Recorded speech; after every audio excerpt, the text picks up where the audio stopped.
Good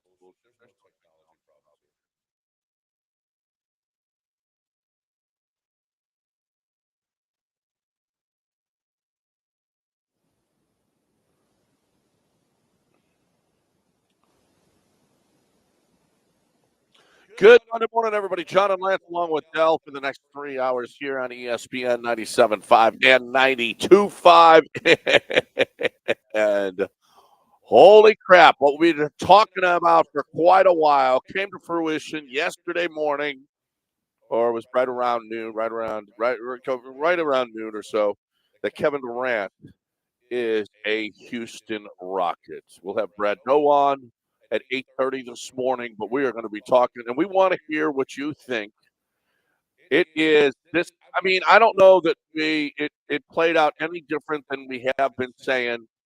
Dylan Brooks, part of the deal, didn't know whether or not you would include Dylan Brooks on that deal, but he was. We knew. It kind of got the feeling, and we heard a lot of buzz about Jalen Green being gone, that he was definitely in the deal. I think his postseason dictated that the Rockets move on, and I think a lot of fans are down with that. There are some that are upset. We want to hear what you think about the trade. Do you like it? Do you not like it? And a lot of people wanted to just run it back. I love it. I think this is exactly what they needed, Lance. They needed a guy who could come in and get a bucket at any time that you need a bucket. 3 times in the postseason last year they didn't score 100 points. KD gives you instant offense. And oh, by the way, his defense is underrated. And according to reports, Ime loves Kevin Durant. So they were together in Brooklyn, and we'll find out we'll see how good this works. What's your initial reaction to Kevin Durant, a Rocket? I was in a Costco, and my son Mason and I just chewed out the entire family for some behavior. Not getting all the free stuff they could? No, for behavior I wasn't really very happy with. Okay. The entire family got a chewing out. Okay. And everyone was kind of scattered all over the place. No one's happy, as per usual. And Mason comes screaming through, Dad, through Costco. Right. And I'm like, what did Snacks do? Somebody's hurt badly. Okay, so he broke something. Yeah, I thought something was like he was abandoned all concern or consideration of what people around him were thinking. Right. Screaming, he goes, give it up. And I said, I think I heard Durant. And he goes, Kevin Durant got traded to Houston. He got, oh my God, Kevin Durant got traded. I'm pretty sure Kevin Durant just got traded to Houston. So I'm like, well, all I could think of was, what's your thought about how good it is? All I could think is, okay, what did they give up? That's the first thing I thought. And you know what? These are the only two that you could give up without giving up a lot. These are the only two that made sense financially. I mean, look, you were never everything you said is true. I don't think there's any guarantee this trade ends up working out. I don't think there's any guarantee. With that said, and primarily only because of Kevin Durant's age/injury. Not really worried. His level of play still looks high, and guys who are good shooters, that's the last thing to go away. And he's not, and I don't know that he's tall, so he doesn't have to rely on a ton of lift. So I'm really not that worried about the play. What I'm worried about is physically, can he hold up? Now, we can talk about he's underrated defensively or whatever. He and Dylan Brooks. I mean, you got less good defensively in the starting lineup by taking out Dylan Brooks. But I don't know that the Rockets are saying, man, what can we do to get better defensively? Kevin Durant makes you more efficient from three. He makes you more efficient from the field.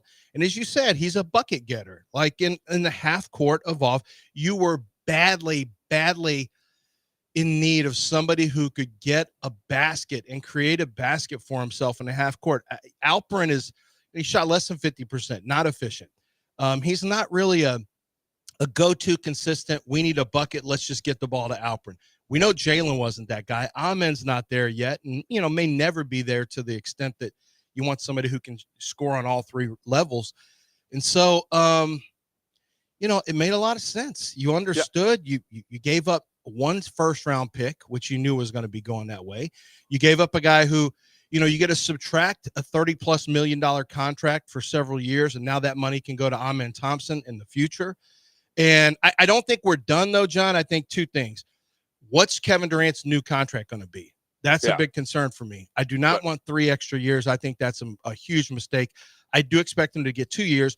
But anyone thinking that Kevin Durant's going to bite on a smaller contract, I think you are barking up the wrong tree. Right. Players typically won't take less money. I wish he would, even just $5 million left. But I expect him to get 2 years at max amount, and that's he's going to get. It's going to sting a little bit. No question about that. That you can't make this deal without knowing that they know. Listen, Rafael Stone is playing chess. Everybody else is playing checkers. What he has done with the James Harden trade, the moves that he still has, the first round picks from other teams that he still has, the way that he has been able to build this roster in Ime's image and how Ime wants it. And for those of you that think, okay, Mike Greenberg, of all people. Now, I think Greenberg said this. It was before the trade went down. He wanted KD to go to the Knicks, right?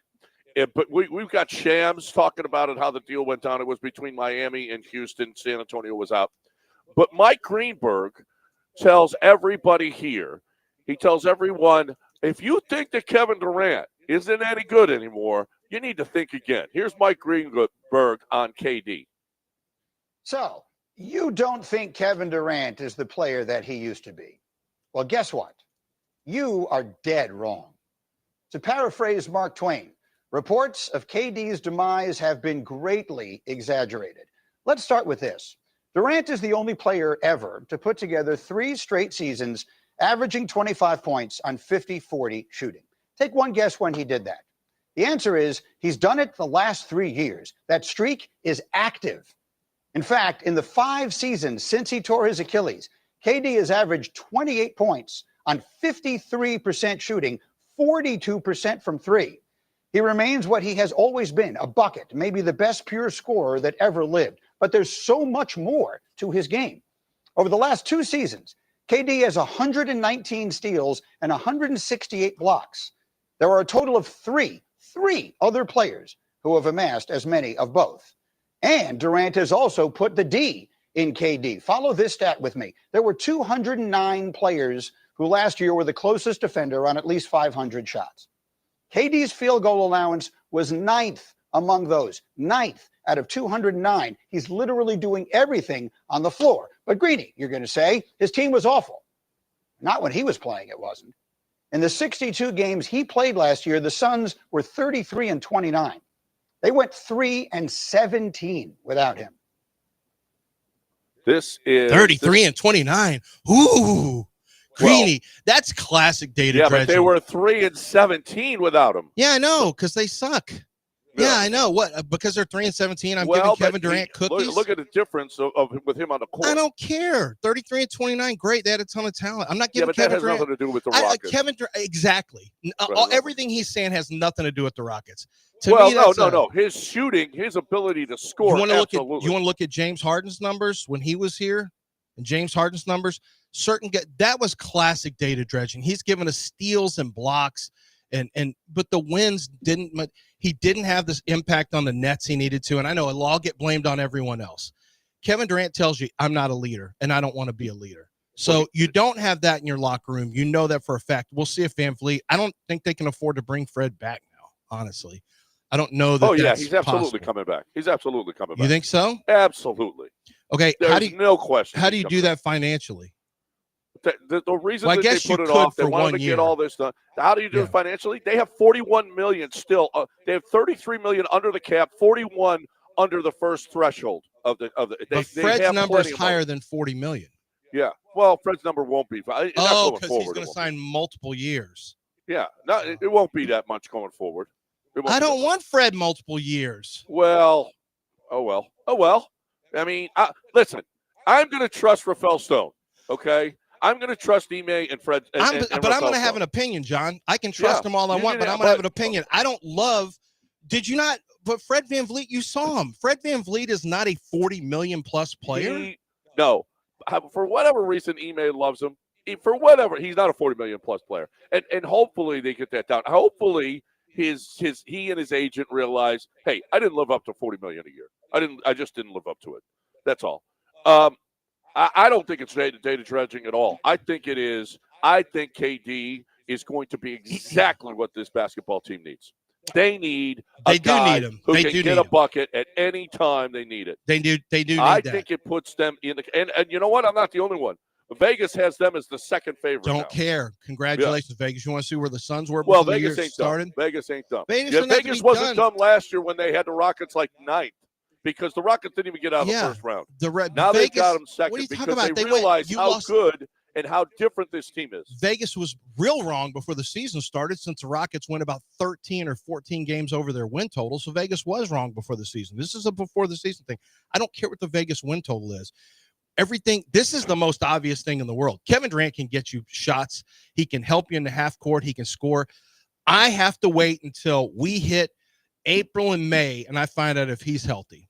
Because if he's not healthy, none of this matters. Well, this is a lost trade if he's not healthy for the playoffs. If you're going to see him, you are definitely going to see load management with him. No question.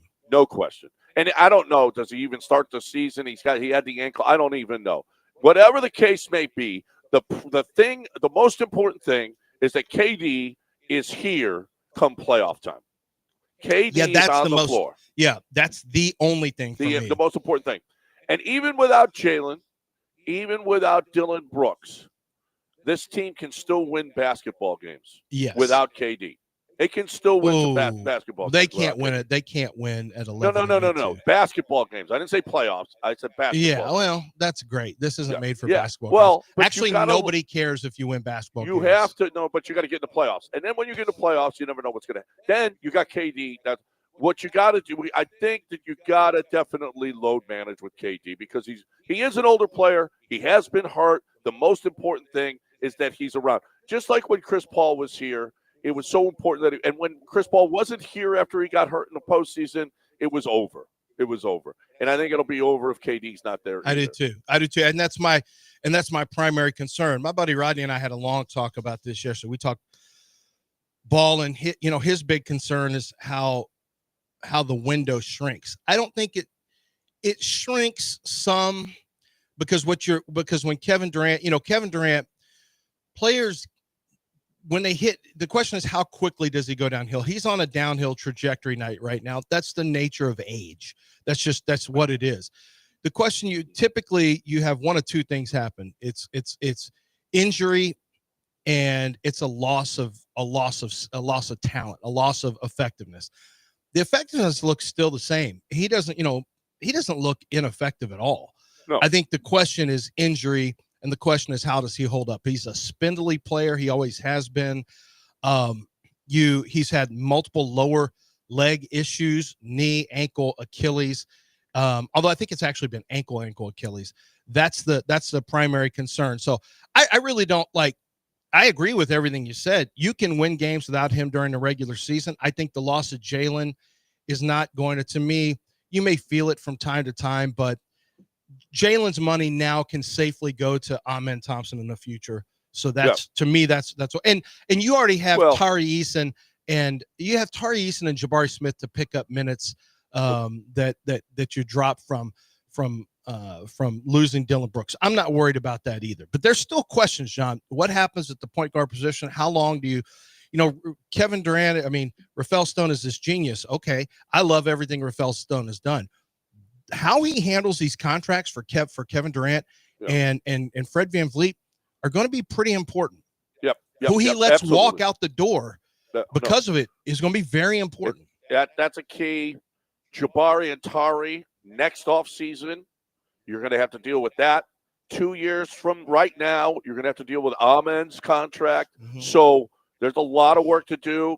And KD is going to be more than a couple of years, probably 3 years. So that Jalen Green money is gone. It's gone on KD, and then some. So Jalen was actually a pretty good bargain for them, and it took Dylan Brooks money as well. So you got Dylan Brooks, but all that money is probably taken up by He's got a lot of work to do. I don't think there's any question, and we're gonna have to figure out Fred VanVleet. But this is a great day for the Rockets. This is a great day for the Houston Rockets and their quest to get the NBA title. We got a lot to do. We haven't even touched on the Astros winning that series in dramatic fashion yesterday. 713. What do you think? We're going to open it up. We're going to open it up to you guys. What did you think of the KD deal? Or do you want to talk Astros? Or you want to talk NBA title? Whatever you want to talk about. This is time for you to give your opinion on what happened. 713-780-3776. What have you learned this weekend by Game Day? It was brought to you by Game Day Men's Health. That's coming up in about a half hour here on the show. Del, I don't have anything in here as far as spots go. Yeah, but so why don't I tell you about your windows? Why don't I tell you about Allstate Windows and Siding? Why don't I tell you about a chance to get windows that are made right here in the state of Texas, specifically for Texas weather? And we talk about Texas weather. Holy moly. We can have this heat dome is going to hit us. So your feels like temperatures are going to be well into the hundreds this entire week. Our dew point really high. So, the humidity, the dampness, we have hurricanes, we have the hurricane strength windows, we have incredible cold snaps. We've dealt with that over time. So there's a lot of different things that you're going to deal with the weather in Texas. So you want windows that are made specifically to help keep the elements out and help you stay cool or warm in your home. We're talking cool right now because that's what we're dealing with. If you're looking for to lower your energy bills, one of the best ways to do it is have windows that don't leak. It can improve your energy efficiency by up to 40% with those electric bills. And this is a big deal because it makes your home look better. These brand new windows do.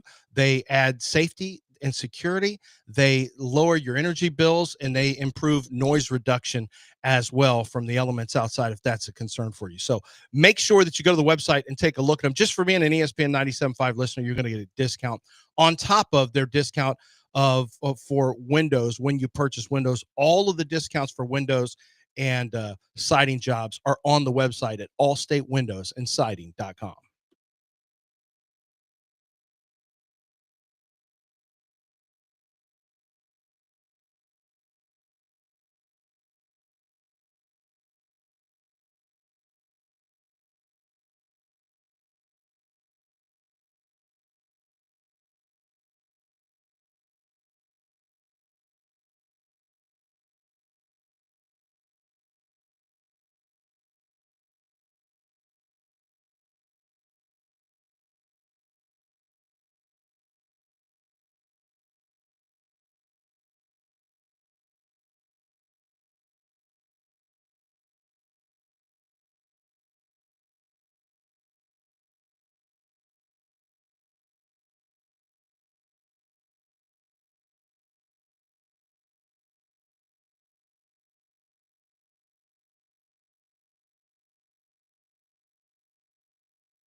You're back in the Veritex Community Bank Studios with John and Lance on ESPN 97.5 and 92.5.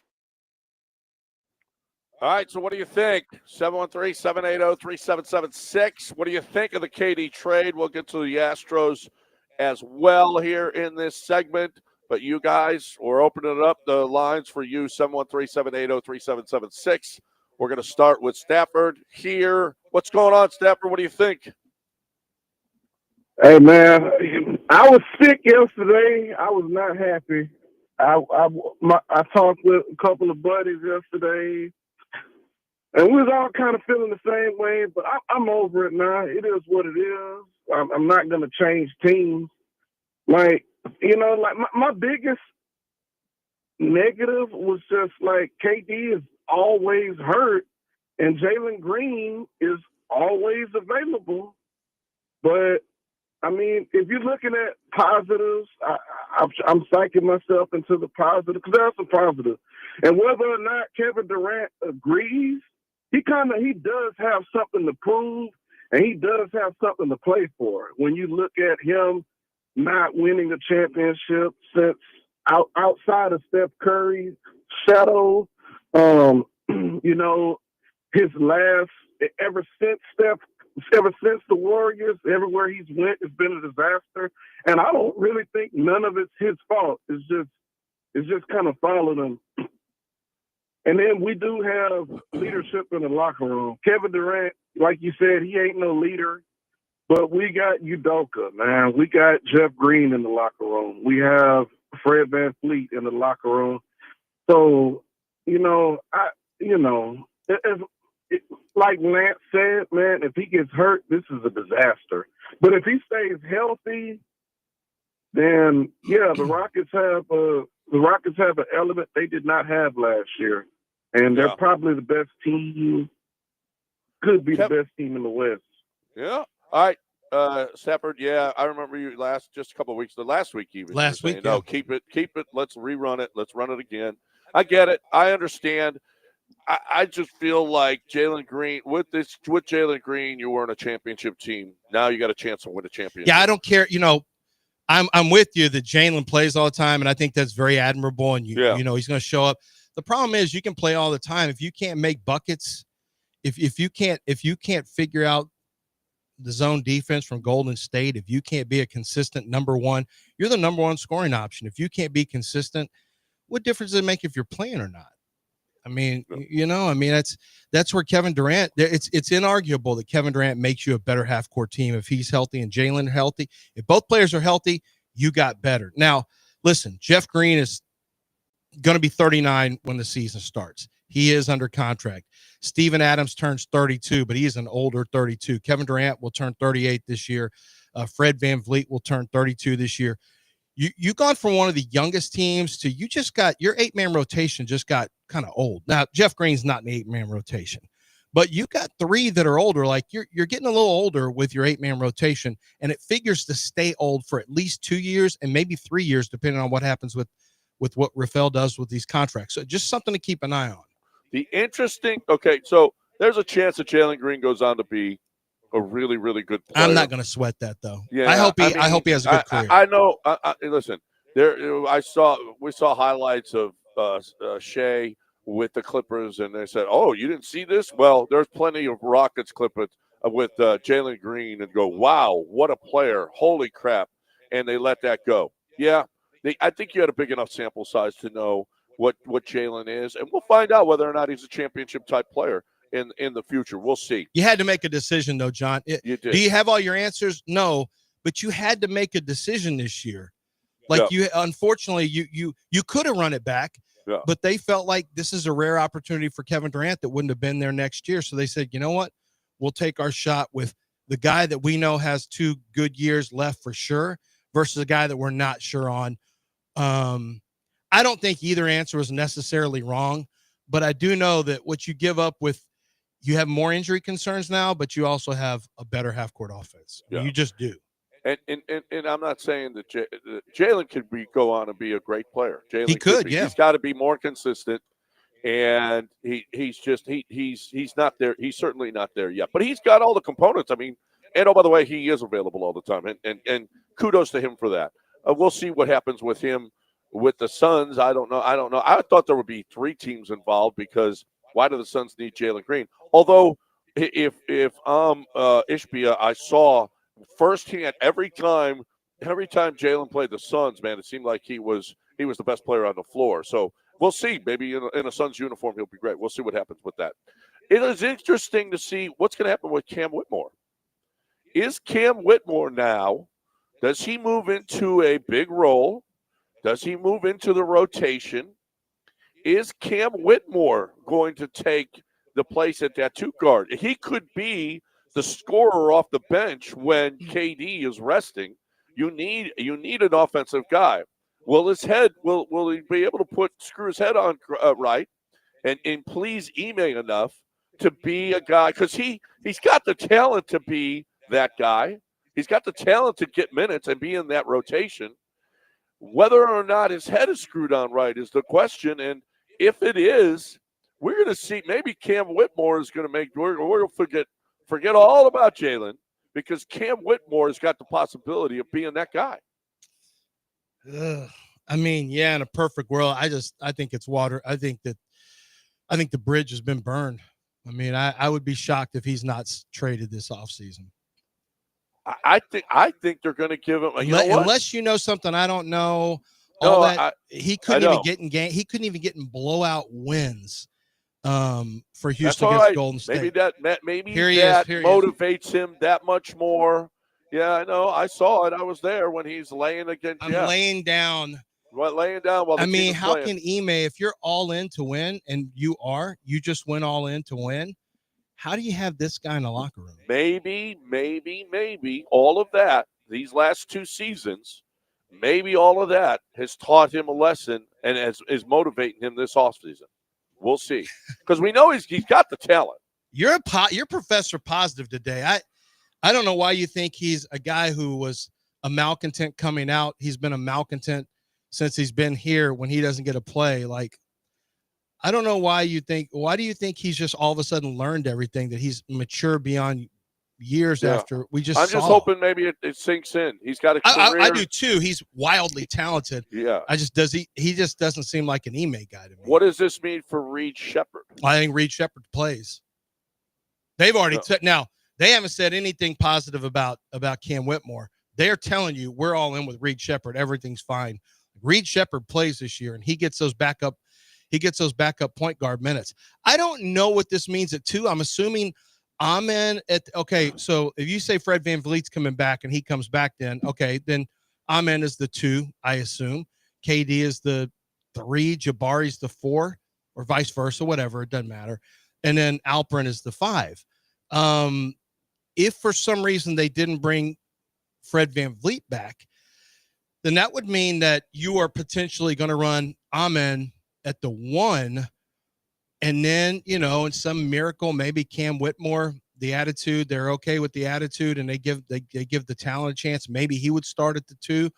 Maybe there's a world where Reed Sheppard, I don't think he's ready, but maybe there's a world where he starts, he and the backcourt, or he and Amen, and they take turns with the ball. Or if you don't pick up the option on Fred, maybe there's a free agent that you target. I still am very curious about what happens. I mean, if Fred comes back, then Fred comes back. I do think it really, really limits. Like, you can't really do anything financially. If you give Fred the contract, I think you will, and Kevin Durant, and you have Alperen, and you've done a Steven Adams deal for 3 years. Like, I don't feel like you have a lot of room to maneuver anymore as it pertains to changing this team up, unless you're just trading your talent. Well, we'll see. We'll see if they don't just screw the luxury tax and say, screw it, we're going for it. How many years were Golden State was way over, and they just said, you know what, we don't care. We're gonna out talent you and win championships. And we'll see if that's going to be the attitude for the Rockets going forward. They got Ravel, all the maneuvering and everything else. Got a lot of work to do. 713-780-3776. We'll talk Astros and still ahead. What did you learn this weekend? In one sentence, brought to you by Game Day Men's Health. That's coming up next. If you want to get in, let's go. 713-780-3776. What do we got here, Dale? I'm talking Gulf Coast Chevy Buick GMC is what I'm talking about. That's what we're talking about here. We're talking about a company who is trustworthy, a company who I can tell you about all the great things that they do from, in terms of how they handle the car buying experience. And for me personally, buying the amount of cars I bought over the years or leasing, whatever, it's the most important thing. You can find deals all over the place, or you can find some of the same vehicles, but having the right people that you're working with that are treating you honestly and are not hustling you and hassling you, that's so important. But while we're here, why don't I just tell you about an awesome offer they have on the GMC Sierra 1500 pickup truck with Turbo Max engine. Right now, you can get this good-looking, powerful truck for well-qualified buyers. They're looking at 0% APR financing. That's basically unheard of right now, to have a 0% APR financing. I just purchased a vehicle for my wife. We couldn't find that with the vehicle we were looking at. This has 0% financing. You need to see dealer for complete details, but don't miss out on this. It's a great truck at a great price. 0% APR financing. Do not miss out. That's available at Angleton Gulf Coast Chevy Buick GMC for trucks, for crossover vehicles, for the midsize, for the larger SUVs. They've got them all in one location, and they treat you the way that you deserve to be treated. Gulf Coast Chevy Buick GMC. GMC, we are professional grade.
Who's got Top Dog fireworks, Dell?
You're listening to Houston's longest-running sports radio morning show from the Veritex Community Bank Studios. Here's John and Lance.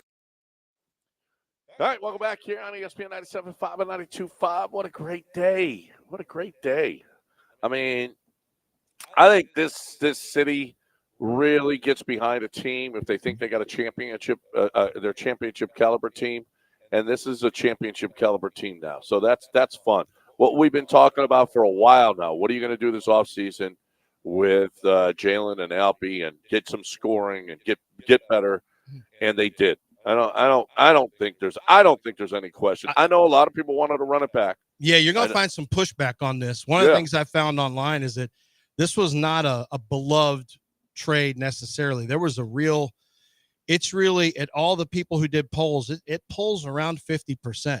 So I think you're going to, I don't know if you are aware of that or not, but I think you're going to find that there's a lot of people. Now, I think it'll be more like Stafford, where once it's over, you get on board. Like, what are you going to do? Not be for your team? You're going to be for your team. And if you just want to be right and you want Kevin Durant to fail so you can be right in an argument on social media, then you're not really a fan. You're not a fan. You're not a fan. So you got to get on board, and you don't have to be a fan of it. You don't have to be a fan of that trade. You just, once the season starts, you cheer for your Rockets to win as many games as possible, obviously. Yep. 713-780-3776. Del, we got calls. I mean, let us Yeah, know let's here. go. Come on, you guys get it. All you did was either love this trade or bitch and complain about it online. I've had multiple conversations about it. I did a show earlier this morning. You guys are all talking about it. Come have your voices heard now, because I am legitimately interested in what our listeners think of this trade. I'm legitimately interested to see how many are really excited, how many are really disappointed. I am curious, because I don't know exactly what the layout is other than what I see on social media, and that's not necessarily real life all the time. 713-780-3776. Let us know. Even if you don't usually call, we'll get you in very, very quickly today. Yep. The Astros take 2 out of 3 from the Angels. It was not easy, especially with the pitching they got. They had Brandon Walter, who was great in his first 3 appearances for the Astros, and then he just blew up. And Joe said, "Yeah, guess what?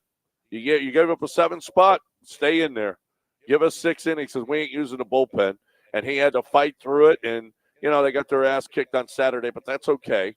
They bounced back yesterday, and a Ryan Gusto start. This is what we've been talking about.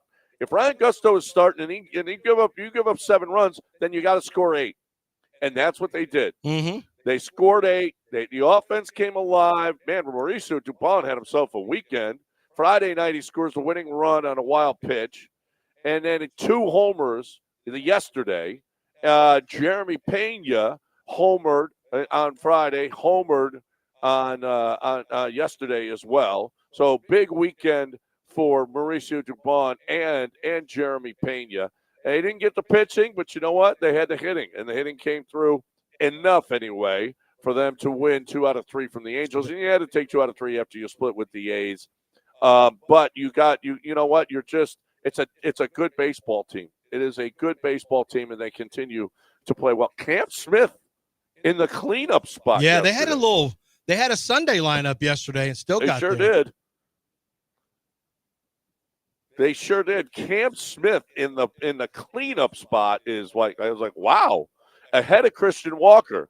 Walker responded with a couple of hits yesterday, but listen, Cam Smith's OPS was better than all those guys, better than Caratini. Forget about Hummel and Dubon and all those guys. The obvious choice was Cam Smith. He's been hitting and continues to hit. So he was 1 for 4 yesterday. That was nice. And the Astros come up with the win. And listen, you contained Mike Trout. Mike Trout came up in a couple of big situations this weekend, and you took care of business, especially Brian Abreu taking care of him in the 7th with men on in a close game. And you took care of Mike Trout. So 0 for 5 yesterday. The Astros win it, take 2 out of 3 from the Angels, and now move on. And that was really nice to grab that last one. That's for sure. But nice performance. Mauricio Dubon Yeah, what a great weekend for him. Get on a plane after that. You got Philadelphia here. You get a day off today. You got Philadelphia, and then the Cubs come to town. So nice weekend for the Astros to get, and a road trip where you can get a winning road trip. I know it was the Angels and the A's, but it ain't easy to play. Whatever, they're in the division. Yeah. They're in the division, and they're major league teams, kind of. So actually, the A's have got a nice lineup, and they're They doing got a some nice good job. young players that will go play. You weren't here. Dell and I were talking about it. They got some good young players that go play somewhere else. No, absolutely. That's true, but you're going to have to learn the name Nick Kurtz. Enunciate it as well. Nick Kurtz. Nick Kurtz. He hit 2 walk-offs against the Astros in one series, and I was talking about it with Sean. Look, it doesn't reach the level of playoffs. Well, he's not a Howie Kendrick. He's not a Pujols, whatever. But as far as regular season hecklers, it's a bad start for the Astros when it comes to Nick Kurtz. He's just got here, and he's already got 2 game winners against you. Yeah, well, they got Jacob Wilson. They got Denzel. I mean, that's a nice – you're right. There's a lot of talent out there for the Yankees and the Dodgers to pick up. Mm-hmm. A lot of talent. Yeah. So good. Nick Kurtz has a deferred $300 million deal in his future. Just wait, like 6 years. Nick Kurtz. Yes, I'm saying, get ready. He's a heckler. Just enunciate. You'll be fine. But Nick Kurtz. Yes, we call it a beat. Yeah. In acting, it's a beat. Give it a beat between the first and last. Yeah. And unfortunately, like Jack Golf. I don't know any Jack Golf. Jack Golf. I don't know any Jack. I've talked about Jack Golf before on the show. Yeah. Okay. You have to give a little or tennis player Jack Sock. I don't know any. I've never met the man. How about Mike? Nope. But I'm aware of Nick Kurtz. Don't do that one. And I'm already sick of him. Yeah, Nick Kurtz. Yeah, crushed the Astros. Good player. Hey, let's get David in here. David wants to talk about the KD trade. Let's get his thoughts. What's up, David? How we doing? Hey, how's it going, bro? Good. Hey, just my idea on it. When I first saw it coming along, ESPN pop up on my phone, I was excited. I was thrilled. It's been a while since we've had a superstar here in Houston as far as the Rockets are concerned. I'm still happy about it. I'm not mad about the Jalen Green. I was a little upset about the Dylan Brooks and the defense, honestly. But I'm over it, and I'm ready to see what's going to happen with KD. Didn't care about the 5 second-round picks. Honestly, I'm thrilled. So I'm going to hang up and let y'all guys talk, but I just wanted to give my opinion. 5 second-round picks. That's interesting. I think second-round picks are over the next couple, 3-5 years don't mean anything to the Rockets anyway. You might pick up a Manu who was a second. It's rare. But 5 second-round picks, if that's what the Suns want, okay, whatever. You gave up the 10 pick. You gave up Jalen and you gave up Dylan. Dylan Brooks is going to hurt. Dylan Brooks shot 39.7% from 3. Dylan Brooks was good from 3 last year. He's one of your best shooters from distance. Yeah, he was good last year. Really was good your last best year. shooter from distance. Was he number 1? Yeah. He was number 1. And I think we're about to upgrade that, though. Yeah, I think so, too. Well,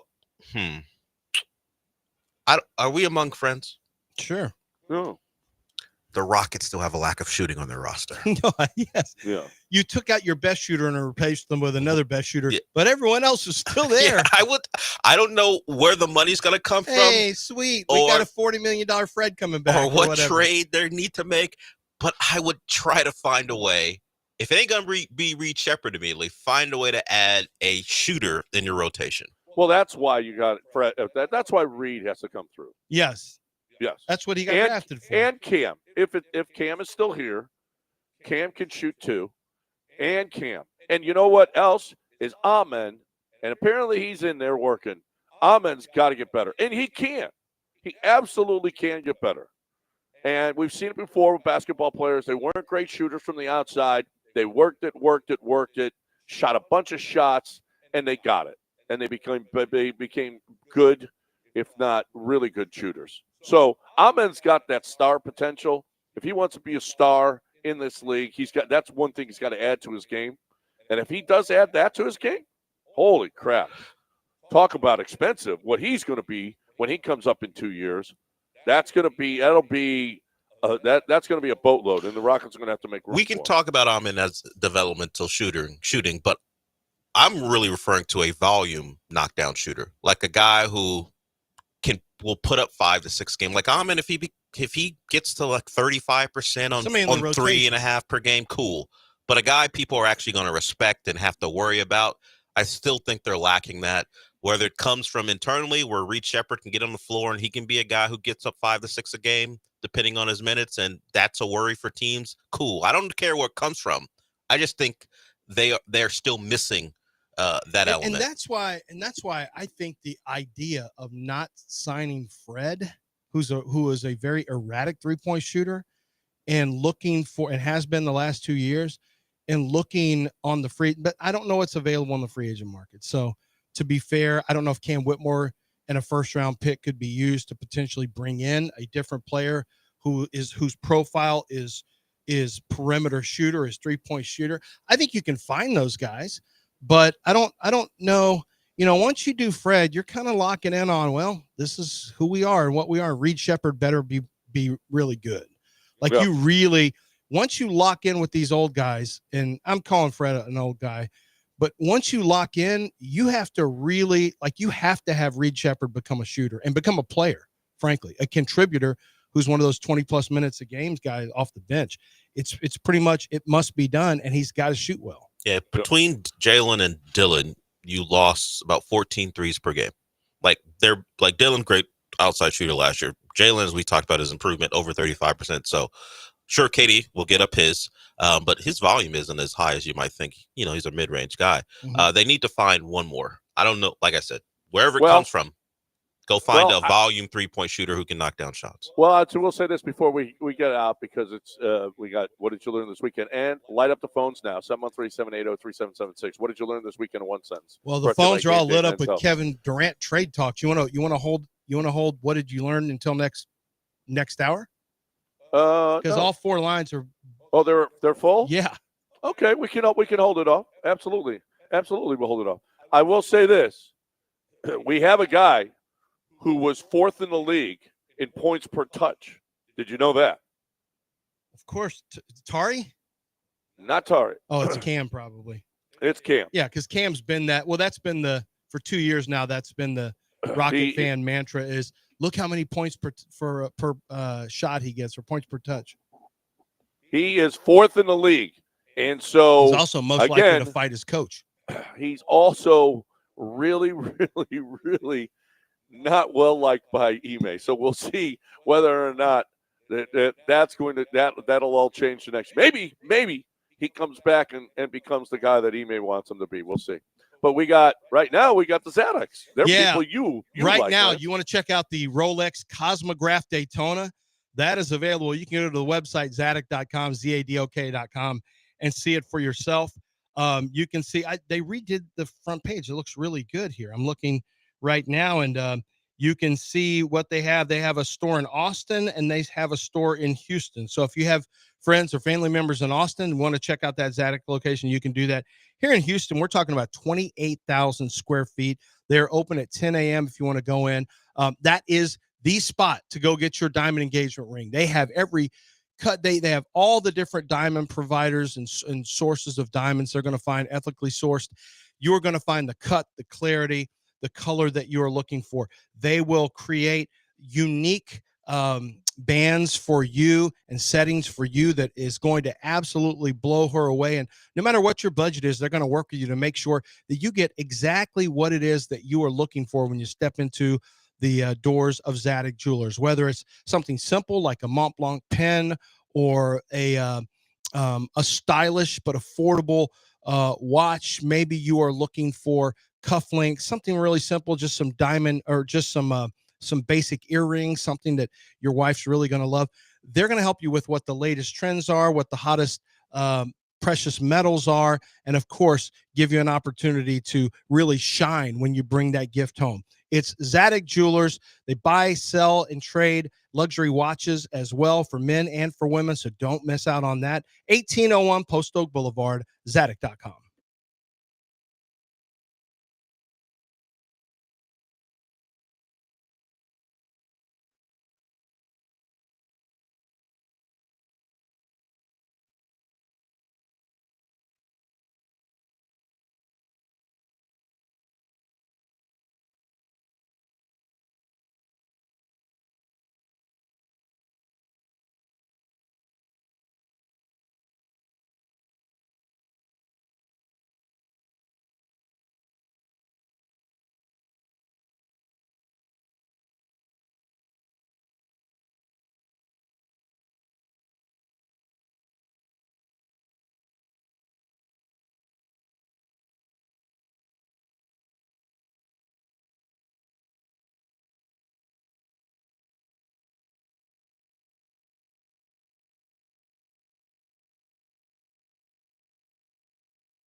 You're listening to Houston's longest running sports radio morning show from the Veritex Community Bank Studios. Here's John and Lance. All right, welcome back here on ESPN 97.5. And we got a full board right now wanting to talk about this KD thing. We will keep pushing. What did you learn this weekend in one sentence? We'll push it to tomorrow if we have to, because it's a big day in Houston sports. I loved it. Love the transaction. Love what it means for this basketball team. Do you? 713-780-3776. When somebody gets off, you can get in. Bill first, Dell, is that what you said? Let's get him in. Hey, Bill, what's going on? Oh, not much, John. Good talking. I'm like you. I'm intrigued that Cam Whitmore is still on this team, because it was the perfect chance to move him, throw him and just take him, and we'll say, okay. But what surprised me is the last comment you said, where Ime doesn't like him. Is that an accepted fact? Well, Ime doesn't play him. Listen, the guy is instant offense. For whatever reason, Ime does not put him on the floor. Well, I think it doesn't like him. It doesn't feel random, though, John. I think you have to earn time with Ime. I think it's easy to assume that maybe the practices don't go the way that maybe he doesn't buy in and perform. Ime takes his best players and puts them on the bench in the fourth quarter if they're not doing what they're supposed to do. So I think one thing about Ime Udoka is he appears to be fair and consistent. Or consistent anyway. Yeah. Yeah. Okay. Hey, make another comment on this? Yeah. Surprised me, and I don't know if you looked at this, with Dylan Brooks being moved, Cam could be a bigger, stronger, with the attitude. He's bigger and heavier than Dylan. And got the attitude to play the same type of game. Yeah. Yeah, no, he's got an attitude. I don't think there's any question about that. Well, he's more of an offensive Hey, listen, player than Dylan Brooks came in and did. I want to give Dylan Brooks some love here, because he came in and did. He was a good citizen. He got his technicals, but he brought a toughness to this team that it needed, and maybe some leadership that it needed. And Dylan Brooks was a good player for 2 years here. I got nothing but positives for Dylan Brooks. Yeah. And when he came in, it was like, oh my God, they're taking on, maybe what had been somewhat of a problem child. They wanted him out. And they did not. That was not the same guy that was here. That's for sure. You got to think about what he did to rebuild himself. Memphis, before the playoffs were even over, let it be known unequivocally, Dylan Brooks won't be back with us. We were not giving him they said that out loud. They pushed that through their own media people, and they put it out there. He's not coming back. And the playoff series wasn't over against the Lakers. That's how far he had fallen. And $80 million over 4 was a surprise. And now he's part of a KD trade. Think about that. You picked up an asset that no one thought was any good, and you're able to use it to acquire Kevin Durant. Yep. Who's next, Dale?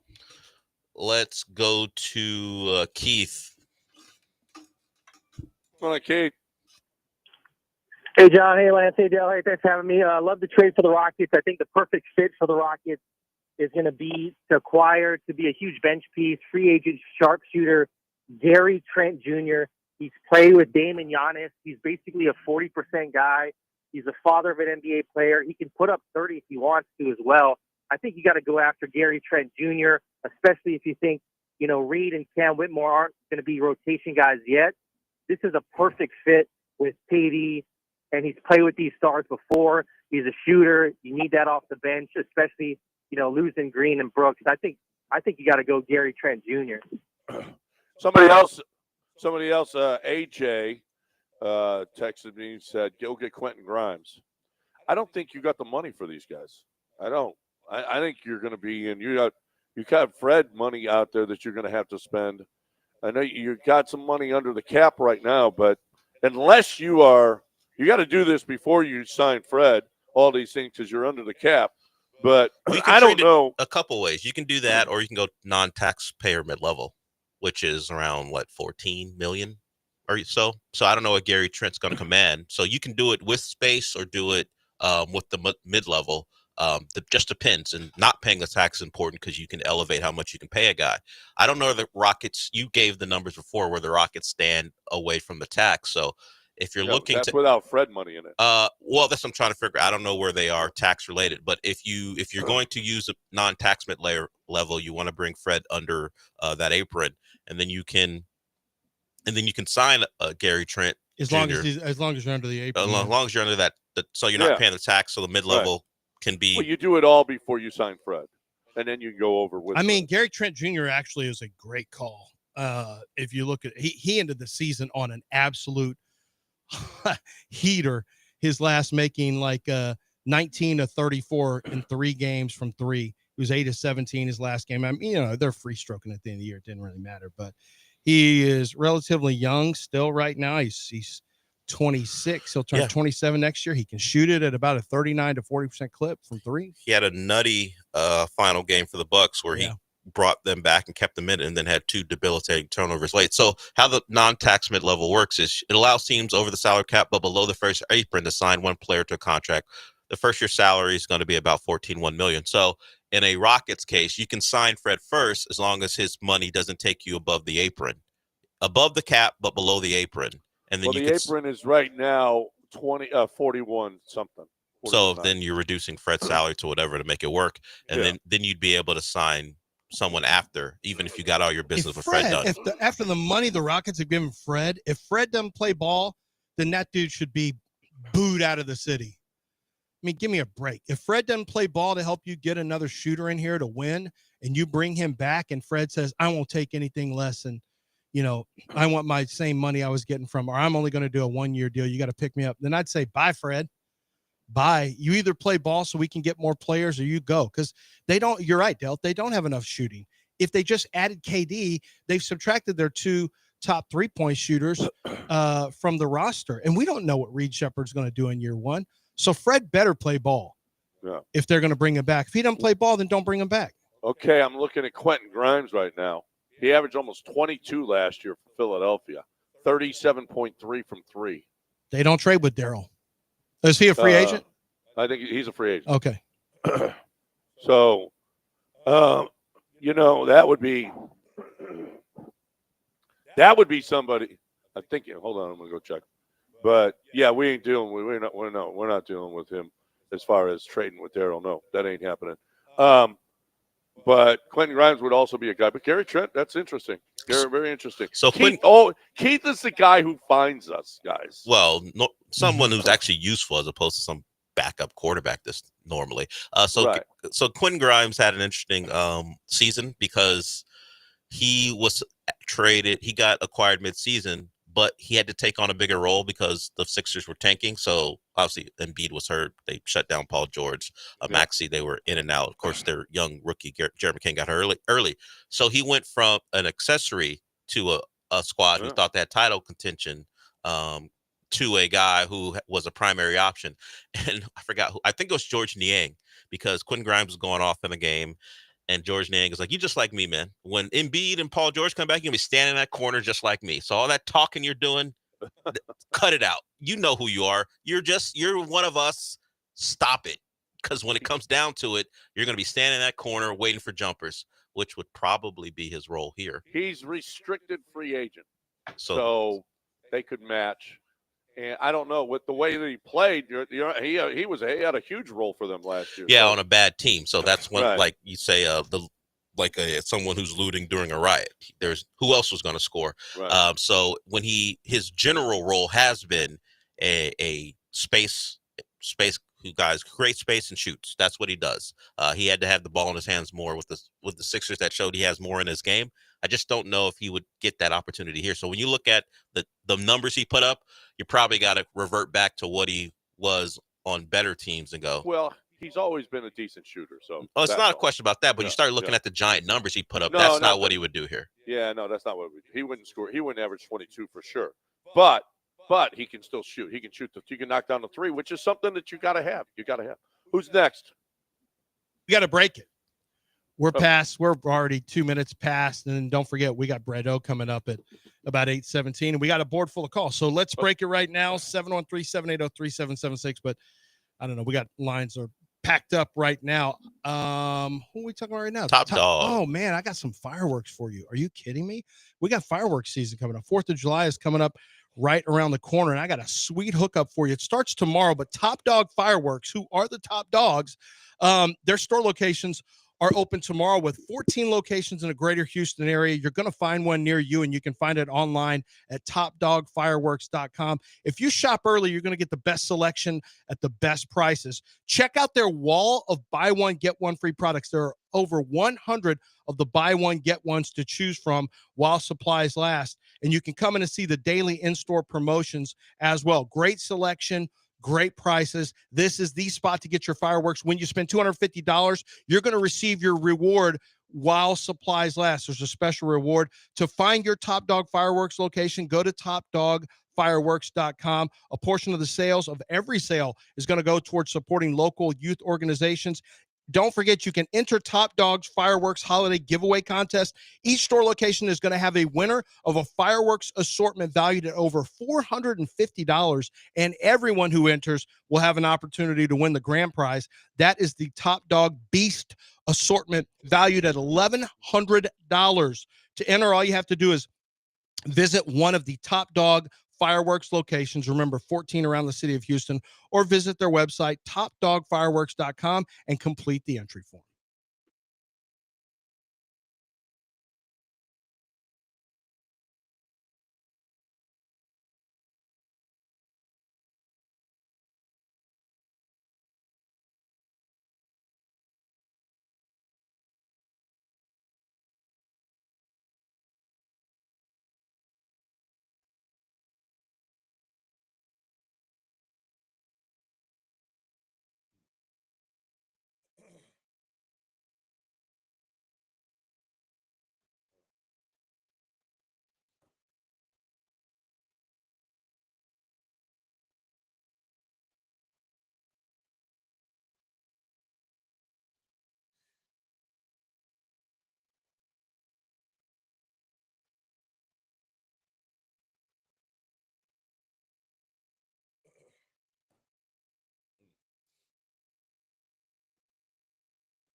All right, welcome back. ESPN 97.5 and 92.5. We got to hurry. We got Brad O coming up to tell us what he thinks of this trade. He is a Rockets enthusiast. He is a Rockets expert.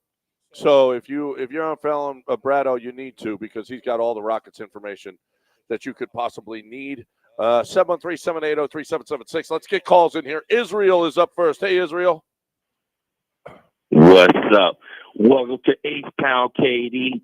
Hey, KD is going to bring the guys out, too. There's going to be a lot of grills and ghosts and diamonds swinging down there. So, Lance, I don't know if you want to see your kids see them guys all lined up all around the stadium. But, KD is going to stretch the floor, man. Now them lanes are going to be open. He don't have to get a wrist injury because all we need him to do is sit out there and bang them threes out. And when he do that, it's going to open it up for mid and all the rest of them go do their dunks and do what they do and play some D. He can play some D. Now Cam is going to get on the floor before Shepard. Shepard is a defensive liability because he's too small and he is not really a knockdown shooter. I don't understand y'all optimism about him. I don't know where y'all get it from. And he's not like TJ from the Pacers. TJ, the Irish guy, he'll get you a bucket. He just ain't that dog. He's not a dog. And he'll be out here and I'm gonna call in a year. I'm gonna call and when they release him, say what I tell you about the bum. All right. That was obvious. 713-780-3776. The number if you want to get in here. Who's next, Dale? Reese, not Reed Shepard. Reese is Coach next. Reese, what's going on, Coach? I'm sorry, I'm the only one that don't like it. I think Kevin Durant is one of the biggest whiners I've ever seen. And he hadn't done nothing, aside from helping Steph win the title, he hasn't done anything. Everything he's ruined. He's always hurt. He's a big crybaby. I don't like it, man. I would have rather seen them running back with the same guys. And maybe if Jalen wasn't going to be ready again next year, then try to move for somebody else. But Kevin Durant has done nothing since he played with Steph. All he does is everything he's done has been a disaster. So I just don't like it. And that's it. He can take his old whiny ass Twitter comments to the catch, man. I don't like it, man. I'm sorry, fellas, but that ain't my thing. His personality. Anyway, appreciate y'all. Thanks, Reese. The Twitter thing is something it doesn't feel really grown manish, but whatever. That is going to rub some people the wrong way. I mean, ultimately it's how he balls, but I can see where people wouldn't like him because he literally made a burner account to fight with 15-year-olds. Ugh, that's not great. That's not great as a grown person. No. It's not his burner KD account, is no. actually, what are you talking about, sorry old punk ass kid? KD is one of the greats. Signed KD. And then he got caught. Like, KD, did you just start a burner account to go after a kid with a blog on like a not even Substack? What is it though? The GeoCities? I don't even know how far back. I don't know how long ago it was. I don't know how far back I have to go, but I'm like, that was one of the wildest things I'd ever seen, that a grown man went after a 15-year-old as him to defend himself. Like, no one, KD, come on, stop. But if he can get buckets, I'm fine. That's whatever. One more call, and then we're going to take a break because we got Brad O coming on the other side. Who's next, El? Alan? Alan's next. Hey, Alan. Good morning, gentlemen. Just two things. I know Reese Shepard's going to have to be good to stay on the floor, but I don't think defensively he's going to be able to rotate. So he's going to have to make buckets in order to make it to the floor.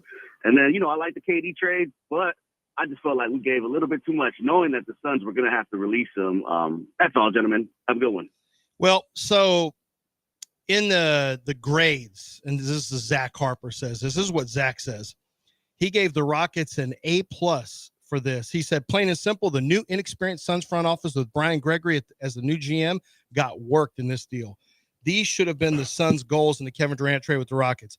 Get some of your picks back beyond just the one. Acquire Tari Eason, gain some cap relief, bring in veterans that will help keep you competitive. Make sure you have a starting big man. Well, with the Rockets, you could have tried for Eason. Look, the Rockets weren't moving. I'm sorry, but the Rockets weren't probably moving off this deal. And they've got replication behind Dylan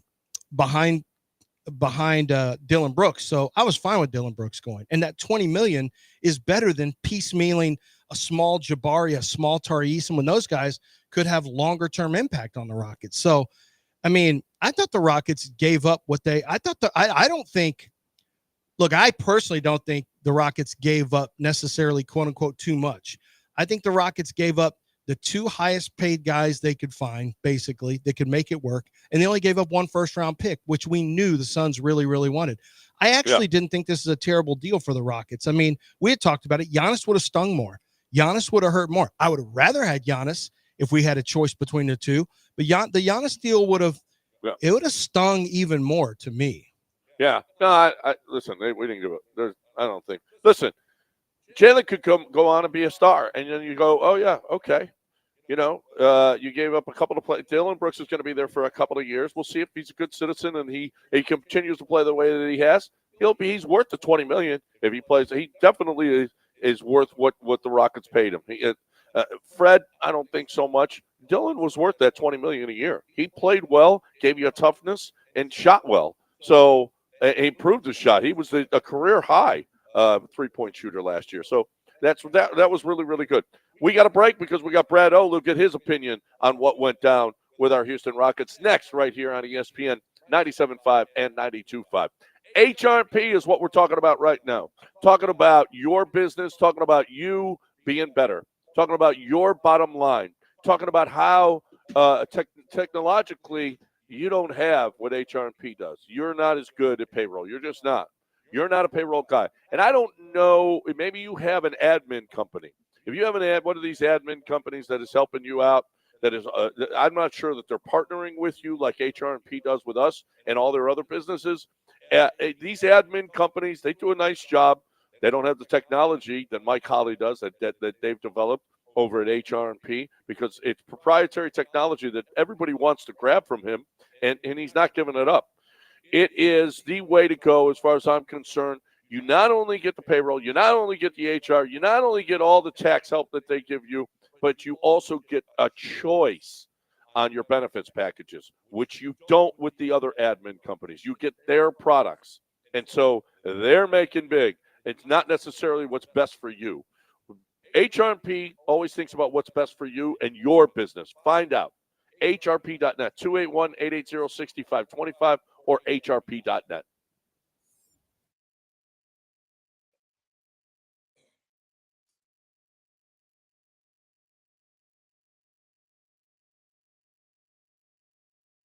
Hey guys, Lance Zerline here from ESPN 97.5 and 92.5. You can catch me arguing with John Granado and Del Olaleye on the radio on a regular basis. But when you miss the show, how are you going to know what you missed? How are you going to know about our conversations and what everyone's talking about? Well, you can follow us on our social media pages, and I'm talking about for the radio station. We do a great job of taking all of the show content that you see on our show and all of the great shows on ESPN 97.5 and ESPN 92.5 lineup, and we will recycle and let you hear the best of the best. Conversations about big wins, the most disappointing losses, who's doing a good job as manager or head coach. We're talking about it all. Do not miss it. Listen to the radio as often as you can. But if you miss it, follow the social media pages, like, subscribe, and never miss a second of the great content right here on the station.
You're back in the Veritex Community Bank Studios with John and Lance. On ESPN 97.5 and 92.5. Welcome back here on ESPN 97.5 and 92.5. Bringing in Bretto. He is a guy I must follow. Gives you all the information that you could possibly need on X. He is not only a Rockets enthusiast, but he's a hard worker, and he's got the ins and outs of everything. He's also got a brand new podcast that he and Will and Kelly Iko are doing, and one other guy. So that's a good combination there. Kelly Iko's got a great article in the Athletic today, along with Sam Amick, why the Rockets changed course and fast-tracked their timeline to land Kevin Durant. So want to reference that as well. But we welcome into the show Brad Doe, who's been a guy who is been tracking the Rockets from the rough times, younger guy who we really appreciate his hustle, is a huge Rocket fan. And I want to ask you an honest question. I know you were a big fan, Bretto, of the Rockets iteration. We all were, the way the Rockets came back, including Jalen Green, and really grew as a unit. How tough is this for you from a fan standpoint, watching Jalen Green go when he was part of the, they hit the rock bottom, but he was part of the come up for the Rockets? Yeah, for one, thank you guys for having me on the show. It is tough, losing Jalen Green. You grow, more and more with these guys as they get older. That was Jalen's, fourth year with the team. It does suck to see him go, but it was time, especially with him averaging 13 points in that playoff series against the Warriors. You make a move for Kevin Durant, a solidified scorer from every level of the field. It just makes sense. But I definitely grew more and more sad the more I thought about it. Like, dang, Jalen's he's officially gone. So it definitely going to be interesting seeing those guys in new jerseys. But as I mentioned, it was definitely time. So, load management. You had Jalen playing every night, no matter what. He was there for 82. Okay. What do you think? Is this going to have to be a load management thing with Kevin Durant to make sure that he's healthy for the postseason? Yeah, I'm curious to see how they treat him on back-to-back specifically. The goal is you keep 6 of those young core players. You still have your team intact. You still have a top 5 defense next year, best rebounding team in the league. So you should not need KD as every single night. That's not what you want when you acquire a guy like KD. You really just need him for the postseason. So yeah, they should not be playing him 35, 40 minutes a night the way they treat Fred VanVleet, the years past. I would just make sure he gets to the playoffs when it matters, and then, Houston should be good to go. They should be contenders. Bretto with us here on ESPN 97.5 and 92.5. This opens the door for Cam Whitmore. Do you see it happening? Yeah, it definitely does. There's definitely a void with Jalen Green leaving, especially Dylan Brooks as well. They don't necessarily have a 2 guard. That's what's missing right now. I'm also curious to see if they go and use that mid-level exception to go and grab somebody else. But yeah, Cam Whitmore could be the guy who steps up. You maybe Doug spoke about it in the press conference after the season. Like, hey, Reed's going to have opportunity, especially Cam. But Cam's going to have to go and earn that opportunity. Ime Udoka, I love that he does not give out handouts. Cam has that opportunity to go and take that spot. So I want to see what he does. Yeah, Bretto, so this is one of the things we're talking about is the dominoes that fall into place. And I think there is a question that needs to be, the question was always asked, do you pick up Fred VanVleet? Now, you have to make sure that the numbers are certain numbers so that you have money underneath the apron so that you can make a mid-level pickup. I mean, they still need another shooter on this roster, but how do you see this playing out with the backcourt now? How do you see the backcourt lining up? Do you expect to see Fred back? Is there a world where they could trust Reed Shepherd enough to be in the backcourt with Amen Thompson and kind of figure things out from bringing the ball up and getting into the offense standpoint? How do you see that working out? Yeah, so Fred VanVleet, I for sure see coming back. I'm expecting him and the men to be the 1 and 2 guards going into next season. Reed Shepherd, the goal is, you draft him 3rd overall. The goal is to have him at least starting, I would hope, by next year. And Fred going to the backup role going forward. But yeah, again, it depends on what they sign Fred VanVleet to. They're going to decline that team option for sure. He's not coming back for $42 million. That'd be absurd. But hopefully they get him at a good, team-friendly deal. They just brought in KD, re-signed Steve-O to a good deal, so I'd imagine Fred comes back to cheaper. So they have that money to go and bring in somebody for the 2 guard. But yeah, I'd like to see Reed start eventually. I don't think it'd be this year, but, starting in 2027, I'd like to see Reed go and take that spot, and he definitely can. Brad O with us here on ESPN 97.5 and 92.5. Yeah, Cam Whitmore, Reed Shepherd got to play a bigger role. Tari's got to stay healthy too. I mean, this has been an issue now. Tari has got to play, step up and play an even bigger role than he has in the past, doesn't he? 100%, especially with Dylan Brooks leaving. They're missing one of their best, point of attack defenders. Dylan Brooks was the head of the snake when it came to the Rockets defense. And Tari, he was the guy who could have been, second team all defense last year if he played the whole year. So as you mentioned, we'd like to see him stay healthy. He had that freak injury 2 years ago where he missed 75% of the season. Last year, it kind of came back to him. But this year, I'd like to see him stay healthy. He again, exceptional defender. I'd love to see him out there playing 25 to 30 minutes a night because I think he's that good of a player. But yeah, as you mentioned, he definitely needs to stay healthy with us losing Dylan Brooks. I think that's the concern. One of the concerns for me, very quietly, is he was not a player that always played back-to-backs either. And I think you can only have a certain amount of players who can, especially if they have if they're both wing players. Like, you don't want to get into a situation where you've got 2 or 3 players who you worry about playing back-to-back, because then your roster gets a little, starts to really thin on a game-by-game basis relative to what the schedule looks like. So I'd love to see Tari get back to this. I mean, he's a young guy. You don't want him for the entirety of his career to be unable to play back-to-back games. I mean, that kind of scares you moving forward at this young of age when you re-up him. And that's the other thing. I wonder right now if getting off of the contract of Jalen Green allows you maybe a little more freedom in the future, assuming you get a very favorable extension done with Kevin Durant in terms of number of years. If this really helps you keep the other core intact, including Jabari Smith and Tari Eason, because we know Amen's going to be there, but Jabari and Tari are also kind of very quietly extremely important to this team as well. Yeah, both of those guys are, and they're due for extensions this year, those rookie extensions. So I'm curious to see what value they get. They may just hold on and wait until the 2026 free agency to sign those guys. But as you mentioned, Tari Eason should be playing back-to-backs next year. And if he's not, then that's the issue. He definitely should be healthy enough to be playing those back-to-backs next year. And if he's not, then he may take a hit when he resigns with the Rockets. But, yeah, they definitely need to be healthy going into next year. As you mentioned, you can't have too many guys sitting out on back-to-backs. Steven Adams is probably a guy who may be missing back-to-backs as well. So, yeah, you don't want that number to pile up, especially, in the Western Conference where wins are very, very important going into the playoffs. What do you do with, you got some money there with Jay Sean. Between Jay Sean, Jeff Green, Aaron Holiday, that's about $20 million. Do you see some more little moves here to keep you under the apron? They definitely could. Rafael Stone is very good at what he does, so it wouldn't surprise me if he makes another move. And as we mentioned, that 2 spot is definitely there for the taking for anybody. So a guy like Quentin Grimes is the player who's caught my attention the most. Really good 2 guard. He really showed out last year.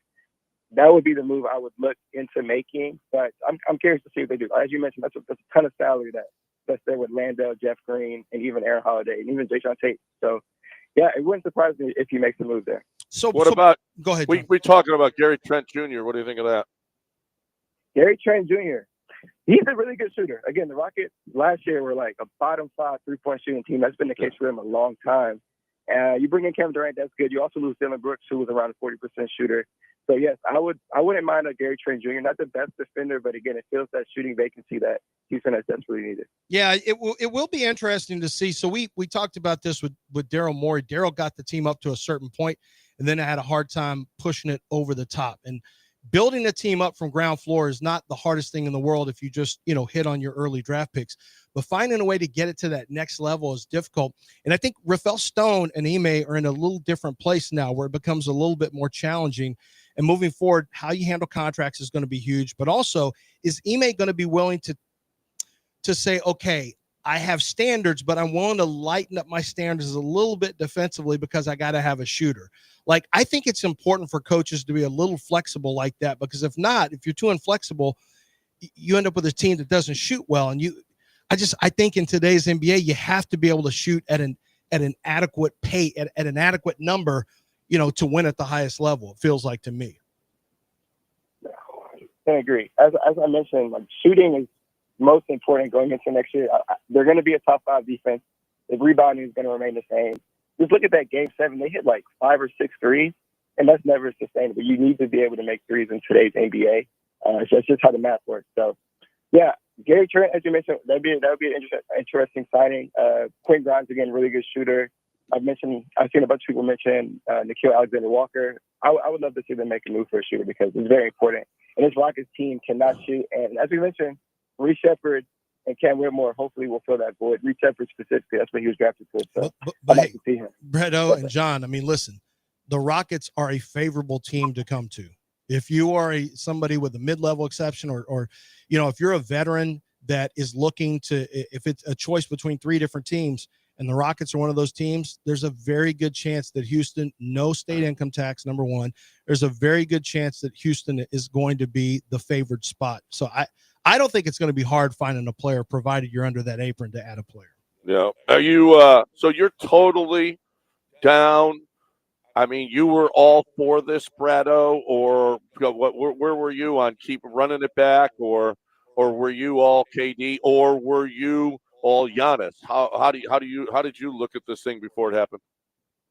So for me, I was all for Kevin Durant. I know a lot of people don't like the age. I understand it. He's played in 83% of his games the last 2 years, so I'm not worried about that. Again, he fills the Rockets' biggest void, which is consistent scoring. 53% last year for mid-range, 43% from 3. Yeah, he's coming in from day one and fixing the Rockets' biggest issue, and I knew it wasn't going to be an expensive get. They only lost one young core player, and you still keep the 2027 and 2029 Phoenix first-round pick. So they still have a ton of flexibility to improve this team. And again, you bring in a Hall of Famer who is going to be with Ime Udoka, who coached him in Brooklyn. He's best friends with Royal Ivy. The Rockets just brought in DJ Augustine to the front office. They were college teammates, and yeah, it just made sense. And he's going to be a perfect fit for this team. So I was definitely for that, especially with it being a cheap get. I'm with you. I thought that was the best option because you didn't have to break up the whole team. You had to break up the whole team for Giannis. I really like this deal. I didn't want to run it back because they're just not good enough. But Kevin Durant hasn't made his last couple of teams better. Granted, they were better. The Suns were better when he was on the floor than when he wasn't, but they still weren't good. Is Kevin Durant a championship player still?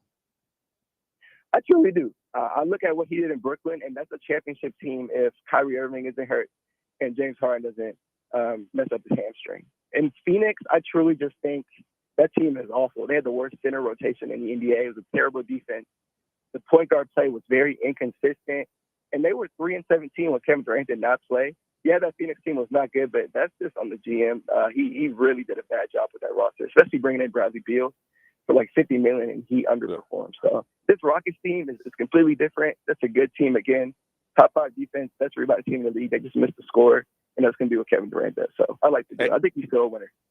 And you only gave up 2, like you said, 2 guys, and that number 10 overall pick. That number 10 overall pick, I don't think he's getting on the floor anyway, not for a while. Yeah. So, no, I really love the deal. I'm excited. I'm excited about this basket. And I think people will be excited for this basketball team too. Don't you, Bruno? Yeah, you have to. If you're a Houston fan, you have to be excited. You go through 3 years of 17, 20, and 22 wins. Ime Udoka brought them to 52 wins in 2 years. And now we have Kevin Durant. You know, they talked about phase 1, 2, and 3, and we can all agree they're on phase 3 right now. And I hope the city shows up for every single game this year. It's going to be a very exciting year for the Rockets, and they're definitely contenders. They'll have to see what happens against OKC if they get there. But yeah, it should definitely be exciting. So, what's the response been on your page? It was funny. I've been posting about Kevin Durant for a while, and it's like 60-40 people were like, no, we don't need to bring in this old guy. But now I'm seeing a ton of optimism. I think people didn't understand that this was going to be very cheap to get him, and they were assuming it was going to cost like 3 to 4 young core members, and that was never the case. So I think people are excited, and they'll definitely be more excited when KD hits the floor game 1. Absolutely. That's Brett O with us here on ESPN 97.5 and 92.5. Hey, continued success. You're doing a great job, and hopefully that podcast blows up. Where do we find it? What's the name, and where do we find it? Thank you again for having me on. The podcast is Rockets Collective. It'll be on YouTube. We do live shows every day at 7:30 Central Time. So You definitely would enjoy it. Kelly has really good insight from The Athletic, as you mentioned. Ali Khan is very good as well. And then Will, my podcast partner for the Brad and Will Show, both of us. It's really fun. So definitely tune in if you guys aren't tapped in there. And the Brad and Will Show is on YouTube as well? Yes, it is. And then my platform, Brad NBA, Instagram, TikTok, Twitter, all that good stuff. So, yeah. There it is. That's Brett O with us here on ESPN 97.5 and 92.5. Look for it on YouTube, 7:30 every night with Kelly. Is it Eco or Ico? Which is it? Eco. It's Kelly Eco. Kelly Eco. Yeah. Del Kelly told Eco. you it was Kelly Eco. Del already tried to You've tell been you selling that. You've just been saying Ico. Oh, I may have said Ico earlier. Yeah, you I did. think I did. I think I That's did. why I had to ask. Yeah, you're right. That's on me, Brad. All right, so that's that. Well, it's a big look. John and I've been doing this radio show a long time. We weren't on the air when Barkley got traded. I was doing weekends. I was a young guy at 6'10", and when the Barkley trade went down, we were on for Tracy McGrady trade, which is a big deal. We were there for the Scottie Pippen trade, which is a big deal. The James Harden trade, which is a big deal, and this one ranks. You know, Harden was young. Harden was different because that was young core guy. This is different because you jumped up quickly, like you have championship aspirations right now. So it's exciting. Whether you love the deal, you hate the deal, or whatever, it's definitely going to be exciting when the season rolls around late October. Yep, absolutely. Hey, Bretto, thank you for joining us. We appreciate it. Continued success, man. Thank you. Appreciate you guys. Thank you. All right, there's Bretto right here on ESPN 97.5 and 92.5. 713-780-3776. If you want to get in, you are more than welcome. If not, we'll see where we're going to do. What did you learn this weekend in one sentence? Brought to you by Game Day. I'm talking right now about Dream Rate Mortgage. I'm talking about you buying a home. I'm talking about you even looking into it. If you're waiting for interest rates, go to Kent's website, okay, 975loans.com. Put your name in there, and when the interest rates go down, he can tell you when it's time for you to make a move. He can also tell you by how much you make. He can give you the lowdown on how much you make and how much the mortgage is going to be for you to make decisions about whether or not you're going to buy. I'm telling you, he's a skinny shop. He is absolutely the way to go because you don't know anything about buying a home. You don't know the mortgage game. If he can connect you with the best wholesale lenders, with an insurance agent, with the survey, with the title company, he does it all. He doesn't split commissions. It means you save thousands of dollars. You're not paying for a glass tower office building. It means you save thousands because he just does it. I think he does it out of his heart. And he's been doing it for 30 plus years. He knows what he's doing. You don't. I wish I had Kent Jones on my side when I bought my houses in Houston. I'm telling you, he is the ultimate hookup for you to save money. I can't say everybody. I'm just telling you, you will save money. 975loans.com. That's 975loans.com. Tell them you heard it right here.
the sound of Durant reacting to the trade at Fanatics Fest?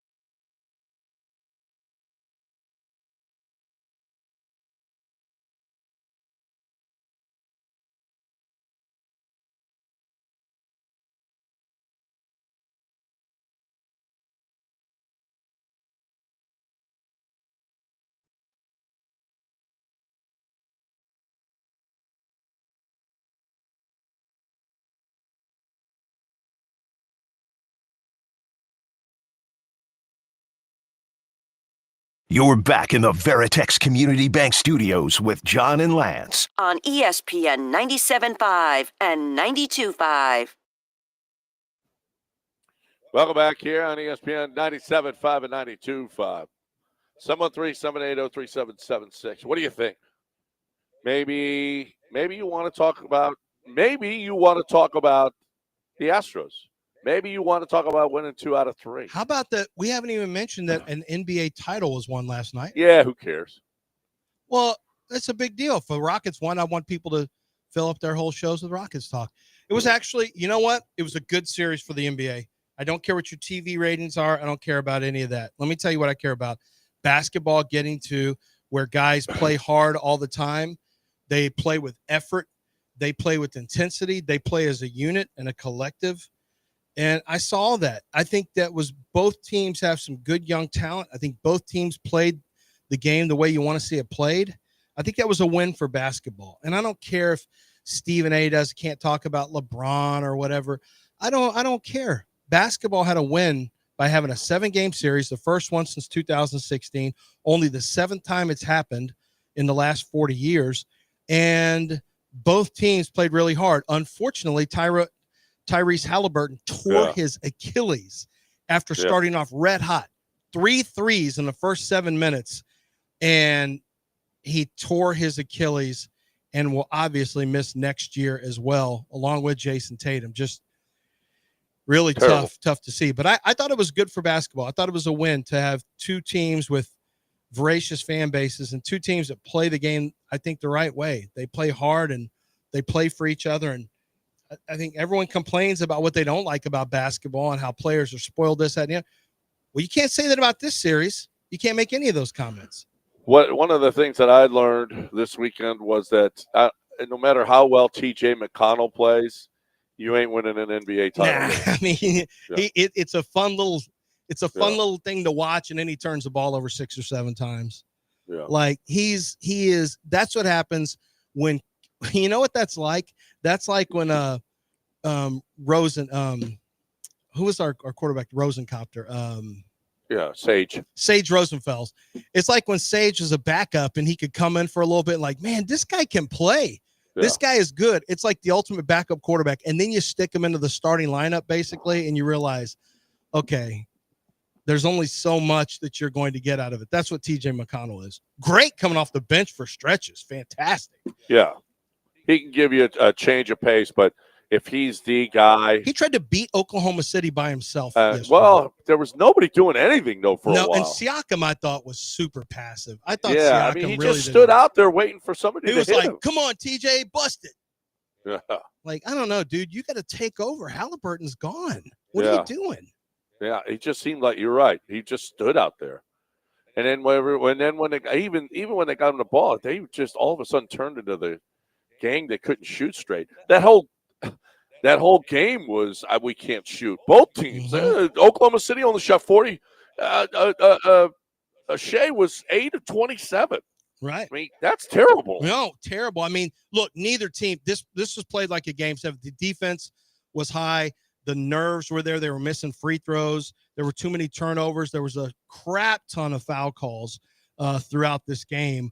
But ultimately, it was defended well. Like, basically every single prop bet went under, John.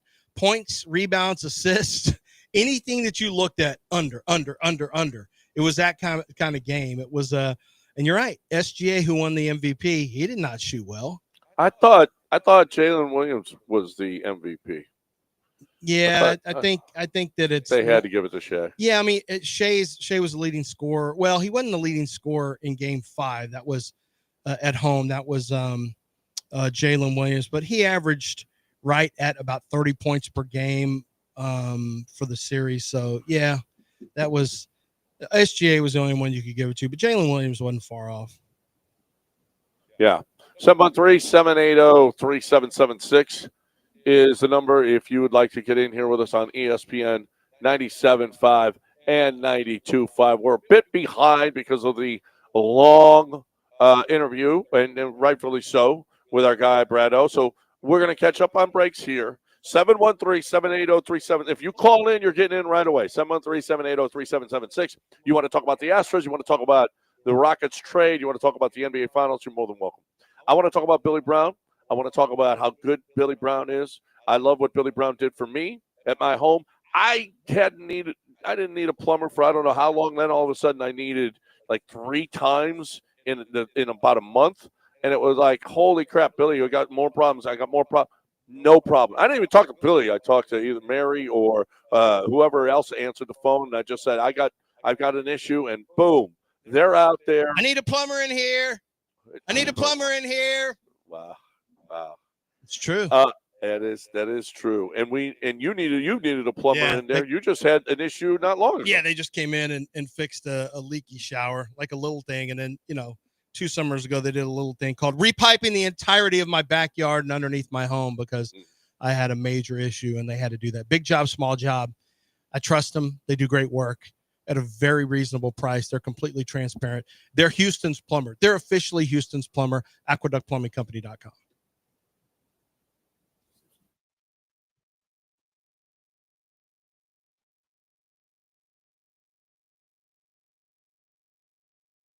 Let me know about calls, Dal.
You are listening to Houston's longest-running sports radio morning show. From the Veritex Community Bank Studios, here's John and Lance.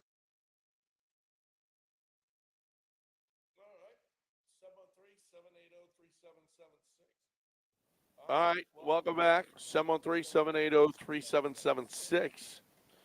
Let's just sprinkle in what you learned this weekend throughout the show. 713-780-3776, because we got so much to talk about. And we have There's a one lot of person stuff- on hold right now who won. He's Yeah. been holding for a while. Jason has? Well, let's find out what Jason learned this weekend. He obviously learned something pretty good. Yeah. Jason, what did you learn this Morning, guys. This is Jason from NOLA.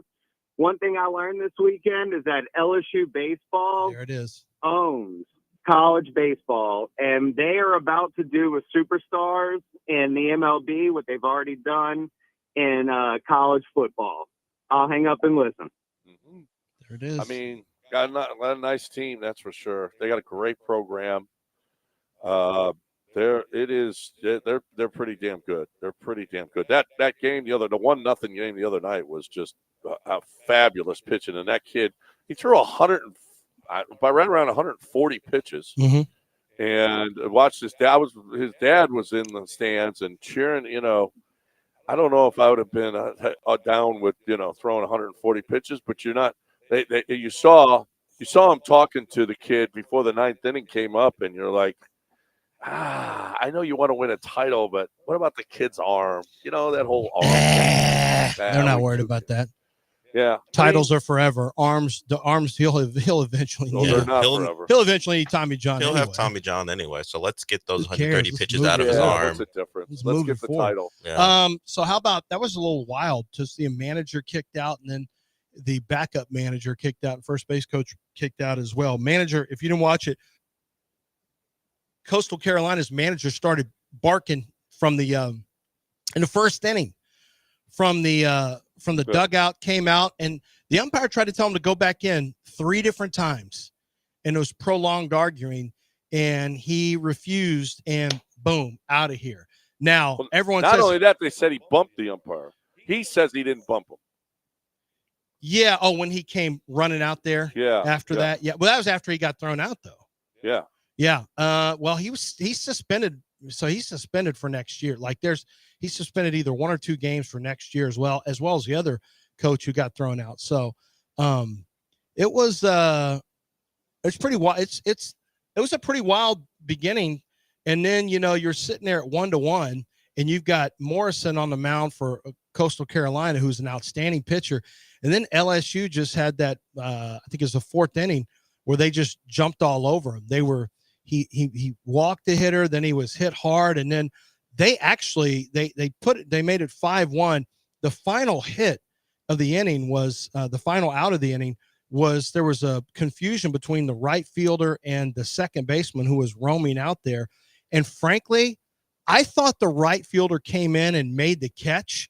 It wasn't until I saw the replay that it actually went past his glove, and the second baseman who was going backwards, who was almost blind to it, caught it in his glove. That would have turned into a 7-1 game. Instead, it was 5-1.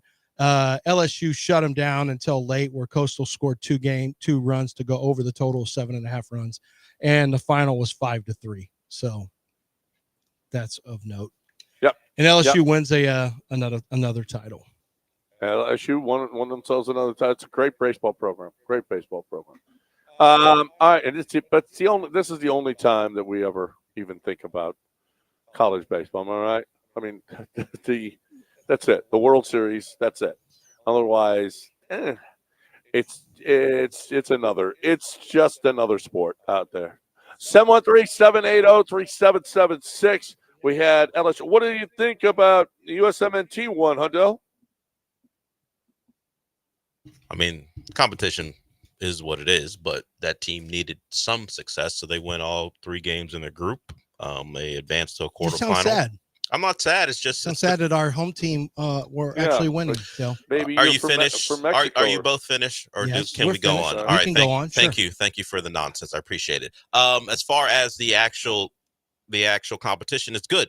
A lot of young players who they're trying to find answers for. And Pochettino was very complimentary of Malik Tillman, one of the younger forwards. I think he scored in all 3 games, including He didn't have the game winner, but he scored the first goal yesterday against Haiti.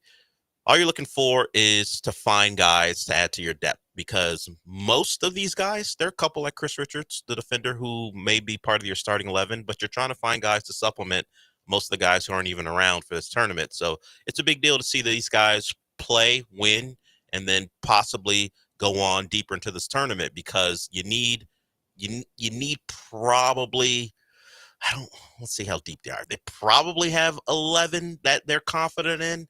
Maybe going into World Cup, you need another 7 that you can lean on as subs. And of course, you'll have your extra guys that'll be part of the team but won't play. So this is what this tournament's for. It's your last chance to find these guys minutes in competitive matches.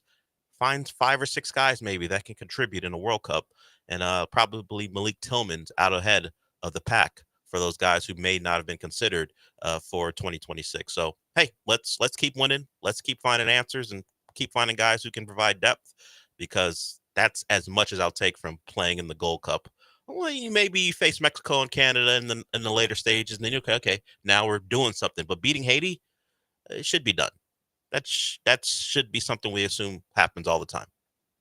Yeah, that sounds fair. Yeah, no, absolutely. I mean, hey, a win's a win. It's about time they started winning, though. That's nice. Get out of group, undefeated. That's nice. 713-780-3776 is the number if you want to get in here with us on ESPN 97.5 and 92.5. Do you want to do what did you learn this weekend in one sentence next? Let's do it. Let's what did you learn? Because we never give it to the 9 o'clock hour people, right? Right. It's always a 7. If you're new to this because you never hear in the 7 o'clock hour, what did you learn this weekend? You've learned something from your kids, like Lance learned about the Kevin Durant trade from his kids. Yeah. Right. He came What running did through you Costco. learn this weekend in one sentence? You get one sentence to tell us what that is. Could be about your wife, could be about your job, could be about anything, but you only get one sentence. 713-780-3776. Right now. Call in right now and contribute. And as soon as somebody gets off, you get in. 713-780-3776. Time to talk about Chastang. I learned a long time ago about Chastang Ford that I am going to get a transparent deal, that everything is going to be straightforward, that there are no surprises when it's time to sign, that there's no add-ons, that there's no markups, that they don't care about that. What they care about is making sure that you get the deal that you can afford every month. One of the first things they're going to ask you, where do your payments have to be?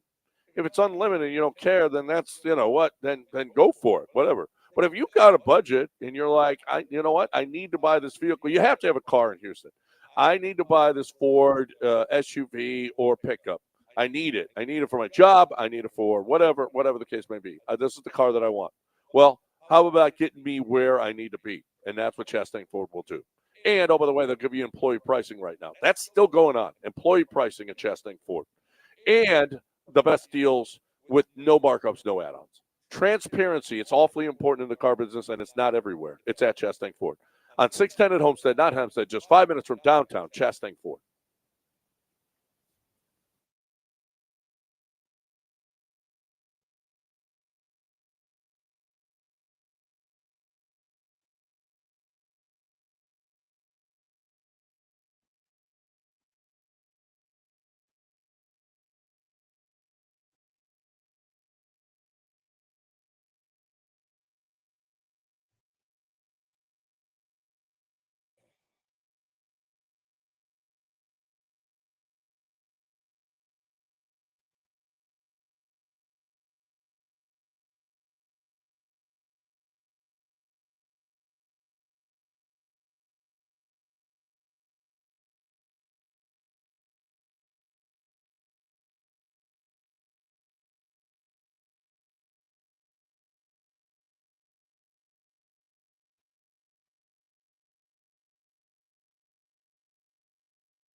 You are listening to Houston's longest-running sports radio morning show from the Veritex Community Bank Studios. Here's John and Lance.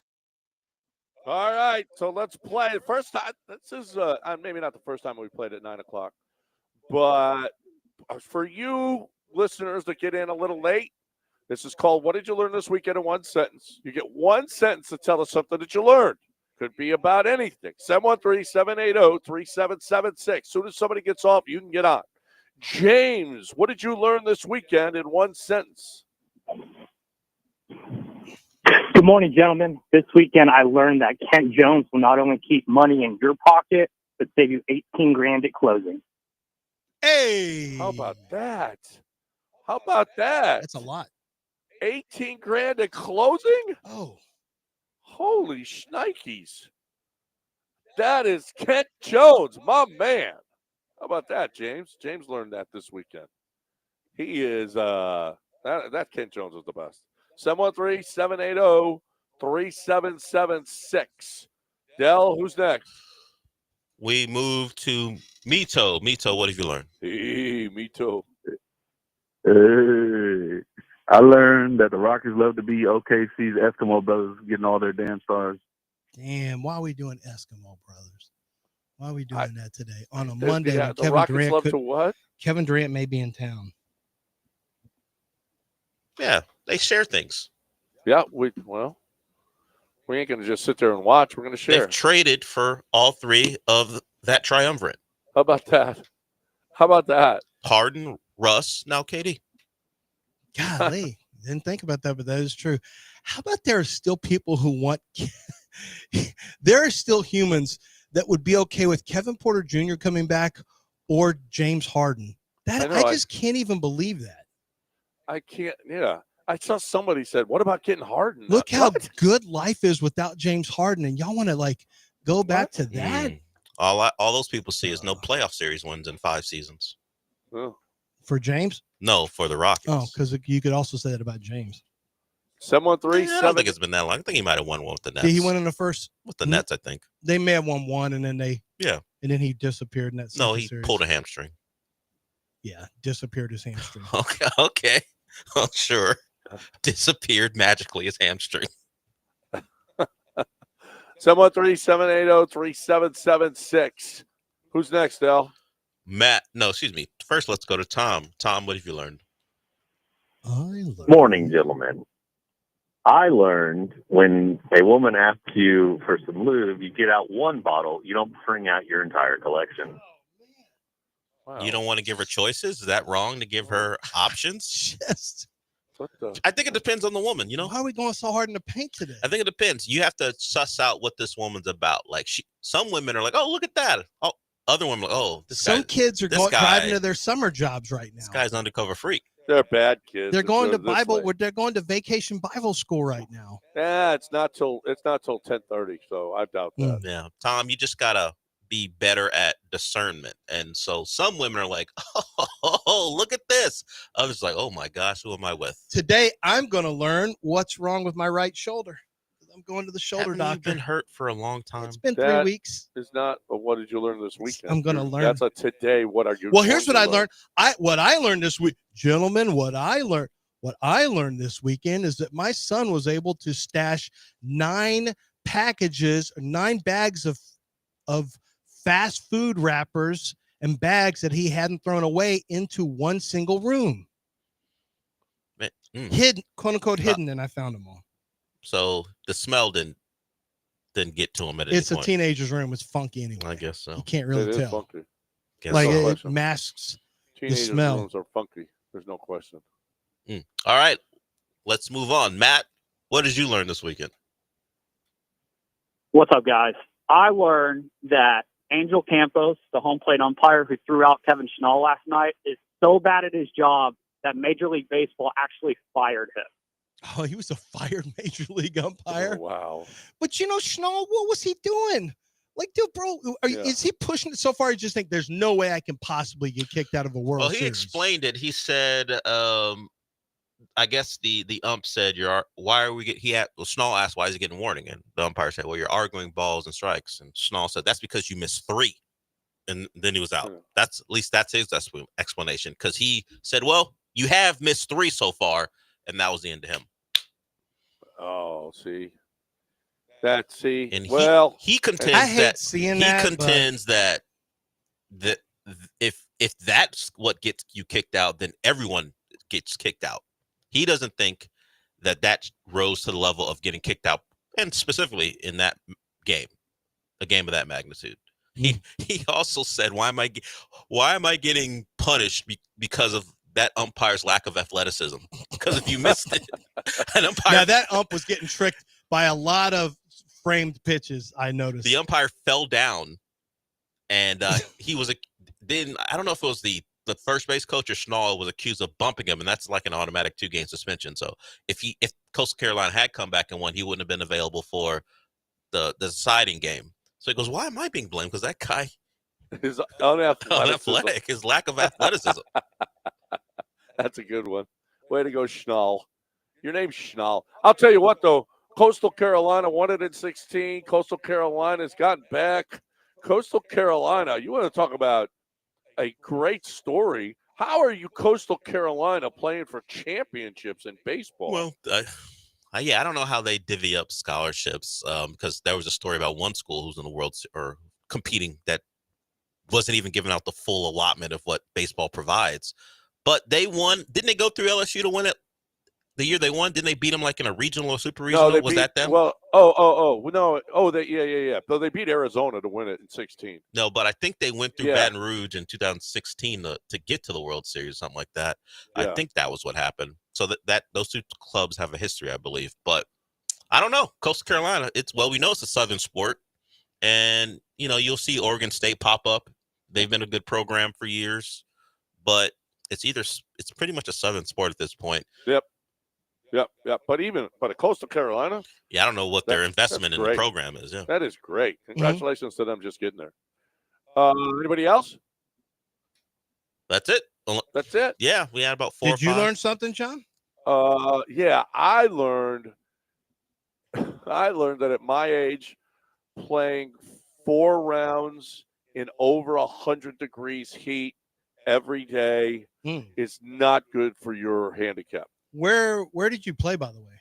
We went down to Palm Springs. Oh, yeah, that's one of those microclimates that are hot. My God, I forgot about that. You Holy. Think it's nice. Palm Springs sounds nice. Is it really? Growing up in awful was probably strong, but it's hot. It's like Vegas. People don't realize LA is full of microclimates. And Palm Springs is south of I shouldn't LA. say LA. California is full of microclimates. It's a desert. Listen, just LA. You know how we got, here's what it's like in the area. They've got 7 areas that they have to report. Mm-hmm. 7 different places where it's, and the temperatures are so different. The valley's 100, it's 100 plus all the time. And then along the coast, it's 85. It is, but Palm Springs in the summer, holy crap. It is hot. Well, you play that here. It's hot like that here. Well, and I didn't know. Maybe not 4 days in a row. I don't know. Not 4 days in a row. We went on the trip with a bunch of guys from Houston, and we had a great time. Don't get me wrong, but holy crap, I was awful. And I'm just not built for that anymore. So I learned to apologize. Although I also learned that when you play a game, you could be the worst player and still win all the money. That's what I learned. That was a great. That's a fun game. That made up for being as crappy as I was. I also learned that Theodore Rex is still an undisputed king when it comes to the dining experience in Houston and food. Unbelievable. And the Theodore Rex. And T-Rex, Theodore Rex. It's been around. And it's phenomenal. And they got a room next door that if you ask nicely, they'll let you book their little record room. And you can just play. They got tons of records. You can just put whatever record on. It's just your little private room. And we had a great meal there this weekend. Fantastic. So I did go to a cocktail bar that had a lot of hype and not super impressed. It's weird when it's 6:30 and you're parking and you have reservations, quote unquote, at 6:30, and there's only one other table in there, and I'm parking, and Solus and my wife had gotten out of the car, and I said, here, just go check us in or whatever. I'll go find a parking spot around here. They made them sit outside in the heat. They couldn't come in until our party was complete. I'm like, he's just parking the car, and let's just say it got a little chippy. It got a little chippy after that. My wife made sure that she made her feelings known. Yeah. I like that she's the one that. That's always a good way to start. Yeah. Like, hey, how are you not letting us wait inside in the air conditioning when the feels like is 102 out here right now? What are you doing? There's no one in this joint. What are you doing? Like, well, you can't come inside until the third party's here. What? This is your second day open at this location? Okay. Smart. Well, they got rules. And then their cocktail prices. You feel like you're above the rules, apparently. I know. All the time. And then I looked at them and like, Manhattan doesn't charge these prices. Wow. What are we doing here? Wow. What are we doing here, kids? Well, but it's good. It's okay. Like I said, I wasn't that impressed. Oh.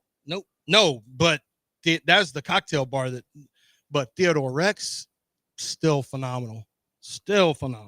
Okay. You confused me there. Yeah, T-Rex, and then the other one was a cocktail bar the next night. And, I got you. But then we went to Nobi's afterward, and food's great at Nobi's, so whatever. You and Soli and the wife spent a lot of time together. Yeah, we went out 2 nights in a row having drinks and food, and now I gotta be cheap the rest of the month. Okay. We hit it pretty hard. When Solus orders a bottle, let me get a bottle of champagne, and then the bill comes like, ooh. Which is why you were at Costco yesterday. Yeah, that's yelling right. at your kids. We're in Costco, like, load up. We're eating at home this week and next week. How about Tyrese? Oh man, I'm looking at Tyrese Halliburton right now. That dude has a chance to win an NBA championship. Has a chance to win an NBA championship and tears his Achilles. That's awesome. After scoring 9 points in 7 minutes, man. Holy crap. What a bad run for him. That is. And if you watch again, Benedict Mathurin basically said, that's it. This is the Benedict Mathurin game. And he just wasn't going to pass at all. He just said, I'm just doing whatever I got to do. But there was no chance that they could hold up in the second half. That was the easiest prediction in the world, that Oklahoma City would roll them in the second half. Yeah. Yeah. Well, without Tyrese. Yeah. Right. Yeah. I mean, what a shame too. And McConnell can play well in bursts, but I mean, you had to have Halliburton on the court, and Halliburton was playing great. Yeah. Yeah. That is a shame. And I think it put Siakam in a position he's not used to being in, which is primary score, and he didn't take over it. And it was not good.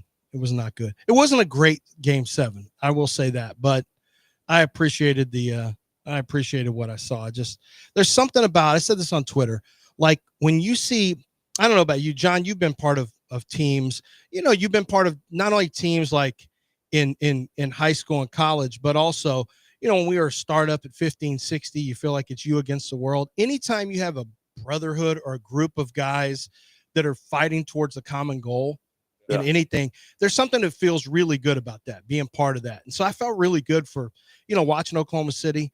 I felt really good for that. It's a cool moment when everyone's bought in and you have a certain type of team. Sam Presti talked about their team. And I'm so intrigued by Oklahoma City, and even to a lesser extent, Indiana, because they're similar to how the Rockets are built. Homegrown, they've got their own talent, for the most part. I mean, SGA came over early in his career. Halliburton came over early in his career. And so they're kind of homegrown, and they came from the bottom all the way up. And that's how the Rockets are. So when I see them, I see what the Rockets could be. Now, the Rockets tried to fast forward that by adding Kevin Durant. And so that's what we're talking about for the rest of the show. If you guys want to jump in, 713-780-3776. We've been getting your opinions on that. 713-780-3776. And we got some sound that we got to play before we get to the end of the show right here on ESPN 97. Hey, what did you learn this weekend in one sentence was brought to you by Game Day Men's Health. I want to talk about Game Day Men's Health, right? I want to talk about how good it has been for me. I've been a testosterone replacement guy for a while, but Game Day Men's Health is different. I mean, I've been doing it for a long while now, and I was at the other place, and I just felt like a number, and I just felt like I go in and I get my shot and get out, and because hurry up because we got more people behind. We got to go. We need not a game day men's health really cares about you, really cares about you getting to your goals, really wants to make sure it's all the peptides that you have to need, but you need. Are you sluggish right now? Have you gained weight? Do you want to gain muscle? You're just not getting the results from the gym. Are you not as good as sexually? Anything, any kind of goal that you focus more at work, all of these things, they've got peptides to help you be better, be the best you could be. You don't have to age terribly. You can age well. And Game Day Men's Health will help you get there. Obviously, it's the testosterone first, but everything else. Labs on site, free evaluation when you first go. I'm a big Game Day Men's Health fan. If you're somebody that needs testosterone, you've been doing testosterone replacement, I'm telling you, I think Game Day Men's Health is just better. GameDayMen'sHealth.com. Tell them you heard it right here. GameDayMen'sHealth.com.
Hey, Dell.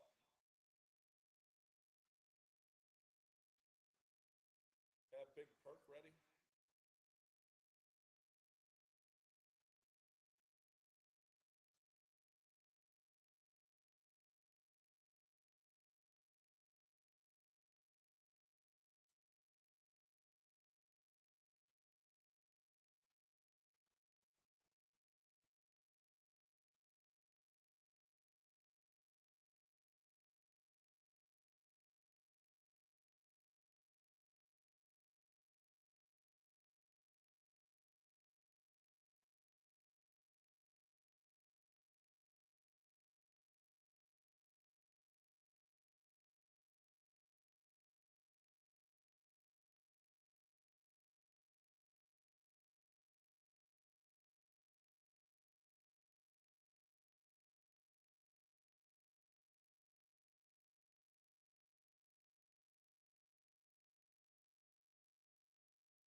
You're back in the Veritex Community Bank Studios with John and Lance. On ESPN 97.5 and 92.5. All right. So last night, they're on the set, the ABC set, and Big Perk is there. Now, Big Perk is from Beaumont, and he's you can just tell he's a Houston guy. He loved the trade. He's pretty excited. Some of it might be he says right here. He says, "Hey, you guys won't understand, and unless you listen hard, you're not going to understand either." But Kendrick Perkins is just loves. That. I just got that little blast. Kendrick Perkins is really, really happy about the KD trade. Here he was last night talking about it on the show. This may sound country and foreign to y'all, but this is the H-Town flavor, right? Hey, man, say, man, Kevin Durant is on the way to H-Town, man. We talking about Bun B firing up, getting the Trill Burgers ready. Right. Little Kiki, Paul Wall, Slim Thug, right. Pulling out the slab with the Super Poker rims, popping the trunk with the KD lights. See, it's foreign to you, but H-Town know what I'm talking about. You know why? That's where you live. You better know it. Represent. You're welcoming Kevin Durant, and now you're legit title contenders. Legit title contenders. Yes, they struggled in the half-court set. They also struggled with three-point shooting. Right. Now you got KD. Amen Thompson is still there. Sorry, Eason. The reason I bring up those two guys is because they bring what you need in today's game when we're witnessing right now in the NBA Finals, and that's elite perimeter defense. Big Perk's happy now. I'm happy for Big Perk. Okay. Mm-hmm. He brought it all. Slim Thug, Bun B, all the greats. Paul Wall, Lil Kiki. Man had a Mad Libs, H-Town references. Yeah, it was. Hey. He did. He hit Trill everything. Burger. Trill Burger. He hit. Mm-hmm. He hit. I think he had said Slim Thug in there. He hit it all. I mean, he's not Quentin Grimes, who played in the H. He's Kevin Durant. Now he did play in all. He played at Texas for 1 year. Yeah. He played at Texas for 1 year, even though he's from Baltimore. But he did play at Austin for a year. Not the same as Houston, not even remotely close. But I think he's just talking about the excitement of Houston. Now, you talked to Brad. You heard what Brad O said. It was more 60-40 run it back and not KD. I think that's going to be hardcore Rocket fans who are, and I'm talking about the ones who are all in Rockets all the time. That's their primary favorite team, the Houston Rockets in Houston. They're going to be they're going to be younger, and they're going to be more run it back. We like this core. They're not going to be as excited about Kevin Durant. I think when you get to fans who are maybe less Rockets all day, all the time, they're going to be more excited about the name Kevin Durant. Kevin Durant can still score. Kevin Durant, you got a lot of things.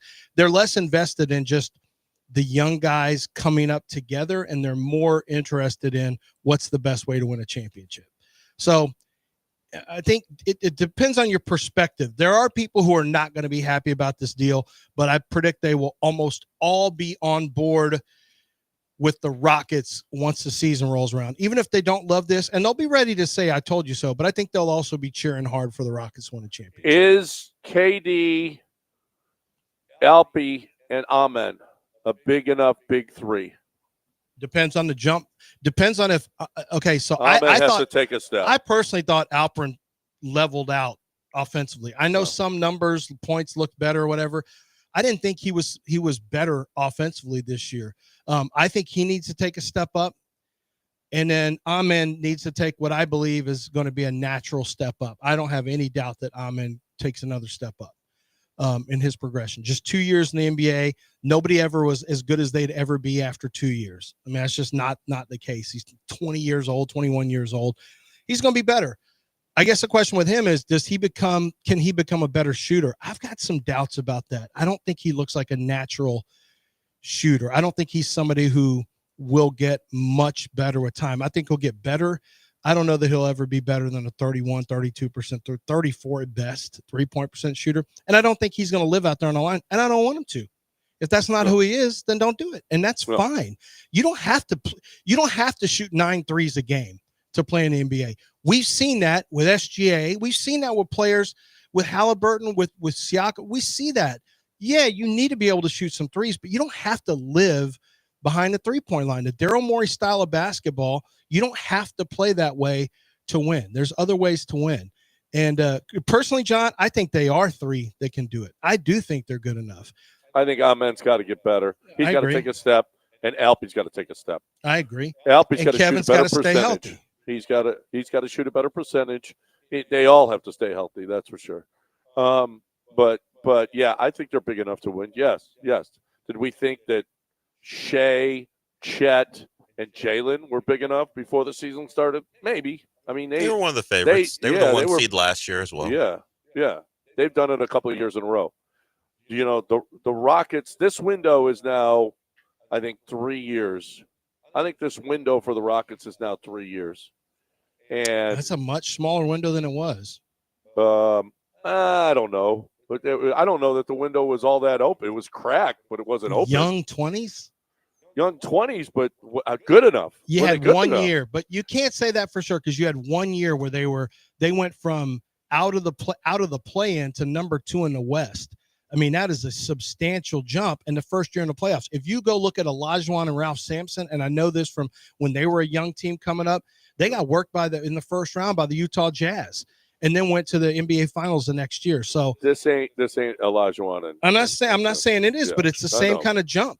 I'm not saying it's Olajuwon, but it's the same young. And guess what? There's a lot of players who aren't as good as some of the players that were in the league back then. But what I'm saying is, you can go from your rookie season not being ready to. This is their rookie season in the playoffs. It's not unusual to struggle your first time in. Ask the Golden State Warriors when they were first. And it's also not unusual to add a big key to put you over the top. It actually usually is when you're in the quote unquote process. I think that what happened in the first round necessitated this. Okay, so I was asked this. Let me see what you guys' answer is. Lamont asked, would they have made this trade if they had gotten out of the first round? I think if they had gotten deep into the second round and Jalen Green had played average basketball, they would not have made this trade. Yeah, I don't think they would have made this trade. I don't. Even if they get knocked out, if Jalen Green in the first round, lead scorer, plays well. Yeah, if he was good and Alpern wasn't good, yes. I think Jalen Green is still here, and I don't think they're trading Alpern for KD. Well, I think they make a move at the trade deadline in this year. I think they're making a smaller move because they would believe that Jalen has it in him instead of all the stuff they're putting out there. The Warriors defense was targeting him. That's why he didn't play well. If he had played well, they would believe, all right, he's one of those guys, as they say, who's the 16-game guys that he could go help us win 16 games to win a title. So he doesn't move, and the question is, would they actually think about trading Alpern in a KD trade? I don't think so. Mm-hmm. So I think, the playoffs played a huge part in how this played out. Yes, but I still think, if he played well, but let's not. That's Well, that's the question. No. The question was if they had gotten out of the first round. Oh, well, then that's not right. whether I or not switched it. Jalen I don't think played Jalen Green goes anywhere if he plays well. If he plays well, no. And it might have been LP. I don't think so. I think I'll tell you this, though. I'll tell you this. I think this organization likes stars. They like stars. Yes, be careful with KD just star chasing, man. That's so dangerous. Star chasing because, first of all, Daryl was a star chaser win, too. Stars win titles. Your own stars win titles. Yeah. Well, listen. Is Shea is their own star? No. Shea, he was drafted by the star. Clippers. He was not a star. But he became a star with the Thunder. Became a star with the Thunder, yeah. Yeah, well, that's okay. They still acquired. No, they didn't acquire a star. They just made a simple trade, and the guy developed by spending a crap load of time in the gym. Yeah. There's a couple of components. This is a 37-year-old. There's a couple of components here. This is different too, in that KD makes you a title contender. Look, this isn't a trade they make. If they were a 6 seed in the West or a 7 seed, and they had and it was a gradual process, The Rockets' success from 23-24 to 24-25, their massive jump sped this up. It necessitated, you know what? We're actually here now. Let's make a move. Had they just been slowly processed, I don't know that they make this move. You think so? Yes, I know. Listen, again, stars make the team, and this guy is a champion. He makes your team better. He makes every team better that he's on. He's a bona fide scorer, which is exactly what you need. No matter what, you had to listen. Daryl Morey put such he put so much emphasis on the 3-point shot, and then he goes out and gets Corey Brewer. I mean, you go get a shoot. It's so important. This team was last in the league in 3-point shooting. Wasn't it 30th? Whatever they were a bottom team in 3-point shooting. And it's so important in today's game. They went out and got one of the best 3-point shooters in the game, one of the best scorers in the game. Yes, they would have done it. The Rockets want stars. They want stars. And because stars win. And, oh, by the way, stars fill up stadiums too. I think this does something too, because Rockets fans are still a little lethargic. They're still a little lethargic. Their attendance was good, but not great. I think this city is going to be really excited about this basketball team and get behind it because it's got a chance to win it all. And I don't think that anybody felt that. And if you ran it back, it would just be, oh, okay, we got a chance. I mean, you know what? No, this team is a bona fide, legitimate contender for a title. Well, you just had a guest on who said the enthusiasm wasn't as high as you're saying. Well, and now he has a hardcore Rocket listener fan or Twitter fan base. So who knows what the general the hardcores are not as who goes to 4 or 5 games a year thinks. And we had found this. You and I had found this too, John, on Twitter when we would have conversations about Durant or even Giannis. There was not the full scale love in doing this deal because people love this young team. They love this core. But you got to do what's best that you think to win a title. And I respect, we're discussing the pros and cons of this, but I respect the fact that ownership and also Rafael Stone are willing to take a chance here. This is a little bit of a chance, to be honest with you. It's easy to sell tickets from Tillman's perspective. Do it, sell a bunch of tickets, but this could go sideways for them if the injuries pop up. It could go sideways. You got to, there's a new chemistry in the room. You got to see how this works out. I think it will be okay. I don't look at this as too dangerous because I don't feel like there's big personalities that are going to be hard to get along. This trade is a little bit like the Charles Barkley trade in that Barkley had just a couple years removed for an MVP when the Rockets traded for him, but it declined quickly because of injury and because he didn't keep himself in shape. And you got rid of 2 young players that were on the come up. It helped you win a championship.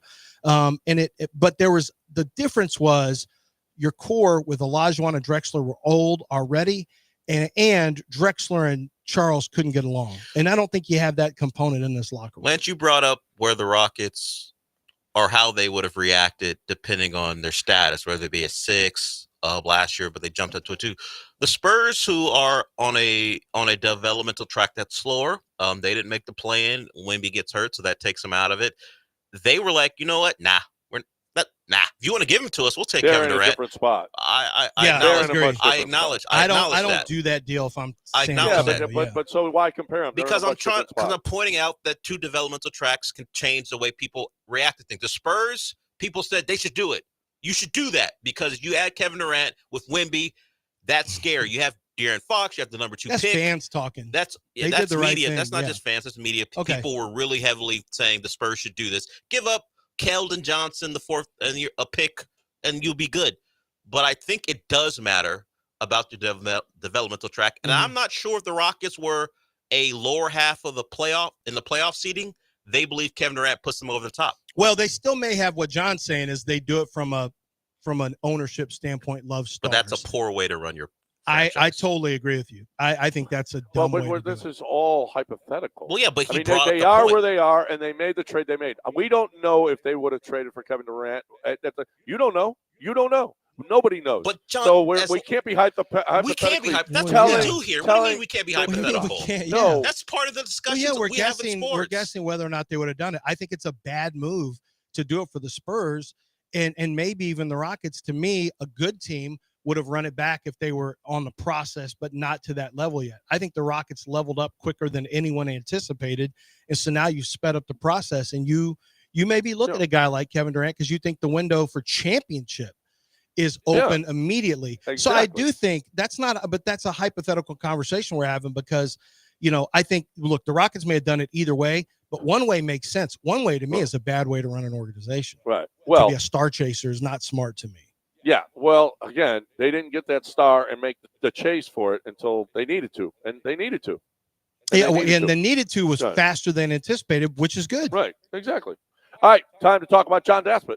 Yeah, John is a big sports fan. I have not heard from him on the Rockets trade. I know he has been an advertiser in years past, and I'm sure he'll check in, but he's probably really busy with a lot of the deals. I saw the Astroworld documentary Trainwreck on Netflix, and I know John was handling some of the cases that were involved there, and I don't know if all of his are closed yet or not, but listen, when there is tragedy, John Daspit gets a phone call, and he hates that he has to do that, but he also wants to be on your side to make sure that you're treated well. There is loss of life that happens to bread earners and to the primary earners in families, and who is going to step up and help there? That is a tragic situation. There is loss of limb that may keep someone from ever working again. And John Daspit has to be there, and his law firm has to be there to make sure that the family is treated the right way by the insurance company to make up for the loss of all that income, the pain and suffering that comes with that. Of course, all the hospital bills and physical therapy and anything that goes along with it.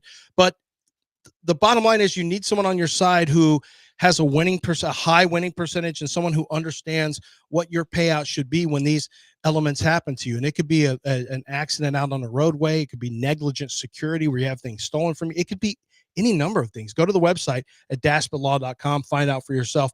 Give them a call anytime you need it. 713-CALL-NOW. That's 713-CALL-NOW, or go to daspitlaw.com.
You are listening to Houston's longest-running sports radio morning show. From the Veritex Community Bank Studios, here's John and Lance.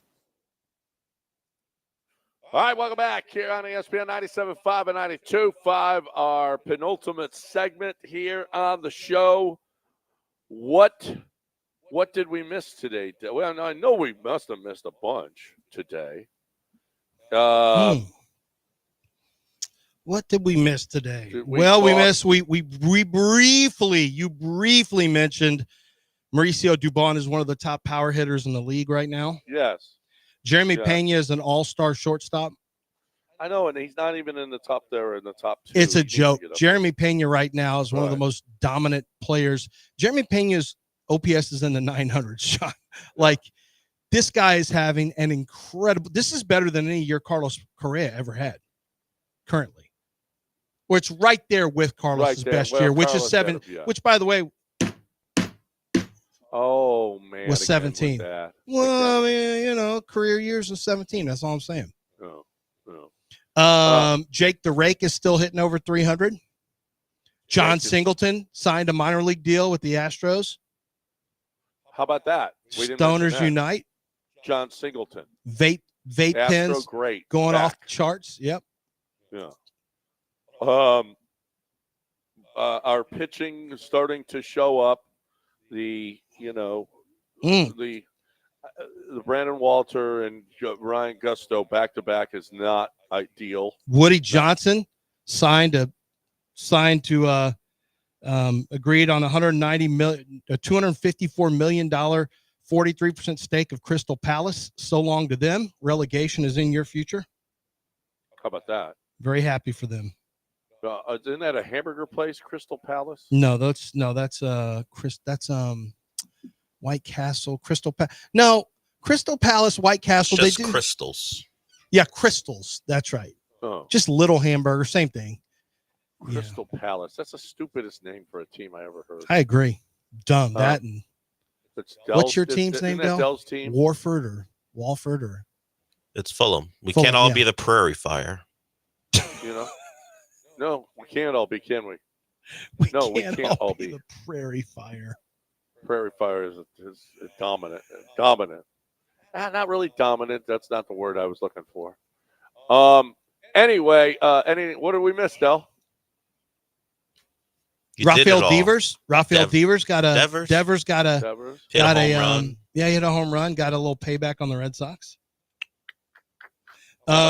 You had the Stanley Cup got damaged. Well, that happened last week. That happens every year. And the Panthers did have the parade, and the somebody put their junk inside of it, probably. No, I don't know. Maybe that'll happen later when it goes to Finland or something. Every year too, don't worry. But the Panthers dropped plenty of F-bombs.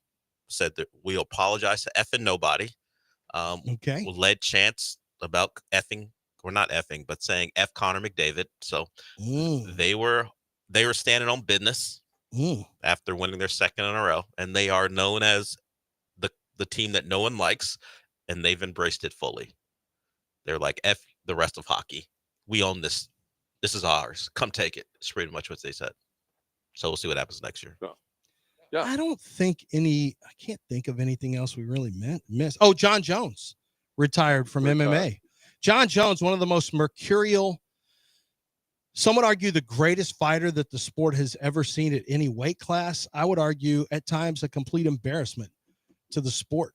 I mean, they let him get away with so much and let him kept coming back. There was no accountability for him, and yet was phenomenal to watch. Chandler Jones, my dad used to, coach Arizona when Chandler Jones was there, and they'd talk a little bit about John Jones. For those who don't know, Chandler Jones has had some issues. The former NFL player has had some issues. It appears online that some of it has to do with mental health. It is not great for Chandler Jones, but his brother John Jones has had issues with drugs, with doping tests that went sideways on him. John's had a lot of issues, but when he fought incredibly. But in some ways, he was like Mike Tyson, only if Tyson never went to prison and still was able to fight more fights when he was still, in his relative prime. But John Jones he was a great a great fighter, but kind of left fans wanting a lot more. I can tell you that. Yeah. Oh, we forgot Keegan Bradley went in the Travelers. Keegan Bradley came. What happened to Mick Fleetwood? How did he fall apart? Oh, Tommy Fleetwood. Oh yeah, Tommy. Oh yeah, Mick is the singer. What happened to Tommy Fleetwood? He was minus 16. I said okay, and I was watching too. I was cheering for Jason Day, and I'm like, and I realized, and there was Scotty Scheffler, of course, like impending doom in case anyone decided to fall back to the pack, but he was too far back.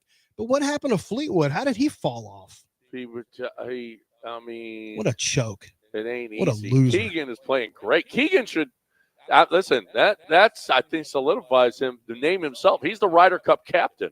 He can name himself to the team, which I think he should. He's playing that well. Your girl Caitlin Clark is shooting like straight cheeks right now. Yeah, she's playing terribly in San Francisco. She's like one of her last 14. Yeah, she's shooting awful. I'll tell you who's tons a star of turnovers. Now is Sophie Cunningham has become a star ever since she came to her Okay, age. Describe become a star. What do you mean by that? Well, I mean, the media is all over her now. And have you seen bathing suit pictures? Yeah, that's what I thought what you I'm meant. saying. Yeah, that's what I figured. I just wanted to make sure. She should be a star. I just wanted to, yeah. No, she's getting a lot more attention. I've seen her in a bathing suit and Brittany Griner. And I think, I just think that Sophie Cunningham should be a star too. That's all. It always devolves into this at some point. That's all I'm saying. I'm just saying. Hey, is this woman attractive when she plays sports? What can we get her to do that isn't sports related? Paige Becker's had a good commercial. Paige Becker during the should be a NBA star finals. too. During the NBA finals, yeah. Paige Becker should be a star. Aja Wilson didn't really do too much. Well, I don't know. Maybe she did. I was watching some of that Fever game, and Aaliyah Boston was scoring a ton, and I had to flip back to. I was watching the LSU game, College World Series, and I was watching some of the Travelers. The Travelers, a lot of people don't realize it was put together, the Travelers Championship, by a bunch of gypsies. And it's a family of gypsies known as Travelers. And the Travelers put together this contest, and the winner, Keegan Bradley, has to take on bare knuckle fighting champions, the whole hooligans. Why do they all sound like they're part of They're called Peaky Travelers. Blinders? They're called Travelers. We watched Peaky Blinders? No, Snatch has the Travelers. Snatch. No, but the Peaky Blinders are Travelers. Well, at least they're Travelers too. Well, no, they fought that Traveler. The aunt is a Traveler. She's a Traveler, but they fought that Traveler family. Remember, that's when we found out he has a razor blade in his little newsboy hat and slashed that other guy's face open because those Travelers were down there by the water, and it got a little. Yeah, no, they're Travelers. So you they used to be called gypsies. Now they're called Travelers. I don't know if the word is appropriate. The G word? Yeah, I'm not sure. So you think the golf tournament was started by Travelers? That's why it's called the Travelers, obviously. I'm pretty sure it's an insurance company. Yeah. But okay. Well, there's no proof of that. I think there is. I think you don't know. It started by a bunch of there's Travelers. proof. It could have been, and you know who was Travelers? Also Travelers was Tyson Fury. Yes. That family is a family of Travelers. Yeah, I bet you won't call them the G word. Is that a bad word now? Don't think it's complimentary. Well, I guess it's okay if Fleetwood Mac has a whole song called Gypsy, but now all of a sudden they have to change the word to Travelers. Times like change, Dixie Chicks Lance. turn into the Chicks. Just try it. I'll be your traveler. Generally, when that word is used, it's used to talk about someone in a bad way. Really? Yeah. From everything I've seen, I've seen, the gypsies are cool. Yeah. I don't. People who throw that word around when talking about that group of people generally don't think they're cool. I think they're cool. I like gypsy. I mean, they got Travelers. We've got our own golf championship now. We've got our own golf championship called Travelers. Don't they prefer the Romani? Isn't that what they prefer? Romanis, yeah. Yeah. I don't know. Oh, well, Roman? Travelers, Romanis, yeah. They're Roman. I don't. Rome? I think it's Romani, like I think it was area of the world. Yeah, not Rome. Romania, is that where they were from? And the Romanis, is that what it's from? I'm looking it up. I just feel like dropping the G word. Maybe if we use the G word in a positive way, I think we'd be okay. They might be okay. But every time I hear it, Tyson Fury was one badass gypsy heavyweight. Yeah. Well, how about if you positive? I would just say ask Tyson Fury.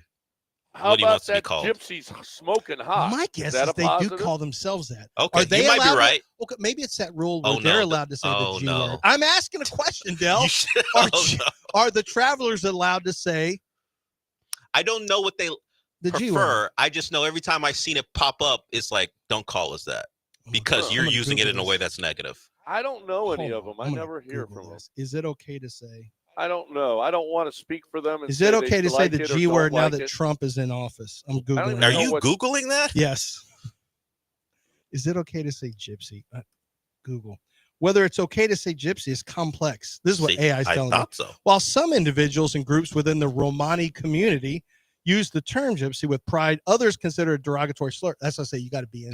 Yeah, so you got to ask. You got to be in there. No, you got to be in there to use it. Or ask the people what It's they want to be generally called. best to avoid the term That's and what I thought. instead use Romani or Roma. See? When referring to the ethnic group Just avoid used it. specifically instructed otherwise by an individual or group. There's a lot of similarities here. Well, I'm not sure. Listen, He it gets started the with G-Pass. This started with the Travelers. That's what they say. That's what Tyson Fury Do will tell you. you- You can have that Do pass. you get a caravan if you hit a hole in one? You're the golf guy. You tell us. You watch it. You tell us what they get for winning. Okay. A whole Do you caravan? get You a mean like caravan? like a Chrysler caravan or just No, there the you caravan. go. That's what they get. Now yeah. you know that it was started by. By the way, gypsies. can't you say traveler? Like we just say Romani now. We don't say travelers. I like the name traveler too. Oh, Dodge Caravan, by the way, not Chrysler. I don't know. It just seems very complicated. So maybe just say Romani until you meet someone who gives you, as you say, the G-Pass. The word gypsy originated from the mistaken belief that the Romani people came from Egypt. So Egyptsy is what people thought. Yeah, they thought they were from there. Like, we're not from there. No. So not This even a proper term. misnomer perpetuates inaccurate information about their origins. Guys. Negative stereotypes They and want to be prejudice. gypsies. No, Yo, that's not what is being the said. Romani is inaccurate. No, that's not what is being said. You just screwed that all up. Oh my gosh, I did not even seems like think that about way to this. me. What did you remember this term, John? When you were young, did you ever hear the term, or maybe not even young, where you got? I remember this term when I was a kid. You talk about you got gypped out of out of something. Well, that term comes from gypsy. Gypsies. Gypped, Yeah, meaning 'cause they gypped cheated. you. It's derived from gypsy and reflects the history of prejudice against those people. Oh, how about that? Huh. Romani or Roma is the respectful terminology. Okay. And I remember when Longhorn Scott called Johnny Manziel and all his Did that family sound gypsies. Complimentary? It didn't come off as What complimentary. if you when he said say it. she's a smoking hot gypsy? Now that's complimentary. How about just a smoking hot Romani? Well, You but could say gypsy, that, I'm too. using it in the best way I can. I'm just saying. You could You say should- that too. Do you? I can't do it. Never. I'll talk to Lance off there about this one, and replace John's word with a different word and see if smoking hot saves it. No, it doesn't work. That doesn't work now that you say it like that. No. Hey, I called her smoking hot. hot doesn't seem to matter. No. Right. I said smoking hot. Hey, what are you mad at me I did for? say smoking hot. Yeah, I'm being no. positive. It doesn't feel like it carries. No. Yeah, It doesn't we gotta- supersede the No. final word in the phrase. Yeah. We got a You would break think- right now. you We're would not think. doing that. We're not replacing words, Del. That just seems like it's I'm just dangerous. putting a different variation on it. See if it works. It doesn't We work. got a break. We're got news of the weird next. Don't go anywhere.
How about this?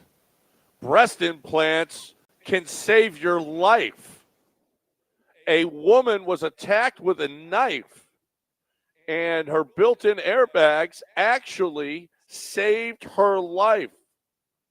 We've seen them, apparently, that we've seen that they have deflected bullets before, and now What a is woman this? What was who it? had a knife attack Oh, was attacked by a man with a knife. She got into her car. Her breast implant saved her life. How about that?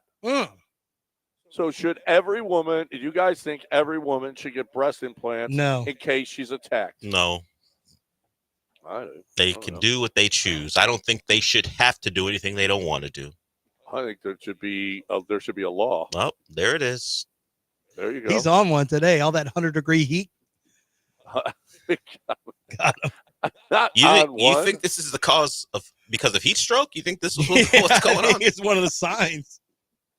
Apparently, Kamala wanted to vet Mark Cuban for VP. Do you wish Mark Cuban was our vice president right Look, now? we had one guy going, "You're fired." We got another one in Shark Tank. What's the difference? As long as you're on TV, you got a chance to be a president. Stephen A., he's on TV. Mm-hmm. Mike Breen has a shot. The Breen Burke. Do you think after Breen Burke, 28? he drops a great line in the debate, he Bang! goes bang, and if it's a great one, Or Kevin Harlan, I can't believe we just did that. We just cut the federal deficit. Well, Stephen A. Stephen A. is going to be a candidate. So I'm saying, if you're on TV, you got a chance to be a president. That's just the rules now. Well, it started with Reagan. Yeah, Reagan was there. That was a while ago. Yeah, we'd kind of gotten away from that. Yeah, but we're back. Who's We're back to TV who's the people. announcer who says with no regard for human life? That's Kevin Harlan. Does With Kevin no regard for human does life. he drop that? He goes, Iran. Yeah, he could say Iran, stuff. with no Could regard say for human life. Well, Mike Breen too. Bang. Mike Breen's got stuff there. We just eliminated 3 nuclear sites. Now I would bang. Bang. Now I would. Now Jeff Van Gundy as the president or VP, I'd be on board with that. I would vote for a Saban Van Gundy ticket. Saban as the president. Nick Saban Saban is Van the Gundy. He's president. been on TV. He can. Okay, he can gotcha. Run. Yeah, you have to have been on TV if you want to run. So Saban and Van Gundy. I would not vote for a Kiffin ticket. That's just I can't. I don't know. I What just about think an that- Urban Meyer ticket?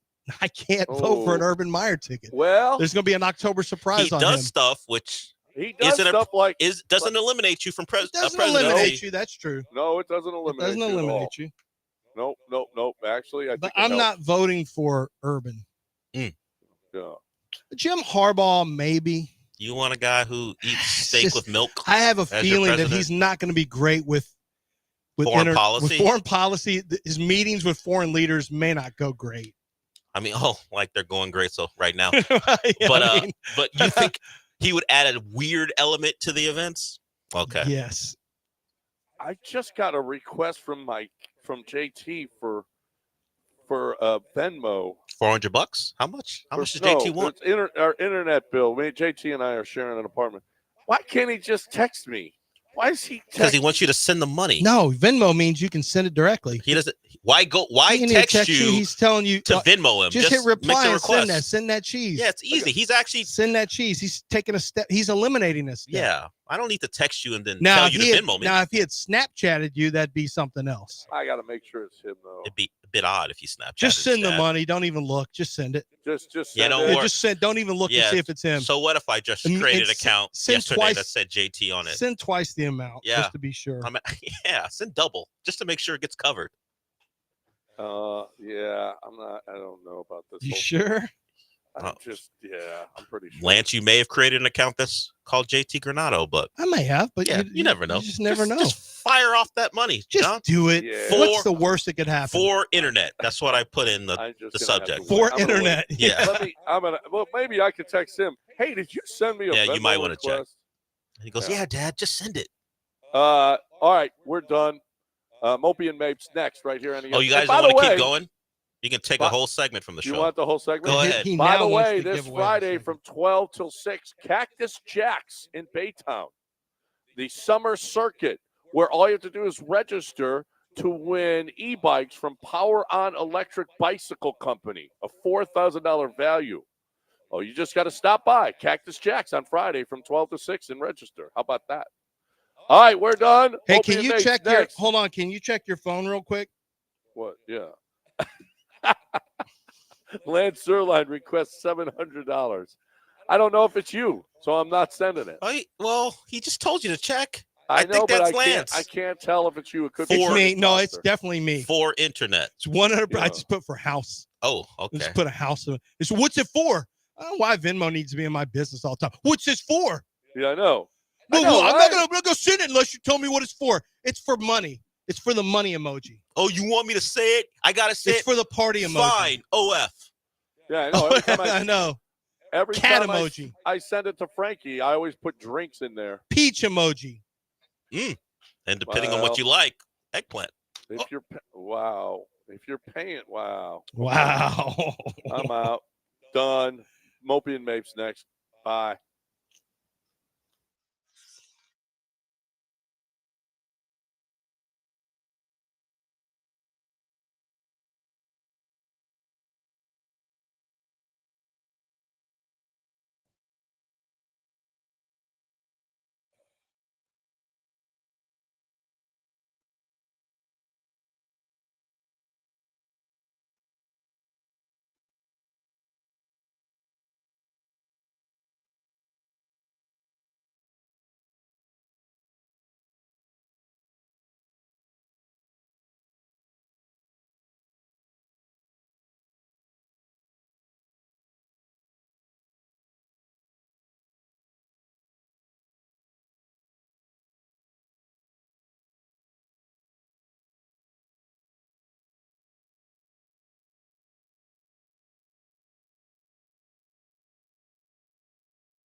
Welcome into the show, and what a newsworthy weekend.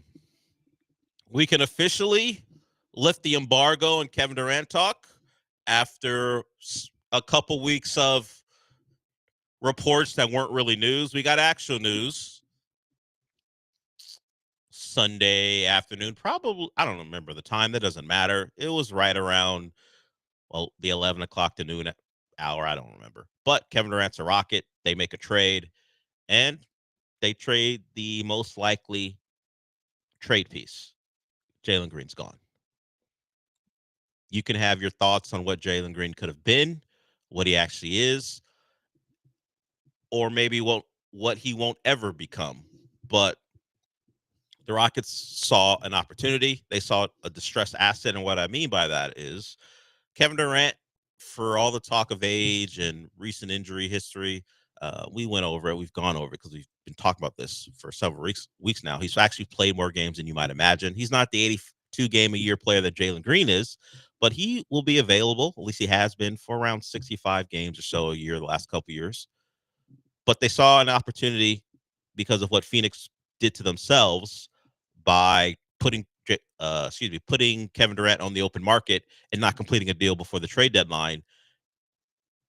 They knew they had to get a deal done because having Kevin Durant around after putting him on the market and not trading him means you're going to have an unhappy Kevin Durant. So instead of a real bidding war, Kevin Durant, like most stars will do, told the NBA, I'm only going to re-sign with these three teams: Heat, Spurs, Rockets. And when the Spurs bowed out very quickly, now, if the Suns were going to give away Kevin Durant, at least what the Spurs considered giving away, they would have made the trade. And apparently, the two top teams were the Heat and the Rockets, and the Heat felt the same way. There are conflicting reports because of how the reporting was initially published, whether when we're talking about Shams. Initially, it was the Heat weren't willing to put these guys or this guy in the trade, which made it sound like they weren't offering anyone. And then there was a republishing of his article online, his full article, that said the Heat weren't willing to give all of these things because that's what the Suns are asking for. So there is a bit of confusion about what was on the table. What we do know is the Rockets deal was most appealing. Kevin Durant goes to the Rockets for Jalen Green, Dillon Brooks, the 10th pick in this upcoming draft, which will be Wednesday, at least Wednesday and Thursday, but the first round's on Wednesday, and 5 second-rounders, which almost feel like, yeah, all right, guys, we're going to give you a little extra because you look bad here. You're going to look bad anyway, but we're going to give you a couple things. And it feels like all those second-rounders will become picks added on to get rid of salary. It almost feels like the Suns are grabbing things to, if they want to dump not Bradley Beal, you're not dumping him for second-round picks, but other picks. Hey, Grayson Allen, how much would it take to take him off our hands? You want a couple second-rounders? Because I can't imagine the Suns honestly think they're still in real contention, because you can throw 5 second-rounders for a Jay Crowder type. That has happened in the past. So those second-rounders can be valuable if you're trying to acquire a bench piece to a title contender. But the Suns aren't that currently. The Rockets are.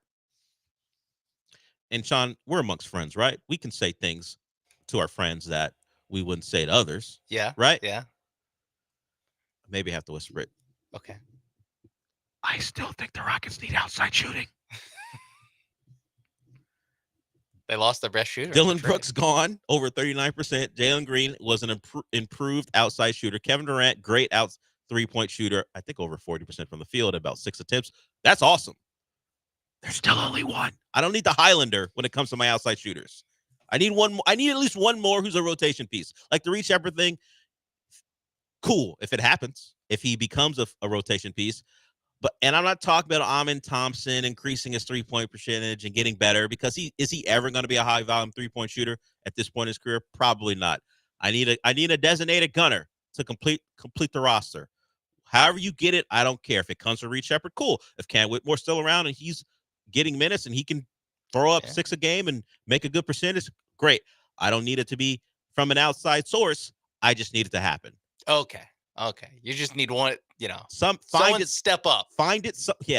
Like every ESPN halftime show. Yeah. He's got to step up. Yes. Someone on this Rockets team has Jabari to be. Smith. Step up. Whatever. Yeah, Jabari is now apparently back in the starting lineup. Yeah, that to me is the not just him in the starting lineup, him still being on the team.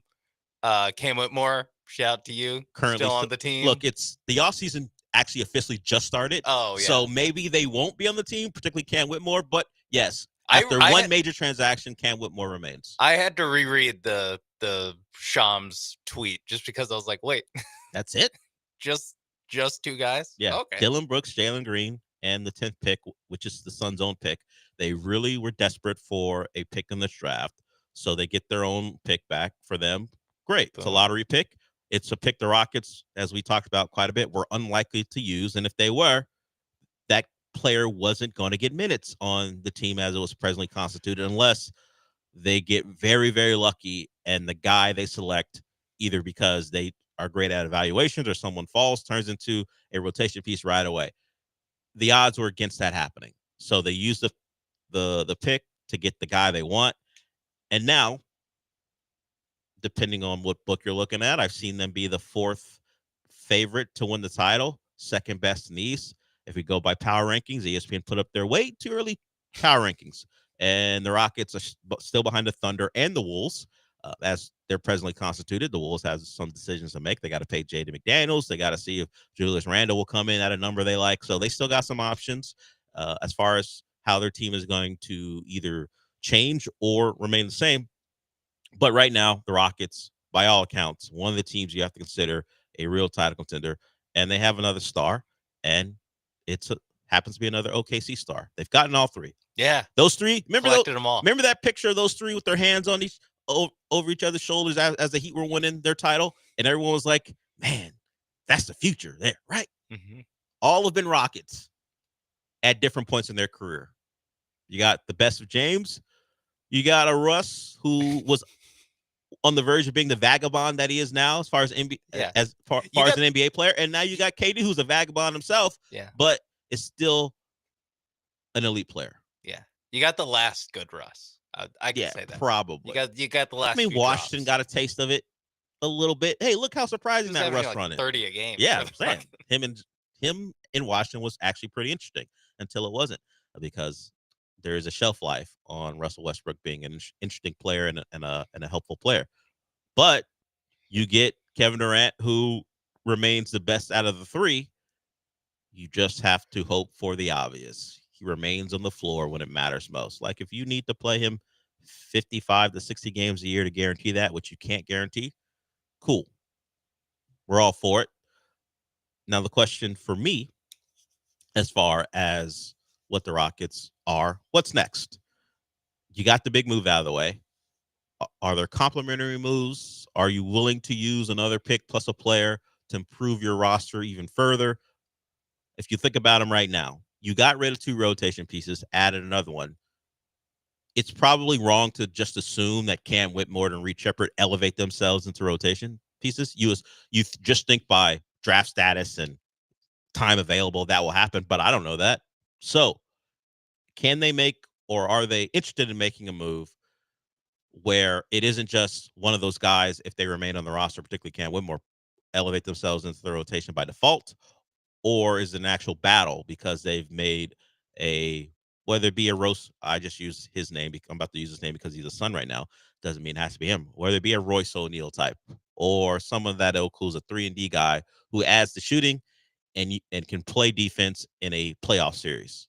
Because we just watched the finals, which of course is on the back burner here in this city. We watched an OKC and Pacers team go at it where they had eight guys at least who could play in a high-level series. The Rockets were wheezing to get to 8 in these playoffs. You remove 2 rotation pieces. Can you elevate one of your young guys to that spot and then go find another one? That's what we'll see the rest of the offseason. But a good start. Can't knock the start. You gave up what many people felt was a piece that wasn't foundational to what you want to do. And then you also gave up Dylan Brooks, who rehabilitated himself into being a good NBA player and was was someone they pointed to as a reason this team was tougher than they have been in the past. That was his role there. And he became a guy who could knock down shots. So you did lose some stuff. Understand, KD, Hall of Famer, maybe a top 10 player of all time. Give you something you can't get in the half court, or at least you didn't have in the half court. But we can't acknowledge that the guys who were here were part of a big time turnaround and probably put them in a position to be attractive to KD. And Rafael Stone deserves his credit for turning partly Dylan Brooks into KD, signing a guy a lot of people were questioning signing for that amount of money for those amount of years, and having him be a prime part of a KD trade. But you also got to take advantage of circumstance, and the Suns provided that circumstance. Upsetting Kevin Durant and knowing you have to trade him, and his age led to a depressed market, and you got him relatively cheap, particularly compared to what you could get him for. I know he's older, but if they paid for him, yeah, what the Suns, well, clearly what they paid for him, they were never going to get, despite what they thought they could get. They found out pretty quickly when Kevin Durant put his thumb on a scale and said these three teams, and then two of the teams weren't even all that desperate to get him. Then it just left the Rockets and the appeal of whatever you think Jalen Green can be, and the fact that they own one of your picks, and you didn't have a pick in this draft, and the thought of at least being able to pick in this draft for a team now devoid of talent. I say that, at least devoid of non-shooting guard talent. I would say also devoid. Yes, of talent. Like if you only have three, and I'm really stretching, three good players on your team. Like that's still not good. Understood. It's even worse when they're all the same position. Bradley Beal is overpaid, but he is a good NBA player. Just not at his salary. Just not for that. Just not for that team. Look, if you put Bradley Beal in a better situation, now he may be now at a point where being traded to the Suns and being someone very aware that they wanted to get rid of him, that might have changed his chemistry as a player. But as far as the last time anyone cared about Bradley Beal as a player, he's a pretty good player. Overpaid. We can acknowledge that. I think that's his problem. He's been overpaid for a long time. Basically his entire career. He's been overpaid for a long time. That has changed the way we think of him. But if he had a more reasonable salary and didn't have the no trade clause, which is people just think is nuts for Bradley Beal to have one, we could actually get into a discussion, not on this show because he's not a Rocket, but a discussion about how good he could be or how good is he, and could he fit on a real team as opposed to what he is on the Suns, which is someone they want no part of because he hampers everything they want to do. So they're devoid of talent. Dylan Brooks, good player. Booker, great player. Whatever Jalen Green is going to be, he was a good member of this Rockets team. But hey, he's no longer that. He is a Phoenix Sun. The Rockets get KD, and now they're being taken seriously. They were a nice story last year. Even when they made the 2 seed, a lot of people thought the Warriors were going to win that series, and they did. Now they go from interesting to, oh, we got to take this team seriously. Yeah, the role on the offense that was Jalen Green, get us a bucket, is now Kevin Durant, get us a bucket. Yes, it changes. It changes how you think of this team. I think there's still a guy or two short, but it's a good start to the offseason. All right, Lazy J, we'll get to you when we come back. If you want to talk Rockets, you can, 713-780-3776. But before we do that, I want to welcome Top Dog to the station. You know, it's not TDE. It's not Kendrick. It's Top Dog Fireworks. I want to welcome them to the station. And I want to let you know, tomorrow, they're going to open all 14 locations in the greater Houston area. And what is Top Dog? You want great fireworks? You go to Top Dog. You can shop early for the best selection at the best prices. They've got a wall of buy one, get one free products. Over 100 buy one, get one free products. Look, it's while supplies last. So you want to get there starting tomorrow. You can go in there and see their daily promotions. Got a great selection at great prices. And if you spend $250, you're going to receive a reward. And once again, it's always about while supplies last. But you can also check them out at topdogfireworks.com. And every portion of every sale a portion of every sale goes to a local youth organization. So you're supporting the kids in the community as well as getting your entertainment for the July 4th holiday. So just remember, enter the Top Dogs holiday giveaway contest. Each store location will have a winner of a fireworks assortment valued at over $450, and everyone who enters will have an opportunity to win the grand prize, which is the Top Dog Beast assortment valued at $1,100. To enter, just visit Top Dog Fireworks location or visit their website at topdogfireworks.com and complete the entry form. So you can do it in person or at the website topdogfireworks.com. Top Dog Fireworks. Go get your fireworks today.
This is the Del Olaleye Show, on ESPN 97.5 and 92.5. broadcasting live from the Veritex Community Bank Studios. Here's Del Olaleye.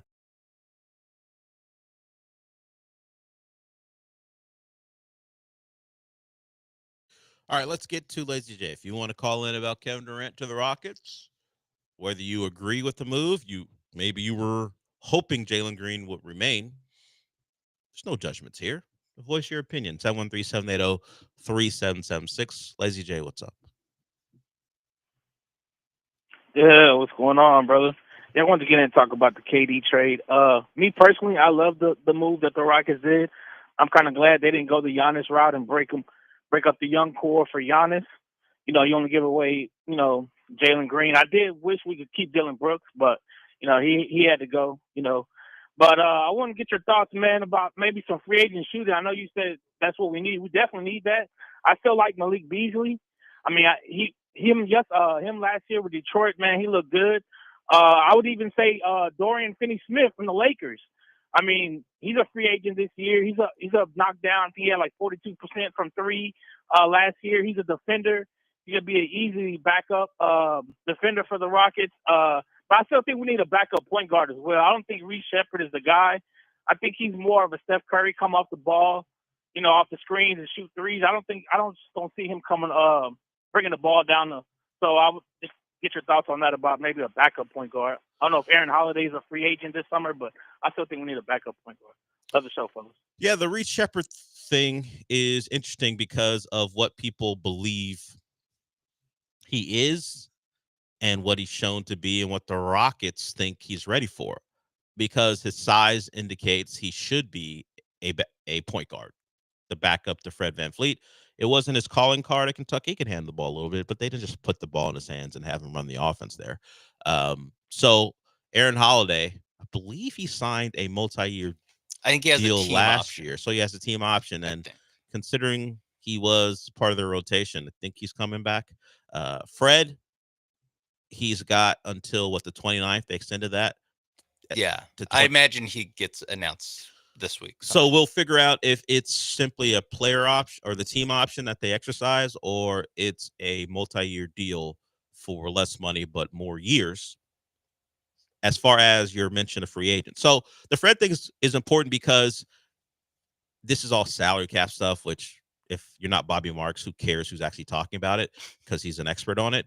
But the timing matters. So if you give Fred an extension before you bring someone else in, then you are likely at the point where you're trying to sign a guy to the non-taxpayer mid-level, which is pretty good, $14 million a year. So you talk about Malik Beasley. Could you get Malik Beasley, who was with the Pistons last year, for that? Could you get Gary Trent? That is a name Keith brought up because we were talking about the NBA, so it wasn't some free agent wide receiver no one really wants or quarterback. Oh, wow. So Gary Trent Jr., he mentioned, that's not a bad name. Last we saw Gary Trent Jr., who was knocking down shots to keep the Bucks in the Pacers series until he then turned the ball over twice. The last thing I saw. Yeah, I was getting there. We're storytelling. I was getting there. I was trying to start with the love. All I think about. Start with the love and then hit him with the bad. Yes, he turned the ball over a couple of times.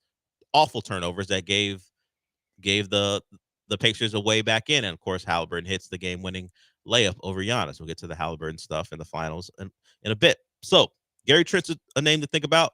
And can you get Gary Trent on a 3-year escalating from $14 million a year deal?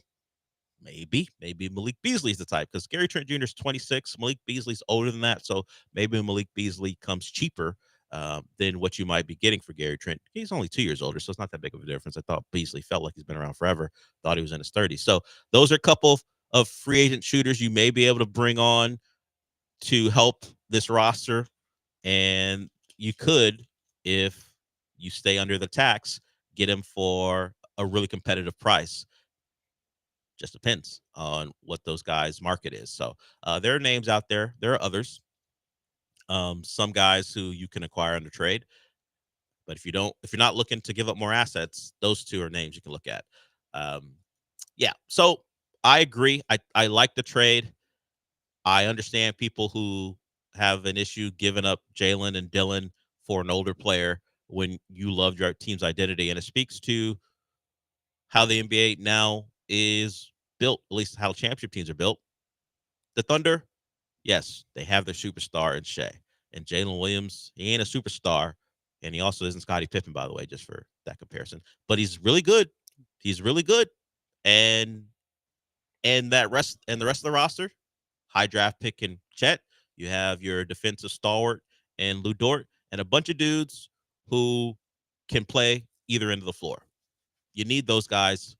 It helps when your stars are good defenders too. Jalen Williams is an all-NBA type defender, all defensive type guy as well.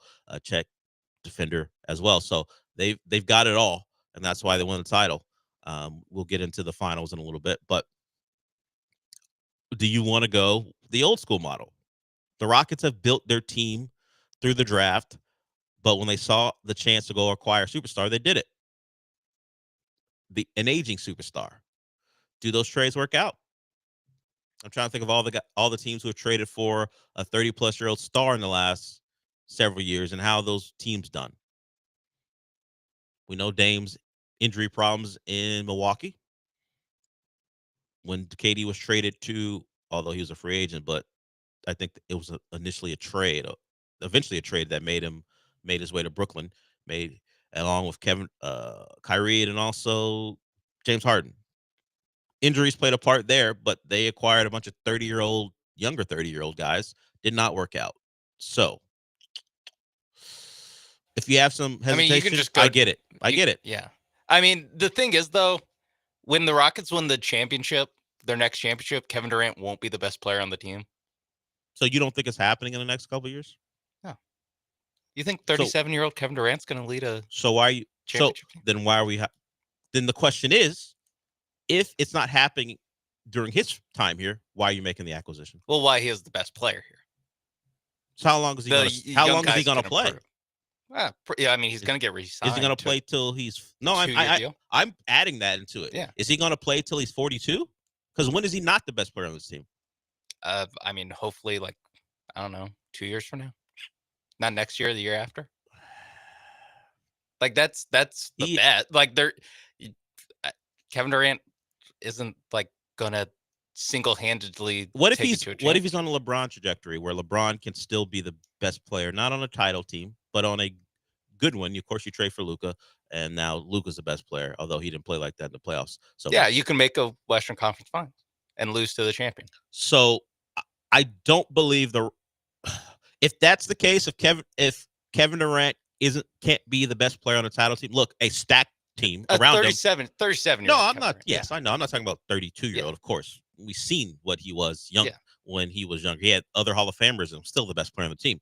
Won a couple Finals MVPs. If the Rockets believe that, then I don't like the trade.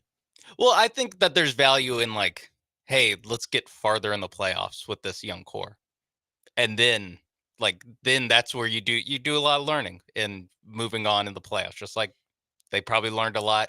The young guys did in the 7-game series that they lost. But you would have won more if you could have won Game 7 and kept going. It's just a situation of this is, to me, a move to make the West Finals, and then you're depending on Şengün, Thompson, Smith or Reed Shepherd, whoever, to take steps up to become the Shea, Jalen Williams of this team, or the Jalen Williams and Chet, or the Shea and whoever. Maybe it's a belief that's wrong, but I don't see Şengün being that guy, and I think Amen Thompson won't be that guy soon enough. Yeah. While KD's here, I'm not removing that from Amen Thompson's trajectory. I just don't think, what is he, 22, 23? Yeah, it took. Look, Shea was a really good player in OKC before he became an MVP candidate. Yeah. We saw him in a bubble series against the Rockets when he was a good player, but he wasn't this. Yeah, and it was a little lights a little bright. Yeah, for Amen Thompson wasn't as skilled offensively as Shea was then. So I think Amen Thompson could be that guy. I just think Kevin Durant will be gone when he's that. So I understand what you're saying. Kevin Durant, if you don't believe Kevin Durant can lead the team to a title as the best player, I get it. Yeah. Because that we're talking the next couple of years. But I still think there's value in improving your team around young guys in a way that doesn't limit the growth of the young guys, which Kevin Durant does. Also, like you said, the two biggest things you gave up were. Well, I think that's the bigger deal. That if people don't believe Jalen Green could be I think this was the best player on a title team eventually, then you make the deal. I think that's the last time that you could have traded Jalen Green for positive stuff. Yes, and the 10th pick, you weren't going to play that guy. Yeah, he's coming off a bad playoff series. Yeah. In 3 days, that pick would be worth less than it is right now. So to me, it's you just gave up so little. Yeah, I'm not against the trade. I believe it should have been done. I maybe would counter that they don't believe that Kevin Durant is incapable of being the best player on this team to win a title. I think they made the move because they believe he was the difference between even a first round exit and being a real title contender and winning it. I think if this trade, like if somehow this trade just happened, like whatever, if you took this post trade Rockets and just like plopped them in the playoffs, like I mean, they probably would have won the Warrior series. That's not a stretch. If we think they got better, that they would beat the Warriors. And what ailed them and cost them games of that series is like, are they beating the Wolves, which would be their next that's battle. the thing. It's like, do you beat the Wolves then? Have a shot? I think you have a shot. The Curry-less Warriors like hung in games with those guys. Game 4, if they win game 4, yeah, it's who like knows? But or was it game 3? Either way, yeah. Sure, you have a shot, but you're not beating the Thunder as presently constituted. Exactly. But I don't think there's like they could trade for Giannis. There's not like one move where it's like now you beat the Thunder. Congrats. Yeah, but remember, this is the same organization. Anyone would have told them you can't beat that Warriors team, and then they said, "Hey, we still got a shot. Let's trade for Chris Paul." So it's not saying this team is as good as that team. It's just saying there probably is a belief that we're gonna take our shot, and Kevin Durant gives us a much better shot to challenge the Thunder than what we had. Yeah, and he does. I just don't think he makes you like favorites or equals with them. Yeah, it's like they're still little bit ahead of you. You know, This I is want why to I'm see saying they need another move. Yeah, it doesn't have to be a big one, just something to supplement what you currently have. Nikhil Alexander-Walker. Ask for a better shooter. Get Shea's cousin. I'd ask for a better shooter. Wherever that comes from. Eric, I see you. We'll get to you when we come back. So much like this conversation, these are the debates that are being had between Rocket fans on what Kevin Durant can actually do for this team. And can he be the best player on the title team? Or do they need someone to be the Dwayne Wade when they brought in Shaq? Like Shaq was brought in That's a good to elevate that team. They gave up Lamar Odom and Karan Butler, Brian Grant, and some picks, I think, to make that happen. But if Dwayne Wade doesn't elevate himself, even as well as Shaq played that first year, remember that year, Dwayne Wade gets hurt in the conference finals. They don't make the finals. The next year, he does what he does, and they win the title. Dwayne Wade doesn't elevate himself coming off a rookie year. They're not winning the title. So if is KD, of course, you got to think about time frames and Shaq as a center and all the things that centers meant back then as opposed to what they do now.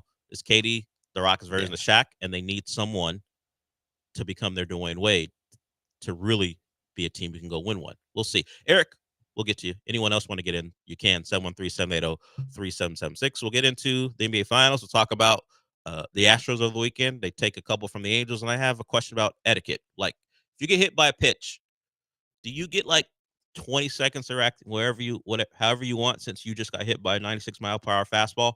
And should the pitcher offer you that grace as opposed to stepping off the mound and going, "Oh, okay, you want some?" We'll talk about the dust up between the Angels and the Astros at some point today. But certainly the Kevin Durant conversation will continue. We will be back.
You're back inside the Veritex Community Bank Studios with Del Olaleye. I mean, you're not actually in the studio, but if you watch ESPN Houston's YouTube channel, it's kind of like you are.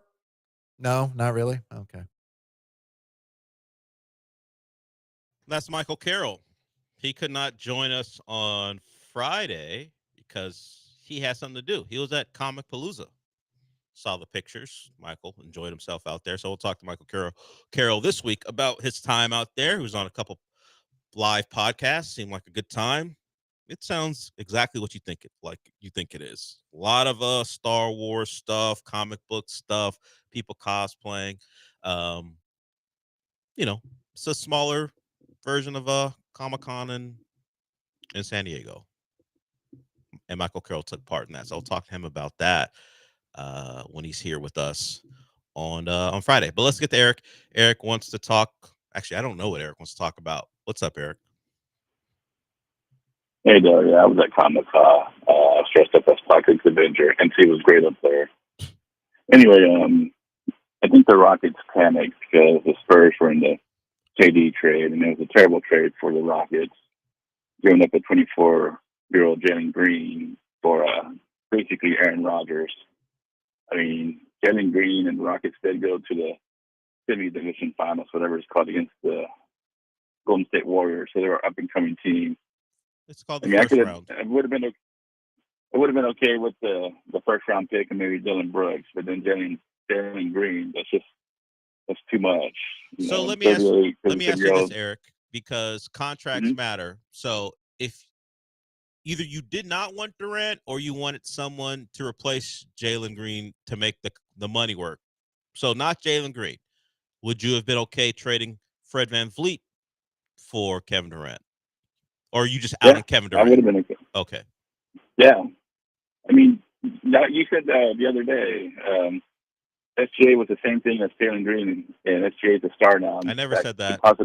I never said that. Could possibly turn into Jalen Green. I will tell you right now, but anyway, I never said SGA was the same as Jalen Green. In fact, I said no, you said SGA was like Jalen Green. Nope, didn't say it. And Jalen Green. You know how I know I didn't say it? Because it's almost like my brain is blowing up the fact that you're saying it. What I said was that you shouldn't be able to comp the two because SGA was acquired after his rookie year. Jalen Green has had now 4 years to kind of show you what he is. So when people make that comp, it doesn't make a lot of sense to me because we didn't know that much about SGA other than he was a good prospect. Can Jalen Green become a star guard in this league? I'm not going to rule it out, but it's not the same comparison because SGA was traded after his rookie year. We've seen 4 years of Jalen Green kind of be a very similar player to what he was as a rookie. There have been small improvements. SGA exponentially improved when he got more of a go in OKC as they got guys out of the way to let him be the guy. But maybe he becomes that. I just have my doubts. I think well, now the Suns have Devin Booker and Jalen Green and a first-round pick. I think they're going to be great. But, I got to go. I'm going to go do what the Rockets did and download a brown load. I'll talk to you later. Eric's always got to leave us with something, right? Yeah, I don't believe the Rockets made a SGA-like fumble that the Clippers did.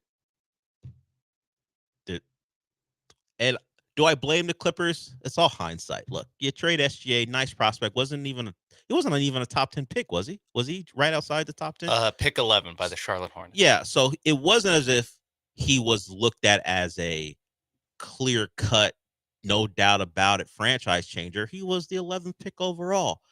That's hit or miss. He had shown flashes in his rookie year. I think was that the year they played the Warriors. Yeah, in that playoff series. They had a giant comeback, I think, in one of those games. Pat Beverly was taunting, of all people, Kevin Durant, ironically enough, considering the conversation. But it turned out to be a massive mistake for the Clippers because while they were painted in the corner because they needed to get a running mate for Kawhi, nothing has worked out for them really since. Do I foresee that happening for the Suns and the Rockets? No. But if you love yourself from Jalen Green, you can change the header on your Twitter profile and change the avatar to whenever the mock-up of Jalen Green in the Suns jersey pops up for you, you can do that or do it yourself. If you decide that Jalen Green is someone that was untouchable and the Rockets made a giant mistake, that's what we're here for, to have that conversation. The Rockets have decided, despite all their glowing words about him, that once the opportunity came to make the move for an established sniper, the move had to be made. And you got KD at a cheap price. That plays a part in it too. You didn't have to give up everything. And if we're doing that thing where, hey, they still kept their powder dry. No, do I think they will follow up the KD trade by trading for Giannis? No. But they kept enough of their assets to maybe make another major move if there's a player that comes available that is below Giannis, but also closer to their timeline. I don't know who that player is. What if Trey Murphy is really available from the Pelicans? There's enough there with the Rockets that they could go trade for Trey Murphy and still probably keep Amen Thompson. And maybe Alpert. You could, as we're getting into reckless speculation, if Trey Murphy, who apparently is available but not really, like there's no one untouchable on the Pelicans roster, according to reports. The but Pelicans are like, we can't say no one can trade for them. But we're not openly shopping. Yeah. But if you come calling, let's hear it.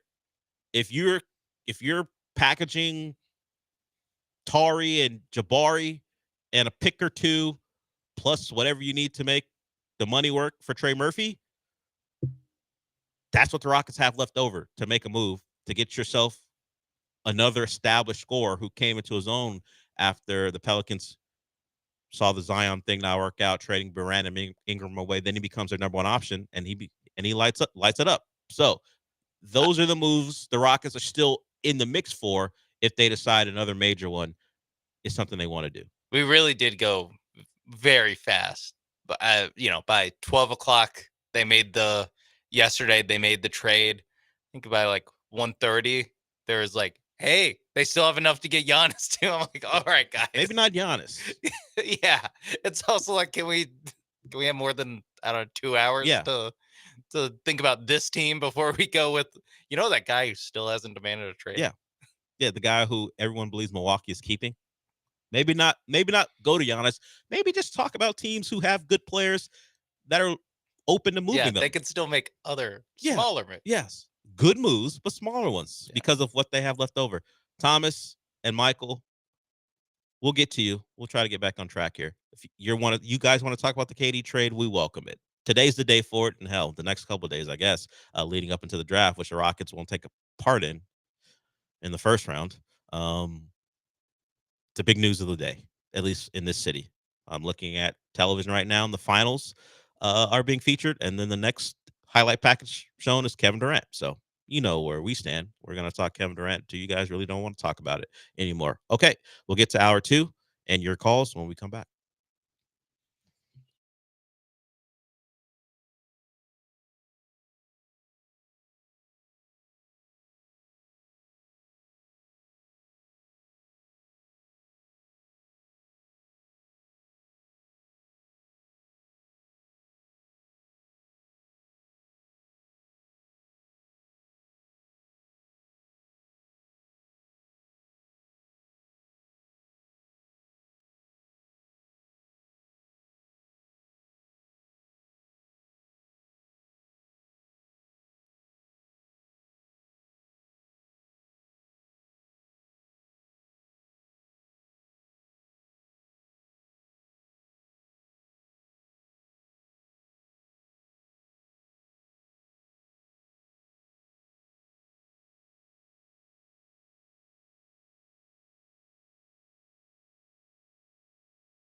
Michael and Thomas, I see you. We're going to get to you here.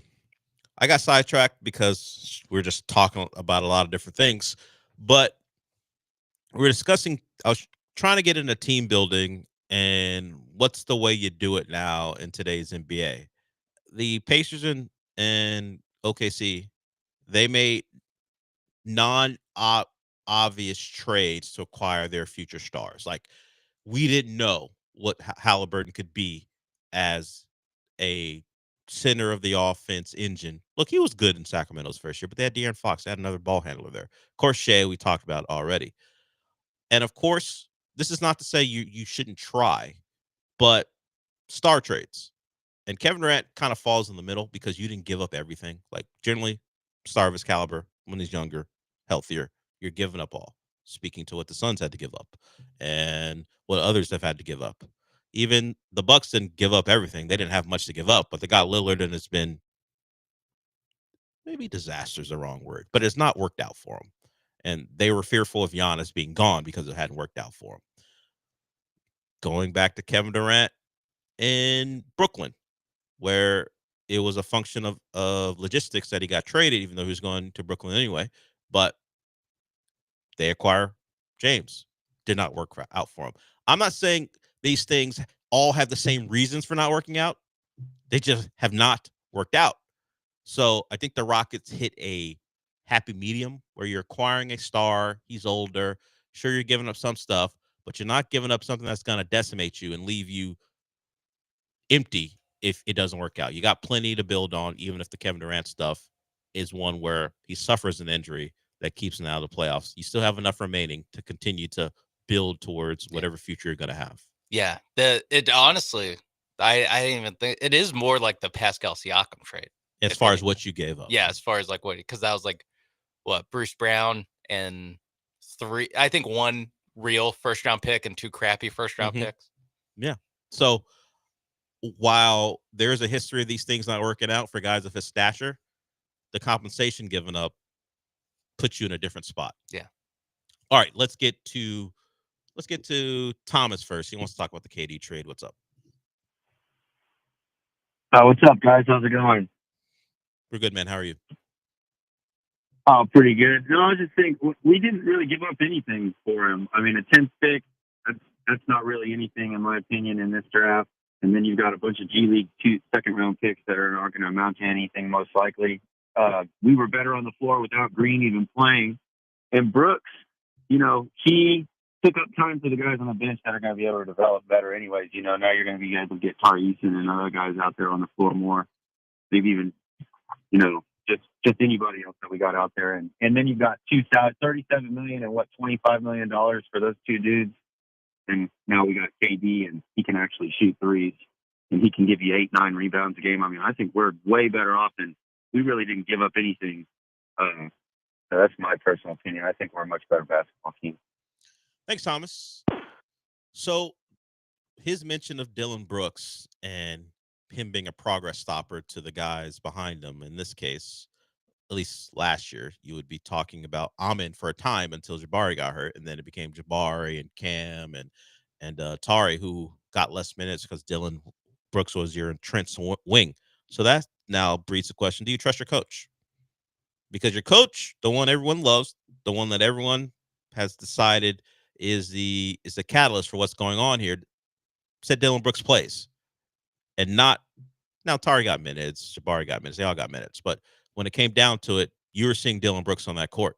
So, is your coach wrong, or maybe you trust them and the right move was to keep playing Dylan Brooks because you were a 2 seed. You did have a great regular season, of course, didn't work out in the playoffs. So I understand what you're saying. The young players, the potential, you drafted them, so on and so forth. But the coach everyone believes in said, if I'm going to play a guy when it matters the most, Dylan Brooks is going to be part of that rotation, part of that 5. But that's like, Ime also did that with Fred VanVleet, where Fred VanVleet's allowed to go 2 for 12. And who was their best offensive player in the playoffs? VanVleet, definitely the last 3 games. So I get it. Sometimes coaches are stuck in their ways. But if we're supposed to believe that he is the one, the most important person in the franchise until Kevin Durant got here. Yeah, that's actually more of an indictment of the players. Yeah. They had. Was like, Then I won't use that as I won't use more minutes for Tari and others as a positive that now that Dylan Brooks is gone. Because I think it's a positive that they can develop and they get more. And if there's any like position group that's like, hey, we traded a starter at one position, they can it's handle like it. this is the one where it's like, I mean, shoot, you could. This is Jay Sean Tate minutes. Yeah. This is like you can go all the way down for like talking yourself into, I guess, whoever you like the most as far as like that now they're going to get at least somewhat increased role, or the minutes are just going to get redistributed. And there's going to be a little bit more, it's Cam Whitmore time, baby. I mean, how can you do without more Cam Whitmore time? Exactly. I will say this, Tari was a guy who wasn't just not playing because of Dylan Brooks. Sometimes he couldn't play. He couldn't play.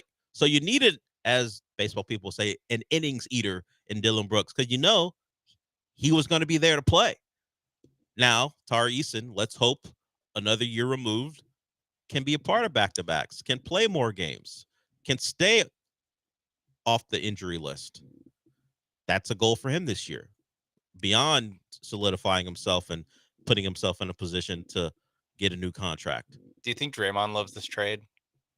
Because now when he said to Dylan Brooks, the dynasty starts after you, he has another chance to be right. Well, to be fair, yeah, it's not like Memphis has done any better. In fact, they've been worse since they traded Dylan Brooks. Yeah, but now, this time, you can be like, okay. Yeah, if you'd missed it, Dylan Brooks and Draymond had a back and forth a couple years ago. Yeah, this is like 2 years ago. This is when he was still on Memphis. Yeah, and Dylan Brooks was called out by Draymond on Draymond's podcast about how they don't like you. It's bad when you have a big role, and they're going to be better off when you're gone. Yeah, the dynasty starts after and you. Since that point, they traded one of their key pieces in Desmond Bane, and Memphis is in flux. So he wasn't really right on Memphis. We'll see if he's right. They got 4 first-round picks still. Well, I'll say 2.5. They got a 1.5 because KCP's contract. Right there. Yeah. They traded a key piece for not so great picks. Yeah. They got one really good pick out of it, was a Suns pick. Draymond, you have 4 rings. We have 4 picks. Haha. Yeah, like Orlando's picks, who's supposed to be pretty good. And a Phoenix pick, which can be really good. Well, they have Jalen Green now, so they're going to be the 2 seed. He does dominate when he sees the sun. So what if he just puts on the uniform and loses his mind? He becomes a guy who has a month, but he turns that into an entire year. I love whatever this arena's called. Yeah, they change it every 18 months. It doesn't matter what the arena is. He does it here in Houston, just the jersey itself. Okay. So if he puts on a Phoenix Suns jersey, he'll see it all the time and be great. We'll see. He'll be great in practice, at least. Maybe. Because maybe I was going up against the Phoenix. Yeah, you never know. Maybe playing with Devin Booker as opposed to being a trade piece for Devin Booker won't have the same effect as far as his attitude. We'll see. Jalen Green. Oh, I cannot wait. Are we doing the Jalen Green trade tracker or the Kevin Durant trade tracker? We'll keep track of what Jalen Green's doing. Easier than the Kyle Tucker one. That's true. I can't wait for Jalen Green's first game back. He's going to get a video. Oh, yeah. Dylan Brooks will too. I want to see if he takes, 20, 30 shots? Well, Beal and Booker Beal may not be healthy, so you never know. Yeah, Beal's like, you're good. Or if he's even there. He's got a towel around his neck. Michael, we're going to get to you here in a segment. Do you think that'll be back-to-back tribute videos, or will they save the Dylan Brooks one for like the third quarter? I think that's how you do it. Yeah, you do one. I think you do one like the first time out, and then another one like the second or so. You don't get neither one will get the pre-game post-introduction video. It'll be at a quarter break where Royal Ivy's talking to Vanessa Richardson for a Space City Home Network, and then while they're talking, well, not a quarter break, like a timeout during the first quarter. A timeout, not even the quarter break. No. Well, okay. Seems disrespectful. 42%. Seems disrespectful. He was supposed to be the first major piece in changing this franchise around, and he turns out Did Christian Wood get a tribute video? Christian Wood was on the top 5 pick for the Rockets. They didn't center their whole marketing plan around Jalen Green or around Christian Wood. The wow factor? Yeah, look how long that lasted. What, like 20 games, however long that stupid thing lasted. All right, let's go to Michael. He wants to talk KD trade. What's up, Michael? Hey, fellas, thanks for taking my call. Just thinking out loud here. The number 10 pick, I don't think we needed another kid on this team, so I'm good with giving that up. My biggest concern is Dylan Brooks. Can Tari Eason step up and be the chest thumper, defensive stopper, the chirper guy, almost kind of goon-like in hockey? Who's going to be that guy? Yeah, they value Dylan Brooks and what he brought. It is an understated part of this equation that he was one of the dudes they leaned on to bring a factor to this roster that they did not have before he was acquired. Is Tari that guy? Well, Amin, who has openly said he needs to work on his rage when asked about what he needs to work on, is he that guy? Can he manage it? Because Dylan Brooks, for the most part, while he was an agitator, and you use the term goon because of where that plays a part in hockey, I would use like what Brad Marchand is, just an agitating rat, as they call him. Just he bothers people. I think that's more Dylan Brooks. Who's going to be the guy, or are they grown past that point? Now that they've had him around for 2 years, they have enough of those guys who've been instilled with junkyard dog type stuff where, hey, you want to scrap? We'll scrap. Because it's not a strictly Dylan Brooks thing. As I mentioned, Amin will be a part of it. Tari chirps from the bench. He's the one who did the Warriors come out to play thing. So he's got a little bit of that in him. Of course, he wasn't able to play, so it was a little weak to do it. But he's got a part of that in him. I don't think they're going to be missing that because their head coach would just call LeBron a bitch when it comes down to it. I was going to say, they don't have like Dylan Brooks is a unique level of, let's just keep using goon, because like everyone in the league hates him. Like just his face. They just don't like it. He gets under their skin. It's true. It even like less because of what he does and more because who he is. It stretches even to international basketball. When he was playing for Team Canada, I forgot what tournament they're in. He like walked past an U.S. player as that U.S. player was doing an interview. The U.S. player just gave him a look like, oh yeah, I forgot who that was. Was it Edwards? It might have been. Yeah. So it even goes to that. No matter where he is, he's going to agitate people. Yeah. I think they have enough of those dudes, honestly. Yeah, I mean, let's just Amin Thompson, Tari Eason.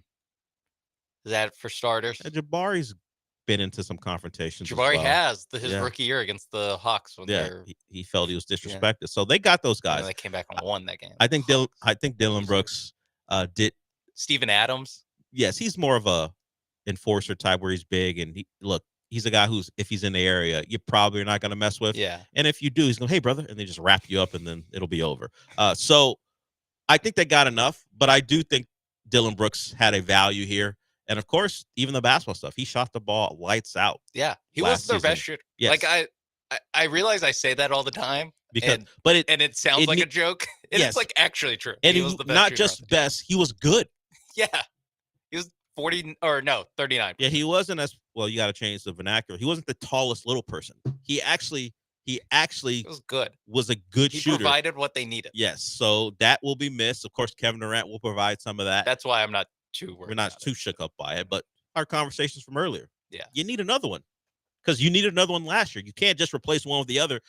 And Kevin Durant will be more dependable in moments where they struggled in half court and down the stretch.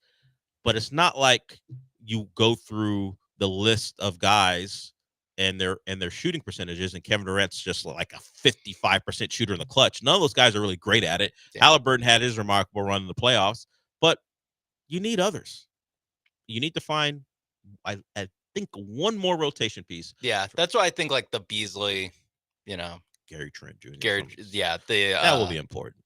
I mean, he kind of graduated past it, given his how he played in the playoffs. Buddy Hield, that kind of that type. Reggie Bullock, when Reggie Bullock was a thing. One of those guys, and if you get a superior one, you're paying the mid-level non-taxpayer mid-level where you're talking 14 plus an escalating salary. But that's the cost of doing business when those guys are out there. There's not a lot of salary cap space. So for anyone out there besides the Nets, you might be able to squeeze the middle class. Yeah, you never know there as the collective bargaining agreement continues to kill players who are in the middle area of earners. All right, we'll go to break with that. We'll talk some finals. We'll talk some Astros, though, when we come back, because I do have a question about etiquette. Yeah, you beat the Angels. You found a way. But there was a dust-up. Hell, Southern California was the epicenter of baseball dust-ups for the last week or so. The Astros were a part of one and involved Hunter Brown. We'll talk about that when we come back.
Broadcasting live from the Veritex Community Bank Studios, it's the Del Olaleye Show. On ESPN 97.5 and 92.5. Now back to Del Olaleye.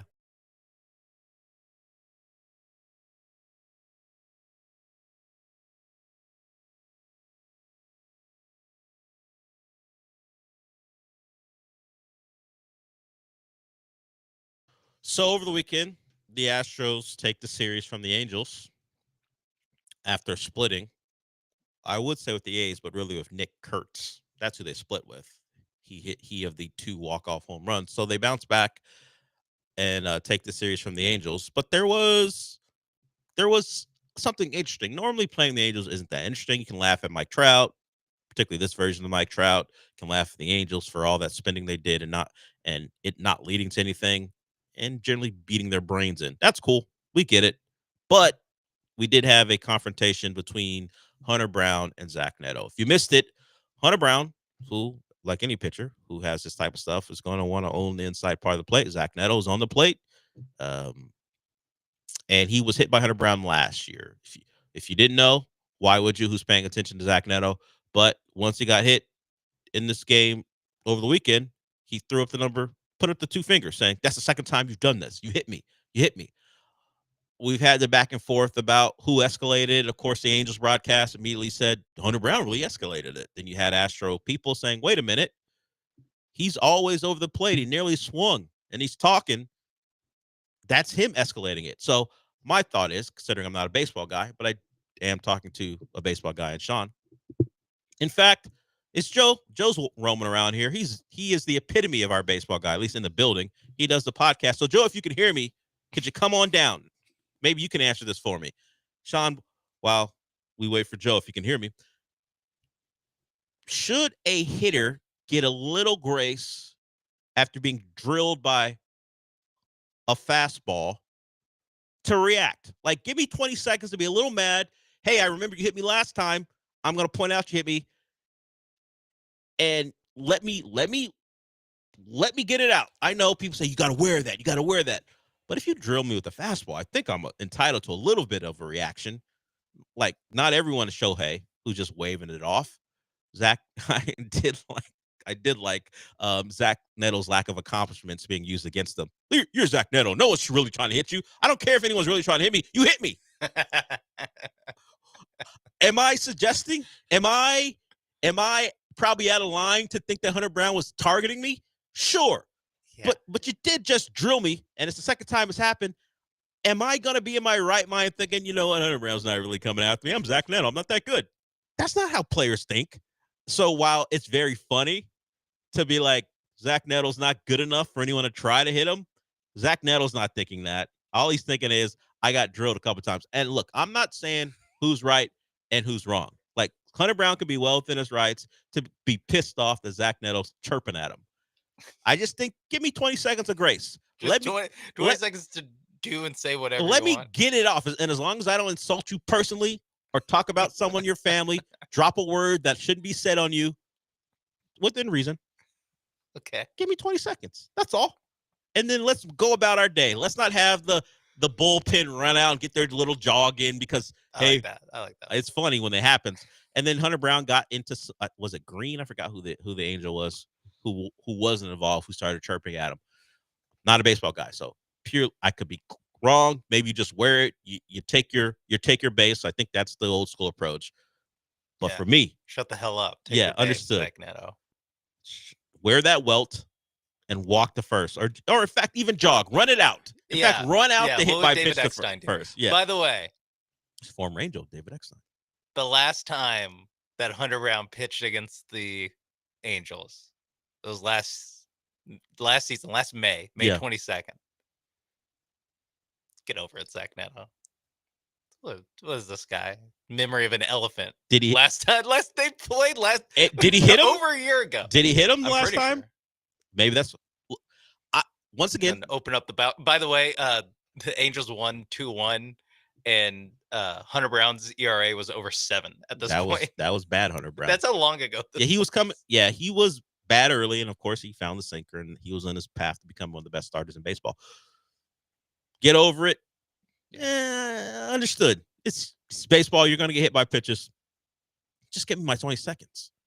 Like, players and coaches get a cool down period after a game. They don't immediately have to come out to the dais and talk. Just give me a couple seconds. Let me bitch. Let me complain.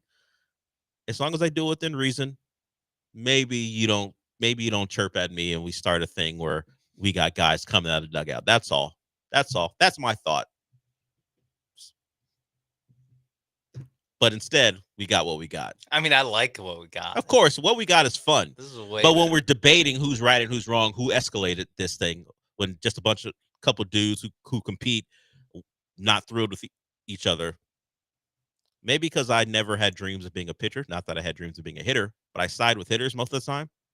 If you're throwing a 95 mile per hour projectile at me and it hits me, give me a little bit. A little grace. Get off the plane. I know. That's the counter argument. If you weren't on the plate, you wouldn't have got hit. In fact, I think Hunter Brown said he nearly swung. I think he said it after the game too.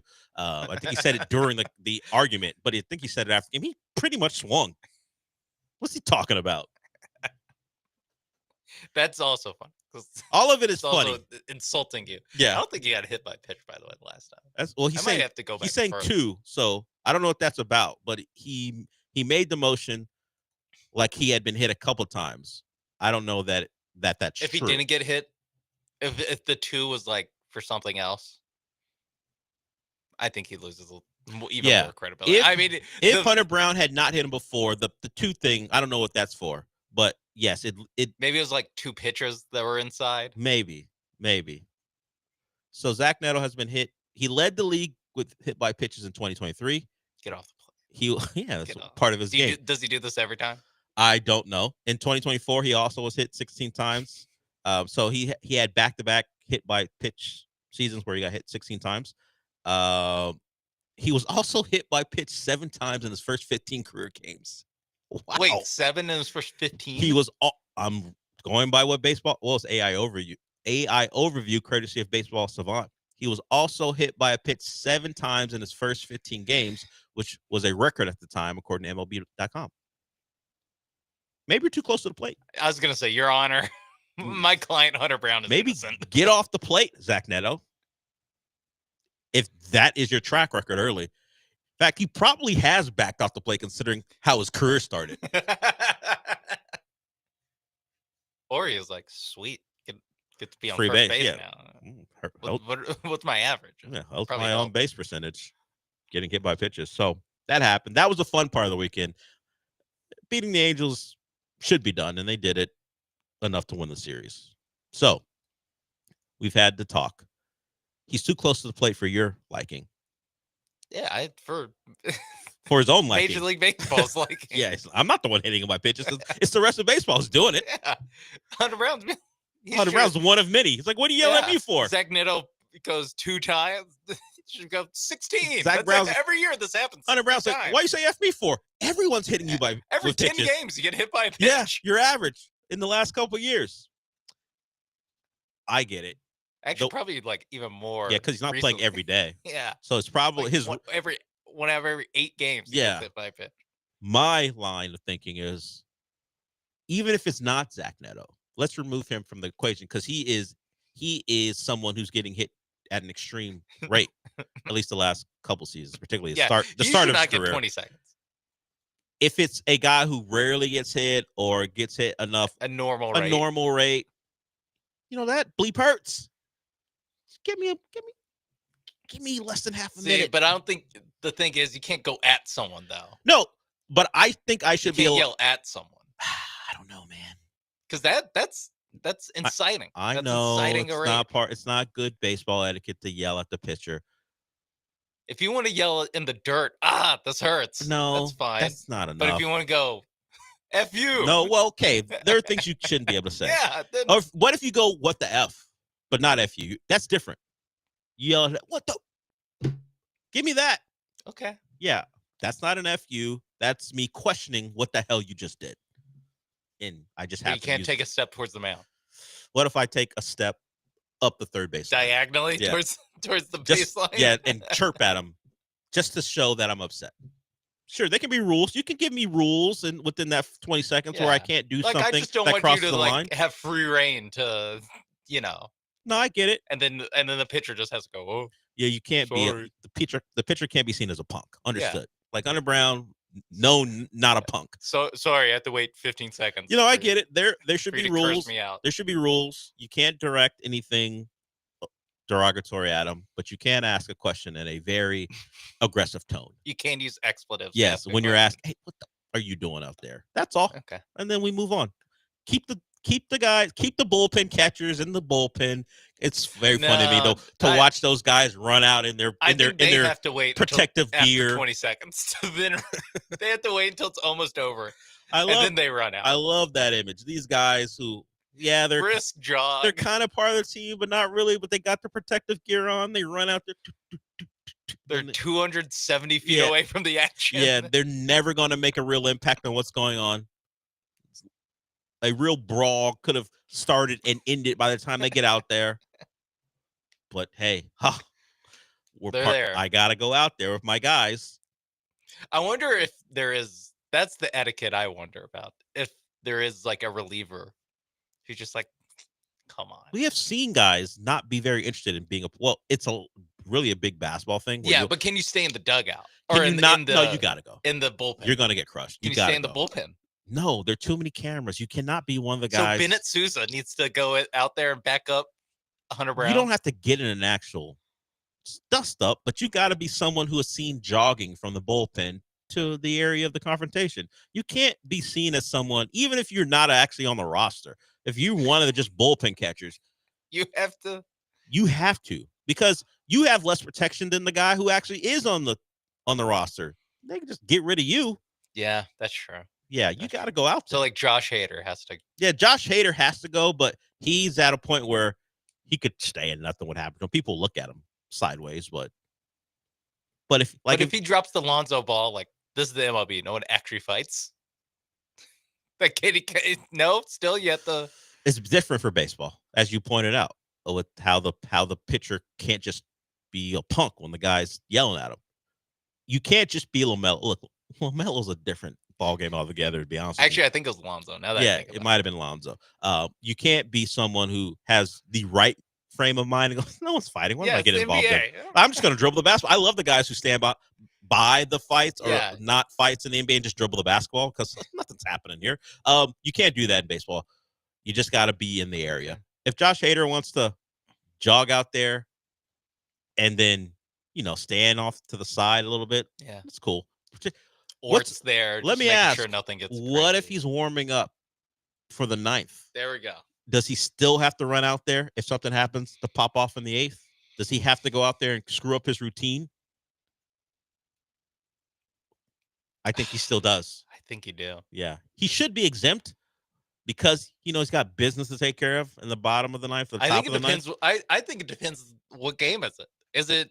Is it a World Series game? Yeah. Is it Game 7 of the World Series? Then focus on your thing. Like, no one's going to get thrown out of Game 7 of the last time we've had a real fight in the World Series. I can't remember. The Astros have been a part of several of them in the last decade, and I don't remember them being involved in one. Astros and Nationals carrying their bat up the first baseline after hitting home runs. Yeah. You mean the end of Bregman's swag as an Astro? Yeah. AJ Hinch was like, cut that out. And he was never the same. Well, then he had to apologize for cheating with this.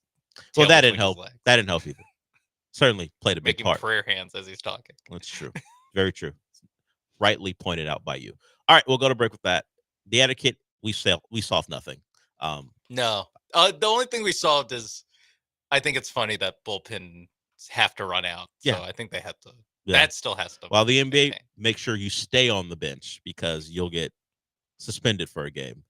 The bullpen, A-OK, just adding to what could be a melee, but never, or at least rarely ever is. James Johnson to this fight. We don't add Udonis Haslem. Like the guy's on the bench of the NBA team. James Johnson gets asked more about how scary he is than anything he does basketball related because he never plays. It's like a black belt. Yeah, I know, but the video popped up in the last couple of weeks where they're asking about, hey James, who would you want in a street fight? I'm a basketball player, right? No, but you don't really play basketball anymore. So who would you want in a street fight with you? He actually said UD. I don't know if that was the actual question, but it was along the lines of toughest dudes, whatever. Who would you want with you? Stuff like that. It was something along those lines. And he said UD, which he was a teammate with for a couple seasons in Miami. All right, we'll go to break with that. If you want to call in about that or the KD trade, we're still open to that. 713-780-3776. We'll get to the thing the Rockets traded for KD. At least what they want KD to lead them to, the finals. We didn't mention the finals outside of mentioning the Thunder and how they built their team. We'll actually talk about what happened and the fact that the Thunder, for the first time ever, at least in that city, are NBA champions. We'll get to that when we come back. But first, I want to tell you about Monument Chevrolet. That's the place you go to when you want a great car and a great experience. And normally you don't throw in great experience when you're talking about buying a car. Sometimes it is a terrible experience when you go to the wrong dealership. Monument Chevrolet is not the wrong dealership. You go there, you walk on that lot in Pasadena, and they're going to treat you like one of their own. What does that mean? Great service. They're not pushy. They're friendly, and they've been in business for over 50 years, so they understand how car buying should go. They're going to get you to the car you want and in that car you want so you can drive off the lot in the car you want. So check out what they have to offer at monumentchevrolet.com and see the prices. And once you get on that lot, the prices don't change. That's very important to them. What they're promoting and what they're telling you about isn't going to be flipped on you once you get out there. No one wants a surprise when it comes to buying a car. You have your price on, you have your mindset on the price on a car, you'll get that price and that car once you get out there. It's off of Beltway 8 and 225 in Pasadena. Whether you want a new car or a pre-owned car, it's all there for you. And of course, if you run a business and you need something for your fleet, it's there for you too. One of the bigger lots and bigger dealerships when it comes to fleet vehicles. So check them out and all they have to offer. And remember this, Chevrolet, together, let's drive.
The Del Olaleye Show continues. On ESPN 97.5 and 92.5. Live from the Veritex Community Bank Studios, here's your host, Del Olaleye.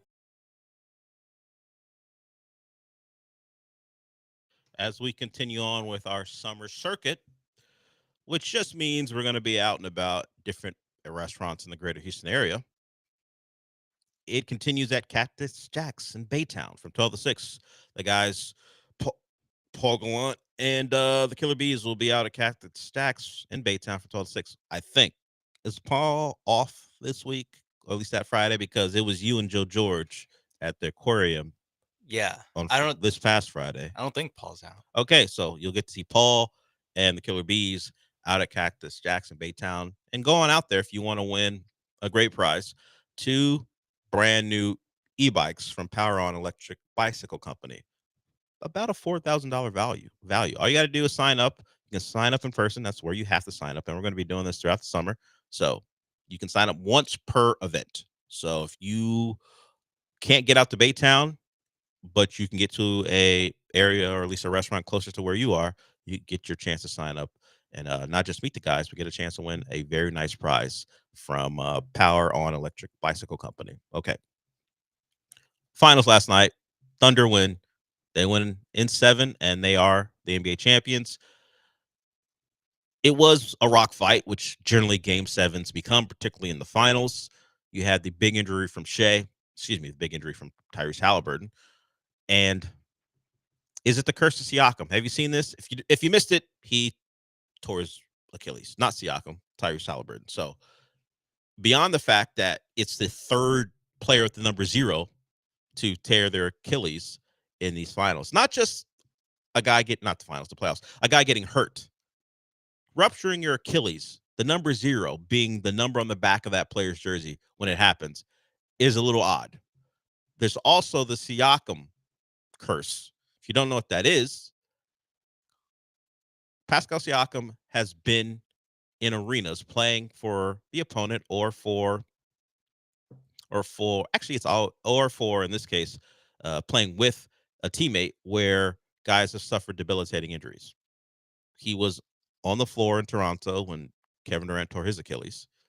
He was on the floor in Indiana when Damian Lillard, or maybe it was Milwaukee, when Damian Lillard tore his Achilles. He was on the floor in, I think, Oakland series in Oakland when Klay Thompson tore his ACL. And recent reporting suggests he was on the floor when Oladipo tore his quad. I mean, these are just it's too many times to be a coincidence. Yeah. What is Pascal? And we saw Pascal Siakam earlier this week where it looked like he was, how will we put that? Possessed? Yeah. When his eyes rolled up in the back of his head. Yeah. So what's that about? We've got. We just want to ask some questions. I don't know what it is. I'm not accusing. I just want to have some answers for what is going on. You are on the floor when NBA stars are. It's not even just like, oh, okay, Bol tore his ACL. It's legit stars. Oladipo never recovered. No, he was never the same since tearing that quad. He was an all-star on his way to a second all-star appearance for the Pacers, had his career change once he was traded for Paul George, and he's been injury prone and has debilitating injuries ever since. Pascal Siakam, I just got some questions. What's the deal, man? And the picture of him, you probably can't see it, but there's a picture from Oladipo on the stretcher being carted off, and Pascal's just staring him down from behind. Oh, it's a very sinister looking picture when you throw in all the other things that have happened since. Like look, context allows me to think he's looking at him going, I got him. I got him. I'm not done getting guys. Mm-hmm. That's right. Yeah. That's what he said. Yeah. Who's next? There have been plenty. Of course, some people sometimes can't tell. We're not accusing Pascal Siakam of anything. There have just been some odd coincidences when he's around. Yeah, I mean, I'm sure there's a lot of guys who've been on the court for a lot of injuries. Like, yeah, Kyle Lowry was on the court for the Kevin Durant and Klay Thompson injuries too. Yeah, or at least he was in the arena. I don't know if he was in the game at the time. I was gonna say everyone on those Raptors were Kyle Lowry was there when Oladipo got hurt. I mean, I'm sure the Warriors guys they're on the team with Steph Curry's. How many injuries has Steph Curry been on the court for? It's true. So many. It's true. But he was also there for the Lillard one on a different team. Yeah. And he was there for the Halliburton one as well on a different team. No, it's damning. It's definitely damning. Questions need to be asked. No questions about the Thunder winning. And the way they won is interesting because they finished like in the bottom third of the playoffs when it comes to shooting and three-point shooting and even defensive rebounding. It's just they can turn it up with the turnovers. Like TJ McConnell, people are like, look at TJ knocking down all those jumpers. And look at TJ turn the ball over that many times in the third quarter. It was the difference. Not that quarters and winning the quarters matter that much if you're going to have a giant quarter where you win, even if you lost the other three. But outside that third quarter, that game was very evenly played. It's just the Thunder turned it up defensively. Lou Dort got after it. They forced so many live ball turnovers that led to runouts and opportunities for themselves that it changed the complexion of that game. Who was it? It was a Nembhard who hit a three going into the half that gave them a lead.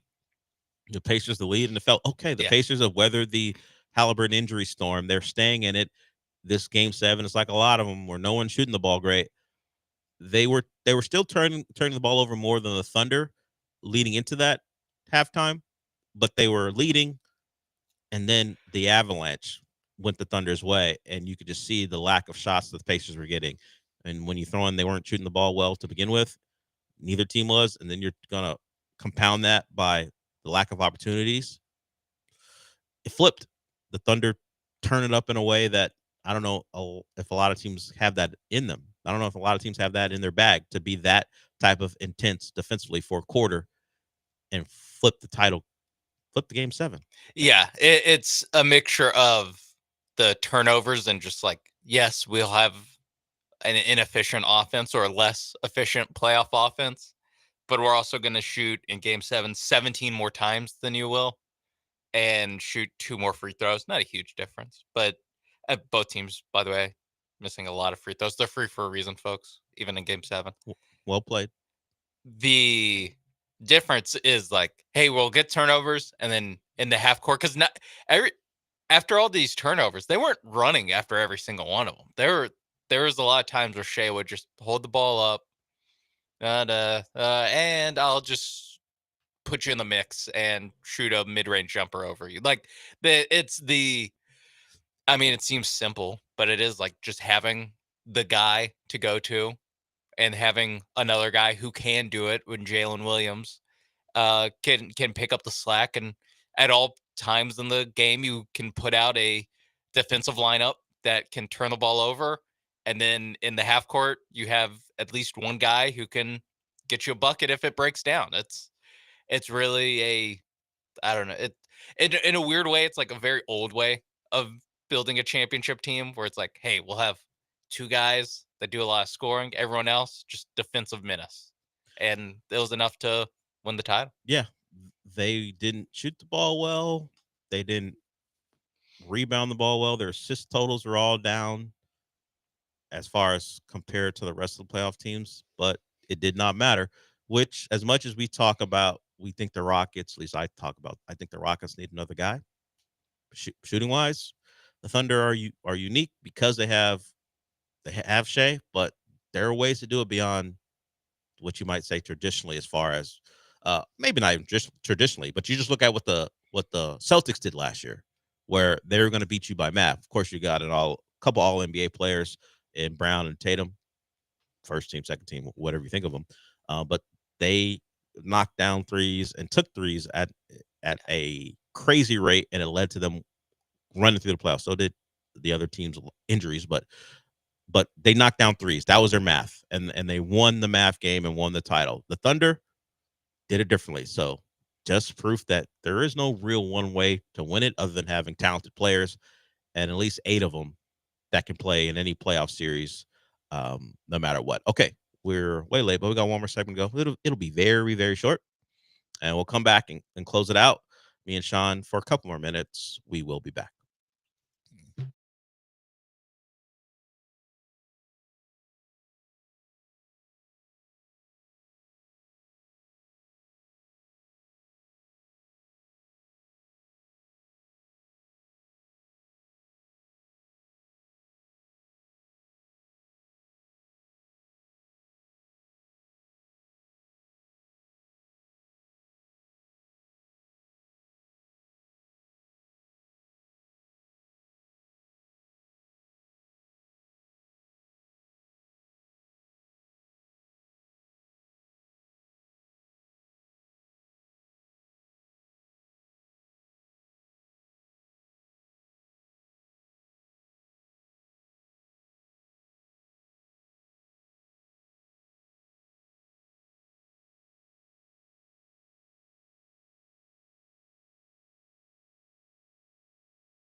Broadcasting live from the Veritex Community Bank Studios, it's the Del Olaleye Show. On ESPN 97.5 and 92.5. Now back to Del Olaleye. So we'll close it out with this. As we were waiting between finals games, we did talk a little bit about the College World Series. LSU wins their not second. I don't know why I said second. I was going to say second consecutive, but they won another national title, one of the premier programs in college baseball. They beat Coastal Carolina, who in fact went through LSU to go on and win their first one. They beat LSU in a super regional back in, I think, 16, and then went on to win the title. Well, things have changed. LSU wins 2-0 in the series, and Kevin Schnall is the coach for Coastal Carolina. If you missed it, he was thrown out of the game very early in it for questioning the umpire. And then his first base coach was thrown out as well. Here's Kevin Schnall on that interaction and why he disagrees with the umpire's decision. Noah Bieniek, 11.7. Coach, the 28th pitch of the first inning, were you warned prior to it? And then I know the home plate umpire kind of turned his back and walked away. Were any words shared from him to you afterwards?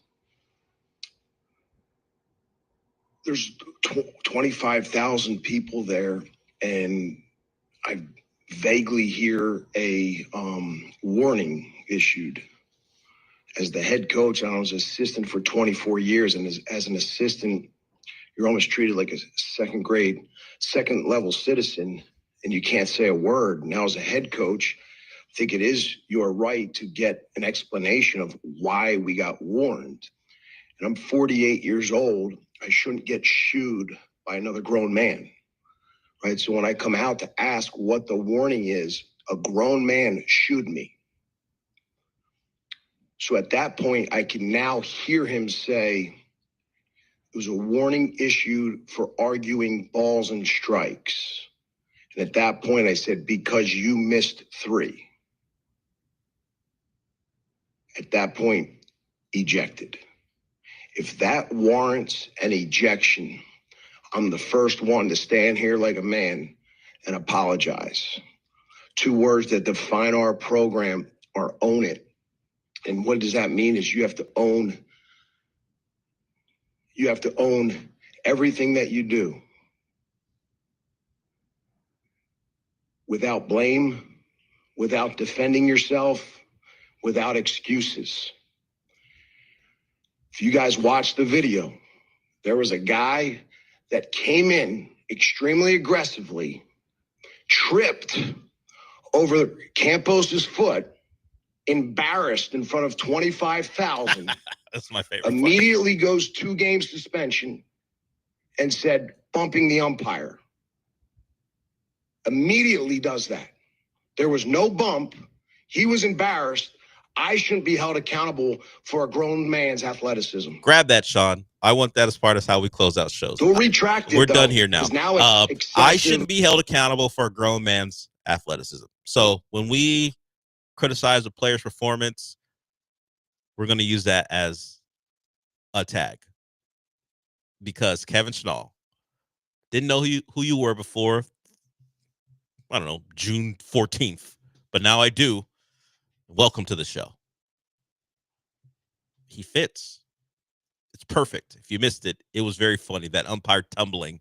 And, when you know someone's not going to get hurt, it's funny to laugh when they fall down. When you know it's not a serious injury, the guy popped back up.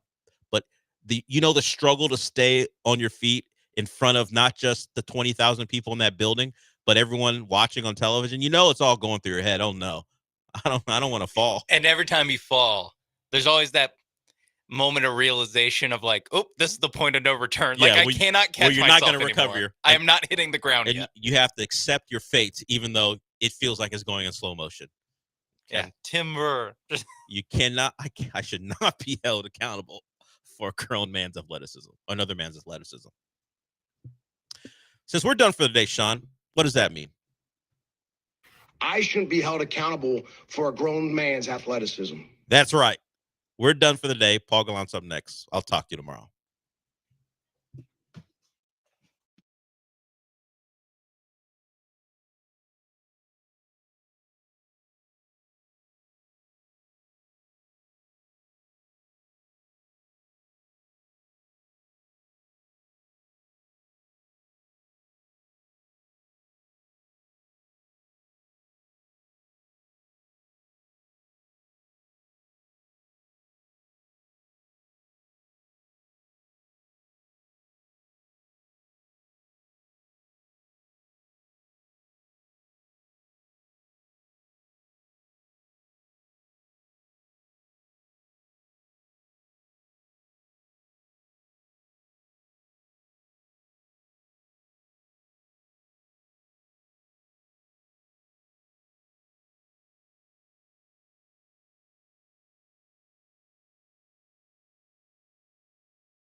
Hello and welcome aboard the Paul Gallant Show. It is Monday, June 23rd, 2025. I am Paul Gallant, and this is the most interactive sports talk show in town with Sean Mapes behind the glass. Appreciate everyone stepping up as I took off Thursday, took off Friday, went down to, check that, went up and then down. I think my geography's a little bit off to Newport, Rhode Island in the Northeast. Had myself a good old time. Bachelor party with some friends from college. I remembered thinking to myself on Sunday, knowing at the very least I would have an NBA Finals Game 7 to watch on the flight back. What the hell else am I going to talk about? How much research am I going to have to put in? It's an early July, late June show. I mean, this is officially the just baseball time of year. So I'm thinking to myself, what am I going to talk about? May or may not have dozed off as I was in a car going 3 to 4 hours to the airport I was flying out of. Not driving. Not driving. Okay, Thank good. goodness, Sean. None of that this weekend. Thoughts and prayers and shout out to all the people who did the driving this past weekend. The Uber drivers we annoyed, et cetera, et cetera. But one of my buddies wakes me up about like 20, 30 minutes into the drive, and they tell me that Kevin Durant had been traded to the Houston Rockets. I'm wondering to myself, okay, well, the Suns, not too long ago, seemed like they wanted an awful lot for Kevin Durant. So what did Houston pay to get him? They're sending away the number 10 overall pick in this year's draft and 5 more second-round picks. Pick number 59 this year, 2 in 2026, 1 in 2030. That one belongs to Boston. And another in 2032. They also shipped off Dylan Brooks. Brooks was a key part of, I think, resetting the Rockets' culture under Ime Udoka. I do not think that without Brooks, things would have moved as quickly as they did as far as putting the Steven Silas era in the rearview mirror. We thank Brooks for his 2 years of service. And then as far as Jalen Green goes, look, we don't know what the guy's going to ultimately end up being. And I felt like a lot of people were out on Jalen Green, perhaps a little bit too out on Jalen Green in the wake of that dreadful 6 out of 7 game performance that he had against the Golden State Warriors in the first round of the playoffs. That could be a good player somewhere. I still think he's going to be, best case scenario, a 6th man on a contending basketball team.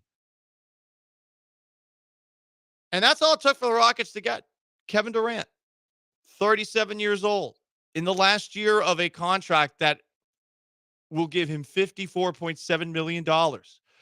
Since this trade happened, he is immediately eligible for a new 2-year extension. Will that extension happen?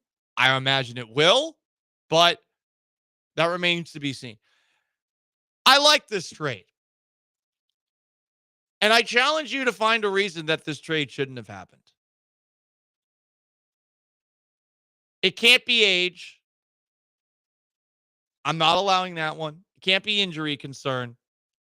5 second-round picks and the 10th pick, plus a guy in Jalen Green who's never been very consistent and honestly is a bit of the Silas era, and a Dylan Brooks.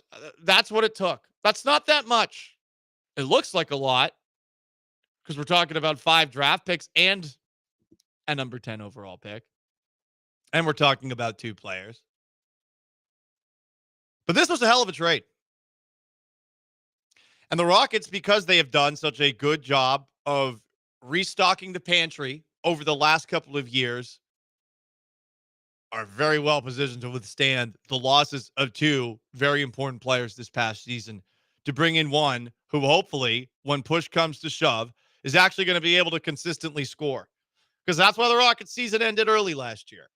You take a look at that Rockets-Warriors series, these guys could not create a shot to save their life. You know who's really good at creating shots? Kevin Durant, because he's 12 feet tall and can shoot. The ultimate, you cannot stop this man from shooting player in the league. Sure, you could put intensive defense on him and challenge him and all that jazz. It's very difficult to contest a Kevin Durant shot in the same way that you saw from time to time last night in Game 7 between the Thunder and Pacers. Someone like Chet Holmgren who's flying around, Someone like that. That's pretty much the only person that could give Kevin Durant a run for his money when it comes to creating his own shot. So again, I ask, what is there? What possible excuse, what possible reason could there be to not have done this trade? Because now the Rockets are a Western Conference Finals contender, definitely. And they are, by proxy, a title contender as well. Are you going to put them on the same rung as the now champion Oklahoma City Thunder? No, you're not doing that yet. But they're closer. And then you take a look at the rest of the teams in the Western Conference that they're going to be jostling with for position these next couple of years. It's the Timberwolves. It's the Nuggets. Is it the Warriors still? It's an open Western Conference, and you got somebody who makes you better. So I think we're all in agreement. This was a good trade. The Rockets were patient. They waited. And this is also something that smells a whole lot like it's an Ime Udoka decision. Kevin Durant also played a hand here. There are multiple places that Durant could have gone to over the last calendar year. The Suns were trying to get him to Minnesota. He said no. The Suns were trying to get him to Golden State. He said no. But his relationship that he established with Ime Udoka during that season they had together in Brooklyn, and his relationship with his ex-college teammate, Royal Ivey, who is a Rockets assistant, makes me feel like this is an Ime Udoka and Kevin Durant joint kind of decision. Let's see what happens. And I got to say, I'm biased to this point, but if Ime Udoka is signing off on a decision right now, I'm in. I'm not second guessing it right away. And I know some are going to do that. Oh, Durant's 37. Oh, he has had injuries. Oh, is he still as good as he used to be? Fair questions. But aren't the Rockets significantly better today? And they still have Amen Thompson. And they still have Alperen Şengün. And they still even have Tari Eason and Jabari Smith. I mean, they kept a lot of core pieces. Guys who, listen, maybe aren't the best, but they certainly do exactly what Ime Udoka wants. I don't know that Jalen Green necessarily did that. He could find that somewhere else, but the aggression, not always there. He did get better. He did start to buy in, defensively especially, but Jalen Green, to me, he is the embodiment of a past era of Rockets basketball, the Silas era. And fair or unfair, because I do think that Jalen Green was shaking some of those cobwebs off that all developed while Silas was running the show, and it felt like it was a very expensive daycare for a bunch of players that didn't really have a lot of pressure on them to be as best as they possibly could be. That is now completely in the past. This is a team that surprised a lot of people. They're not going to be surprising any people this coming season. So if you're not going to surprise anybody, add somebody that's going to make you more of a threat. And, with multiple different owners, this is an organization that has always gone for it, which I respect. They didn't tank that long with the James Harden fallout, but they didn't tank, period, before that. Outside of, if you want to say, the Yao Ming season. But 94, 95, I mean, they're pushing all their chips into the middle of the table. They're trading for Clyde Drexler in the middle of that run. Right afterwards, they go and get Charles Barkley and Scottie Pippen. Did that work out? No, not so much. But this is a team that has always looked for that next piece. They were the only team that was actually trying to be competitive with Golden State during the Warriors super team era. And once again, they're pushing their chips towards the middle of the table and bringing in somebody that makes them better. And the best part is, it wasn't that expensive to get him. So I'm very happy about this trade. You want to chime in? 713-780-3776 to call to text. YouTube at ESPN Houston, Twitch at ESPN 975. Sean A. Mace behind the glass. Good trade. Yeah, good trade. My first reaction when I saw the Shams tweet was wait, let me read that again. Yeah. No Jabari Smith. I was just kind of going through the checklist of no Jabari Smith, no Reed Shepard, no Tari. Oh, okay. Okay, I can do this. I mean, yeah, you trade a guy in Jalen Green who he's more of the idea of Jalen Green is better than the actual guy that we've seen for his 4-year career so far. Like you're trading a speculation piece, but when you're going to have to start paying $30 million a year for the next 2 or 3 years because he has a player option, and then a starter on your team that you're immediately going to improve on. If you want to say that Kevin Durant's replacing Dylan Brooks, like that's very easy to say. Yeah, I like that. I like that trade. The number 10 pick, not super valuable to the Rockets. Not now. Given that they didn't play the number 3 pick this year. At all. So I think it's 2 assets where Jalen Green and the number 10 pick were we could look back and say that this is the most value that these 2 assets will ever have is right now. I think it's a very fair way of looking at it. And we'll see if Green can get better, but I do think that there's a ceiling that he's rather close to, at least as far as this version of him, where he is considered to be like a starting player that has to play every single game, fringe all-star kind of guy. I don't know that he gets that much better than this, even if, as the texter points out, he was the Rockets' best offensive player. Yeah, at times he could be. And at times he was awful. And at times he was looking scared out there. Is that fair? I don't know. He looked scared. That's what we all saw. He was very easy to take out of a first-round playoff. And no one killed himself more afterwards than him. Yeah. He was reflective about it. I don't think neither of us think that he's like a bad guy or like has like even like a bad like mentality. I think he has a pretty good like head on his shoulders as far as like being a professional basketball player. He responded to tough coaching with Ime Udoka. Like actually responded to it. And I think that was a big question with the Stone era. And of course, Steven Silas, but it felt like Stone was trying to run everything. It felt like on the actual court, there was just a different expectation than there clearly is now about like, hey, the young guys, they're all that matters. Everything else we figure it out around them. And instead, with Udoka, that has changed. That's why I buy into Udoka.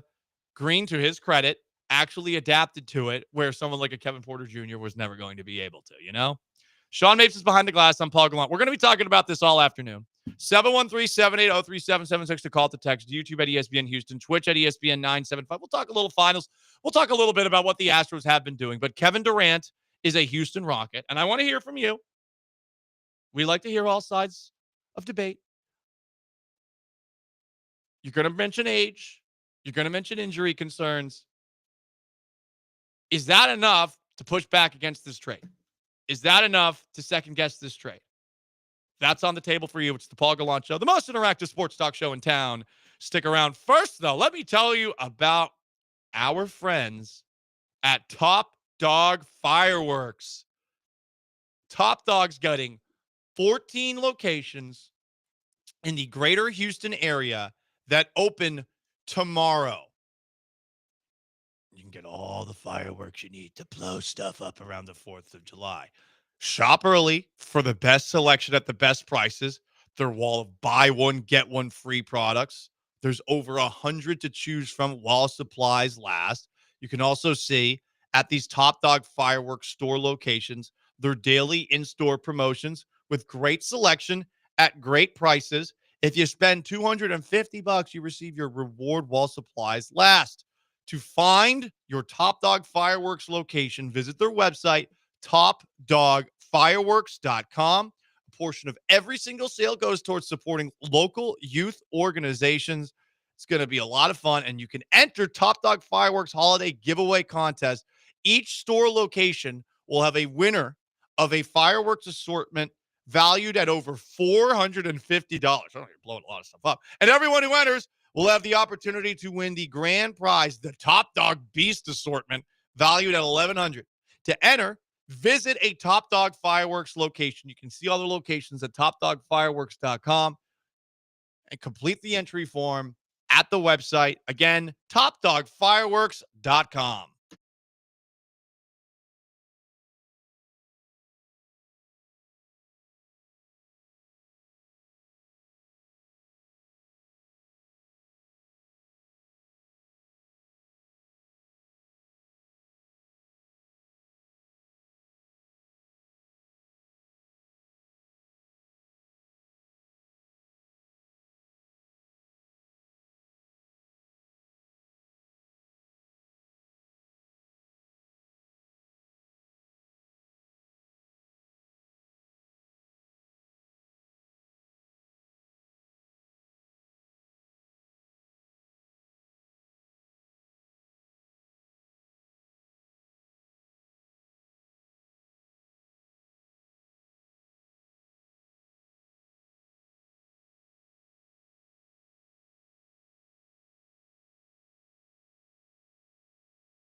You're listening to the Paul Gallant Show, on ESPN 97.5 and 92.5. live from the Veritex Community Bank Studios. Here's Paul Gallant.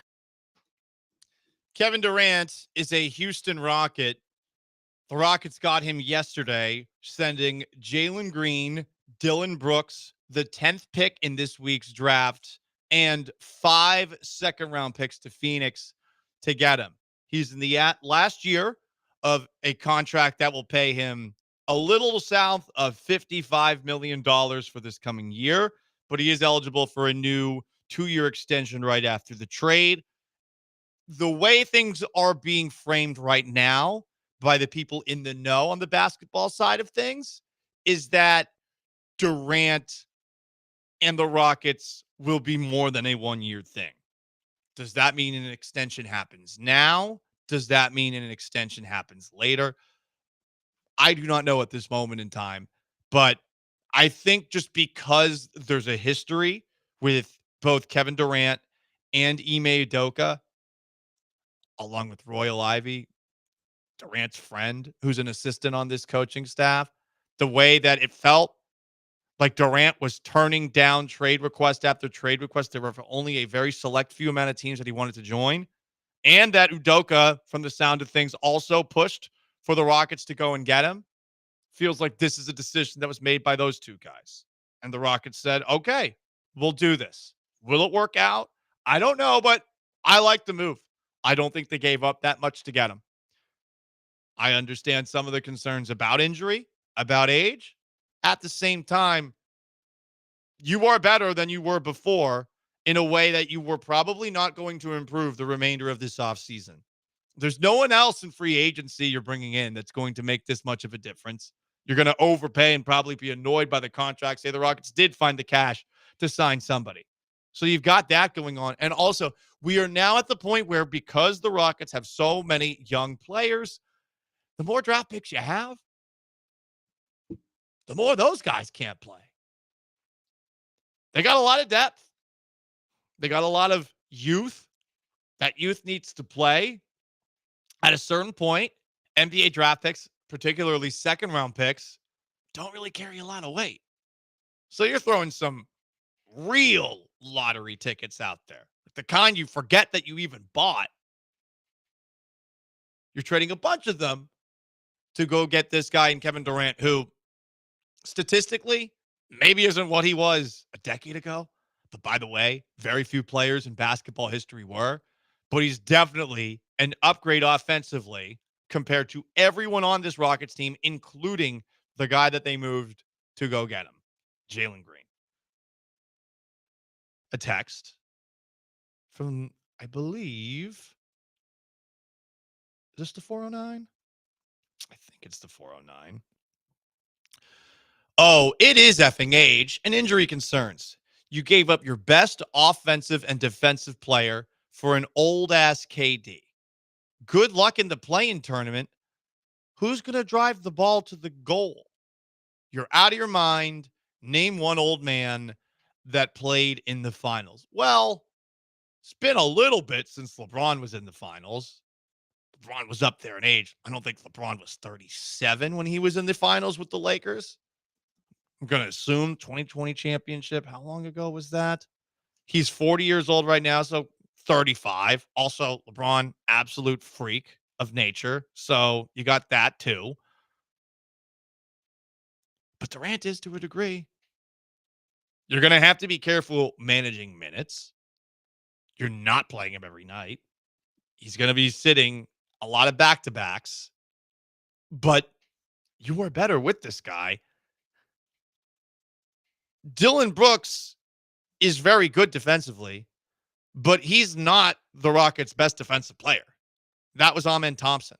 Amen Thompson, you can make a case, is the best defender in the league at this moment in time. Good luck in the play-in tournament. I mean, they had the number 2 seed in the West last year.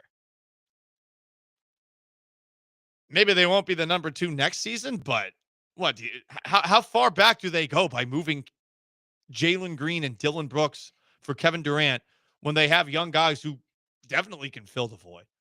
Don't you want to see more Tari Eason? especially considering Ime Udoka has compared him to Kawhi Leonard.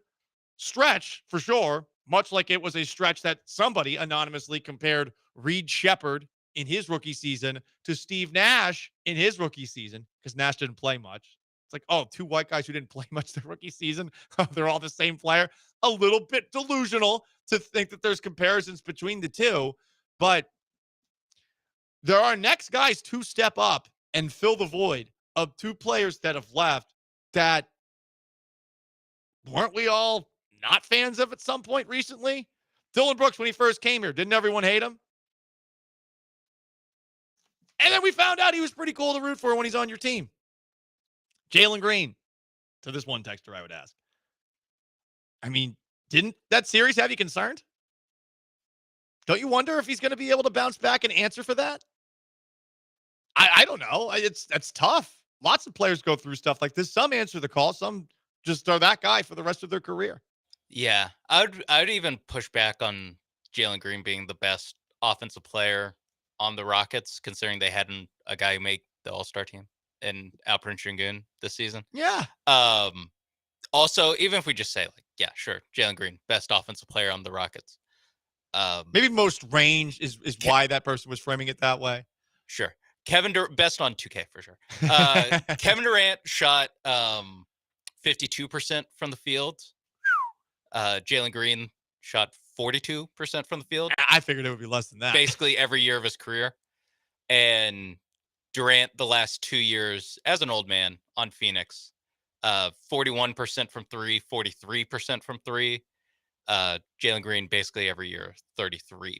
Right. We were hoping like, hey, maybe someday he'll be a 35% three-point shooter, which he got there once. And but he's closer to 33, 34. He's a volume three-point shooter. Yeah. And when he's hot, oh my God, it's terrifying. But that does not happen that often. He's great as a spark, as a guy that you're relying on for an entire series. He's not that.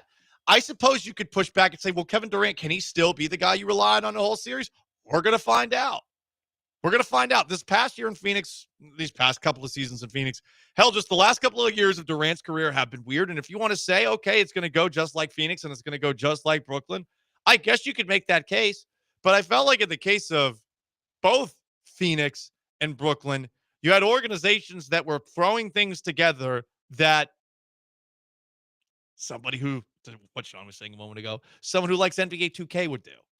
You know? Yeah. You still have to fill out the rest of the roster. You still have to have a plus coach. You still have to also have an organization that seems to know what it's doing.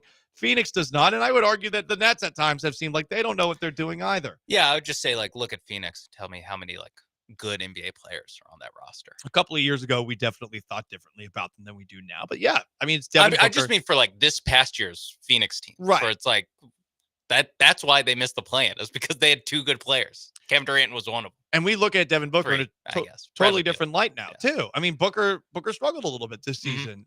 People used to look at him as, you know, like top 10-ish, top 5-ish guy in the league. They're not doing that anymore. So I mean, what was Durant supposed to do there if that's one of the pushbacks that you have here? But yeah, he'll just be on a way better team now.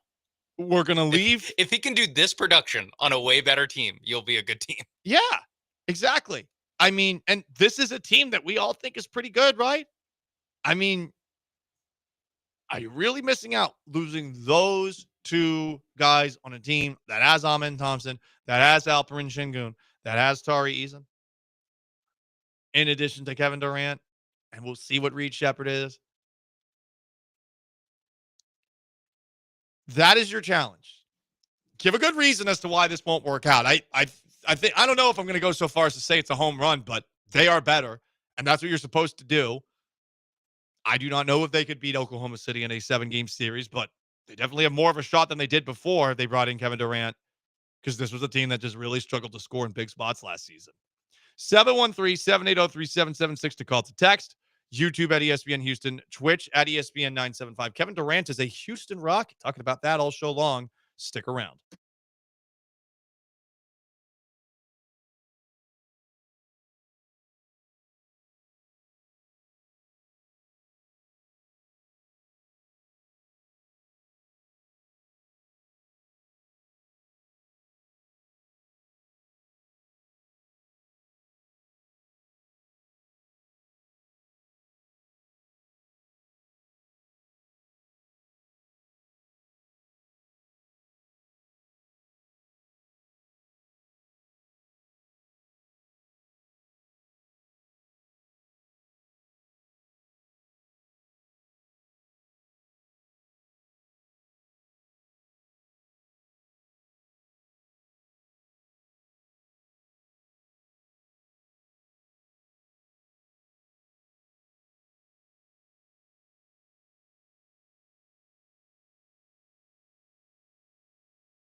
This is the Paul Gallant Show on ESPN 97.5 and 92.5. from the Veritex Community Bank Studios. Here's Paul Gallant. Rockets traded for Kevin Durant yesterday. They send Phoenix, Jalen Green, Dylan Brooks, the 10th pick in this week's draft, and 5 second-round picks to do it. How do you feel about the move? I like it. Do I love it? Closer to loving it than I am to disliking it or disagreeing with it in any way. They got better, and they didn't have to give up that much to get better, and they moved on from pieces that I do not know would have necessarily been in this team's long-term interests. I say it about Jalen Green because I do not know how much better he will get. We will see. Time will tell. And I say it about Dylan Brooks because Brooks could be very good for the Rockets at times, and defensively, he definitely added a presence, but also from a shooting perspective. Yeah, there are some nights where you're like, okay, settle down a little bit. Do we need you to be shooting it 5, 6, 7, 8 times?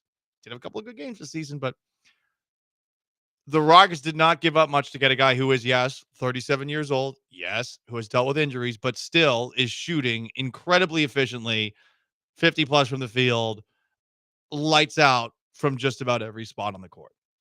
Fred does not like the Kevin Durant trade. Fred, what you got? 713-780-3776 to call to text. Yeah, I'm appreciating everything you're saying.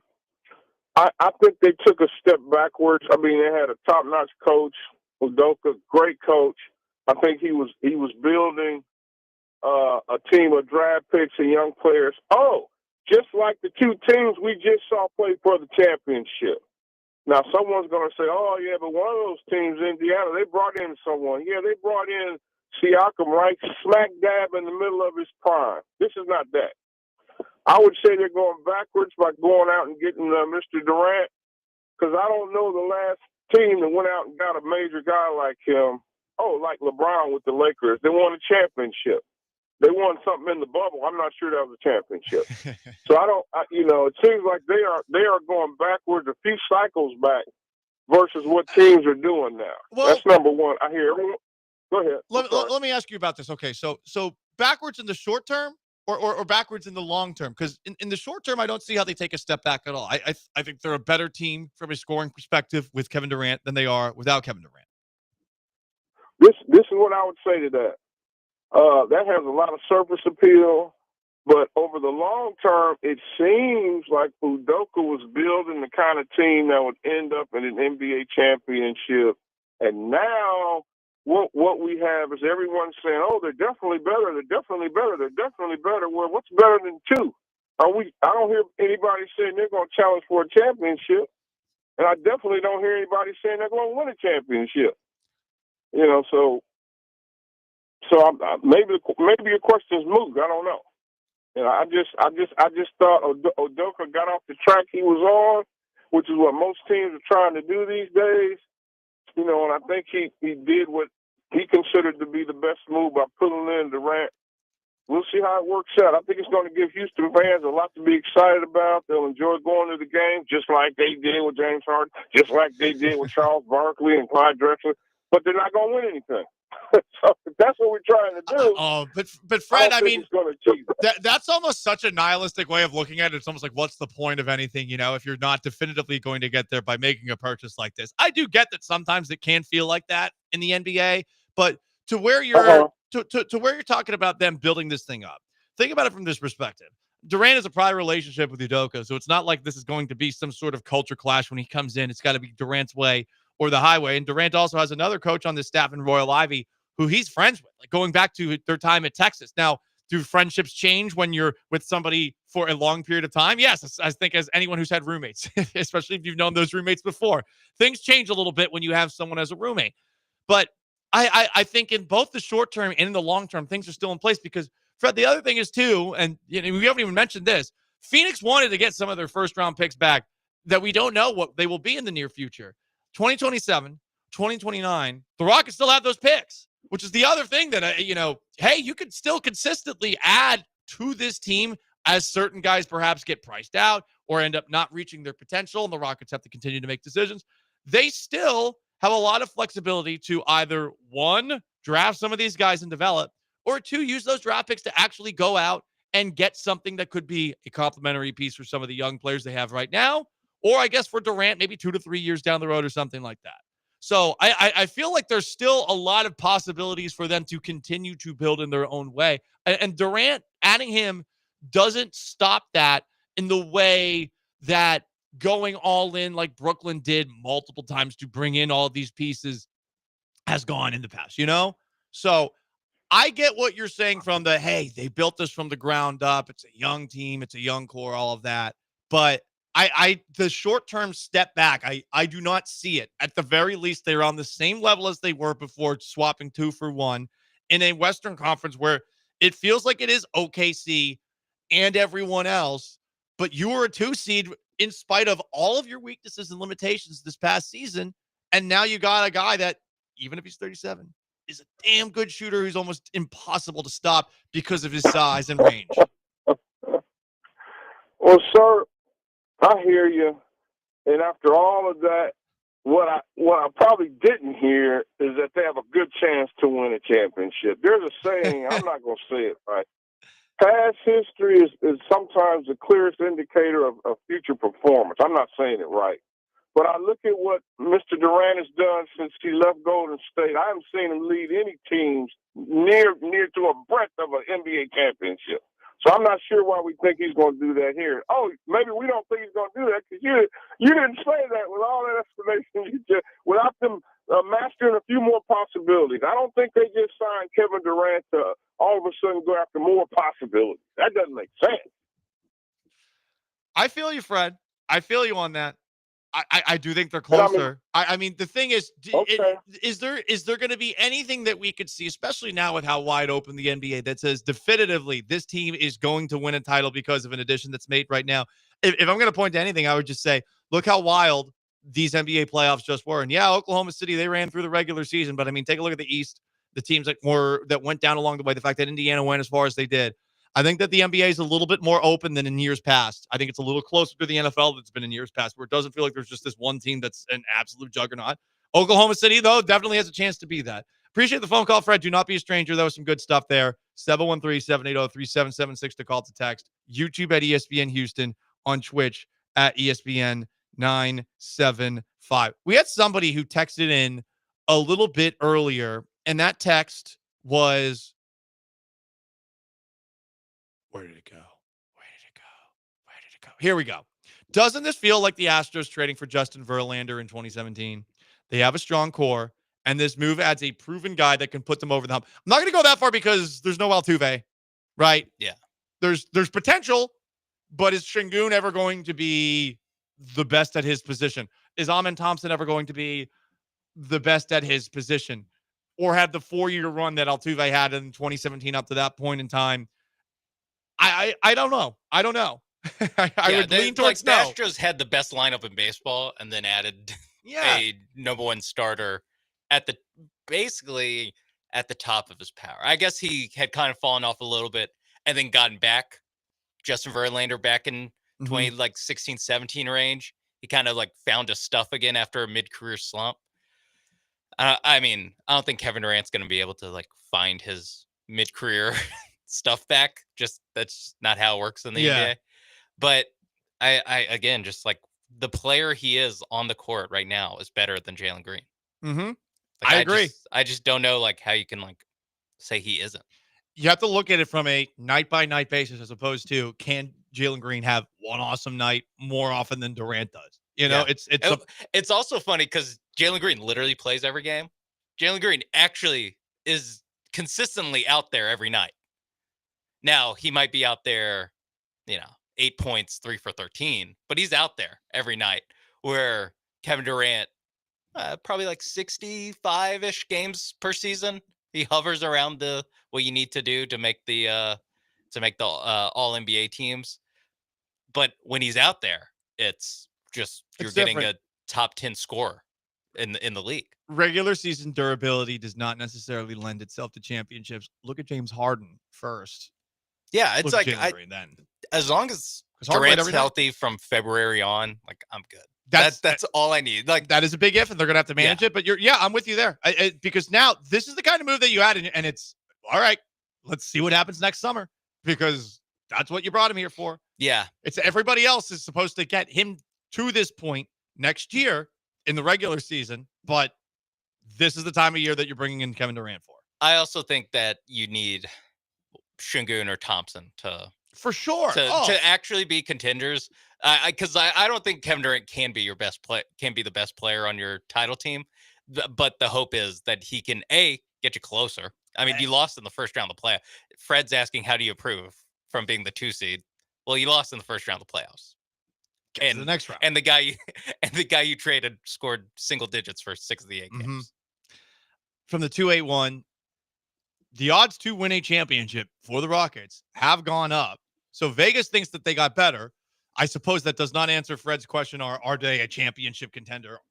I think they're a Western Conference Finals appearance contender. Yes. I think if you're a West Finals contender, you're by default a championship contender. It's just that for me, it's more about creating, and Durant does this. This is why Durant's nice to get, is that he can do the crunch time offense stuff that you need him to. He can also play off the ball and let Şengün and Amin Thompson spread their wings a little bit more. There have been examples of this happening and working in other sports. Do we take those from those other sports and apply them here? Because one of them almost happened here in town. And I think a lot of people are still mad about this one. What am I talking about? You'll find out on the other side. It's the Paul Gallant Show, ESPN 97.5, 92.5. Stay put.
This is the Paul Gallant Show on ESPN 97.5 and 92.5. from the Veritex Community Bank Studios. Here's Paul Gallant.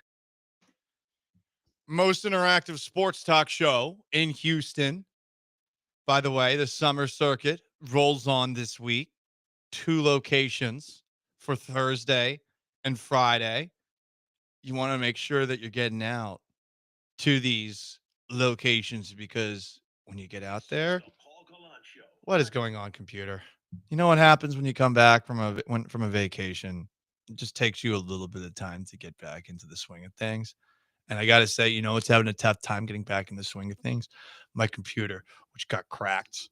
My computer got cracked. Oh no! We overpacked the car with all of the luggage for this bachelor party, and at some point it got smushed. So now all of a sudden the touch screen on this thing just keeps on. Wild things keep happening. So apologies for that. But listen, as part of the summer circuit, where you have a chance to win 2 e-bikes, guess what? We're going to be at Cactus Jack in Baytown Thursday, and on Friday we're going to be back at Drift. So make sure that you're hanging out with us all summer long as part of the summer circuit. Anyway, 713-780-3776 to call to text. YouTube at ESPN Houston, and on Twitch, of course, at ESPN 975. The Rockets traded for Kevin Durant. In case you're just tuning in, they gave up Jalen Green, Dylan Brooks, the 10th pick in this week's draft, and 5 second-round picks to make the trade happen. I like the move. I think some people are looking at this, Fred, our last caller, wondering, hey, when's the last time a team brought in an old veteran that was considered, at a point in time, arguably the best player in his sport, if not definitively the best player in his sport? It actually almost happened here way back in the day, and a lot of people turned up their nose at it. Myself included. I had personal reasons for it.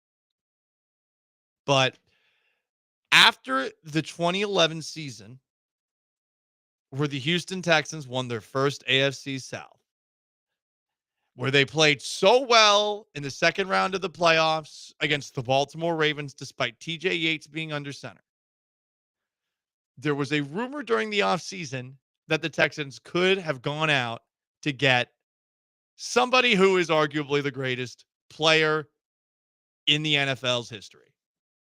I wouldn't make that case personally because, I don't know, he played for a team that was an arch rival of my favorite team, and my favorite team very often beat his team in playoff moments. And also, I was wondering about, hey, his head almost fell off his neck, or his neck almost fell off his body.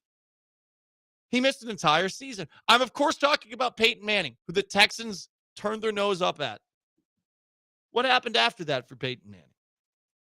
Oh, a couple of seasons later, he set the NFL passing touchdowns in a season record. And then the next year, his team won the Super Bowl. He had less to do with that, but people turned their nose up at that here in town. Not everyone, and I'll admit I was wrong on that one because I really wasn't sure what he would be coming off of that neck surgery. But signs with the Broncos, 2012, 2013, 2014. Broncos were top dog in the AFC. Like, they were it. That's the Peyton Manning effect. Is that the Kevin Durant effect? I don't know. Probably not. But as somebody brought up on YouTube, J-Dog says, this old man scores 27 points a game. Yeah. I mean, yeah, you don't even have to look at like his prime stats. You can just look at the last like 3 years. This guy's still insane. He's still really freaking good. And is it just the age that has people looking at him as if he is somebody else?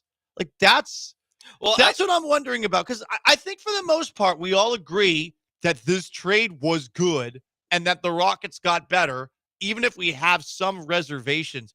But I think a lot of them are harping on that, okay, he's 37 and he's been injured before. But I mean, last year he played in 62 games for a team that was checked out. The year before that, he played 75 games. I don't know. I mean, I get looking at the guy's age and thinking, oh, no, I don't know what's going to happen. And you take a look at some of the other years in the past, like 2022, he only plays 47 games. 2021, he only plays 55 games. He, of course, tears his Achilles in the finals like he's Tyrese Halliburton, against the Toronto Raptors. I mean, there's definitely been some moments where you're like, oh, I don't know. But I mean, that was a really long time ago. we're talking 7+ years. Yeah, that was pre-pandemic. Yeah. Was it the 2018, 2019 season? 2019 finals, he tore his Achilles. Right. And he played 78 games that season, by the way. And he didn't come back until the 2021 season. Correct. The 2020-2021 season. And then he was a toe length away from beating the eventual champion Milwaukee Bucks. Yep. In the playoffs. Yep.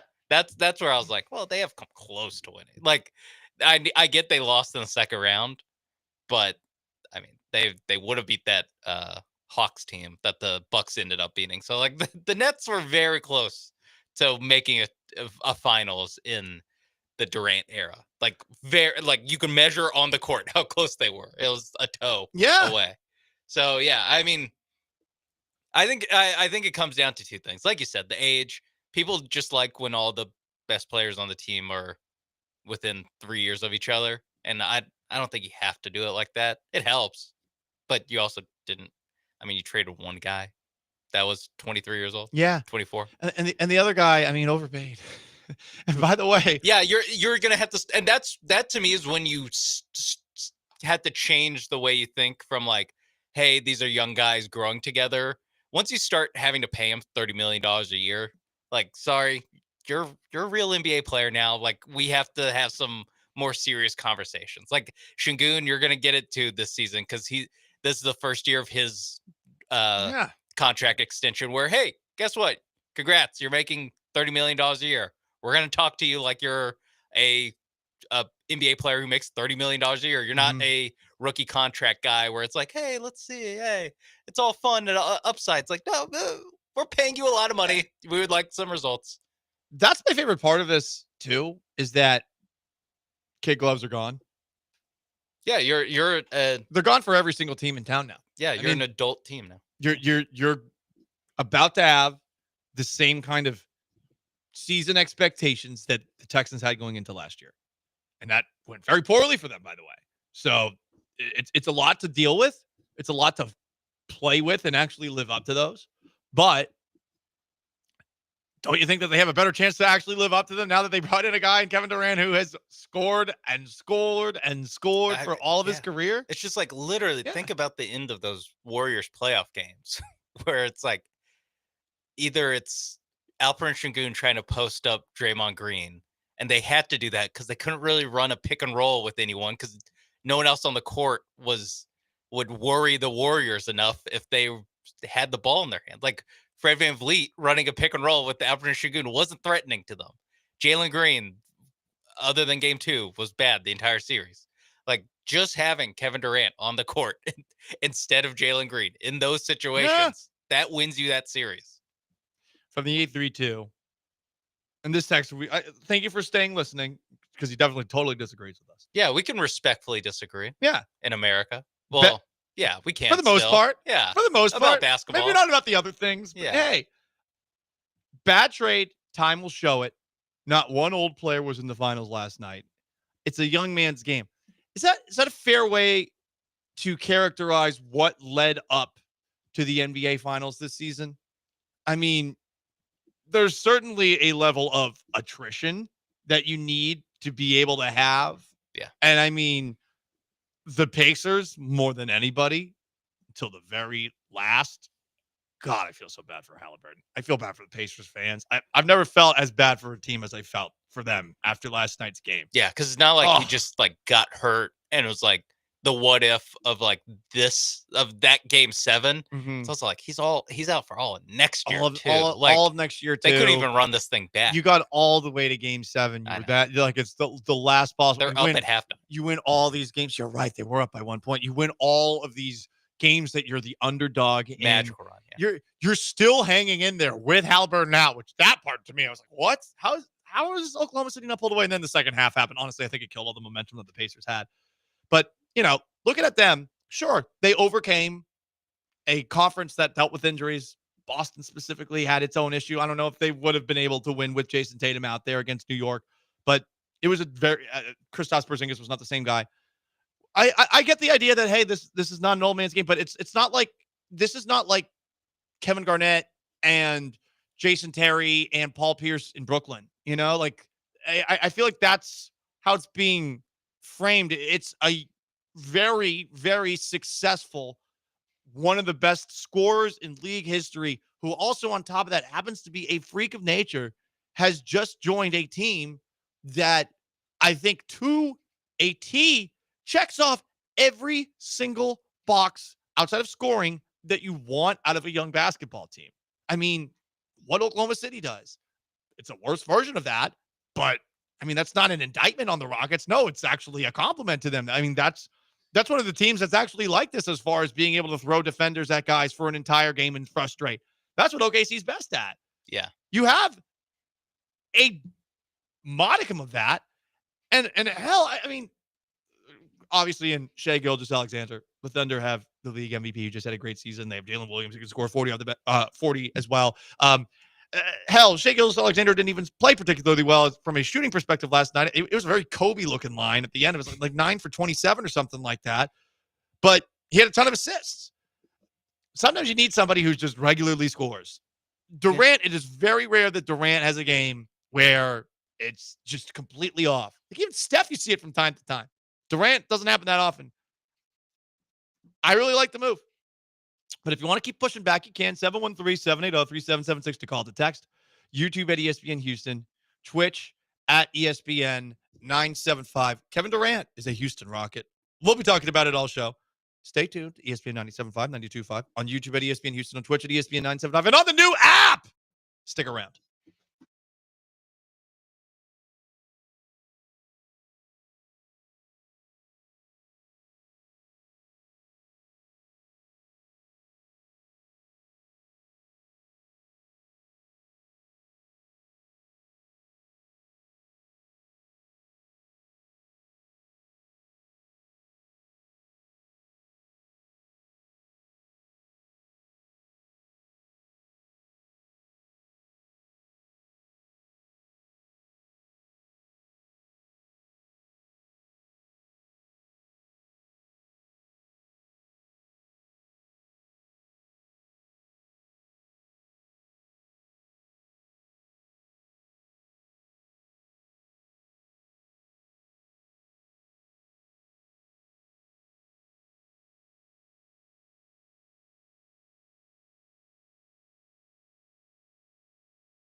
Kevin Durant is a Houston Rocket. Is Houston a basketball town again? Listen, I'm just asking the question. If you've listened to me long enough, you know that I believe this is a bandwagon sports town and that this town belongs to whoever's doing the best. And a lot of people agreed with me when I said that on the internet in response to J.J. Watt saying Houston is a football town. No, Houston is a whatever team is doing the best town. And the Astros, all right, another series win over the weekend. They have the night off, and then they have probably their toughest stretch before the All-Star break, the Phillies, the Cubs on deck. I mean, you could argue it's a baseball town, just given the way things have gone.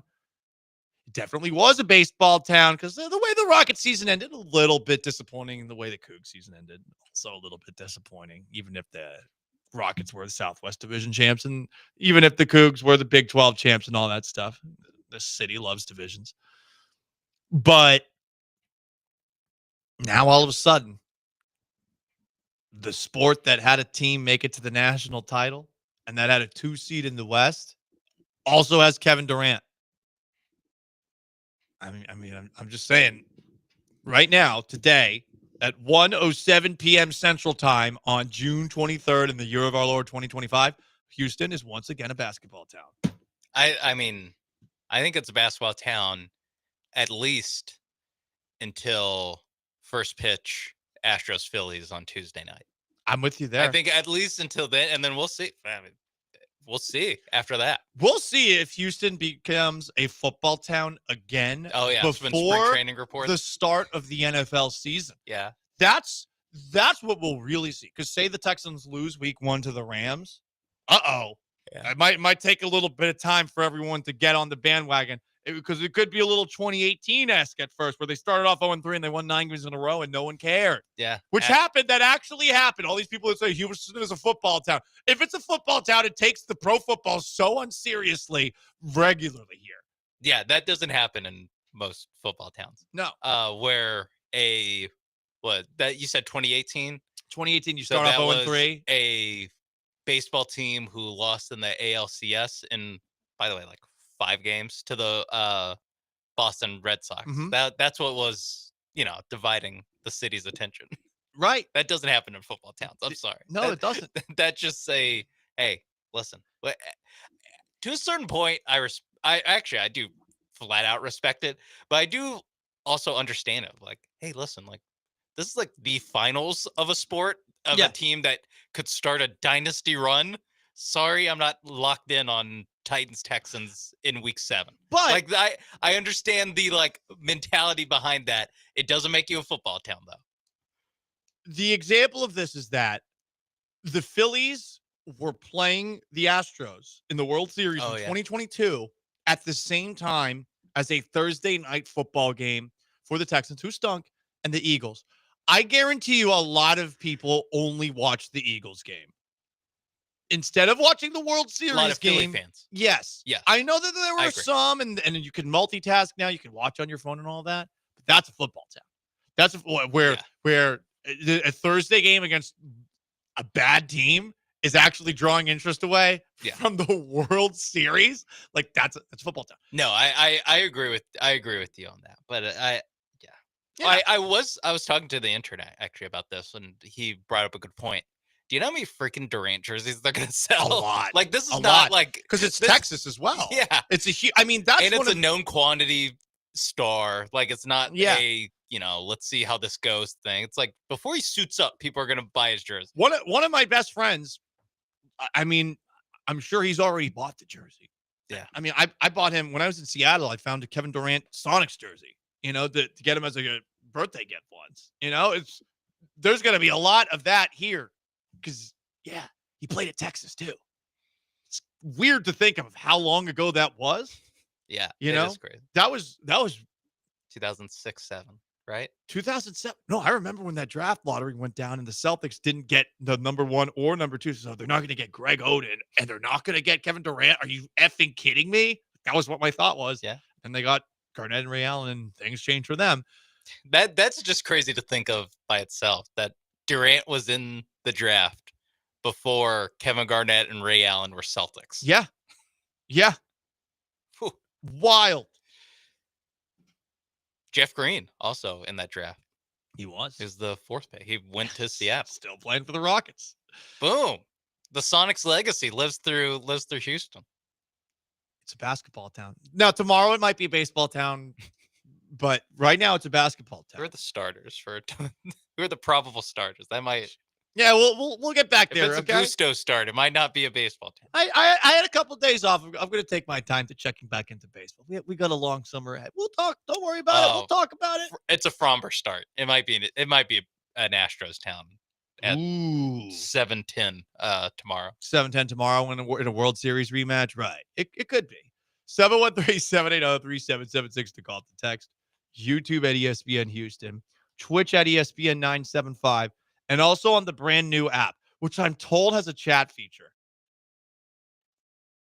We're learning new things about the new app. Here's what I will say about the new app. And this is actually not me being bootlicker Paul, okay?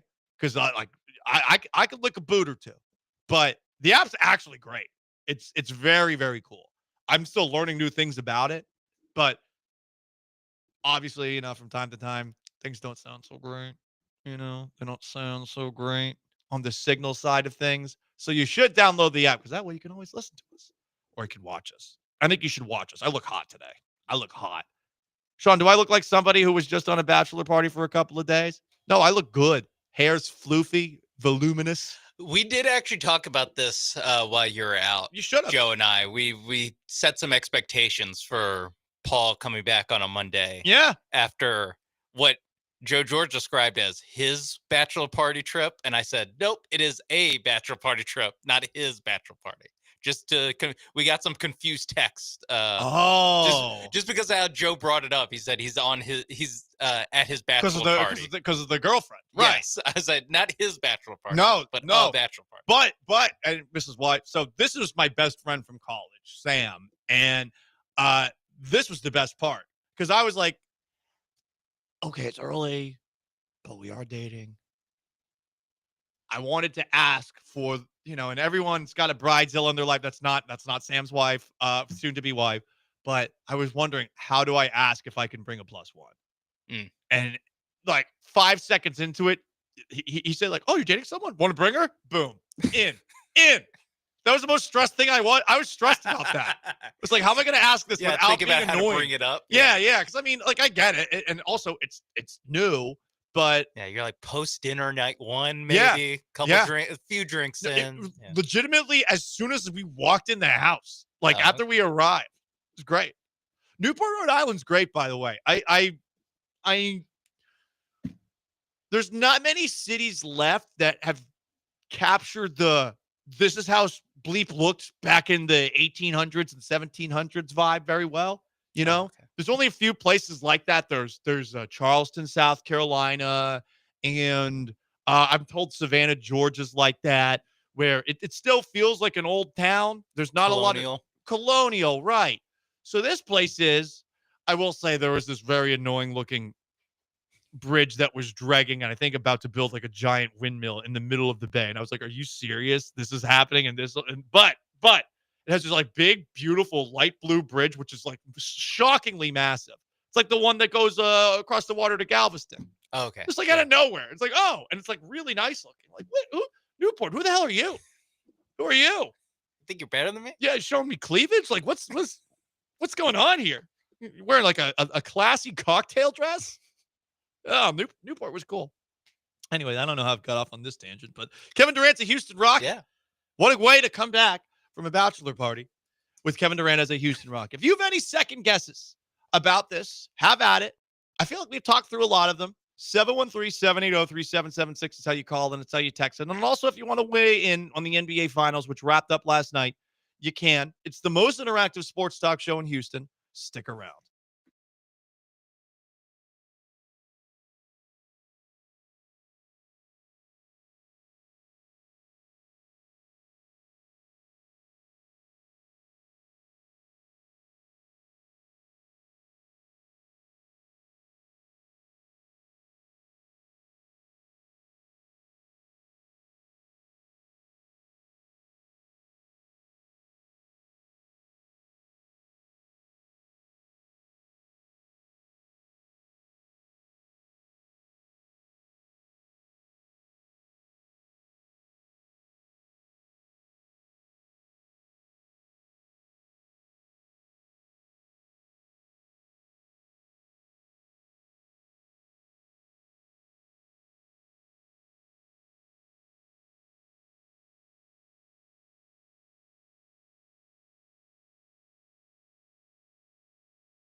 The most interactive sports talk show in Houston continues now. What's happening, Paul? What's up, Paul? Most interactive show, and really enjoy that aspect of it. Y'all keep it up. Get involved in the conversation by dialing or texting 713-780-3776. Here's Paul Gallant. Kevin Durant, a Houston Rocket. Rockets traded for him yesterday. They send Jalen Green. They send Dylan Brooks. They send the 10th pick in this week's draft and 5 second-round picks to Phoenix to bring Durant back to Texas, where he, of course, played for one season in college all those years ago. 06, 07. Man.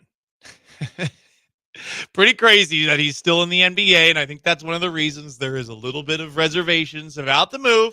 But for the most part, I think everyone agrees this is a very good one. And it legitimizes the Rockets on a level that they had not gotten to yet. That does not necessarily mean that this is a title contender, but they are legitimate now. You have, as Sean brought up the last segment, you got a jersey seller. It makes it a little bit different. And we'll see how many Durant jerseys there are and how many Ahmed Thompson jerseys there are. Şengün jerseys as well. Paul Gallant jerseys. I'm kidding. I'm wearing the Rockets gave one me of my one own right there. custom Paul Gallant jersey. Number 25. But they have become legitimate, and I really like that this is seemingly, based off of everything we're hearing specifically from Brian Windhorst, something that was a slow burn that both Kevin Durant and Ime Udoka have wanted for a while. I do wonder about Durant and as far as his relationship with Ime Udoka, like how close did they get over that 1 year? But clearly this is something that had been percolating for a bit, as explained by Brian Windhorst. And all year long, the Rockets said, not really. We're not, we love Kevin Durant, but he's in his mid-30s. We got this team in the 20s. We're not really going for him. And some people thought, it's because they really want Devin Booker. I believed Rafael Stone when he said this. By the way, he said this publicly. He said it privately, too. He said it publicly because I believe that he wanted to have his young team grow. Mm-hmm. But something happened the last few weeks. One, you're dead on. Ime Udoka, who had him in Brooklyn. Rael Ivy's on the staff. He was his teammate at Texas. He wanted him. He went to ownership and said, and front office and said, can we get Kevin Durant and get him? The other thing was they couldn't say no to the price. The price was just so low, they just couldn't say no. It's meant to say, look what they still have on their roster. So they now have optionality. They can say, let's keep letting Ahmed Thompson develop. Let's keep letting Jabari Smith. By the way, Tari Eason, they love Tari Eason there. He could be the guy who replaces Dylan Brooks as that key defender. So now they can get Kevin Durant, get themselves better, and still have these pieces that they can keep or trade. So the Rockets had this happen because Kevin Durant controlled this process. Last winter, the Warriors were ready to trade for him. And he said, I don't want to go there. And they backed off. Last week, the Timberwolves were on the verge of trading for him. I don't want to go there. I don't want to go there. And Ant Edwards could have tried to talk him into it. He did not. He said, this is not my place. KD, you do what you do. And so the price came down, the Rockets moved in. That's how you elevate yourself as a team. Mm-hmm. You buy low, and you have a great opportunity. He's so good at explaining things, Brian Windhorst. I mean, I would listen to Brian Windhorst do a lecture. I would listen to that. But he laid it out right there. This was the Rockets slow playing it. So a little credit due to Rafael Stone. This is something that got moving when Ime Udoka, I guess, started having conversations. I'm sure that there were third-party conversations that were being had between Udoka and Durant, even if that's tampering. Like, come on. These people all talk now. Yeah, what are we doing? But as time went on, he at the very least felt that he had enough to go to Rockets ownership and say, hey, let's do this. And I think that Udoka's at a place now with this team and also just with what he did before with the Celtics where he can ask for that kind of stuff and he should get the benefit of the doubt. And the Rockets, as an organization, to their credit, whether it's Tillman Fertitta we're talking about or Patrick Fertitta, they were patient here. I think in the past, I think that there's a chance that the Rockets would have perhaps been a little more aggressive going after Durant. But as we said Wednesday, last week, the scene in Braveheart, hold. They kept holding. Phoenix had nothing. And then if it just takes 5 second-round picks, great. Now I really wonder about what happens after this. And not really from a Rockets perspective. I think this is largely going to be the Rockets going into the year. I think someone texted in, is Jaylen Brown up next? I wouldn't do that. Yeah, people got out there with it started with the observation that Windhorst also made that, they didn't give up any young, cost-controlled players. Like, they still have Jabari Smith, they still have Tari Eason, they still have Min Thompson, they still have Reed Shepherd. Hell, they still have Cam Whitmore somehow. Honestly, the Suns should have traded for him. They should have asked about it. I would have been like, just put him in the trade. Like, take out 2 second-round picks and put them in the trade. Like, come on, help us out. Let us at least have someone to, hey, look at this young guy for our fans. Anyway, it went very fast from, hey, they didn't give up a lot, they still have a lot of young pieces, to they could make a Giannis trade tomorrow if they want. It's like, all right, let's pump the brakes. I agree with you. I think that this is pretty close to, I don't think their job's done. I don't think they're going on vacation or anything, but I do think that it'll only be side pieces that get added, if anything. Yeah, you probably just need another guy because you traded 2 for 1. Probably, get a guard that can come off the bench or make some threes, that kind of guy. But someone who, hey, if Reed Shepherd pans out, he's okay being benched. You have minutes to give out to young players who we didn't see much of this past season, and that is good. Yeah. You want some of these minutes to open up for some of these young players. You don't want them constantly waiting in the garage, if you will. So on top of that, the Rockets still have the Suns' 2027 first-round pick and 2029 first-round pick, which is, I think, also being forgotten there. They didn't have to give up any of them. They gave up, of all the picks that the Suns are going to get, what I imagine will be close to the worst as far as, like, high up in the draft. The 10th pick? Yeah. I think the Suns are probably going to be closer to, like, 6-5 over the next couple of seasons. Yeah. I could definitely see that. And like we saw in the lottery, never know. Dallas had the 11th best odds. Exactly. To number 1. So obviously that's low outcome or low percentage outcome, but it happens. It does happen. It happens. It happens a lot. And the Suns, I think, are going to stink. I think they're in a really tough spot. This does not make them a more winning basketball team. It's a move that they're doing because, well, crap, we got to do something. Yeah. I think that the picks out in the distance are not more valuable than the picks closer that the Rockets have, the one that they just trade away that's going to be made on Wednesday. But I do think that they're more valuable if you actually intend to, like, use them to pick a player, just because, like we said, right now they kind of have not a logjam, but they have a lot of mouths to feed when it comes to young, recently drafted guys. They also need to re-sign either this offseason or next offseason. They need to get a contract extension for Eason or Smith, and then the year after that, it'll be Thompson. It'll be Reed Shepherd after that. So they will have to start re-signing guys, probably make some tough decisions because you can't re-sign all these guys to $30 million a year. That's when those first-round picks become more valuable, because that's when you can draft the next Reed Shepherd and the next guy that you're developing. He's starting off as a bench piece and hopefully developing into a real guy. You're not quite as stocked as the Thunder still are in that department, but 100% correct, Sean.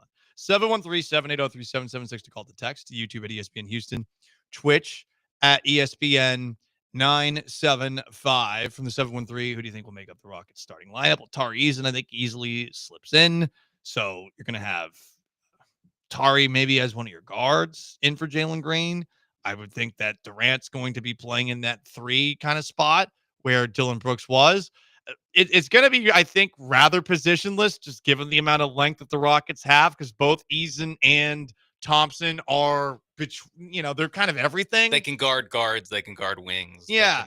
I think I could be wrong. I think Kelly Iko wrote in The Athletic that Jabari Smith is likely to get back in the starting lineup. Yes. Okay. Because they traded 2 starters. Durant's starting. I think Smith. So I think what he said it would be Şengün, Durant, Jabari, Amin Thompson, Fred VanVleet. I think everyone's on board for that because you know who was one of the best Rockets players during the playoffs? Jabari Smith. Jabari didn't play enough. It opens things up. Good shooter too. The depth is not a concern right now. No, they have depth. It is about who is scoring for them in the most important games of the year. They're going to be very successful next season. If they had still Jalen Green, if they were running it back, they would be successful. But we would all still have the huge questions about, well, do they have the guy that can score in crunch time? They have the guy that can score in crunch time now. I don't think that's a debate. 713-780-3776 to call to text. YouTube at ESPN Houston. On Twitch at ESPN 975. Quick countdown as we get closer and closer. 72 days away from the start of the NFL season. But if you want to weigh in on the Rockets bringing in Kevin Durant yesterday, you know how to do it. It's the most interactive sports talk show in Houston.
We're 72 days away.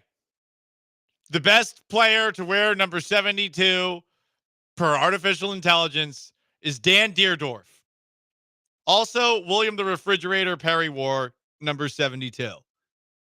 Also, Ed Too Tall Jones wore number 72. There you go. That's our countdown. We don't got much. And people want to weigh in. It's the most interactive sports talk show in town. 713-780-3776 to call to text to YouTube at ESPN Houston, Twitch at ESPN 975. Kevin Durant is a Houston Rocket. The Rockets sent the 10th pick in this year's draft. Jalen Green, Dylan Brooks, and 5 second-round picks to Phoenix to get him yesterday. Let's go back to the phones. We've got Chuck up first. Chuck, what's up? What's going on, guys? I just want to let you know, man, this is more in response to that Debbie Downer earlier. This is a slam dunk, man. You got a scorer who doesn't have to lead your team and everything else, and you gave up nothing. Jalen Green is not going to be anything. So, man, this is just a great day for Houston. Thank you. Appreciate the phone call, Chuck. That's kind of mean for Jalen Green, but I do have questions about how close to his ceiling he is, and you're at the point now that you've installed a culture that seems to work where you got to find the guy who could get you across the finish line. Jalen Green is not that right now. Maybe he could be at some point down the road. Now the big question for the Rockets is continuing to develop their best players, but I think, as Chuck said there, with Durant, you know what you're getting from a scoring perspective. From a leadership perspective, is that who Kevin Durant is? Hasn't really seemed like that's been who he's been over the last half of his career. Yeah, I'd say not really. Like, he's not Kevin Garnett, But he's not Ubuntu. But we've also seen before that he was the leader. Yeah, he can be Thunder team. Yeah, he can be part of it. And I think he would be part of like the, leadership, not literally the leadership council, but there's 3 vets right now on this team, or 3 vets that are rotation pieces on this team. We have Fred VanVleet, NBA champion. You have Kevin Garnett, Kevin Durant, 2-time NBA champion, and Steven Adams. And then Ime Udoka, who will sometimes call the best player on the other team a bitch. Yeah. And every now and then bench a player that's frustrating him. I wonder if that happens with Durant. I think to be consistent, it might need to occasionally happen. Would Durant be receptive to it? I think he might, actually. I think there's a perception of Durant that's not one I like. I think I understand why it is what it is. He's a little controversial. Like, for sure, because he is somebody that responds to opinions about him on a level that I don't think we've really seen a superstar athlete do. And Never. I've always liked and appreciated the honesty, even if I don't always agree with what he says. Sometimes I think he gets portrayed as sensitive, if not worse, by people online, and they act like that makes him less of a player. And those, to me, are completely different conversations. I really think they are. He's a unique personality, and I enjoy said uniqueness. Yeah, and he's, I mean, whether it's online or in person, I feel like he's a pretty good interview. He tells you what's on his mind. He's, I think he's just pretty open. I think he's just like an open guy, and that's part of it is the going back and forth with randoms on Twitter. Now, sometimes I am like, all right, guys, I get that you have free time, Kevin Durant, but I would hope that you don't have this much free time to get back and forth with all of these, have all these arguments going. But fair point, but it's never affected his play. No, ever. That is the point. Is that whatever you think about him, like his personality wise, you might. I'm not saying you have to fall in love with this guy, right? But like you said, at the end of the day, it doesn't really affect who he is on the court. Meanwhile, I think you could argue with Jalen Green that has been a problem in the past. I think he's better about it now, but I know the social media stuff. There's definitely moments in time where he was searching his name, and that's not healthy. It's not. You could still play well and do it. And I would advise Durant to do less of it. Durant's a year older than me. I'm not going to act like I've got all sorts of wisdom and advice to pass off to him. Yeah. Or why the hell would he listen to me too? Is that why you love this trade? Because you're like, he's not old and washed up. He's 1 year older than me.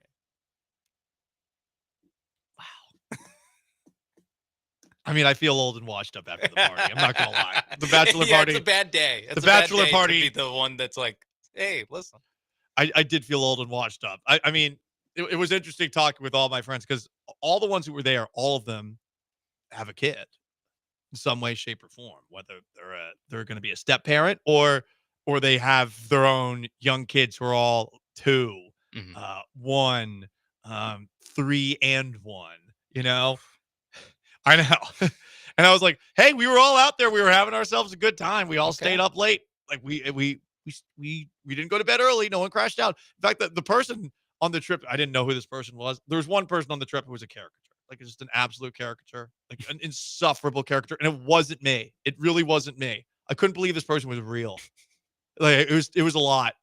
It was a lot. Anyway, apparently he's a swinger. Yeah. Anyway, 713-780-3776 to call the text. Speaking of swinging, yeah, the Rockets did a little swapperooski over the weekend. They got Kevin Durant. LSU Brian has a thought. What's up, Brian? What's up, guys? So I got a couple things about the Rockets. First, before that, I want to say go Tigers. LSU winning that College World Series. Boom. Put that up there.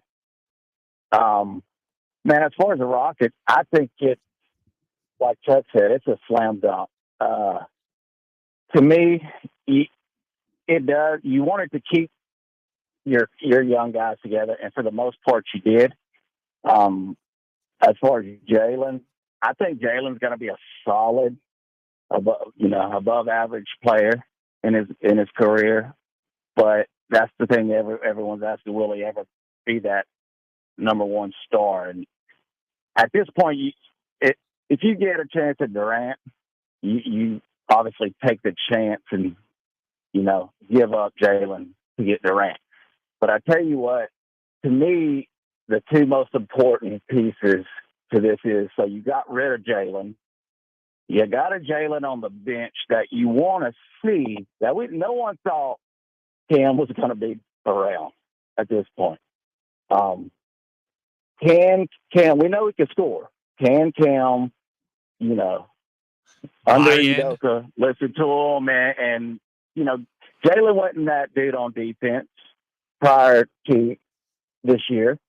Now, he wasn't great, but he was a heck of a lot better because he actually tried. So the hope is Cam can kind of step in and take over that attack basket Jalen type player. You know what I'm saying? There's definitely an avenue. There's definitely an avenue, right, Brian.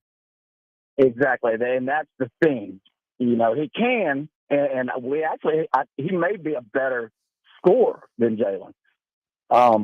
But I think the most important piece having Durant is because I truly believe that Jabari Smith can be unbelievable. And if he is the type, I'm not saying he's going to be Durant, but he's the type of Durant player. If he can get under Durant and see him, get up there and shoot those mid ranges, and you know what I'm saying? Because Jabari, he's just as tall. He's same style of body type. You know what I'm saying? The dude can shoot the lights out. When we forget he's what, 20, 21. I mean, he came in the league at like 19. So I think him under Durant, if he can, if it's 2-3 years, however long Durant's here, if he can get under Durant and see how Durant does things, gets to certain spots and, everything like that, I think that's a big deal for Jabari. That's an interesting point, and I hadn't thought about that, Brian. I appreciate the phone call. I didn't think about that at all. Now, I want to see more Jabari because of how well he played in these playoffs, but you're right. He's 22 years old. I would say as far as young Rockets players who really seem to have bought in to what Ime Udoka wants, do what Ime Udoka wants, I would say Amen Thompson's one. And based off of my understanding, Jabari's 2. And as far as just guys who do what they're asked to do, the example this year was when Jabari got benched for Amen Thompson because of injury. Because that's how it happened. And then Thompson came in and he did great. Jabari could not have handled that better. That guy's 22. A lot. Cam Whitmore, if he was in that same situation, to bring it back to what Brian was also talking about with Cam Whitmore, I don't think Whitmore would have handled that well at all if he lost his job due to injury. And for Whitmore, before we go back to Jabari Smith, like I am not expecting anything out of Whitmore. I don't think anyone should. I get that he's got the talent and all that stuff. He has to earn his way back to being thought of as a part of this team. He is not. Right now, he's not a part of it, in my opinion. I don't that's not to say like he can't ever be. Yeah. But I think that the way he behaved in these past playoffs and with the bitching and moaning that he was doing publicly, it's clear that he wasn't listening to Ime, and he has to, I think, humble himself a little bit and do everything in his power to get back into being thought of as a guy who's not a malcontent, because that's what he is to me right now. Yeah, I do wonder. I mean, I wonder if Cam Whitmore will be on the team when the season starts. Like, the fact he wasn't in this trade doesn't mean that he's for sure going to be on the Rockets. I think before this offseason started, or, right after, I guess the offseason still hasn't actually started. But after they lost and we're kind of thinking about the future for the Rockets, I think we all kind of viewed Cam Whitmore as like least likely to return, just based off of I thought he was out. Yeah, the public comments that he made during the season.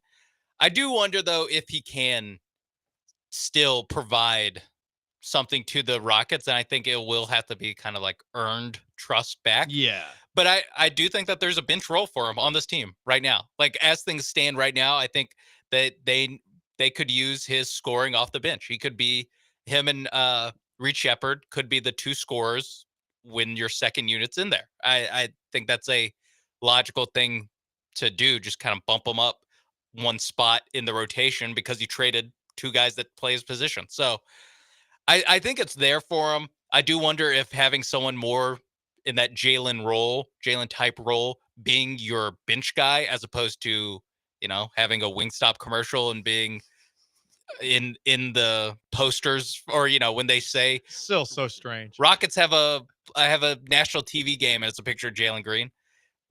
It won't be a picture of Cam Whitmore. I wonder if that's enough. If going from DMPs to, hey, you're playing a role, but it's going to be 15 minutes a game. I wonder how he takes that, or again, if he's even on the team to do that. Yeah, I'm with you there. But I'm open to the idea of him coming back and being a guy on this roster. You have to be because of the talent, but like, yeah, but you can't. He's got to get it through his head. Yeah, you can't be super high on him. I don't think anyone can be like the next star on the Rockets right there, number 7, Cam Whitmore. Like, I agree with you. He does need to kind of earn that back a little bit, and I'm sure he can get it back. But yeah, he on the court, has I have very few questions about him. On offense, on the court, and specifically putting the ball in the basket. The passing, I have some questions. Actually, I don't have any questions. I know, not interested. But I think he is in a position to step up if it ends up going that way. And Jabari Smith, going back to what LSU Brian was talking about with Jabari Smith, great point. That a guy who I don't have to go back to look in the draft files for when he was out, but I guarantee you, a guy who's 6'10" and could make jumpers the way Jabari Smith was, he was compared to Kevin Durant at some point in his life, for sure. And so to have actual Kevin Durant there with him, it surely can only be beneficial. Yeah, and it's going to be on Jabari to pick Durant's brain, because I don't know that Durant's the kind of guy that goes out of his way to help, but I expect Jabari Smith to do that. Shoot him a text, want to work out with them, stuff like that. I expect Amen Thompson to do stuff like that. Like, that's the other part of this team. There's a lot of guys that you just like, and that's where Whitmore is on the outside looking in. And we talked about the leadership, Fred VanVleet and Dylan Brooks. Don't want to, Brooks did a great job. Toss him aside. What they brought in after they signed him in the offseason, the leadership they brought in, like that is undoubtedly, that has been a positive for the Rockets. That, along with coming in at the same time, Ime Udoka, like it's when this team jumped up 20 wins. It's when that happened. I do think, though, that there is a level of, I guess, more reverence that Kevin Durant will have than Dylan Brooks and Fred VanVleet, where if Kevin Durant is telling you, like, here's how I do things. I think, when it comes to like, here's how I prepare in the off season. This is my summer workout that I do to get ready for here's the shooting drills that I do. I think that carries a lot more weight because he's a no doubt about it Hall of Famer, one of the 20 best players of all time. I think that will help the development a lot too with these Rockets young guys. Yeah, they grew up watching this guy. I mean, for some of them, because their they're so parents young, grew up watching this guy. Some of them some of them are young enough where like Durant has been playing basketball as long as they have been of an age where they could actually follow along. Oh yeah, they do. It's been the entirety. Yeah, they don't remember the league without Kevin Durant. None of those guys. None. Except for Van Vliet and Adams. Like, none of those guys do. None. They're like, it's been KD. I barely do. And LeBron. I'm 29 years old. It's a good point. Sean Mace behind the glass on Paul Gallant. Paul Gallant Show, ESPN 97.5, 92.5. 713-780-3776 to call to text. YouTube at ESPN Houston, Twitch at ESPN 975. Some good points today, people, on the most interactive sports talk show in town. If you want to weigh in on the trade, we're talking about it all show long. It was the biggest thing that happened over the weekend in Houston sports. Astros, of course, tougher stretch coming up. Starts tomorrow. Kevin Durant is a Rocket. Weird to say it, huh? Stick around.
It's the Paul Gallant Show. On ESPN 97.5 and 92.5. Live from the Veritex Community Bank Studios, here's Paul Gallant. Some very amusing texts with Kevin Durant, now a member of the Houston Rockets. I think we're at 27 hours since the trade or so, maybe 28. Durant sent from Phoenix to Houston in exchange for Jalen Green, Dylan Brooks, the 10th pick in this year's draft, and 5 second-round picks. Some funny comments. This is from YouTube. Jalen Green has more kids than Durant, says David Dubel. How does this impact the team culture?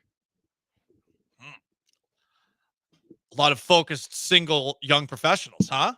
Kevin Durant's still a young professional. Some would call that yuppie. I don't. I find that to be offensive. I find it to be offensive to people of my type. Yes, I'm a young up-and-comer. Ignore the gray in my hair. I'm growing out my hair long now and shaving my beard to look younger. Am I in denial? Sure. But I'm also still a yuppie. Yeah, you're younger than Kevin Durant. I am. Right. Thank you very much. And also, like Kevin Durant, no kids. Does Durant like cats? I think he likes cats. He strikes me as a cat guy. I hope he likes cats. If he does, I'm doing a there's lot of definitely projecting. Been an all of a sudden. article written about it. So Kevin Durant cat. Let's see what pops up. Because it 100% would be used to say, oh, Kevin Durant's not that guy if he likes cats. Yeah.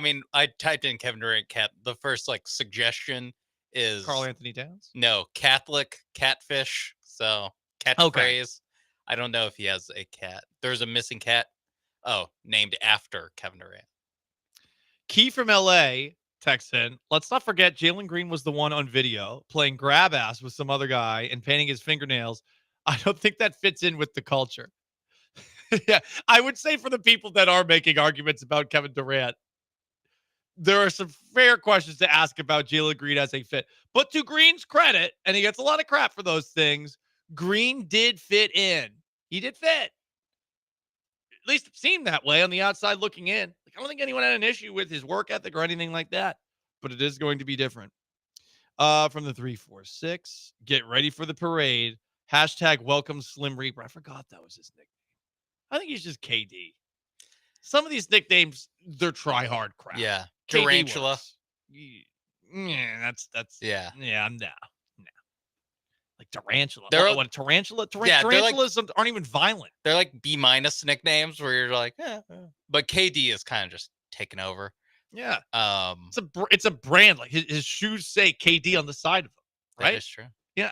That is true. So I do think that we brought it up that just they have a name on the marquee type guy now. Like they have jersey seller, they have middle of the team photo, they have that guy in Kevin Durant now. It's just the question of does he the specific role that he fits, is that enough to take this team, and how far does it take the team? Because I don't think that he's it's an interesting thing because he's the number one option now on offense.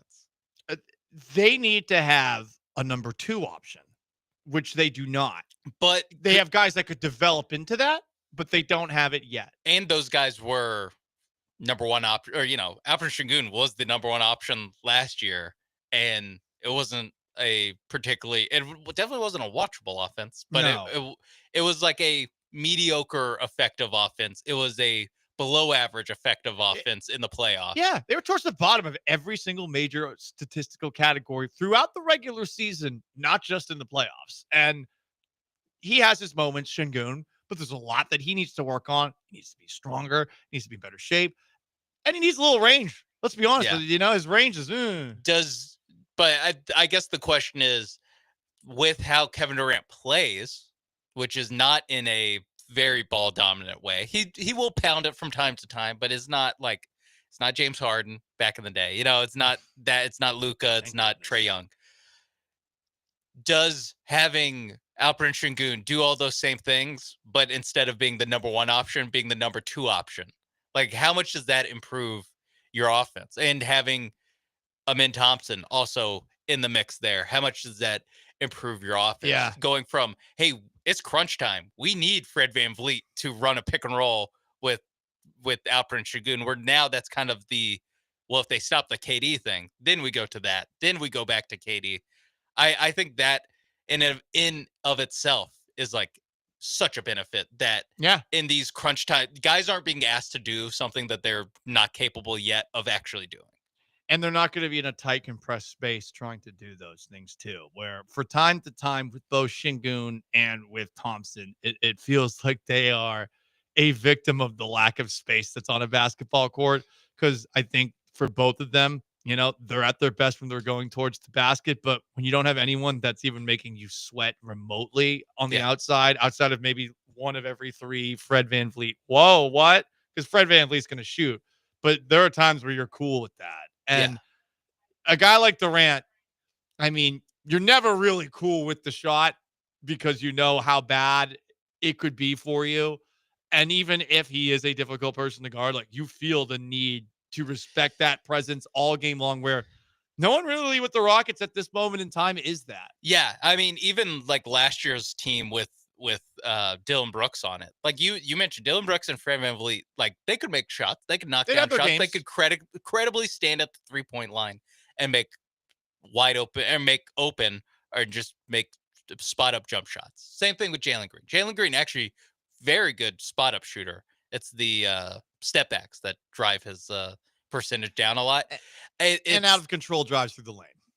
Well, I just meant 3-point. Yeah, I got you. I got you. Oh, okay. But there's a difference between having guys that are like, "Hey, don't leave this guy open," versus we can't leave this guy open. Like we cannot let Kevin Durant get an open shot. That it's just a level of panic that a defense will have, and some of it is just like reputation. Like it actually isn't 100% borne out. Like if you shoot higher than this percentage, we will run out to you every single time, or you'll be in our scouting report to don't leave this guy open. It's the difference between a guy who, okay, he might shoot a wide open one to, oh my God, we need to close out on Buddy Hield right now. Yeah. Buddy Hield, Steph Curry. When those guys get open, it's like, oh, yeah. Klay Thompson back in the day. Still Klay Thompson. Buddy Hield. What pretty good player. Remember that? Yep. What a crazy week that was. Buddy Hield was just the Hield-a-sance. Yeah. From the 832 kind of sucks about KD. Now we've gone through the whole OKC team, and OKC just won the title last night after getting rid of all three of those. Yeah. Sure, but I don't know. I would look at it as it's a shame that team never won. They should have won once. Yeah. They should have beaten the Heat that year. I think they were better, personally. I mean, they should beat the Warriors when they're up 3-1 against them in 2016. Like they had shots. Post Harden, right? Yeah. There's a couple years there in the middle, in between 2012 and 2016, where there's one. I mean, 2013, Russ gets hurt. Yeah. I forgot if it was 14 or 15. Durant got hurt in one of those runs. So like there's a little bit of like bad luck in there with it, but they definitely underachieved. I think it's or underachieved like what the expectation was. Like when they lost in 2012, I think for the most part we're like, oh yeah, they'll be back though. And they never actually got back. So I that's kind of a cautionary tale for all young teams. It's like, hey, however wide open you think your window is, I think the Rockets fit into this. However open you think your window is, chances are it's less open than you think. Chances are you have it's less years rather than more years that you can keep running this back and things will work out. Sometimes you do just need to like throw your chips in. And the Rockets regularly do that where a lot of other teams don't. Yeah. Historically, they have. Over decades, they've done that. Over decades. Go all the way back to 94, 95, and after that, and I respect that, and it's pretty interesting that it's two different owners too. It was Les Alexander at first, and now Tillman Fertitta and the Fertitta family. My hat is off to them. I had some questions early on, and like all people should have questions about ownership groups, but they've been remarkably patient here, and then they just got somebody that I'm sure they're super excited about, like, because they know, like, oh my God, the jersey sales. Yeah. I think it is possible that guys just get better at owning teams. I think sure. Tillman Fertitta is like kind of the poster boy of that, where he came in and it's just like any business. Like he came in with a lot of confidence, but didn't actually know the like specific ins and outs with that. You saw it with how they handled first Jeff Besnellic, second the Mike D'Antoni contract extension, where he's like, why do I have to resign this guy? Like he can play out his contract just like everyone else. And people were like, well, in basketball, that's in sports, actually, that's kind of not how it works. Or coaches don't go into lame duck years very often. And he was just like, oh, that seems stupid. What? I didn't hire this guy. Who cares? He is Sean Mapes behind the glass. I'm Paul Gallant. It is the Paul Gallant Show, ESPN 97.5, 92.5. Kevin Durant is a Houston Rockets. The Oklahoma City Thunder are NBA champions. And the Astros have the day off. All of that's on the table. Stay put.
Kevin Durant is a Houston Rocket. The Rockets traded for him yesterday. Jalen Green, Dylan Brooks, we wish you good fortune.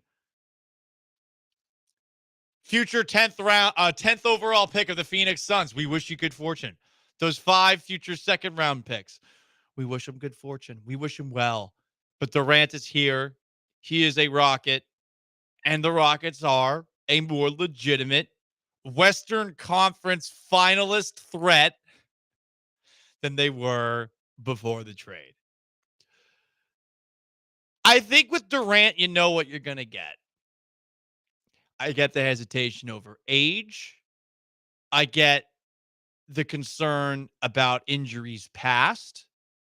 But you're going to get a guy who stretches the court, who shoots 40 plus from three-point land, who scores 23 to 27 points a night. And after that, you got to figure out the rest of what your offense is made of. And a lot of that is going to be dependent on development. This is going to be a massive offseason for a bunch of young Houston Rockets who now all have to know that with Kevin Durant on this roster, there's not really any time for waiting around anymore. It's time to get as good as you can over these next couple of months of the NBA offseason. How much progress can you make as a player between now and late October? We're talking what? July, August, September, October. A huge 4 months for every young Rocket player. And I wonder who makes the most of it. I would think Amen Thompson could, but with Thompson, the athleticism's always there. How much better can he get offensively in just one off season? I have my doubts. As far as Alperen Şengün, offensively, he is very gifted. Is it possible that he can get a little bit more range and the confidence to shoot from range over the course of one off season? I would say more importantly, it would be really great if the guy could get in better shape, both from a strength perspective and from a I don't want him looking tired at the end of games perspective. I want him to be able to play more minutes this coming season, or at the very least to be able to play more minutes in the playoffs at a high level where he's actually going to be able to back people down in the post and score, because that was a huge issue for him against Golden State. Those are the two guys that have the most questions about how much better they can get in one off season. But if you're Tari Eason, you got to shake off a terrible series that you just had against the Warriors, where you've also got to deal with all the noise your mom creates online, which that's got to be a lot. Can't tell mom to stop, but mom should stop. She should. Okay? I don't think that's a debate. He played very poorly in the series. I know he went through a lot over the course of the past year. All I am saying is, for Tari Eason, huge offseason. Ime Udoka has compared him to Kawhi Leonard before. All right. That's high praise, but that's probably the expectation that he has for him and potential upside this offseason. Then after that, it's Jabari Smith, who, as brought up earlier by LSU Brian, hey, let's see what kind of impact Durant can have on Jabari Smith. Then it's Reed Shepherd, who will actually get to play this coming season, and then maybe it's Cam Whitmore. But this offseason is so big for all of these young players. And if you're talking about improvement from the majority of those players, aren't you talking about a team that's going to have at the very least a better regular season than they just had, which is saying something, seeing as they were the 2 seed in the West? So if you're looking at it through that lens, like, they're definitely better. Come playoff time, though, I mean, this is the worst part about the NBA playoffs. You just have to wait until you get back to this phase, because we're not going to have a real sense for how this team looks in the playoffs until they're playing actual playoff basketball against playoff defenses. It's just completely different sports. And yeah, sometimes you find yourself in the shoes of a team like Indiana, who just had this incredible run, and then all of a sudden a guy tears his Achilles, and then that's it.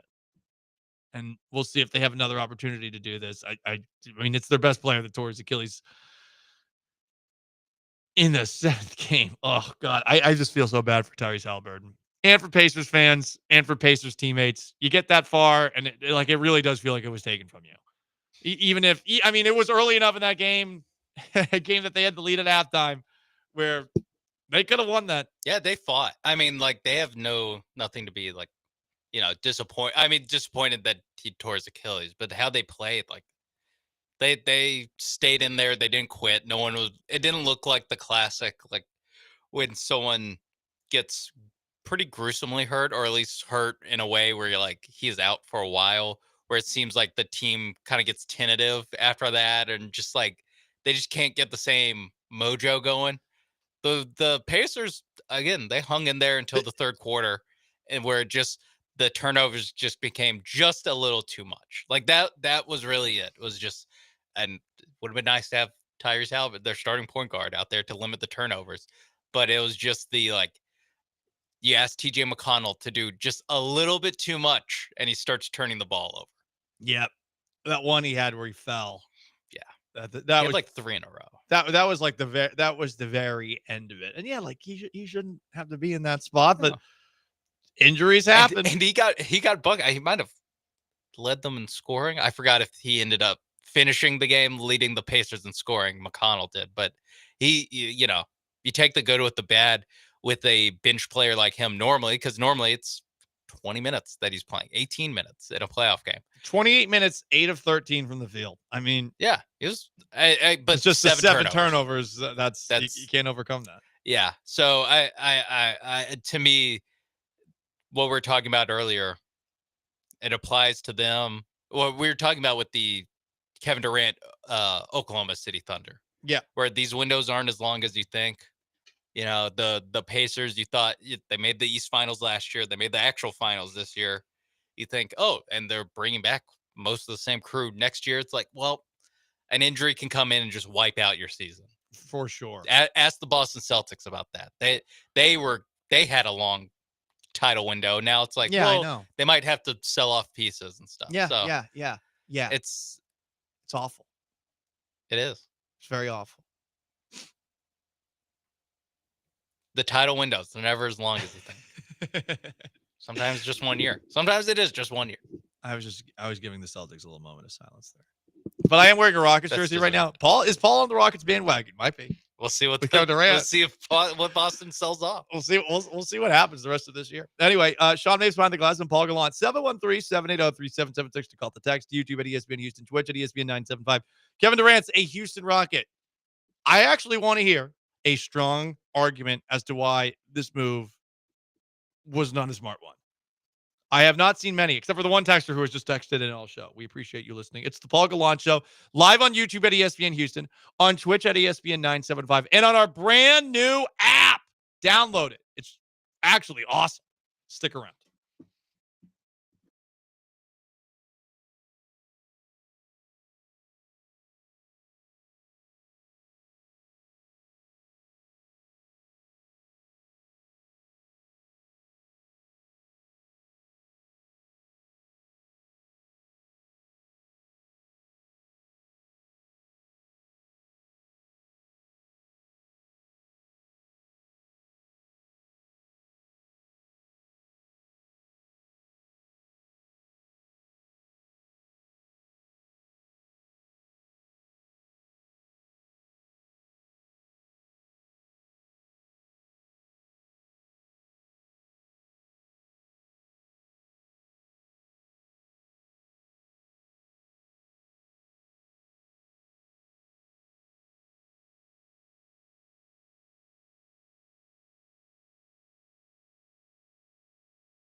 This is the Paul Gallant Show on ESPN 97.5 and 92.5. from the Veritex Community Bank Studios. Here's Paul Gallant.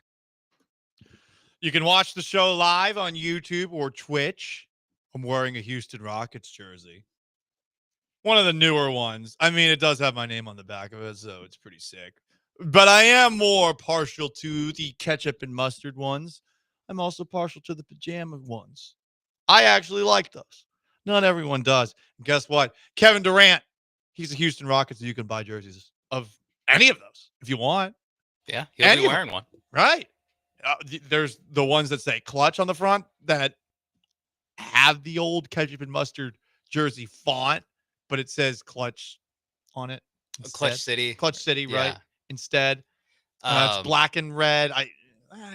Can we go back to ketchup and mustard? Does it have to be black and red? Yeah. They have used more and more black, it feels like, recently. But they also, I think they're bringing back the white H-Town ones that they had not last year, but the year before with the astronaut dunking. Okay. Those were cool. Logo. Yeah. I'm cool. Sure. Bring it back. That More was good. unis, baby. It's good enough. It's good enough for a rerun. Yeah, I do wonder. I don't know what the process is like for basketball teams to change their uniforms, because the Rockets have like tweaked their uniform a lot, but they've never. You're right. Not never, but since they've kind of gone to the like bleeding communism logo. Thank you for calling it what it was. They haven't really like changed it that much, or they've changed it. If you look at their jerseys from then to now, they look completely different, but they never had the like, here's our brand new jerseys. Like the fonts never changed. They've never changed the logo, even like though the there's mid-core logo. always been a bunch of logos, but right, it's still the same R, which I've always been like, why not make it H? But again, neither here nor there. Listen, if you want a Kevin Durant one, you can get it in all sorts of different versions. Yeah. We're also on the app, brand new app, and paying all the bills here. Two remotes this week. Thursday, Summer Circuit. It's going to be at Cactus Jack's in Baytown. You'll have a chance to win a pair of brand new e-bikes from Power On Electrical Bike Company. It's a $4,000 value. Registration, you got to show up at Cactus Jack's, stop by the promo table. And on Friday, we will be hanging out at Drift Bar in the Heights. It's a fantastic way to start off Friday. Oh, 19th, 20th, there. Oh, yeah. I did think to myself, I'm coming back from a bachelor party. Do I get back into the game on this coming weekend? Do I dive back in? Or do I take a weekend off? No back-to-backs like you're Kevin Durant? Damn, you say it like that. I guess I have to get back out there. Oh, no. I'm get just back out there. I don't know if you can do back-to-backs. I don't know. I mean, I can do back-to-back weekends. And I could do back-to-back nights. Yeah, I can. I can. I'm not. I don't put me in your claptrap, bruh. To quote Arian Foster once. I don't know what that means. I heard Arian Foster say, like, don't pigeonhole me in your claptrap, cuh. And I was like, what? That sounds awesome. I don't know what he means. Sounds cool. I'm glad he brought it back. Yeah, I did this thing once where on Tinder I only used Arian Foster tweets to talk to people, and it had mixed results. I thought it was a great article, and then someone aggregated it and did not give me any credit for it. And I wanted to die a little inside, so I stopped writing altogether then. Damn. I know. Pour one out. Paul, shut up. God, talk about Kevin Durant. Yep. Durant's on the Rockets. In case you didn't know. Jalen Green, Dylan Brooks, 5 second-round picks, and the 10th overall pick. Pretty good return. Yeah. And thank you in the rundown for putting what the 5 second-round picks are. Because they're a million years from now. Or they're on Thursday night, and it's pick 59. Of 60. Of 60. Yes. I mean, that is essentially an undrafted free agent. Yes. I mean, if you had that pick last year, Bronny James was already off the board. That, and then 2 in 26, and then Boston's in 30, and then 1 in 2032. But Sean, if the Rockets had drafted Bronny James, they could have LeBron. It could be LeBron and Kevin Durant. They could have that. That's a good point. They could have set themselves up for that. Worked for Team USA. Second round picks are bull. They just are. And I get that there have been good second rounders over the course of the NBA's history. Just remember, they are the exception. The exception. It does happen. For every one of those guys, the Draymond Green, Nikola Jokic, there's some Manu guy. Ginobili. Yeah. There's literally 29 other guys that probably never amounted to anything in the league. Yeah, they're playing in like Myanmar or some. Oh yeah, there's guys that never come over. Exactly. There, Sergio Yule. Like there's the second round picks. They're nothing. The 10th pick. Hey, it could be a good player at some point. But if you were to draft someone with that 10th pick, I don't think you're helping yourself out this year. You're just creating more of a logjam that gets in the way of some of your younger players who need to play more this season developing. So, I mean, I think for the Rockets, you needed to swap that 10th pick for something. I think going into next year with the 10th pick, like, sure, that might help, but I don't know. I don't know that you would see the benefit of that 10th pick as opposed to, oh, I'm trading this person as part of a package, because you're just not going to play a lot. And we all don't know what Reed Shepherd's going to be this coming season because he didn't play.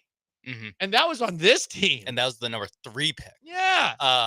I think that there's a giant ticking clock with the 10th pick of you kind of need to get rid of this pick, or not get rid of it, but you need to use it in a trade before it immediately loses a bunch of value to you. So I think that, to me, like, the 10th pick was always going to have to be in this trade. Like, honestly, when there were some reports that they were hesitant to put it in, I'm like, put it in. Who cares? Yeah. Like, that's the one thing you should put in. I think that the reason they kept on pushing that was to make it seem like, yeah, we don't care. We're not going to make a trade. To drive a harder bargain. And that definitely worked in their favor. And Rafael Stone deserves credit. From the 350, Rafael Stone over the top to land KD. Put the Rockets in great position to battle OKC to come out of the West. Yes, that's why he did that.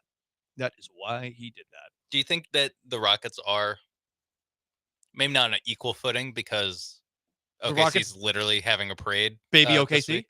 Not baby OKC, but are they in the are they the first team in the rearview mirror of caution? Yeah. Objects are closer than they appear. I think so, because I think with the Timberwolves, they are what they are. I don't know how they get better.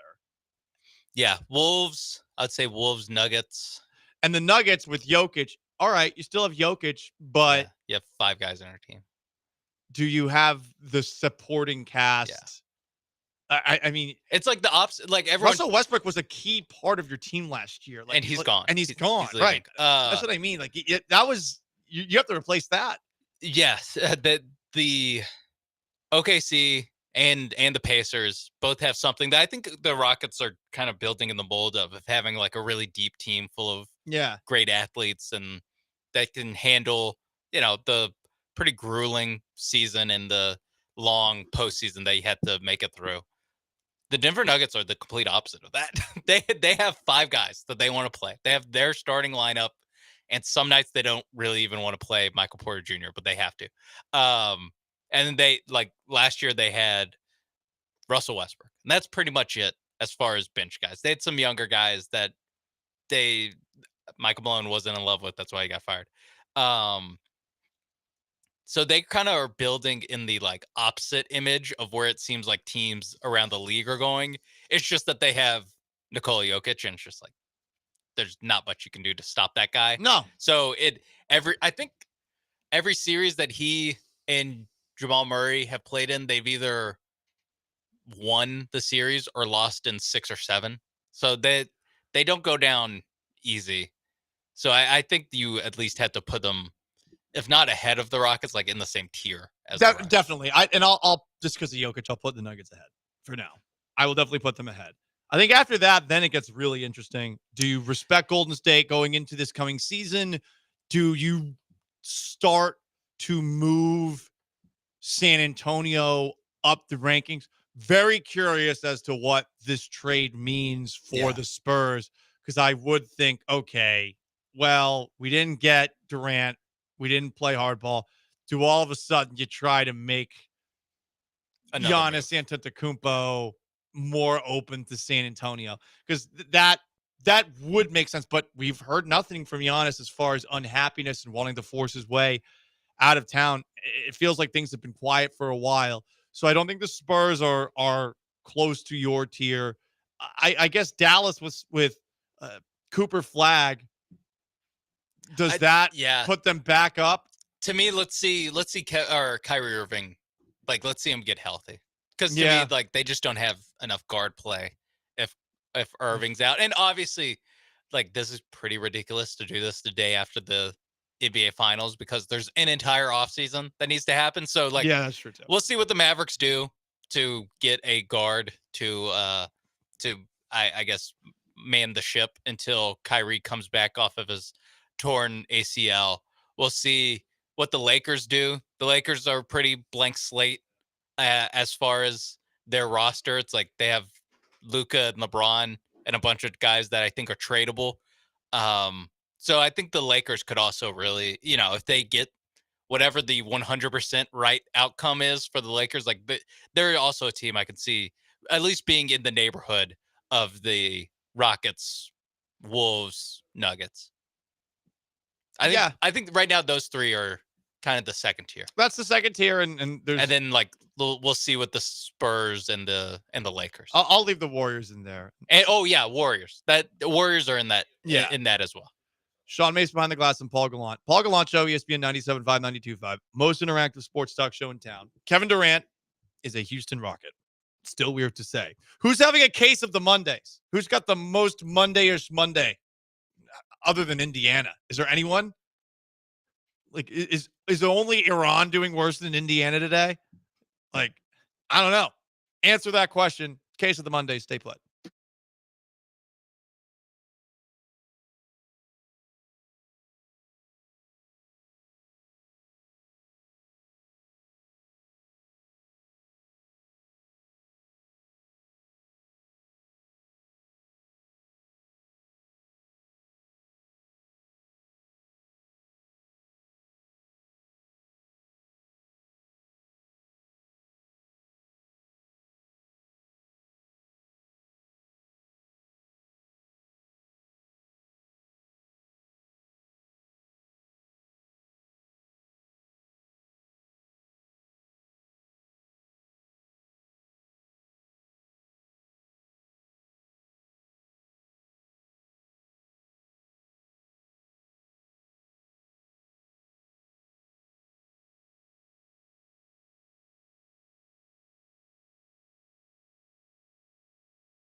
It's the Paul Gallant Show. On ESPN 97.5 and 92.5. Live from the Veritex Community Bank Studios, here's Paul Gallant. Kevin Durant's a Rocket, most interactive sports talk show in town. Also on the ESPN Houston app. Brand new app. It's fantastic. Download it, especially when, we have issues with the whole radio wave thing, which, hey, different parts of town, different kinds of frequency. Well-written text from the 832. It's very long. I'm not going to read the whole thing, but some interesting points. This person says, we still don't know who Jalen Green will turn into, but he's a better defender than Kevin Durant. Also, Durant, when he goes up against very good on-ball defense, he's been a little more turnover prone of late. He continues saying he mailed it in with the Suns, gave up. He's older, more accomplished, and already has his rings. He'll mail it in again if things gets bad. He continues, compliments Dylan Brooks, et cetera, et cetera. Talks about how there are some players in this year's draft that you could theoretically get with that 10th overall pick. I would say, I don't know that they're going to be playing. I think your 2027 and 2029 first-round picks that you have from the Phoenix Suns are really the things that you should be thinking about as far as draft picks going forward. Like, those are going to be, I would imagine, pretty damn good picks. So to bring it back to this, I still think Durant has something left to play for. Durant has not won a title where he's been the guy. And guess what? Right now, he would be. By the end of the year, would we feel that? I don't know. But right now, even if he's not technically the guy, Durant would be he would the get big name here. And he would, this would be like his championship. Also, because his role would be the guy who scores. Yeah. And that just generally, people are like, oh, the leading scorer. You're the best player on this team. That is the one thing missing. He's done everything else. The one thing missing for Durant is winning without a super team. And look, teams are deeper and deeper, it seems like, in basketball these days, where we're not talking about 1, 2, 3 guys. We're talking about teams that have 5, 6, 7 guys that are all like pretty damn good. But that is the thing that is missing if you're looking at him and comparing him to the all-time greats. And it's held against him, the fact that he went and he left Oklahoma City for Golden State. Everyone thought that was BS, no matter how you felt about Durant. No one liked that. Everyone hated it, except for Warriors fans. It was like Darth Vader chops off his son's hand, and then Luke decides, you know what? Yeah, I'm going to join the Empire, and let's just blow up a bunch of planets, Dad. Let's go town all over the galaxy. Like, that's what it was. I like Durant. That was BS. It sucked. So he has a chance to prove himself again. And didn't work in Phoenix. Didn't work in Brooklyn. I don't think it's fair to paint those two situations as Durant's fault. I really don't. It's the most interactive sports talk show in Houston on a Monday. Who's got a case of the Mondays? Hit it.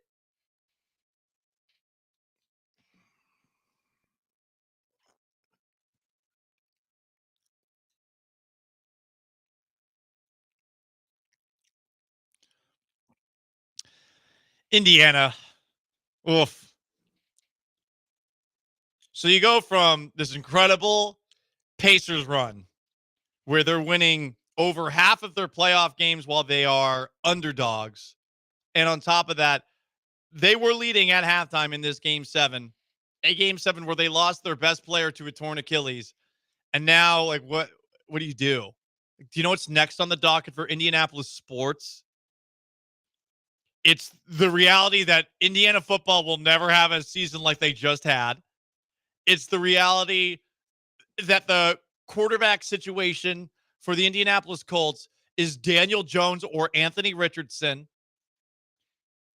The Indy 500 already happened. Yeah. Long time to go to the next one.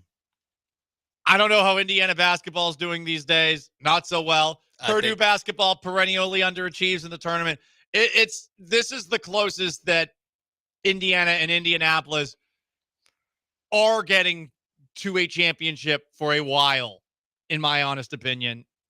to get that close, I actually do feel really bad for Pacers fans and for Indiana sports fans, even though I hate the Colts with the passion of 1,000 suns. They lost Jim Irsay, for God's sakes. Now they got 3 of his daughters running the show. Like, this is just tough. The most Monday in the world of sports right now. The most Monday possible. It's the hangover that a Pacers fan feels. I didn't even think about that. Literally, that happened last night, and Pacers fans had to show up to work the next morning. Yeah. What do you do? Like, they actually had to go to work this morning, just being like, it was all over so fast. And like you said, they fought after he was out So too. hard. Like, it was still a close game. Like, not a close game, but the Thunder didn't pull all their guys until there's like a minute left. Like, it was not some runaway after he got hurt. That would almost, in a weird way, like, make it easier. No, It's just like they kept on creeping back almost to being within the game. Like, it would get to almost 8. Yeah, they would get to like 7. 9. Yeah. Yeah. And then of course they would pull away again. Yeah, it's got to suck to be an Indiana sports fan. I understand that they have Caitlin Clark. Fair point, as brought up by Goog Blaze on the Twitch. That thank God they have Caitlin Clark, and thank God they can go right into Caitlin Clark. Because if I'm a Indiana sports fan, I am not listening to sports radio for at least 2 weeks. At least 2. I just don't want it. I don't want it. I'm thinking about new hobbies. I'm all out of the sports world for a little bit of time. And let's be fair. To be fair, I get it. With the Caitlin Clark thing is a totally new thing, but I would imagine for a lot of average sports fans, I mean, you care way more about the Pacers in a basketball crazy state than you do about women's basketball. Even if women's basketball at times is more enjoyable than men's basketball. Yeah, I said it. I mean, I'm sure that there's TV data that backs that up, that the Pacers are more watched than the Fever are. But yeah, I mean, that's it. You got Caitlin Clark. They're going to lash out like next time someone even like gives Caitlin Clark a dirty look, that it's going to be over. Oh, for Sophie Cunningham's going to take her out. Yeah, or Sophie Cunningham. Indiana fans are just going to that too. rip them a shred because they have all this pent up frustration. It's what I think happened to Astros fans after the sign stealing scandal, where it's like they had to bunker in, and now we're just lashing out on anyone that says anything about the Astros. I think that's where you're getting with the Pacers. They're a wounded animal right now, and don't do anything to Caitlin Clark. All right, or they need her. Or the is it Tres Leches? Is that how you say it? Tres Leches. Yeah. On Espanol, I don't know. I just know that's the food in Indiana. I know they would butcher the pronunciation, and it probably says Tres Leches. Yeah, something, because it's the Midwest. Caitlin Clark, Lexi Hall, and Sophie Cunningham. This is the nickname of the Indiana Fever.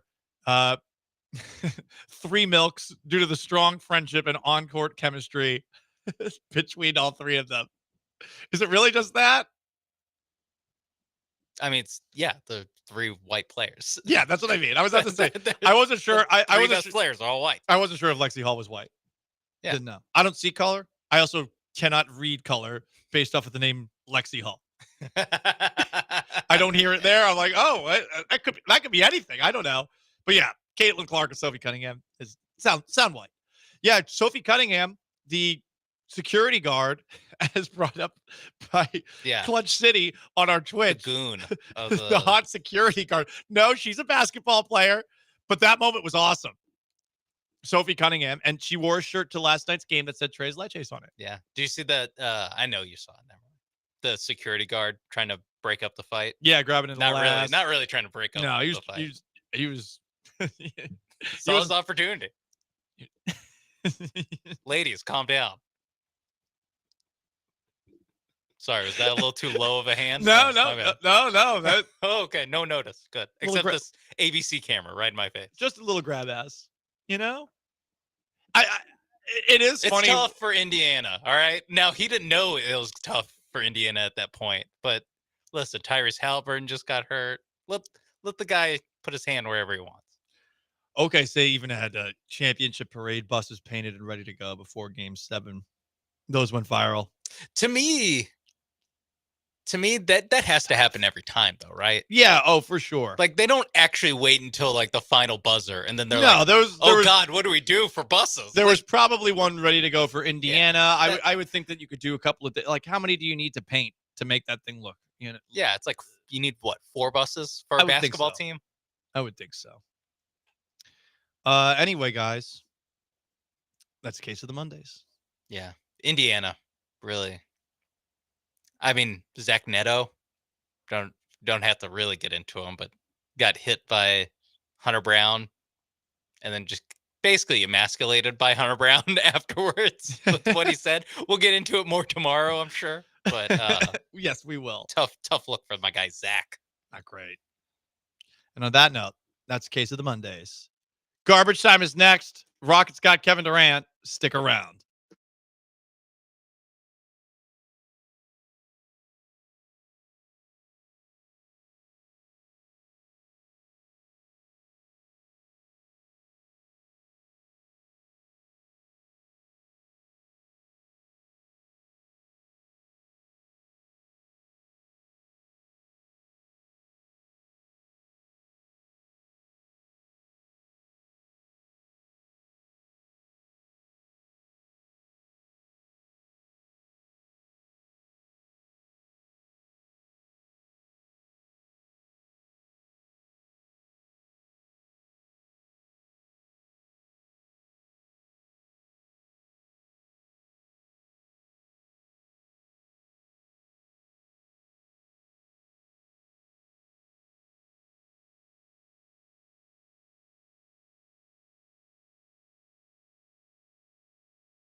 It's the Paul Gallant Show, On ESPN 97.5 and 92.5. live from the Veritex Community Bank Studios. Here's Paul Gallant. Last chance to dance, the Paul Gallant Show, ESPN 97.5, 92.5, and on the ESPN Houston app. It's brand new. It's really cool. Also on YouTube at ESPN Houston, on Twitch at ESPN 975 713 780 3776 to call the text if you want to get in before we hit the road. Kevin Durant, a Houston Rocket from the 409. What would you pick between 9 points in 7 minutes on 3 of 4 shooting from 3 in Game 7 of the Finals, a torn Achilles, your team loses, or you lose in Game 6? Give me the Game 7 loss and blown Achilles, because then I could wonder what if. The recovery from a torn Achilles, though, is so long. That to me is the thing. If it's the Chris Paul torn hamstring, you're back ready to go for the regular season. I can see why you would want Game 6, but why you would want to avoid that. But he's out all of next year. Yeah. Like, you had a chance to make the finals again next year because of all the other guys that got hurt in the East, and just in general that the East, the teams are a little bit softer at the top. The Pacers are just like, they're not off the board because they probably still will make the playoffs just with how they play. Shout out to Andrew Nembhard. Hopefully next year is a contract year for him. He can get paid because he's going to have to do a lot of the Tyrese Halliburton stuff. But this is a team that could have had another run next year that is, for the most part, like, as far as making the East Finals or Finals, like, that's out of the question now. So I take whatever doesn't have my best player be out all of next year. I would as well. And Pascal Siakam, awesome. Good for him falling in love with basketball again. I thought that was interesting leading up to the game. He was like, yeah, I wasn't enjoying basketball in Toronto. Huh, interesting. Yeah. Canada sucks. Who would have thought? Who would have thought? When you're not winning the championship, you're like, man, I'm just kind of sucks to be up there. Just here in Canada all day. Oof, cold. A report from Shams Charania. Kevin Durant is open to taking less than a max on an upcoming extension with the Houston Rockets. Cool. Wants to end his career in Houston with the championship per Shams, and he knows what the apron limitations bring on potential title contenders. Thanks, KD, for reading the CBA. Yep. I read it. It is kind of confusing. They actually are in better shape than they were before the trade, because they actually, I think, took in less money than they sent out in between the Dylan Brooks contract, who's making what, like 40 a year, and then the Jalen Green contract. 20. Yeah. So 20 probably and 20 and probably 33. Yeah. So, and Durant's probably gonna be, he's like like around 50. I think it's 50. It's a little under 54 for Durant. I bet it is like very minuscule difference, but whatever the case, they are not to the point of needing a hard cap. It'll be cheaper next year too. Yes. Because those two guys' contracts go up, the two guys they traded, where Durant, if given what Shams is saying, he'll be getting less than the max, so he will be making probably a little bit less or around the same, because I think his max is probably like over 60 right now, probably like 64 range. Yeah, don't do that. Don't sign him to that. If you can get him for less, do that. And then Van Vliet might take less for more years as well. So I'd be interested to see with Van Vliet, because that's where I'm 40 million a year. I'm now like, all right, Van Vliet, what are we doing? I think Kelly Eco said that that they're expected to have him opt out and then re-sign a more reasonable deal. Yeah, long term. Well, good on him. I mean that definitely takes some humble pie to do something like that. I mean, yeah, you still are getting $90 million guaranteed. So. Yeah, but sometimes it's the principle. Yeah, I get it. I get it. It's hard to be like, yep, sign me up for a pay cut. As someone who has never made that amount of money, I do not know how I would be in those shoes. But I think if I were in those shoes, I would be a little annoyed about taking less money, even if it is completely justified, because it is crazy that Fred VanVleet, the last 2 years with the Rockets, made $40 million, while Kevin Durant this past season, or this coming season, is set to make 54.7. Because, totally different players, totally different values. But the Rockets paid a little bit of a loser tax to get Fred VanVleet to come here, and worked out. Great job by Rafael Stone. Very good job by Ime Udoka and Kevin Durant, who clearly wanted to play with one another. Coach one or the other. Wait, how does that work? Yeah, because Ime Udoka can't play anymore, for those who don't know. Can't. Won't. Has can't. played. I'm not going to say he can't play. Has played. You're the one that says if Ime Udoka's listening, Paul's saying the one that is the That's one my saying bad. you can't play. I think you can still play. Udoka does have best utilized as a coach, though. Yes. Like kind of like with Mike Vrabel, where I'd be like, yeah, I bet he could hold his own. But then Mike Vrabel tried to block that Patriots tackle that he drafted, and apparently the guy flattened his ass. Time for a little garbage time before we get out of here.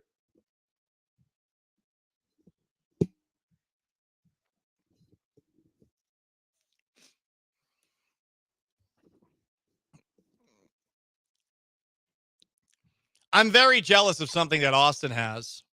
Tesla, over the weekend, launched driverless robo-taxis.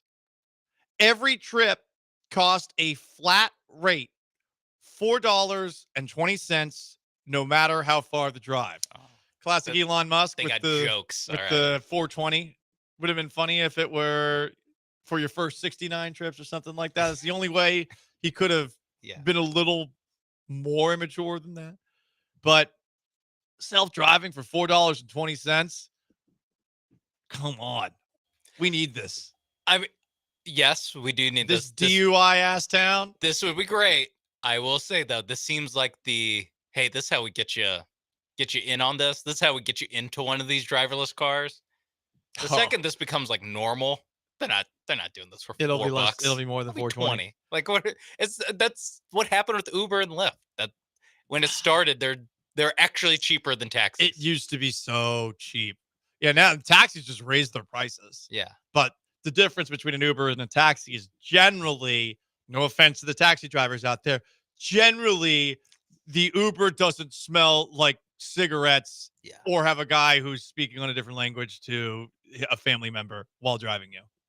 You still get a good number of that from Uber. But, but the car is nice. That's what I mean also at the first. Honda Civic's nicer that you're in.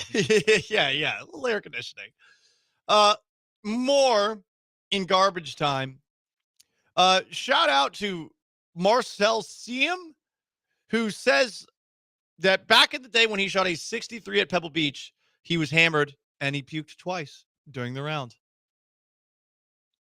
There we go. I'm envious. I will say today, I looked good. Did I feel good? I don't know. This was my flu game. But guess what? Kevin Durant's a Houston Rocket. Got to show up.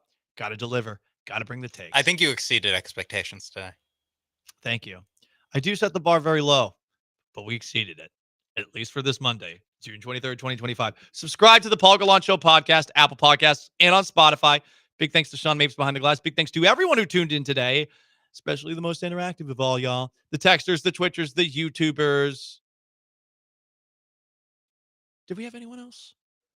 Callers. There we go. We had lots of callers today. Thank you. I forgot what calls are. See, we tried to land the plane, and now all of a sudden we are Sully in the Onondaga River, or whatever the hell he crashed into. I am merely Paul Gallant. So farewell. Have yourselves a wonderful Monday. The Killer Bees are next. Peace.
Ooh, what up, H-Town? Hey, how we doing? He's Blank. I am Branham.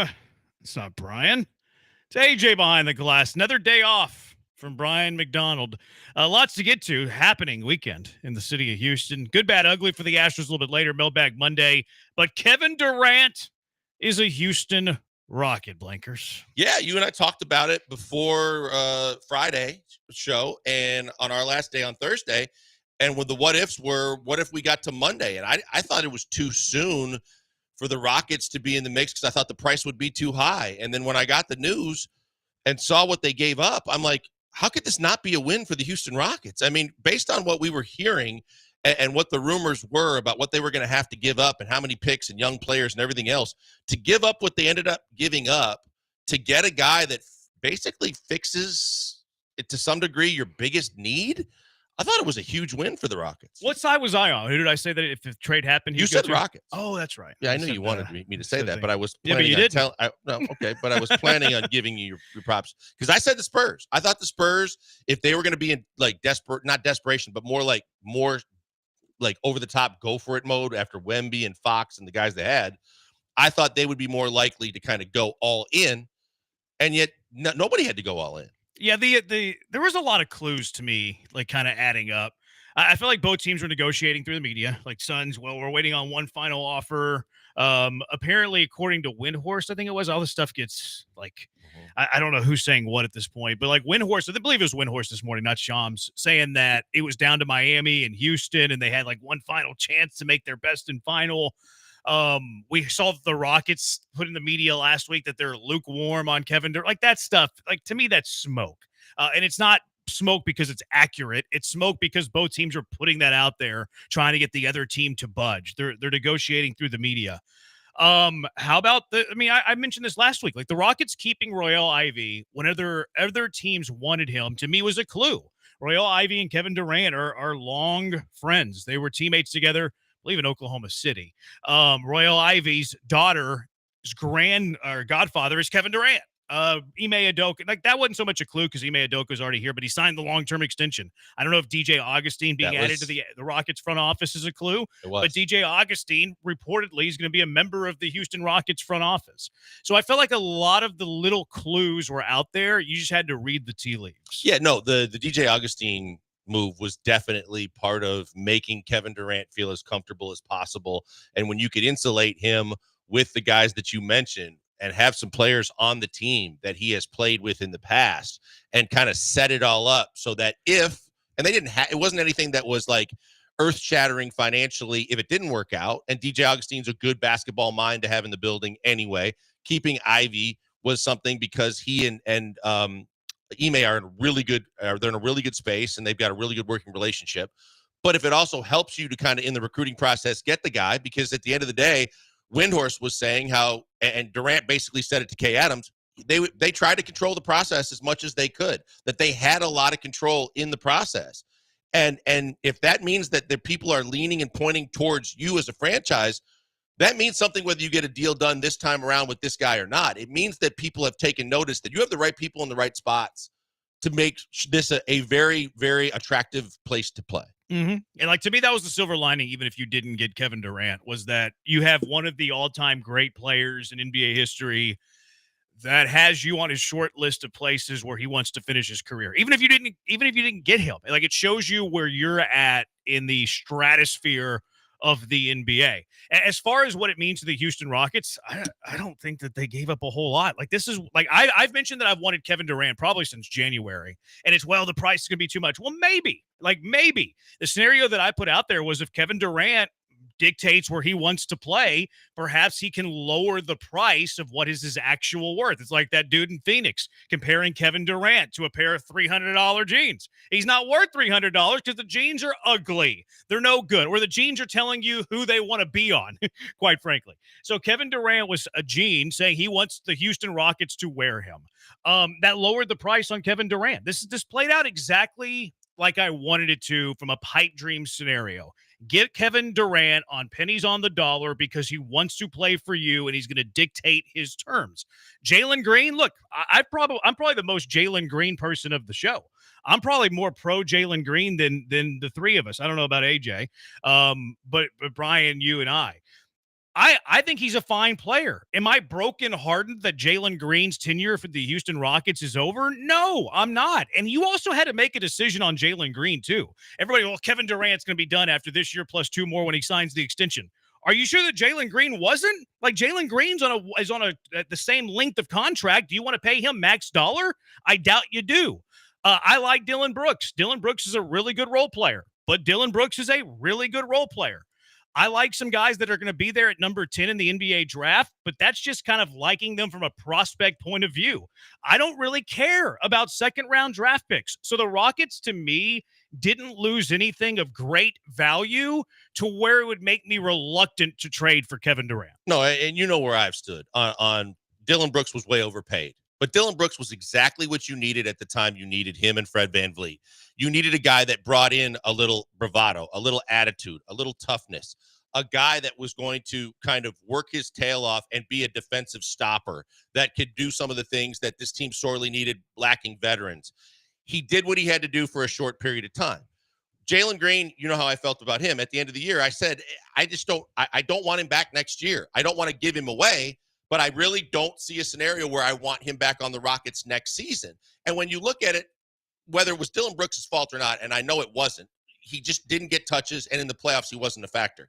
But if you look at those two guys as a whole in the playoffs and said, were those guys big factors for you in the playoffs? No. Was Jalen really good in the regular season? Absolutely. But what I harped on all season was this team could play 45 minutes of really solid basketball on both ends of the floor. But at the end of a game and at the end of a half, they didn't have a closer. They didn't have a go-to guy. They didn't have a finisher that could help them get over the hump. Now they do.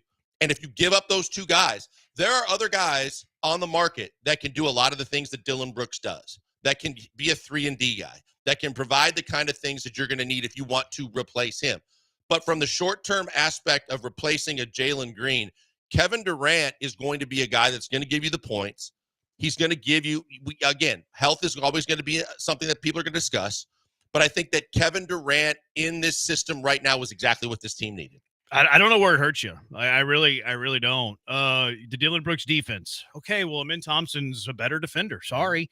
Maybe he wasn't whenever Dillon Brooks was signed, because Dillon Brooks was signed before Amin Thompson was well, I guess you drafted Amin Thompson first. But Dillon Brooks was signed before Amin Thompson ever played in an NBA game. As of right now, this moment, Amin Thompson's a better defender than Dillon Brooks. No offense to Dillon Brooks, I love you, but you're not as good a defender as Amin Thompson. Tari Eason is close. Tari Eason is, I wouldn't say that Tari Eason's better than Dillon Brooks, but he's not that far off. So again, are you heartbroken because Dillon the villain is not me? It does make the draft on Wednesday very boring from a Houston Rocket perspective, but that's okay because this is going to be one of the most anticipated regular seasons in the last 5 years for the Houston Rockets. You have to go back to the James Harden days. I was going to say, but from a standpoint of a Rockets fan, you've been spoiled because you've been there so many times because they're not afraid to take the big swing. You've seen the Dwight Howards and the Russell Westbrooks and the Chris Pauls roll through Houston to where it does set kind of a standard that, hey, they're willing to swing for the fences. If it works, great. If it doesn't, they'll adapt. But this is another one of those seasons. And you can get some of the guys that you don't have currently. They're not done. That's the other misconception a lot of people have. Like, this is all that they could do, or this is all they were going to do, and now they're done. They're still preparing for the draft as if they might at least fathom the idea of getting a draft pick somewhere to kind of fill a roster spot or if there's a player that they like. But they're doing their due diligence. From the same aspect, they're doing all their due diligence now to figure out what's the next step. If it's Cam Johnson, so be it. That's a pretty big swing. If it's not, they know there are a lot of veteran players now that more so than ever want to play for this team next season because of the roster they already have. And to your point, Tari Eason or Amin Thompson, if they could shoot the 3-ball at all, then the Dillon Brooks thing would be a moot point completely. But you would like to have a guy that can help your outside shooting that can also play defense. But both those guys are just as good at defenders as Dillon Brooks is at this point in his career. Yeah, I mean, maybe we could nitpick that. It's probably not worth the conversation. Like, I would still say Dillon's better than Tari. Maybe so. But slightly. I think overall player-wise, Dillon's a better offensive player. Yeah, I mean, yeah, I would have Dillon better on both sides of the floor. Now, I think Tari's ceiling could be higher than Dillon's, but that could also be me being optimistic. And like, there's some things I don't love about Tari. Like, I don't love that Tari Eason is a bit injury prone. I mean, 2 years ago, didn't play almost at all. Last year, he missed a good amount of games, and in the playoffs, made some questionable decisions on the floor. That said, he's fine as a rotational piece, and you're not asking him to be part of the starting five. I don't know where the Rockets got worse in this trade. I love this trade from a Rockets point of view. Let's hear what they're saying around the NBA about Kevin Durant. Let's grade the trade, too. We might have teased our grade there a bit, but that's okay. You can grade them as well. 713-780-ESPN. Busy show. We'll talk NBA Finals that concluded yesterday. The Kevin Durant stuff stole the show.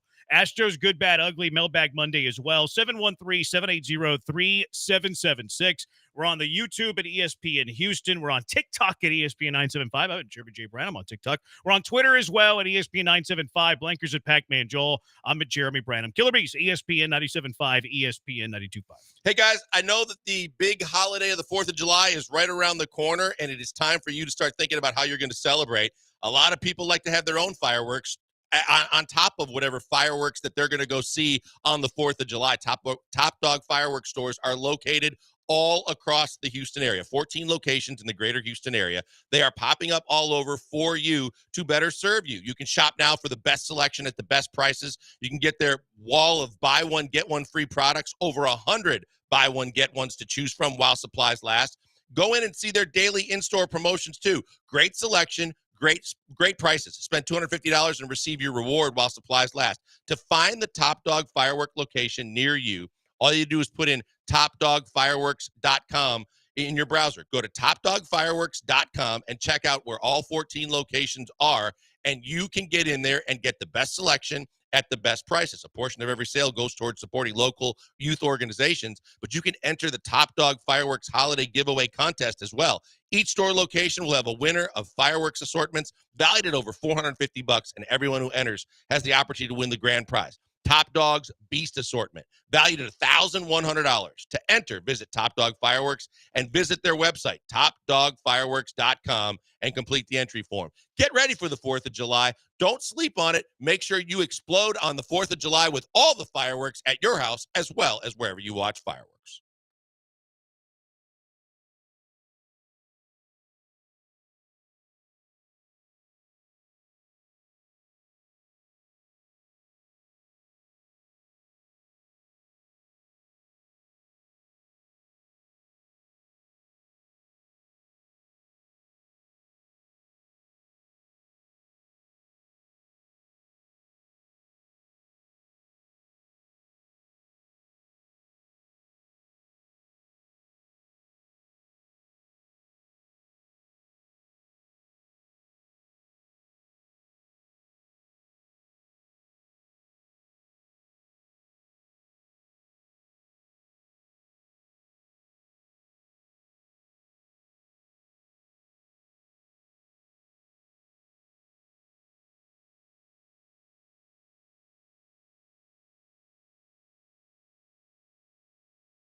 Broadcasting live from the Veritex Community Bank Studios, it's the Killer Bees with Joel Blank and Jeremy Branham. On ESPN 97.5 and 92.5.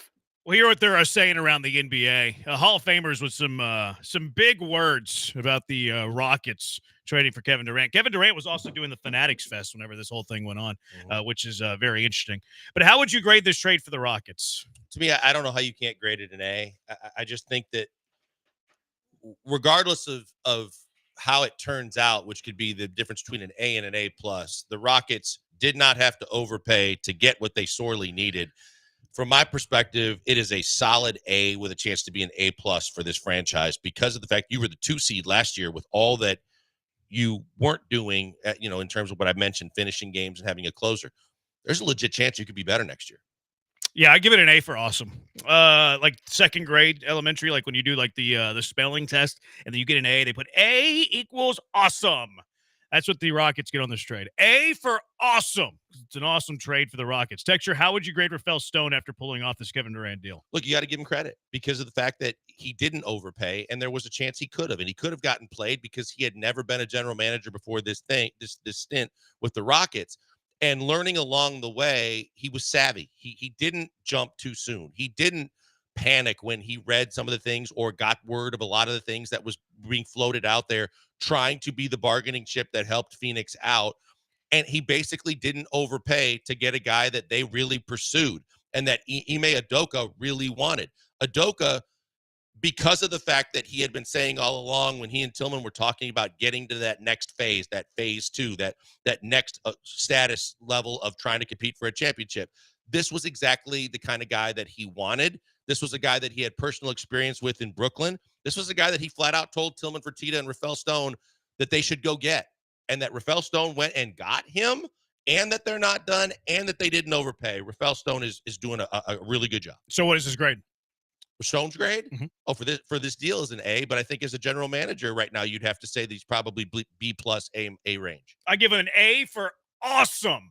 713-780-ESPN. Let's go back out to the HRP listener liner for the first time. Willie, you're in the Hive. What's up, Willie? Hey, how's it going? I'm calling about the trade. I'm kind of on the fence, but I don't think I like it. I think you broke something that wasn't broke. I think you gave up too much defense for a guy that's not known for defense. He's known for offense. I think you broke something, trying to fix something, and I don't like the fact that he makes so much money.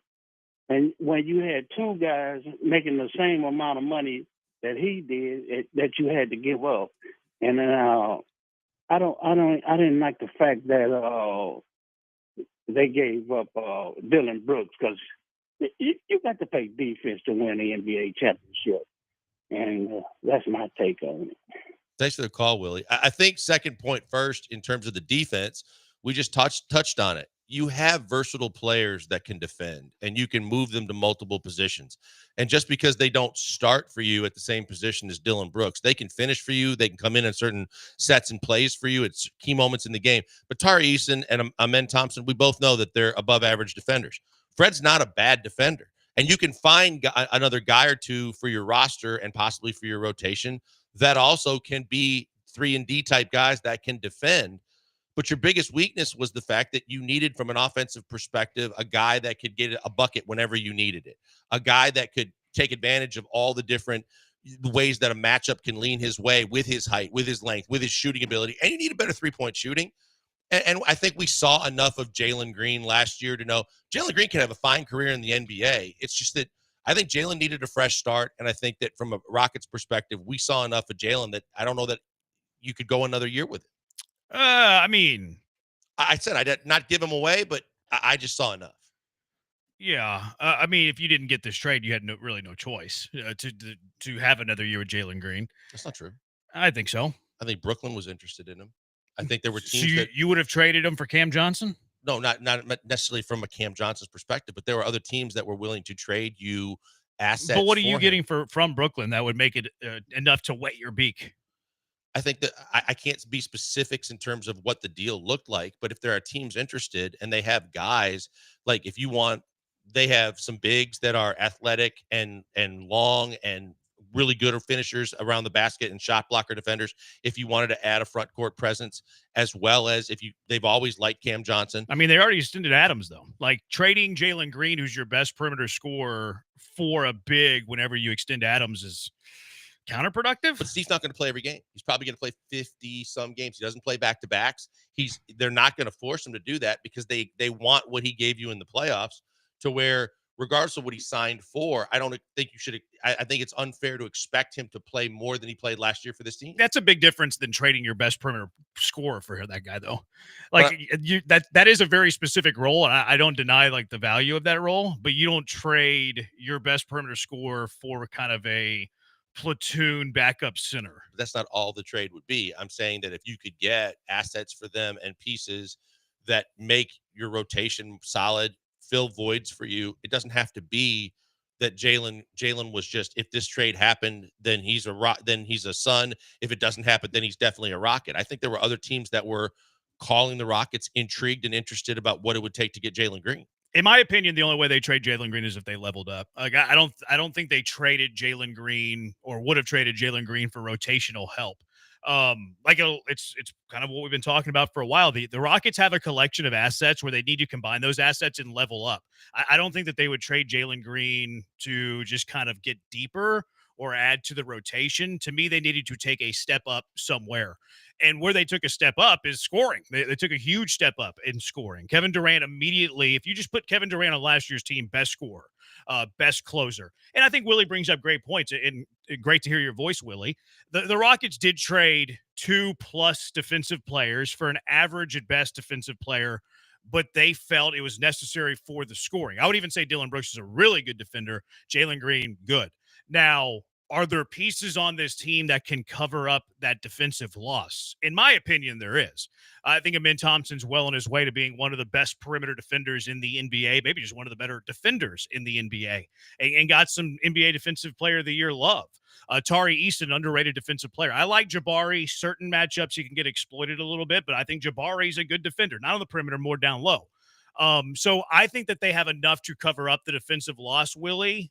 And the gain that they had offensively makes it, in my opinion, a win. Now, the salary, like, that's a fair point, too. Now, there are reports, Shams today, I think Windhorst today as well, reporting that Kevin Durant, whenever he signs this 2-year extension, which is the most max, like the longest he can sign with the Rockets is 2 years, for whatever reason, NBA rule.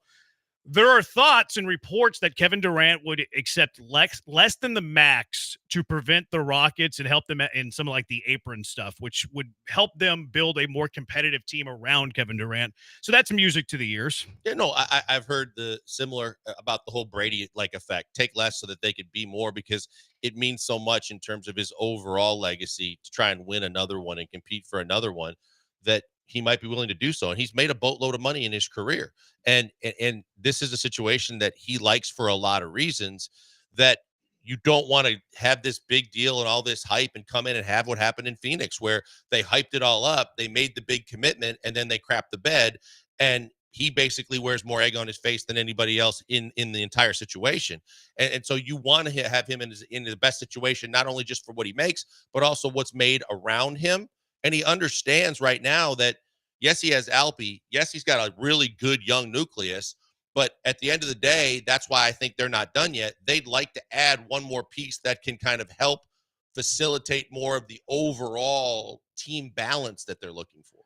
713-780-ESPN HRP listener line. I feel like I had a point there, but I forgot it. Anyways, let's go out to the HRP listener line. Chuck, you're in the Hive. What's up, Chuck? What's going on, guys? Willie's wrong. This was a great trade. You didn't have to give up anything other than the maybe potential of Jalen Green becoming some kind of superstar, and you got probably the best scorer in the game. I'm not a huge Durant fan, but with this lineup, I am a huge Durant fan, because I think there's a lot of times we could have used a spot-up shooter or a guy that can make a basket when we needed it. I think this is an excellent move. This is the kind of move that puts you over the top. And you still got assets to do what Joel was saying, make another move. Or if this totally blanks out next year, you still got assets to make another move next year.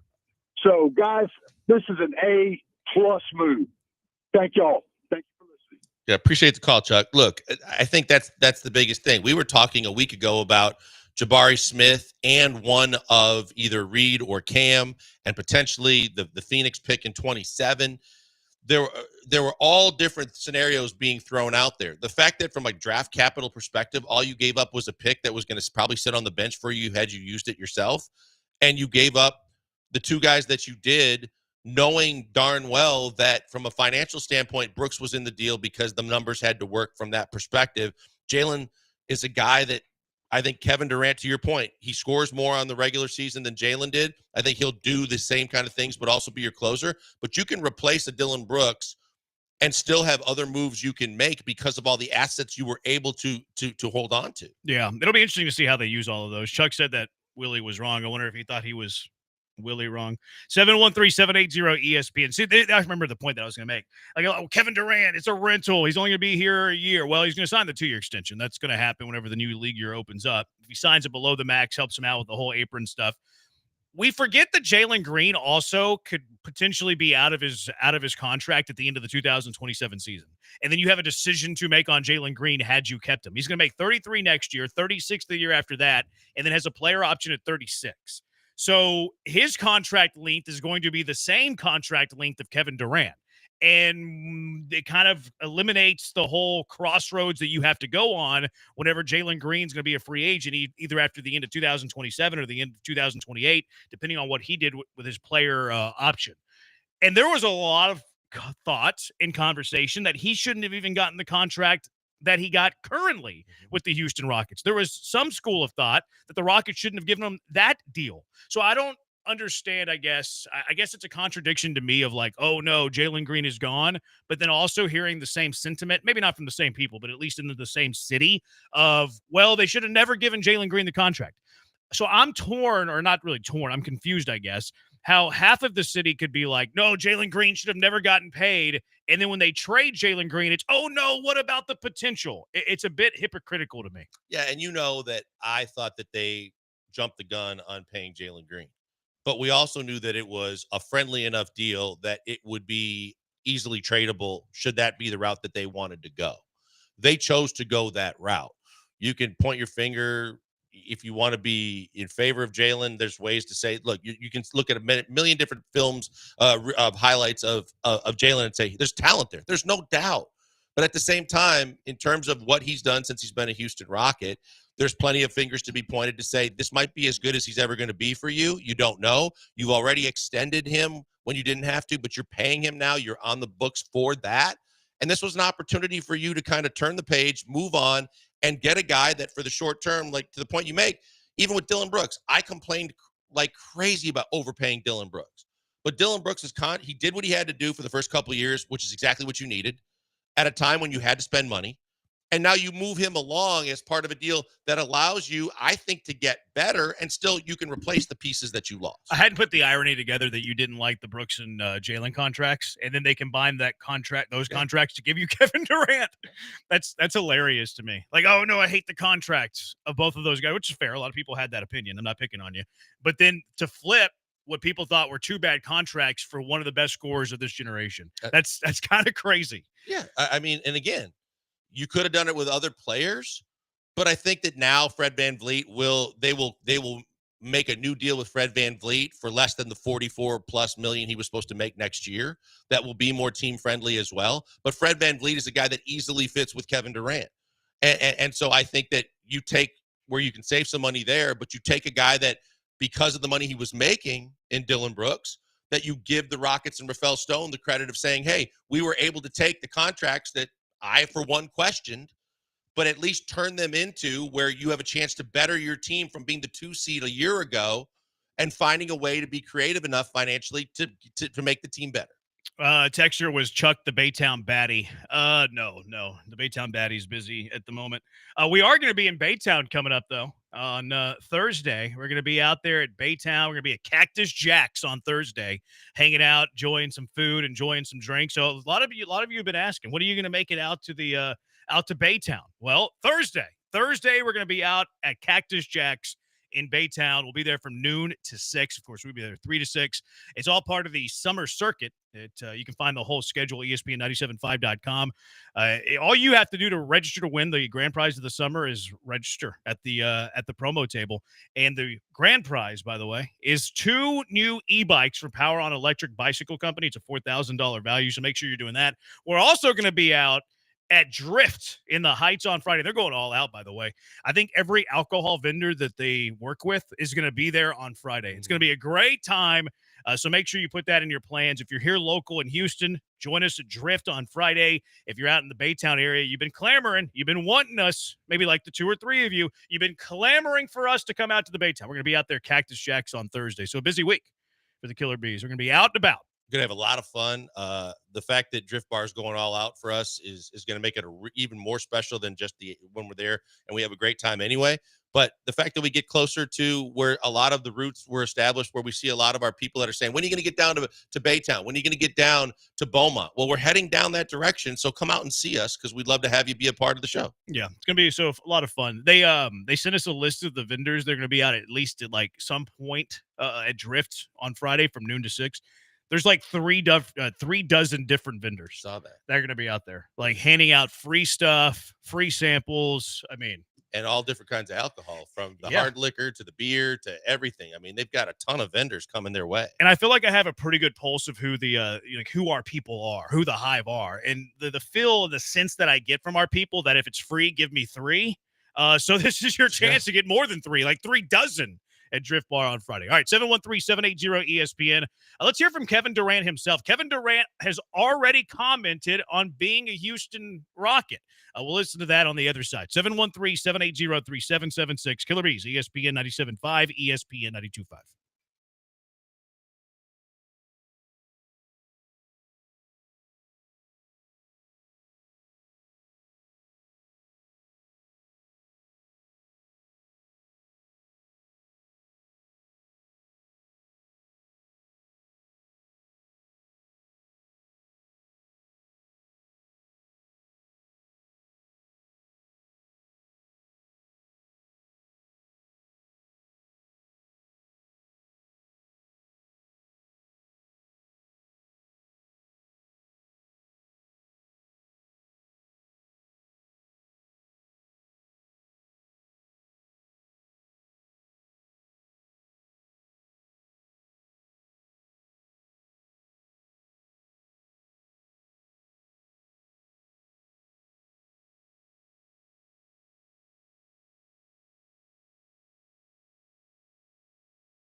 You're locked in with the Killer Bees on ESPN 97.5 and 92.5. Live from the Veritex Community Bank Studios, here's Joel Blank and Jeremy Branham. You think Brian would be capable of this rejoin?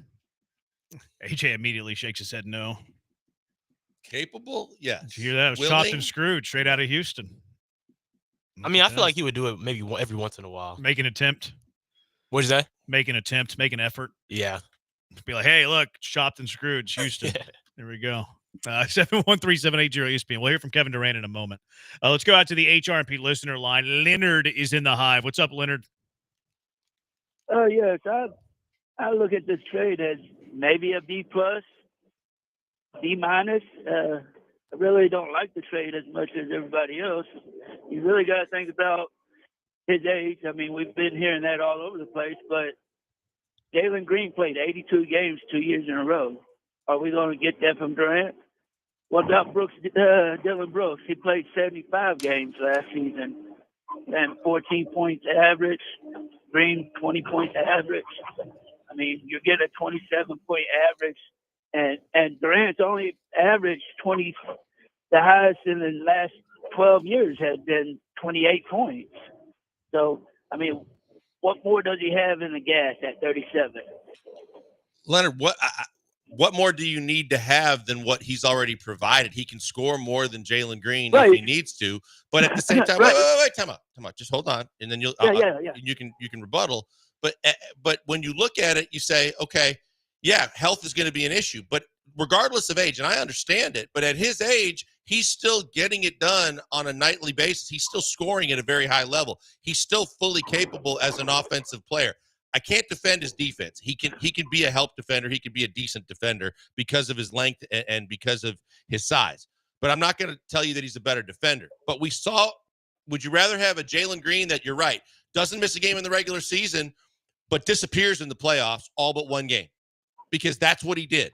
And that's where I really was done with Jalen Green, because the comments after also, you would never hear Kevin Durant in his prime or some of the better players in this league talk about, well, maybe the court was too big and my knees got weak and the lights were too bright. That's not a guy that I feel confident giving the reins to and saying, you're going to be my best player someday. Okay. Yeah, and I understand that, but at the same time, I mean, I've been a Rockets fan since the late 80s. And I would say we might have gotten one good free agent out of how many years? I mean, we got Clyde Drexler was the best bring back to the Houston area, in my opinion. Leonard, did you have a chance with Chris Paul's hamstring of going to the finals? If Chris Paul doesn't pull a hamstring, is there a good chance you go to the finals? Is he good? By no means. Yes, I agree. Maybe Chris Paul. I forgot about Chris Paul, but you're talking about 37 years old. You're talking about a man who is on the downfall. He's not even close to his prime now. Appreciate it. And you don't know what you're going to get out of Jalen Green. You don't know. I mean, we know what you get out of Dylan Brooks, but wasn't Giannis a 15th overall pick? So we just traded a 10th overall pick where he could have been something. Yeah. Appreciate the call, Leonard. I think they're valid concerns. I wouldn't just throw around the 10th pick, be like, oh, you traded away Giannis. I think that's a bit of a reach. And look, I'm probably putting words in Leonard's mouth. He said he could have been something. And look, Leonard's right. Like, you don't know how the future is going to play out. The past is history. The future is a mystery. But Leonard can't say, like, okay, these guys could have been something, and in the same breath also be like, well, this happened in the history, which is why you shouldn't trade for Kevin Durant. So, like, I don't think that you can cite the history and then it's also cite the future. I think it's kind of talking out of both sides of the mouth. Now, the points that Leonard brought up, I do think are fair. Kevin Durant is going to be 37 years old. I was reading something today. There's only been like 3 or 4 players in NBA history who've averaged 20 or more at the age of 37 or older. I think it was like Wilt, Jordan, LeBron, right? LeBron, and there's a 4th I can't think of, but maybe Malone. But anyway, so like the age is a concern. He is going to be 37 years old. I agree with Leonard's point of view when it comes to the regular season as well. Like, I don't think that this is a trade where you get better over the course of 82 games. This trade is all about what you can do in the postseason and where you can take this team. Because I don't think that Kevin Durant should be playing 82 games. I didn't think that Jalen Green should have been playing 82 games. I thought it was stupid that Jalen Green is chasing this mythical Iron Man title late in the season whenever everybody else was getting days off. And then, oh yeah, by the way, they were doing the whole Cal Ripken play the first 3 innings things with him. He would play like the first quarter, bench him, play the first half, bench him. So like, yeah, it's great that he's always healthy and available. I don't think that Jalen Green should have been playing the last 3 or 4 games of the regular season. Did it have anything to do with the playoffs? I can't say that it did. I just didn't love the fact of that. I would have Kevin Durant rules. Kevin Durant, I'm going to limit your minutes during the regular season. I'm not playing you on the second leg or first leg, however you want to manage it, of back-to-backs. You're not playing a back-to-back period. 70 games, 65 games, Kevin Durant. We're trading for you because we want to go deep in the playoffs. We're not trading for you because we want to have the most wins in a regular season.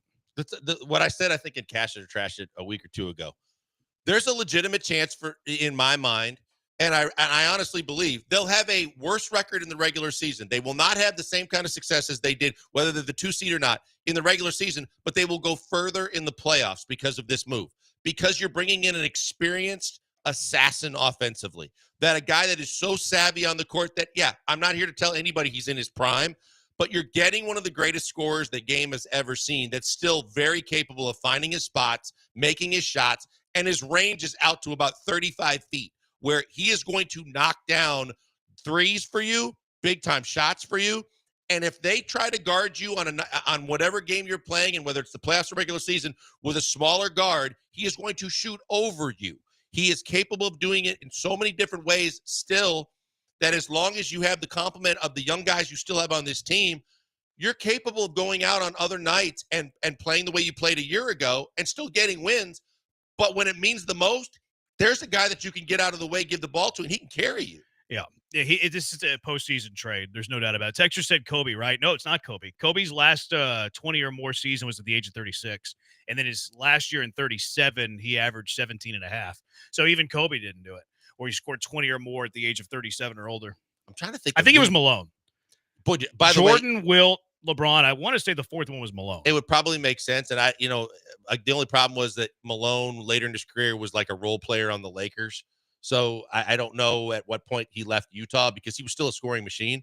But he was at the Morgan Wallen concert this weekend. Malone did it at 37, 38, 39. He didn't go to the Lakers until he was 40. Okay. He's still in unbelievable shape. Yeah, he still looks like he wants to have kids or wrestle somebody. Yeah.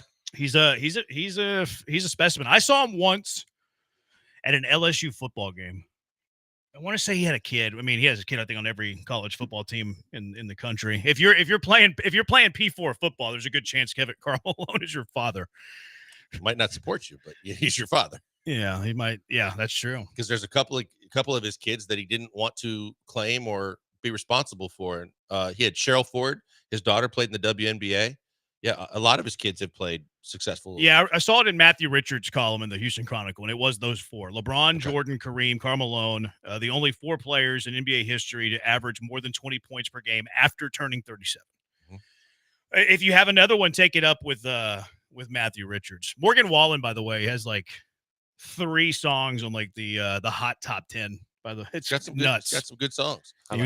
You like Morgan Wallen? AJ. What's your Morgan Wallen? What's your favorite Morgan Wallen song? Right now off of the album, like I've been listening to What I Want a lot. I wanted to go to the concert pretty bad, but I wasn't able to go. But he performed both. He performed 2 nights. So Yeah, I that know. NRG back-to-back nights, that guy. Yeah. He had Clemens and Drake. Yeah. The second night. Yeah. The first night he had Andre and Mattress Mac. Yeah. 713-780-ESPN. All right, I promised Kevin Durant. Let's get to the Kevin Durant sound on the other side. The Hive has thoughts about this too. How would you grade this trade? And then Magic Johnson has a take. Isaiah Thomas had some thoughts about this. Synergy, which talks about your zodiac sign, had some thoughts about this trade as well. 713-780-3776. Killer Bees, ESPN 97.5, ESPN 92.5.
Broadcasting live from the Veritex Community Bank Studios, it's the Killer Bees with Joel Blank and Jeremy Branham. On ESPN 97.5 and 92.5.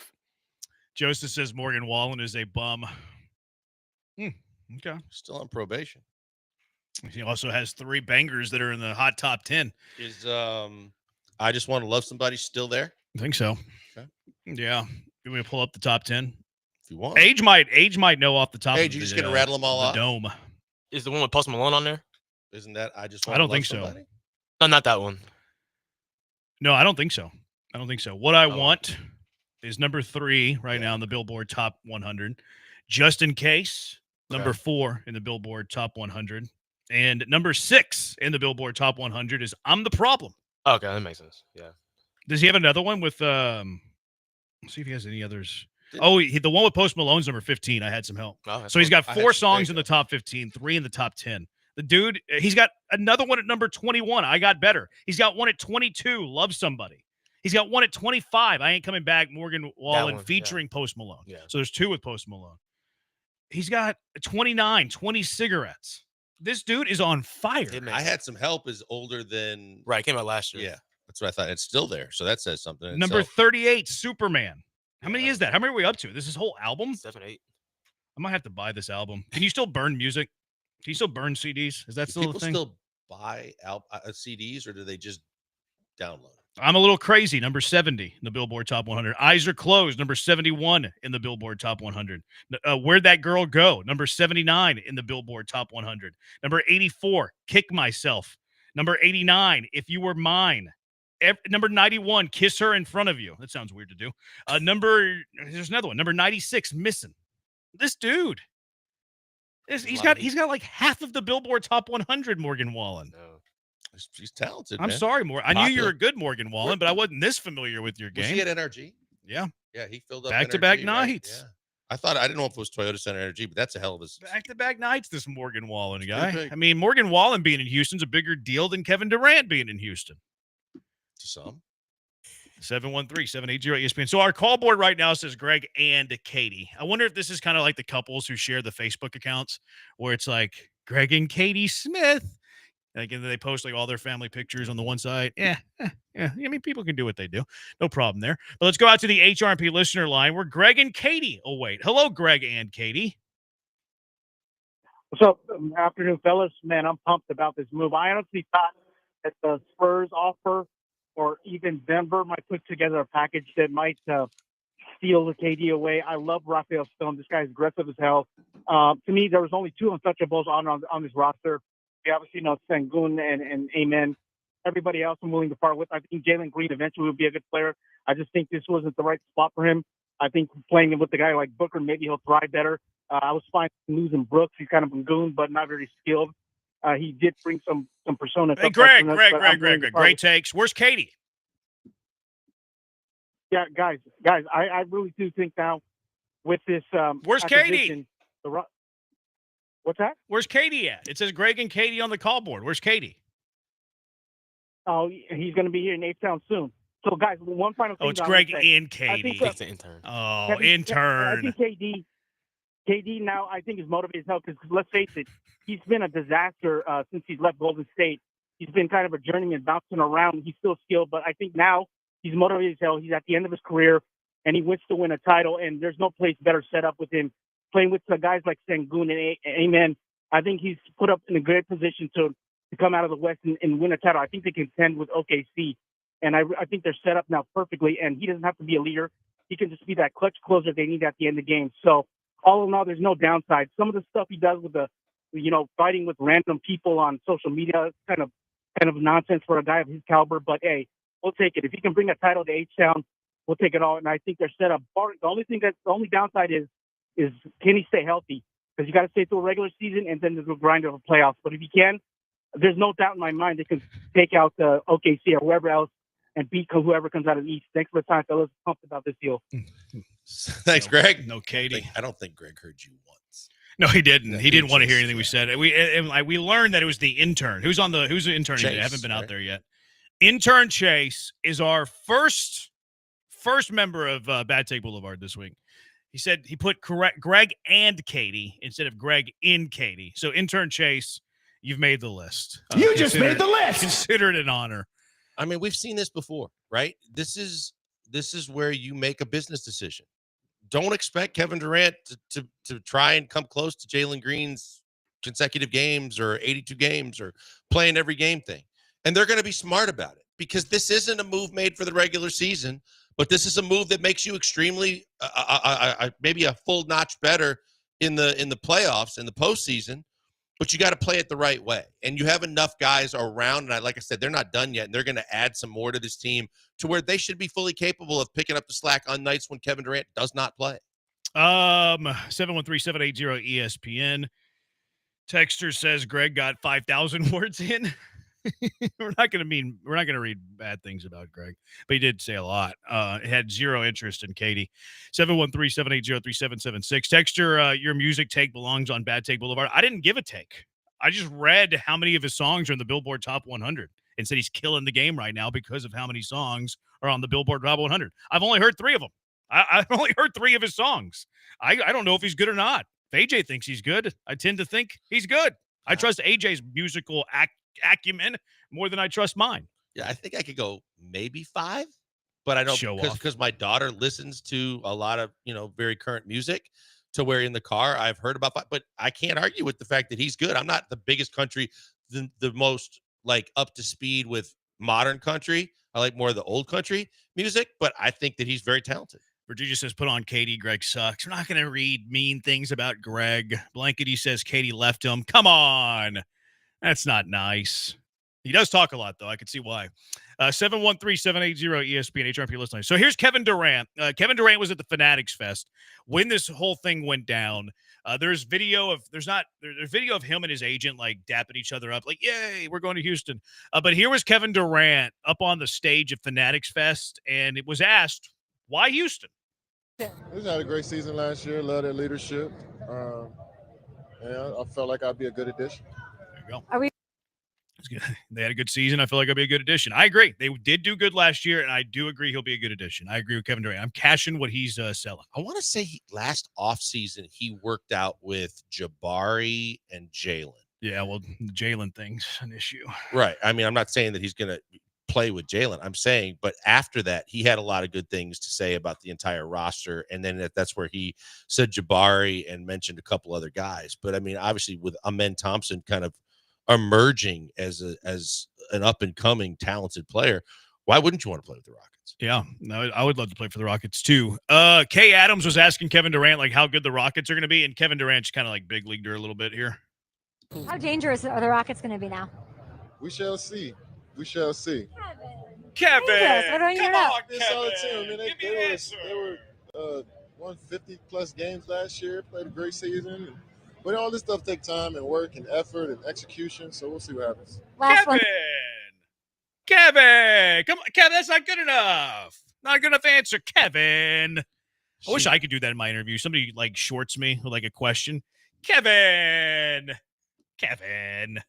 Blink my eyes, all cute. Kevin. She's a bit much sometimes, but she's thirsty. The one thing you do know about Kevin Durant is he loves ball. He loves to play basketball. He loves to play all year. He loves year round. He likes to find the best competition to play. But I think that answer was also guarded because everybody thought Phoenix was going to be a contender the minute he got to Phoenix. And the minute then they put those 3 guys together and they crapped the bed.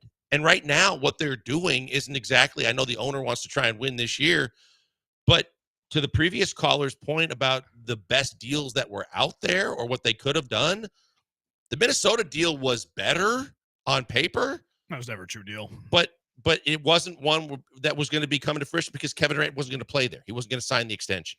No, he was never going there, Kevin Durant. Which, I mean, the Suns had more aspirations whenever they got Kevin Durant. But, I mean, they went to the playoffs 2 of the 3 years. It wasn't all failure, although he did get hurt in 23. I mean, it was when they traded for Bradley Beal. That's when everything really just I mean, well, the year that they had CP3 with Booker and with now they had someone that could actually handle the ball and get those guys in their spots. They were a better team. 713-780-ESPN. Here was Wendy on the whole Kevin Durant situation and how it went down. But something happened the last few weeks. One, you're dead on. Ime Udoka, who had him in Brooklyn, Rael Ivy's on the staff. He was his teammate at Texas. He wanted him. He went to ownership and said, and front office and said, can we get Kevin Durant and get him? The other thing was they couldn't say no to the price. The price was just so low, they just couldn't say no. It's meant to say, look what they still have on their roster. So they now have optionality. They can say, let's keep letting Amen This is Thompson terrible music. develop. Let's keep letting Jabari Smith. By the way, Tari Eason, Why do they love put Tari Eason elevator there. He music could be whenever somebody's the guy who talking? replaces Dillon Brooks as that key defender. That's disgusting. I But hate now what they did can to get Micro Kevin Windy. Durant, get themselves better, and still have these pieces that they can Listen to keep. this. What are they doing with this music? So the Rockets had this happen because Kevin Durant controlled this process. Last winter, the Warriors were ready to trade for him. And he said, I don't want to go there. And they backed off. Last week, the Timberwolves were on the verge of trading for him. Don't want to go there. I don't want to go there. And Ant Edwards could have tried to talk him into it. He did not. Said, this is not my place. KD, you do what you do. And so the price came down, the Rockets moved in. That's how you elevate yourself as a team. You buy low, and you have a great opportunity. And one of the things he said there in the middle was whether you still have the team around you, but that doesn't necessarily it's going to mean it's going to stand pat. You can use some of those pieces still to fortify even more the roster that you're going to go to war with next year. 713-780-ESPN. Magic Johnson had some thoughts on this. Synergy, from a Zen point of view, had some thoughts on this too. Plus, what's the Rockets starting five as of right now? 713-780-ESPN. The Hive has thoughts as well. Killer Bees, ESPN 97.5 and ESPN 92.5. Rockets made a big deal yesterday. Now it's time for you to make a winning deal too. And you can do it at Monument Chevrolet. If you're in the market for a new or pre-owned vehicle, listen up. Monument Chevrolet is the dealer that you can trust. They're transparent. They have no hassle pricing. You're going to get your car shopping done fast. It's the place you need to go if you're in the market. Monument Chevrolet has been serving the Houston area for 5 decades. They've helped generations of families get into new vehicles, and these families keep coming back because they trust the people at Monument Chevrolet. It's a family feel there, friendly atmosphere. They hire great people, which leads to a fantastic culture. That's why you feel at home the moment you walk in the doors at Monument Chevrolet, the moment you drive on the lot, which, by the way, their lot is massive. They have tons of streets on their lot. They have street names. Their lot is so big. So you know that their inventory is massive. And you can check out that inventory at monumentchevrolet.com. Get a fair deal, a fast deal, an easy deal without wasting your time and aggravating, stressful negotiations that everybody hates. No tricks, no time wasting, no hidden charges. If you've been waiting to upgrade your ride, now is the time to do it. Again, monumentchevrolet.com to visit their website, check out their inventory, or just go visit them in person. 225 and Beltway 8. You can't miss it at Monument Chevrolet. Chevrolet, together, let's drive.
Broadcasting live from the Veritex Community Bank Studios, it's the Killer Bees with Joel Blank and Jeremy Branham. On ESPN 97.5 and 92.5.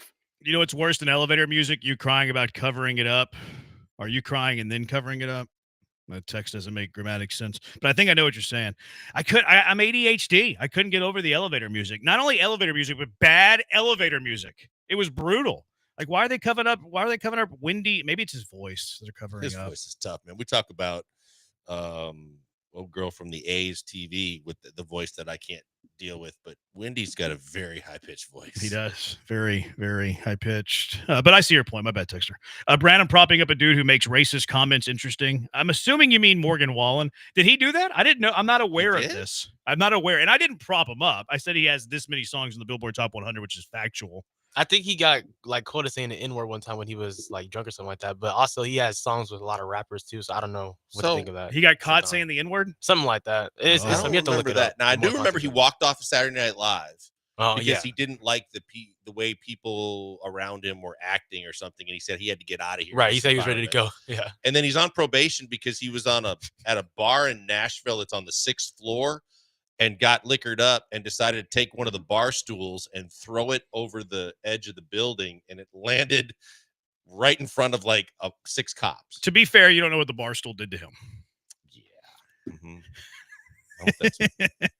I mean, geniuses have issues. I mean, there's people who are really good at things that are really bad at other things. You know, we've seen a lot of those. I didn't know that he's accused of saying the N-word. That's I mean. Probably fits his demographic. Maybe that's why he has so many songs in the top 100 is because he's, posturing for that people. I think that's why he left SNL because that show's full of liberals and he is not a liberal. There was a backstory to it when I read the article. I forget exactly why, but then he said he just had to get out of there and he had some plans to be somewhere fishing or something like that, I think. No, he did have a plane waiting on him, but I don't know. I don't keep up with pop culture that much. Durant will be the Clyde Drexler pickup needed to win the championship next June. That'd be a lot of fun. Championship would be good. Only place KD has won is Golden State. Nets and Suns disaster. OKC was meh. See, that's holding him to a very high standard. Like he can go to the finals, but that's a failure. That's not fair. No, I mean you remember the one year, and the fact that Halliburton went through it this year, but he did everything to come back from a calf injury until he tore his Achilles when he was he was effective when he came back for Golden State. You can criticize him for the same things you can criticize LeBron for creating super teams and trying to join super teams. And the fact that the Oklahoma City team that he had when it was him and Westbrook that had a 3-1 lead and blew it to the Warriors, that he suddenly jumped ship and joined the team that ended up beating them. And you can criticize him for that. But I just think as a basketball player, it's unfair to say that he might not be one of the best scorers this league has ever seen. Yeah, he's really, really good at scoring the basketball. No doubt about that. Irvin Magic Johnson, 2-time NBA champion and future Hall of Famer Kevin Durant being traded to Houston will make Rockets one of the favorites in West next season. The genius of one Magic Johnson. And I know he's positive about this tweet too. Yeah, I think that we got to be careful about, yes, they're contenders. But there's other teams in the West, too, that are going to contend again, including the team that just won the chip. When you talk about a Thunder team, a Denver team that now looks like it has more stability in the front office and with their coaching staff that has a buttload of talent. They are extremely talented as a Denver Nuggets team that's not that far away from winning a championship. Minnesota has made back-to-back Western Conference Finals. Dallas is going to be better. Does it put you in a better position to compete as one of the teams that could represent the West? Absolutely. Yeah. Synergy. Have you ever heard of Synergy? The Zodiac GM on X, where they look at people's zodiac signs. Like, what are you? You're a Cancer? Gemini. You're a Gemini? Mm-hmm. I'm a Cancer, and our birthdays are like 12 days apart. Mm-hmm. Yeah, I know that June has multiple. But the Zodiac GM gives the Rockets an A- on the trade synergy grade. The Suns get a C+. Rockets significantly improved their overall synergy by acquiring Durant, was it Libra or Libra? Libra. I'm not Libra. into my zone, into my zen. Libra, whose energy connects well with Amin Thompson's Aquarius, Alpi Shingun Leo, and Ime Udoka Leo. Ideally, retaining Jalen Green Aquarius and Dylan Brooks Aquarius would have been beneficial as both connect well with Durant as well. The outcome will largely depend on who the Rockets choose to start at the shooting guard position, especially with Jalen Green now off the team, and how they utilize their rotation. I'm a believer in Zen. I have no idea how to pronounce some of the zodiac signs, but I'm a big believer in Zen, in synergy, and the Zodiac GM giving the Rockets an A-, and again, A equals awesome. I've never heard of this synergy thing, but okay, as long as whatever floats your boat and makes the trade look even better, or you feel comfortable with it, great.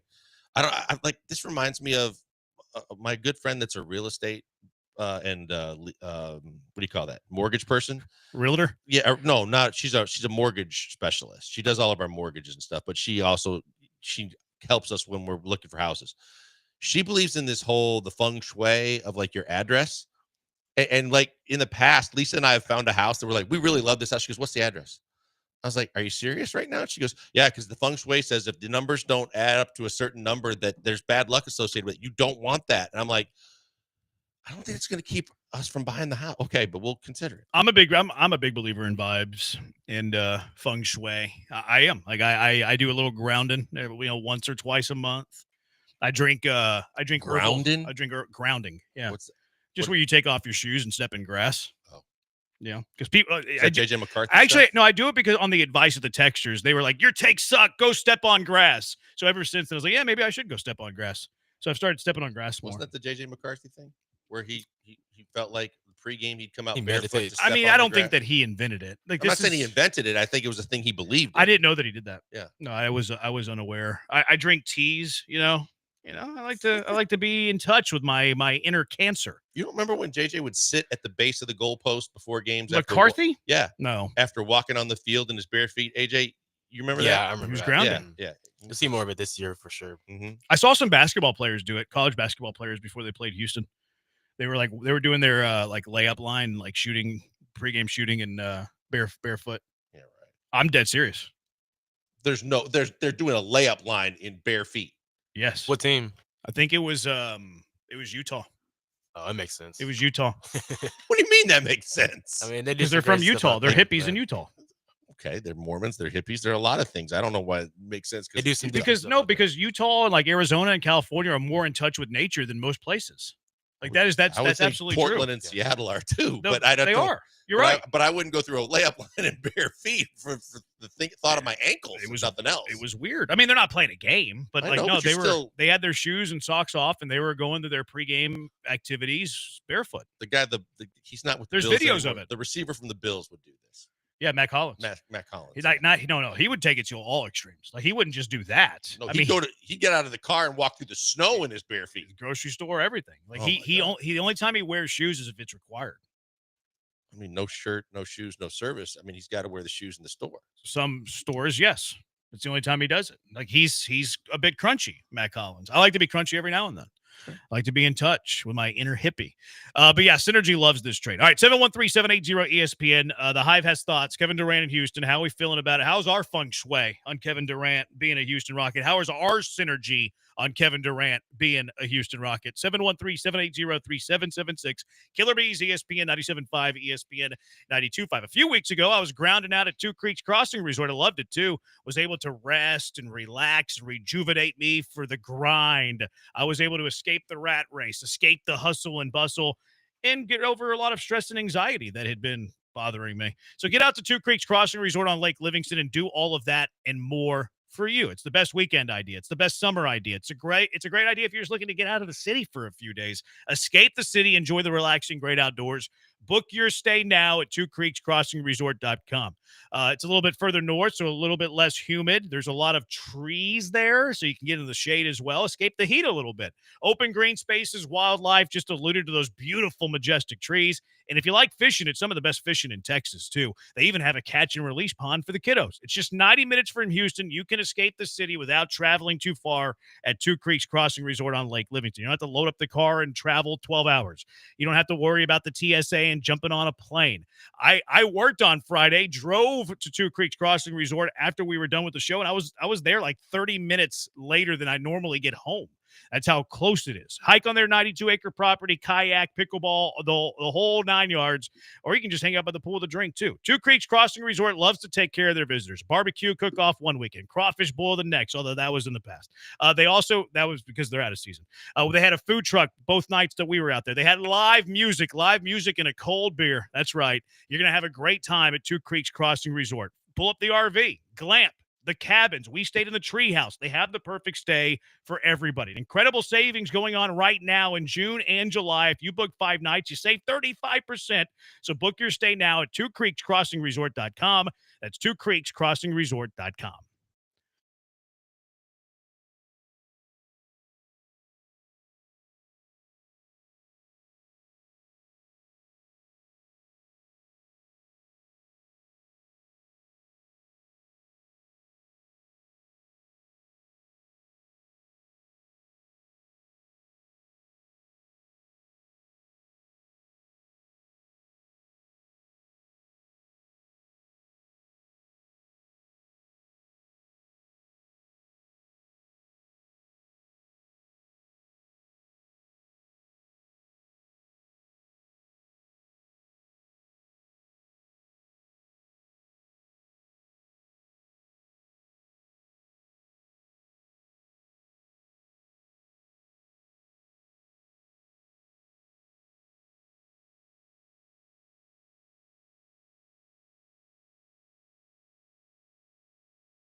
Broadcasting live from the Veritex Community Bank Studios, it's the Killer Bees with Joel Blank and Jeremy Branham. On ESPN 97.5 and 92.5.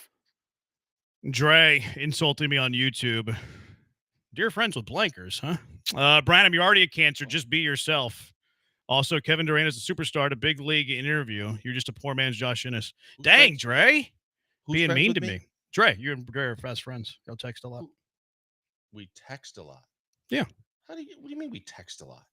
You and Dre text a lot. No, we don't. I've heard differently. I don't care what you've heard. I don't. But it's the truth. That's how. No, that's how. not That's the how. truth. Yeah, that's how Dre knew that Jeremy Pena was at Tequeria Hernandez because nobody else could have told him. I don't even remember what you're talking about, but I don't need the accusations. You are friends. Are you not friends with Dre? I am friends with. There you go. With Dre. And Dre's yes. calling me a cancer, and he's calling me about, a poor man's Josh Innes. You're talking about Unbelievable, Dre. Dr. Dre on 290. You get in your own battles with Dr. Dre on 290. I'm just saying, they are boys, and he's coming at me.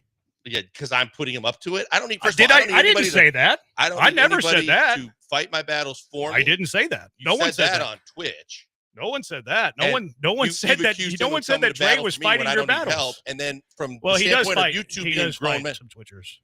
Fine, but that doesn't mean that I put him up to anything. Because I don't even talk to him as much as you seem to think. I know y'all talk quite a bit. Oh my God, Jeremy, man! I know y'all talk quite top, man. Y'all do talk.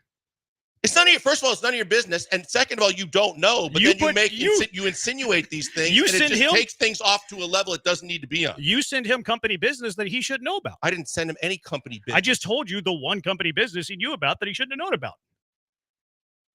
I don't even remember what you're talking about to say that I sent him. I told you what it was. Oh my God, dude! It's true. Okay, if you say it's true, Jeremy, cool.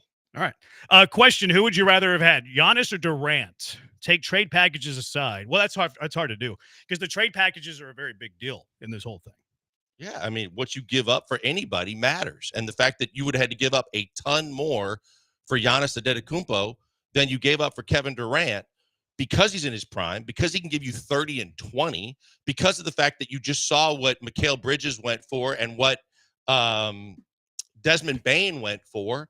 You're going to be giving up 4 1s or 5 1s and a pick swap just to start the process. And then with their contracts, in the case of Giannis, to come up to the level that you have to come within 15%, you're giving out a ton of your assets. Yeah, that's way too much. It is like there's people thinking that they could potentially trade for Giannis still, though. Well, you still could, right? If you want to give up all your Phoenix picks, but you still are going to have to make the money work. Like I said, come within 15%. So to come within 15%, a majority of your roster is going to go away. You're going to have, you can't just do it with Jock Londales and Fred VanVleet's. And all the draft picks. You're probably going to have to give up Alpi and or something more too. So you're going to gut a lot of what the main reason you made the Kevin Durant trade was. It'd be interesting if they could package all the Phoenix picks. And I mean, Milwaukee wouldn't do it for just picks though. Like they're going to need young players, and like it would have to be at least one of them in Alpi.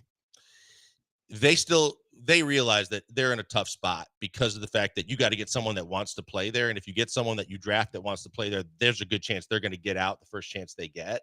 So they're going to need Alpi. They're going to need a young player or two. They're going to want a men, and then they're going to want the draft picks. And I think that's too much to give up. Yeah, it'd be nice to think that Giannis and KD together, but you got to you don't want like a Phoenix situation. That's all you got. And now you're trying to just bare minimum and veterans minimum contracts to put around them. It's not going to work. Yeah. Texture, or Twitcher, if you could get the Wizards to pay some salary, would Middleton be a good fit? I saw they picked up his huge option today. I forgot he was in the NBA. He picked it up. Oh, I thought the Washington did. No, he did it. And he did it? Yeah. It's a huge number. He should. It's 33.3 that he's not going to get from anybody else. I forgot he was in the NBA. Yeah, it's a no-brainer. This is where Milwaukee did the loyalty thing, which can kill you as a franchise. Because he won a championship there and he was beloved by the Giannis, and because he was beloved in the city, they gave him the max extension when they didn't have to, and they got caught. And then they tried to salvage it with the Kuzma trade, but it was his option. There's no one else giving him anything close to that. Of course he's picking up that option. I really like the move, says Corey. I just didn't want to lose Brooks in the deal. I get it, though. Yeah, I just had to match the salaries. KD with the 3 ability, and who can knock down a shot, who'll open up the lanes for those who get to the rim and post for the bigs. I am very intrigued to see what a Durant-Alpi tandem looks like. I think that can be a lot of fun. Yeah, I think when you think about the fact that he had some success playing with Nurkic in Phoenix, and I don't think Nurkic is anywhere close to offensively as talented as Alpi is, that the possibility, and we had one of the callers talk about when you start talking about double teaming and who they're going to double team and what that's going to mean for other shooters, and I think you mentioned it too early in the show. The fact is that if they do the inside-outside thing and then you just determine where the double's coming from, both guys can have a lot of success in an offense like that if they just play off each other. Yeah, I think so too. Durant retirement tour. Key from LA is throwing his jabs at Rockets fans. Let's not forget Scottie Pippen, Charles Barkley, Steve Francis, Cuttino Mobley didn't work out. Interesting you said Francis and Mobley with that. They drafted Francis and Mobley. They traded for Steve. Yeah, but I mean, he was a rookie. He played his first NBA game ever as a Rocket. He says the Rockets fans were excited for Harden. It didn't work out. Chris Paul didn't work out. Harden didn't work out. Didn't work out for Russell Westbrook. It didn't work out. So you think they got it right with Kevin Durant. I don't know why those past players have anything to do with Kevin Durant, though. Yeah, every situation is different, but at the same time, the Barkley trade worked out the year that they had Barkley, Scotty, and Dream until Scotty basically imploded and then blamed everybody. But they had some success. Barkley got to the Stockton shot, that eliminated them when they had a chance. So you're the fact that your organization is willing to take a big swing is what you should be happy about, regardless of whether they win a championship or not. The fact that they can be a contending team next year is a step in the right direction. SoFlo, Durant going to look like Warriors version playing next to Alpi in a min. It's a bit of a reach. I don't know if Kevin Durant still has that in his bag. I think he can score a lot of points, but I don't think he can be as good as he was in Golden State. No, he's at a different point in his career. Like, can he still get you average 20 a game? Sure.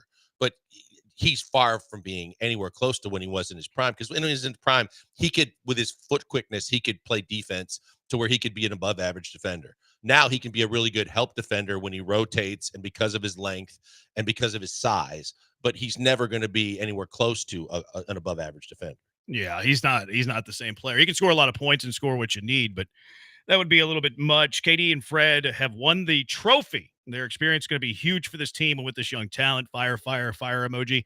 It was funny. I saw somebody, I think it was Sarge, posted Kevin Durant talking about the experience and like how big of a leader Fred VanVleet is, and he was calling him Fred Van Fleet.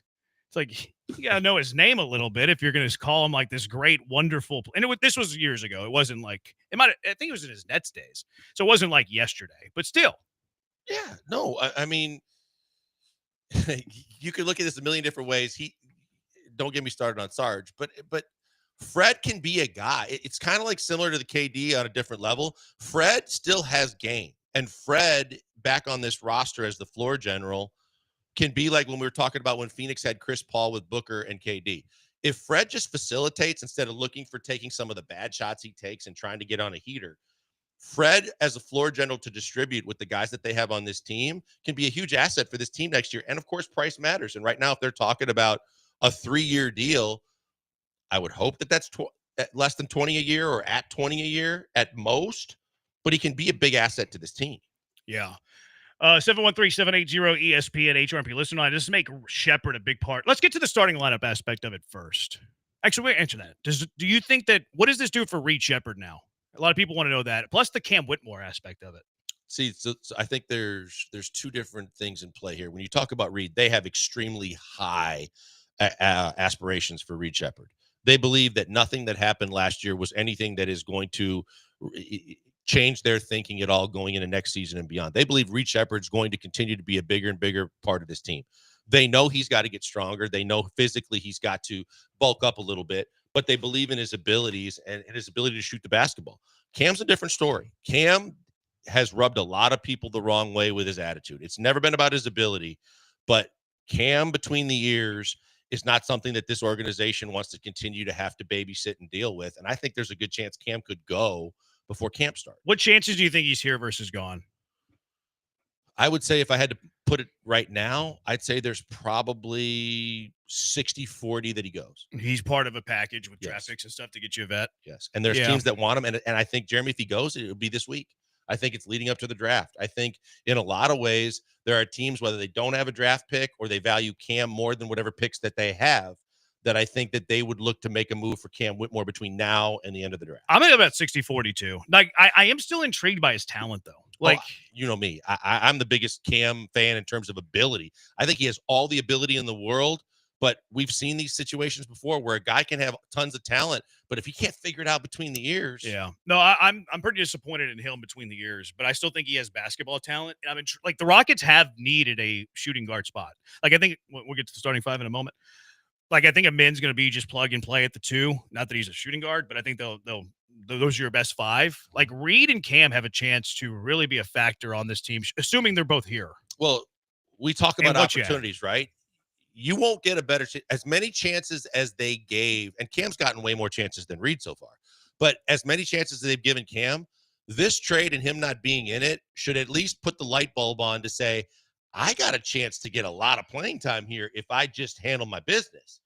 But you just don't know if he's going to be able to grasp it and be mature enough to understand this might be my last chance if I do stay. From a Reed perspective, I think he also has to realize this is his first chance to take a significant role in this rotation. Battery Chuck, you mean if Van Vliet stops jacking up shots, trying to be the go-to guy? He does do that at times. Okay. I feel like at times he feels like it's a necessity, though, because Jalen's struggling. That's what I kind of said. Like, he's got to get out of the mentality that he either needs to get on a heater or, like, keep a heater going, when his most important role on this team right now is to make the right decision with the ball so that everyone can get the scoring opportunities that they need. 713-780-ESPN. What's your starting 5? If you had to play a basketball game at 7 o'clock tonight, what is your 5? 713-780-3776. Killer Bees, ESPN 97.5, ESPN 92.5.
Coming to you live from the Veritex Community Bank Studios, it's the Killer Bees. On ESPN 97.5 and 92.5. Here's Joel Blank and Jeremy Branham. Kevin Durant in town. Well, we don't know if he's in town, but he's a Rocket. If you had to play a basketball game tonight, like you're in Game 7 of the NBA Finals tonight, with what you have, we could assume Fred VanVleet's coming back. Latest reports, Battery Chuck asking. Latest reports, Fred VanVleet, they're gonna reject the option or whatever. They're gonna turn that down and then sign him to a longer term deal and then make it a lesser AAV. So that's, I guess, all parties win here. What is your starting five if we can include VanVleet? I'd say Fred is your starting point guard. Not that I love his outside shooting, but Amen is your 2. KD's your 3, Jabari's your 4, and Şengün's your 5. I think that's the only thing you got. I really do too. I think that, if you are worried, as some coaches are, about like the right mix, so that maybe you want, a couple guys here or there that aren't looking to kind of strangulate the ball or get their shots up, that you would supplement like a one of your best players and let them flourish on the second team. There's no one like that. I mean, Amen, like I said, he's not a true shooting guard by the definition. But Amen, because of your defense, because of the fact that he can finish, he can handle the ball a little bit, Amen's going to be just fine at the 2. Yeah. No, I think that's your 1 through 5. Fred, Amen, KD, Jabari, Şengün. I'm with you that it's not like a traditional 2. I don't really care about it too much. Now, I do think that you need to find some minutes there for a shooter, whoever that shooter may be, whether it comes via the trade. The Rockets do have their taxpayer MLE to spend, but it's not a lot. Like the most they can spend there is $11 million for 2 years total, $5.5 million per year roughly. But they could acquire guys with trades. Like they still have the Jock Landale option. They still have the Aaron Holiday option. They still have the Jayshawn Tate option. They still have a trove of draft picks they could use too. So they have multiple ways to acquire players. Now, free agency is going to be tough for them. It would have to be a veteran, shorter term deal. Yeah. And I kind of wanted Jeff Green still in this team just because he's tight with Kevin Durant, like an uncle to everybody. Not that he's a significant impact on the floor. But at the same time, when he does play, especially in small doses, but when they needed him, if you think about it a year ago, he still is a reliable 3-point shooter that can knock down the 3. He still can be somewhat athletic, a little bit springy, not in long doses. You can't expect him to go out there and average 15, 20 a game for you. But it's not like he's just there to be Kevin Durant's best friend. He can actually play a little bit in spot duty when you need him. But I think that they're going to look to get back into the draft because you can get some cheap guys that you don't have to pay a lot that can fill out the back end of your roster. You're going to look to try and do anything else, I think, that actually is substantive when it comes to your rotation with a trade. Yeah. Yeah. Shooting to me is the biggest thing maybe a backup big to your point earlier. Like you could use a big who could play 15, 20 minutes a game, capable of playing 15, 20 minutes a game. He didn't need to be starting caliber, but I also, because the Rockets spend so much on Adams, I really don't think that they're going to spend the resources there. So they like when I was talking about Brooklyn, one of the options would have been like Cam Thomas and who's the Claxton, but Claxton just signed for $27 million. So his money is far greater than what he would give to you in terms of, you can't expect productivity like that. But as a shot blocker, a defender, the kind of guy that Ime likes to have, like a Robert Williams type he had in Boston, that might have been a guy. But then you're basically saying that a guy that doesn't make a lot, that shoots a ton in Cam Thomas, is a guy that replaces, someone in your rotation. And that's tough because he's going to probably take some bad shots. Because, he'd be your fourth big because you have Alpi, Jabari, Adams, and then whoever your fourth big is. So, they're not going to spend much resources there. Like, I wonder what they think of Dante. I wonder if they think he's far enough along where he can be the fourth big. Boy, if they could get someone to really work with him to develop him, I think he's got some skill. He's got size. He's got some athleticism. I think he has a nose for the ball. I don't look to be an offensive type player, but I think that he's not embarrassing. No, he can defend. Yeah. And like I said, the big body with his ability to guard the post, that has some value. And that's why I think they like him. But I think you would need someone all summer long. Like when they had, who's the big guy that was the Spurs center that went to Paris? Now he's back on a big man coach that could just constantly work with him. He's Brazilian, right? Splitter. Yes. Thiago Splitter. That's right. And now he's on someone else's coaching staff. He left after 1 year being the head basketball coach at Paris basketball. Oh, he's back? He's back in the NBA. I didn't realize that. Yeah. Fred, Amin, Tari, KD, Alpi. I don't like Durant at the 4. Like, he can play there against small ball 4s, but I want him at the 3. I don't want Durant being my 4. See, I thought about that. I thought that if you do want more versatility, and Jabari probably gets more shots on the second unit, but I just think you lose so much from a defensive perspective if you expect Kevin Durant. It's one thing to say Kevin Durant can play some defense, slide his feet, and rotate. It's another thing to say, now I need you to block shots, rebound, and box out. I don't think that's him. No, I don't. I'm like, this team is a tough team. Like, this team lives on toughness and physicality and defense. And the 4 spot is the spot where you need toughness and physicality. And Durant, like, I'm not trading for Durant to be my physical specimen and my force and all that. Like, some lineups, sure, depending on what the other team's doing, sure. But I want Kevin Durant to get a majority of his minutes at the 3, not the 4. Even with the addition of Kevin Durant, do you think limitations still exist offensively because of Ime's defensive-first mindset? Would love to hear your take. No, I don't. I think that there's a difference between lacking offensively and still needing some shooting from time to time. I think the fact that when you think about how this team won a majority of their games, they played fast. They played up tempo.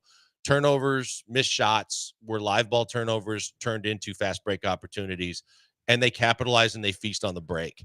Yes, there are going to be times, especially when you're playing more half court sets and when you're looking for crunch time buckets, that you're going to play more of kind of a traditional half court offense. But for the most part, this team feasts and makes a living off of transition baskets and up tempo baskets. And so I don't think that they're lacking offensively. I do think they need some shooting. I agree with that. Reed's a liability on defense. He's slow, not tall enough, not a consistent 3-point shooter. Where does this optimistic view come from? I don't get it about Reed. I think that probably came from our favorite bingo anti-Reed guy. That would be Israel. Yes. Look, you can talk to. I have people that I can talk to. I have people that I know and trust that talk to lots of other people within the organization around the team that will tell you they are sky high on Reed Shepherd. No matter what you think, Israel, I hate to break it to you, the organization doesn't share your thoughts, and they believe in Reed Shepherd. Now, does he have to do better with the basketball? Not only just the way he handles it, but also we talked about it. Like, you can't get into transition and yank a 3 1-on-2, 1-on-3. That's not going to do anybody any good. He has to improve in terms of his decision making and what he does with the basketball. But in terms of his 3-point shot, he can shoot the basketball. He can jump. He can defending. Yes, he has to get stronger. But that's all part of how you develop into an NBA player. Fred Amin, KD, Jabari Alpi. I think that's kind of the consensus. And that's also what Kelly Eco reported. Now, a lot can happen between now and regular season game number 1. That's what I was going to say. You don't pick your starting lineup in June. But if we were playing a game tomorrow, it is fun to think, what is the starting 5 going to look like with Kevin Durant, with what you currently have? But there could be a lot. What y'all thinking about Quentin Grimes? Too expensive? I do think it'd be too expensive. I don't see how they could bring in Quentin Grimes. Free agent. I want to say he's restricted as well. It'd have to be a sign and trade thing. I'd have to look that up. I thought he was free. Look, regardless, it doesn't really change the Rockets' viewpoint, and other than they could potentially match if it is restricted.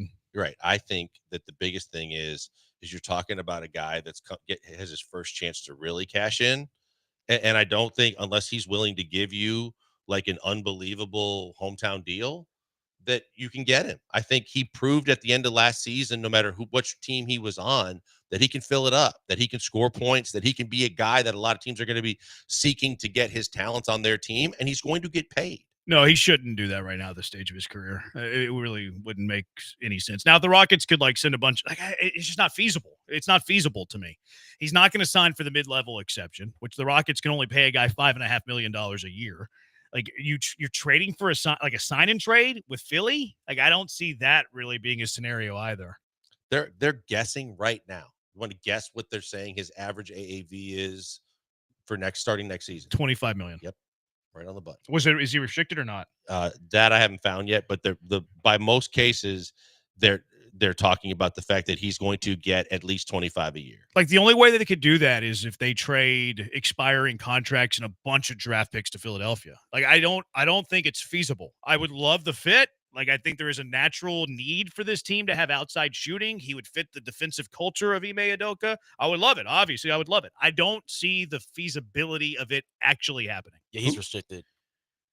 He's restricted? Yeah. So they can match any contract. Hoop type has here's the thing. They can't sign him anyways. They can't afford him. No, that's what I was going to say. Look, the bottom line is no team's going to match it at 25 either, because most of the teams, he was on Dallas last, I believe. He was on, or Philadelphia. No, he's on Philly last. Philly. You don't think they'd match? Well, it depends on think about all the salaries they have.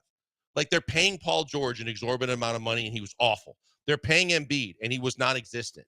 They're paying Maxey, So the fact that some other team is going to offer him on a restricted offer of 25 or more, there's no way Philly's paying him. Yeah, I mean, he's going to be that speaks to the feasibility of the Rockets acquiring Quentin Grimes. It would have to be a sign and trade. They would have to figure out the contract to get it up to about $25 million in that ballpark, which is possible. And then they would have to give Philly and Daryl Morey a bunch of draft picks. And Daryl Morey's not always the easiest guy to trade with. Think about who you're dealing with. Do you really think Daryl Morey wants to make Tillman Fertitta's Houston Rockets a better team or help them out in any way, shape, or form? Mm-hmm. No. The answer is no. Do you have any guys on the top of your head, or y'all at $5.5 million? Because I had some like very early infancy thought on it, but didn't get very far on it this morning. There's the 3-and-D guys that have been around or are out there that can help you that come to mind. I mean, I know that someone said Finney Smith. Finney Smith, I don't think fits because I think he's a little too old, a little too long in the tooth. But I think that he's that type of guy where you have a physical body that can play defense, but you can shoot the three ball a little bit. And I don't think he's that expensive. I think that there are going to be guys in that kind of framework that are going to be available. Connaughton just picked up his option with the Bucks because no one else is going to pay him 9.5. If he was free, Connaughton's a guy that can play some defense, but that can just sit and knock down threes for you all day long. That would be that kind of mold of a guy that they're looking for. Yeah. Twitcher says Tyus Jones. I've heard that too from other people talking about. That takes away reach. I think he does a hell of a job as a younger version of a Fred VanVleet. Right. Floor general, gets guys good open shots, can make a shot. I just think that because you have Reed Shepherd, which you spent a third round number 3 pick in the draft on, you're not going to go bring in Tyus Jones. You're going to look for more of a 3-and-D wing guy. You don't. Okay. Yeah. Like that's how I want to spend the MLE too. He's a 3-and-D guy who can play really the wing. I would say the 2, but it's really interchangeable. So do you view Reed more as a 1 or a 2? I think he's going to be your backup 1, and that he'll play some minutes at the 2 depending on how he adjusts to the NBA game shooting the basketball. I think he needs to be a point guard. I view him more as a combo guard, though. Yeah, he's definitely a combo guard, but I think that he'll be the backup 1 based on roster construction. At least as we're speaking right now, they might bring someone else in or they might do something differently. And then I think that he can shoot it well enough on the second unit that he can get minutes at the 2 just as a jump shooter. Yeah, that's how I want to spin it as well. What's the kid from Michigan State that's on Boston? The blonde kid. Name escapes me, but he's like a hired gun. He's a 3 that essentially he's not even that great of a defender, but he's a spot up knockdown 3-point shooter. Terry Texture says Gary Trent Jr. Do anything for you? He's staying in Milwaukee, and he's a point guard. He's another combo guard. He's a small. I'm looking more along the lines of finding a 3. What about 2? Yeah, I mean, you could find a 2-3 combo. I don't think you have a true shooting guard. Other than no, you don't. Cam is the closest one, and we don't even know if he can get on the floor for Ime. Texture says that he'd like to take a look at Malik Monk. How do you feel about that? Malik Monk is signed, I think, long term I think he signed an extension with Sacramento, and he's going to be very expensive. So I don't think. Look, I think Malik Monk can score, but I don't think Malik Monk is realistic in terms of his salary for the Rockets. Fair enough. All right, 713-780-ESPN. There's one to take out there with this trade that the Rockets mortgage their future. I find that to be a bad take. But is there any negative to this trade? 713-780-ESPN. Killer Bees, ESPN 97.5, ESPN 92.5.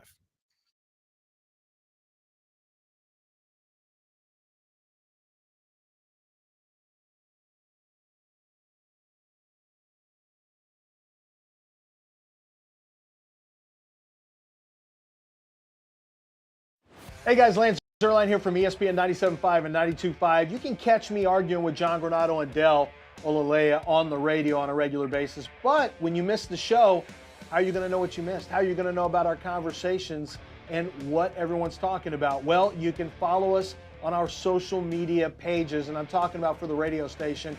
We do a great job at taking all of the show content that you see on our show and all of the great shows on ESPN 97.5 and ESPN 92.5 lineup, and we will recycle and let you hear the best of the best. Conversations about big wins, the most disappointing losses, who's doing a good job as manager or head coach. We're talking about it all. Do not miss it. Listen to the radio as often as you can. But if you miss it, Follow the social media pages, like, subscribe, and never miss a second of the great content right here on the station.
Broadcasting live from the Veritex Community Bank Studios, it's the Killer Bees with Joel Blank and Jeremy Branham. On ESPN 97.5 and 92.5. Killer Bees, ESPN 97.5, ESPN 92.5. The mortgage, the future take is awful take. Like, I understand Jalen Green is young and all of that, but look at all the young pieces the Rockets still have. The Rockets still have a Ben Thompson, who I think is going to be very, very good. They still have Alpi Şengün, who, of all the young players, been the only one to make an all-star game, for whatever that's worth. I don't put great value in the all-star game, but I think Alpi has more value than Jalen Green. You kept Jabari, which it is interesting that they rather had Jabari than Jalen, because I think Phoenix would have rather had Jabari than Jalen. You would have had to do the salaries and match all that, but it seemed like the Rockets put more priority in Jabari than Jalen. You still have Tari Eason as well. Israel might not like Reed Shepherd, but you still have a guy who was the third pick in the draft last year. And I do think Cam Whitmore has potential should he still be on this team. He's got a lot of stuff to figure out. I'd be the first one to bang the table saying that. Plus, you have draft capital. Like, you still have a majority of your first-round picks. You kept Phoenix's 2027 first. You kept Phoenix's 2029 first.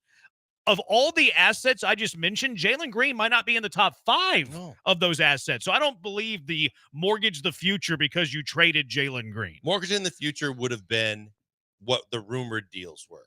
When you gave up one of Cam or Reed, when you gave up multiple future first-round picks, when you gave up number 10, when you gave up either Jalen and Jabari or others, then I'll have the conversation with you.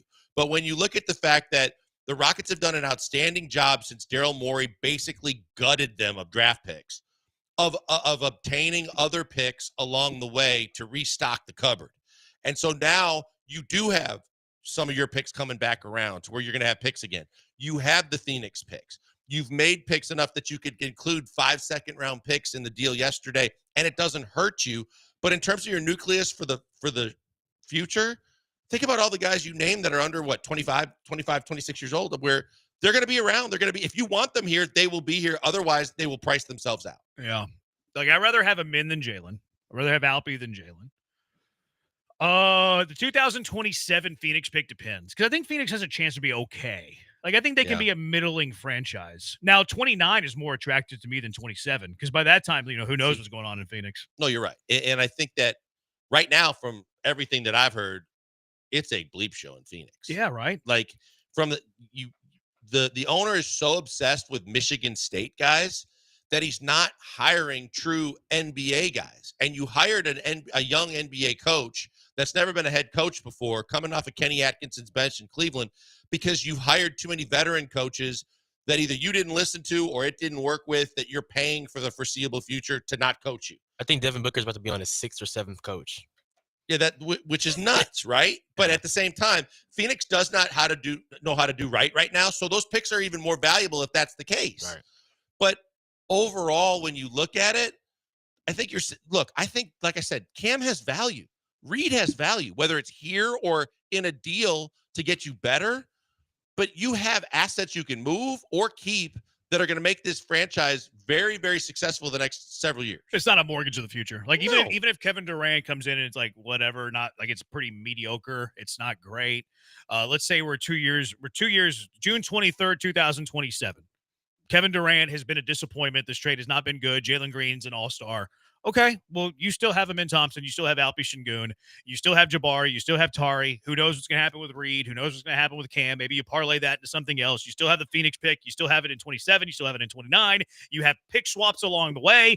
The foundation of youth is still here. You traded one piece of your youth for Kevin Durant, and it's a piece of youth in Jalen Green that a lot of people have been sour about. So it's not a mortgaging of the future. Maybe it stunts your growth if Kevin Durant's a failure. Like, there are some negatives to this trade potentially. I'm not going to deny that. I like the trade. There are some things that would make it go wrong, but I'm still comfortable where the Rockets' future is at, even if this trade does not work. No, you're not the Washington Wizards. You're not sitting there going, the only thing I have in my future is probably more high draft picks that I don't know how to pick correctly, to where when I do have them, I don't know what to do with them. And if I trade them, then what am I really getting in the case like a Chris Middleton, other than other people's overpaid trash, so that I can help another team out to get more draft picks that I'm not going to draft correctly? That's hell for a basketball team. But in terms of mortgaging the future of the Rockets, Daryl was doing a hell of a job trying to mortgage the future to try and win right away. You've got a great balance right now because you turn the page quickly enough to where you're successful in a 2 seed in the West way sooner than people thought. And you still have kind of restockpiled draft picks and the young talent to keep it afloat like this for quite a while. With how much we're paying an aging Durant, can he also play first base? Doesn't need to hit to fit it. Come on, Christian Walker's figuring it out. He's doing fine. Now, what are the negatives of this trade? So the negatives are just from a financial standpoint, the fact that if he's hurt a lot, or if he's hurt for a majority of the next 3 years, assuming he signs the extension, no matter what the value is, that financially you get tied up quite a bit, because no matter what you sign Fred for, and right now the going rate, the last kind of rumors I heard was 3 years and 60, or an average of 20 a year. So you're going to add 20 to KD's salary, That's to not bad. Alpi's salary. From Mike Conley got a similar deal in Minnesota, and Mike Conley was better than serviceable with the T-Wolves. He was good there. Yeah, and I think that when we talk about the security blanket that Ime likes, he likes Fred. And so if you get Fred at around 20, that the biggest drawback to me is just the fact that if the what if happens that Kevin Durant can't stay healthy at the money you're paying him. But nonetheless, we just got done talking about that. Even with that, and aside from the fact that they might still make multiple moves before now in the start of camp or the start of the season, your roster's still good enough to keep you afloat. No, I think so. The negatives that I would have for this trade, like the way they play out, like a texture said, what if Jalen wins MVP in 4 years? I'll give you whatever odds you want and whatever stakes you want that he will not win the MVP 4 times. Like he's being facetious with that as well. I thought I said the next 4 years. I'm not gonna dismiss the idea that Jalen Green can turn out to be a really good player in the NBA. That is absolutely possible. That exists. It is plausible. It is in play. Would I bet on it? No.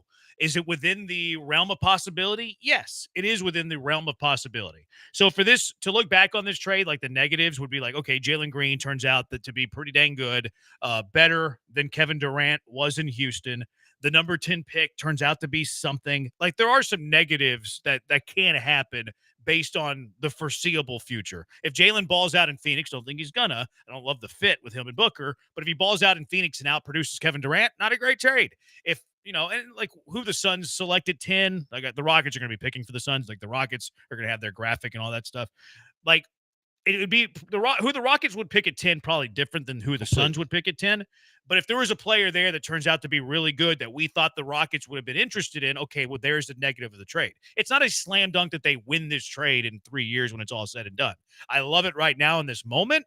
For this to be a bad trade for the Rockets, Jalen's going to have to be really good, and whoever the Rockets would have picked at number 10 is going to have to be good as well. I also think that, and on top of that, KD would have to be bad, either be hurt or just not be very good. Could it just be that Jalen's better than Durant? Like, however you arrive there, just better than Durant.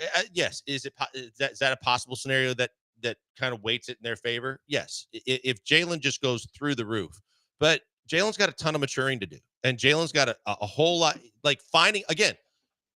Jalen's about to enter. If I can take this and you can rip it apart if you want, but the analogy of Jalen's about to enter the next version of Steven Silas in a lot of ways, because he's now going from a coach that actually got him playing better basketball, playing defense, stopping all the bad habits he had, and now going to a Phoenix situation where you're going right back to a rookie head coach that's never coached before, that's been an assistant, and on top of that, you have other mouths that are supposed to be fed, like Brad Beal and like Booker.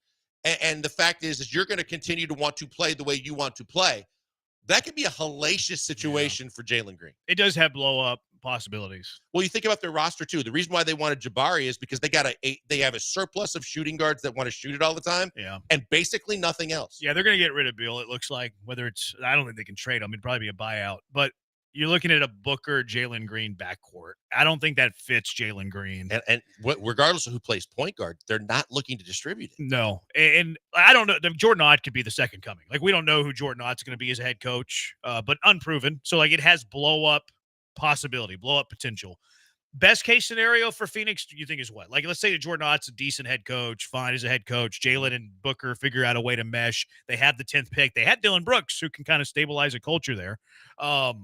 What is best case scenario for Phoenix, you think? Best case scenario for this next season? Yeah. Like they're next season and then like the next 2 years. Best case for me is they're a playoff team. They're a playoff team, whether it be a play-in team or a playoff team. Man, I think in the West? I understand that the West is low. That's why I'm saying best case scenario. Best case scenario is you got a chance to get into the playoffs because your starting lineup can be okay. They need size, but when you have, like you mentioned, you throw Dylan Brooks in the mix with Booker and Jalen, you've got 3/5 of a starting lineup that can actually win for you that have won before. Now, they need a forward. They need a rebounding forward. That's why they wanted Jabari so badly. Beal, getting out from under Beal is just, there's a no-win because of the no trade. That was the biggest mistake they ever could have made. And because his ability has gone down on top of having a really horrendous attitude about all of it, he's not going to try and help you. So you might have to just eat that entire contract and set him free. Yeah, I think they're gonna. My best case was 45 wins, so I don't think we're terribly apart. No, because you got who's the most hated Duke player of all time? Grayson Allen. You got Grayson Allen. He's the most hated. Yeah, him and JJ Redick. Him and Leitner and JJ Redick are the top three. But Grayson Allen, because he's so flippin' dirty. He broke Caruso's wrist. He's done so many different things in and out of from Duke to the NBA. But he's a good 3-point shooter. And off the bench, he's a veteran that helps that team. They have some pieces. They need some size. But that's if you say best case scenario, they're fighting for a playoff spot. Yeah. All right, 713-780-ESPN. Keith will get to you on the other side. Keith from LA says, okay, y'all stop being homers. Can we have a little finals talk? Okay, Keith from LA, that's the first decent idea you've had in 2 months. Let's talk about the NBA Finals yesterday. Is a dynasty brewing in the NBA? Should the NBA put safety nets in place for bad Achilles? 713-780-ESPN. Killer Bees, ESPN 97.5 and ESPN 92.5.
Broadcasting live from the Veritex Community Bank Studios, it's the Killer Bees with Joel Blank and Jeremy Branham. On ESPN 97.5 and 92.5.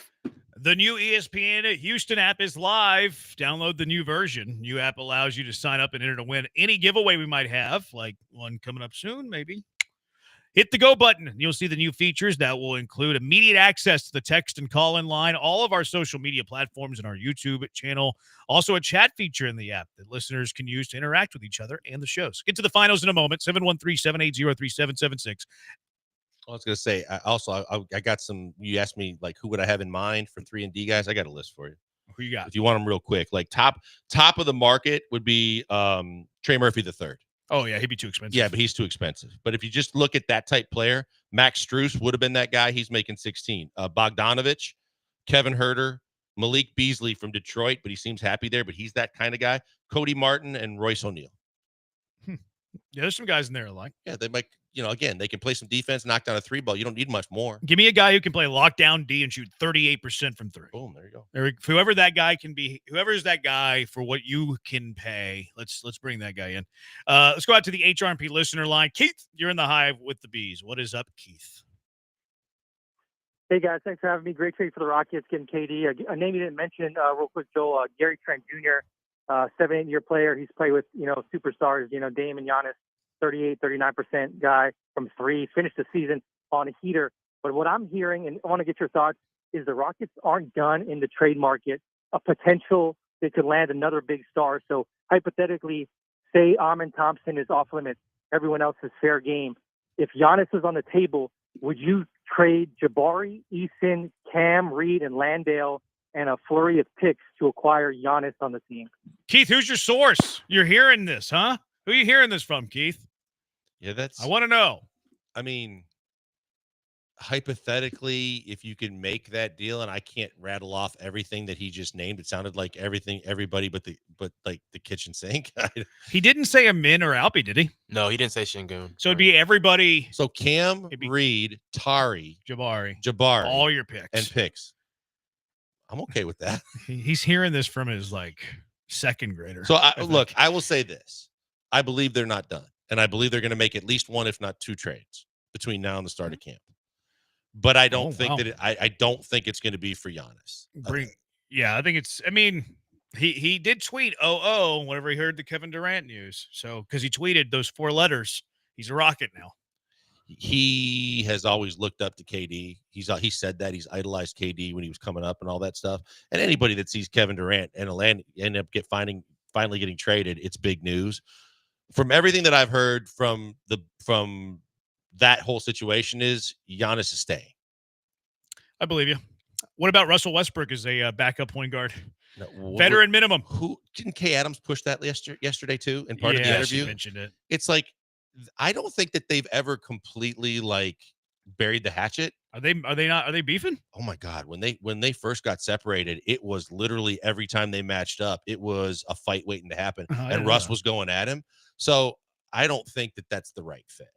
And if you want to increase your shooting, it ain't Russ. No, I mean, I still like Russ, especially for what he's willing to sign, but he's not a shooter. I don't think he's a fit with the Rockets. All right, NBA Finals, Game 7 yesterday. Tough one. Tyrese Halliburton going out as early as he did, ruptured the Achilles, the news is, which we kind of had the sense. Everybody saw the slow-mo where you saw the tendon kind of ripple throughout his calf, which stinks. Awful for him, awful for the Pacers.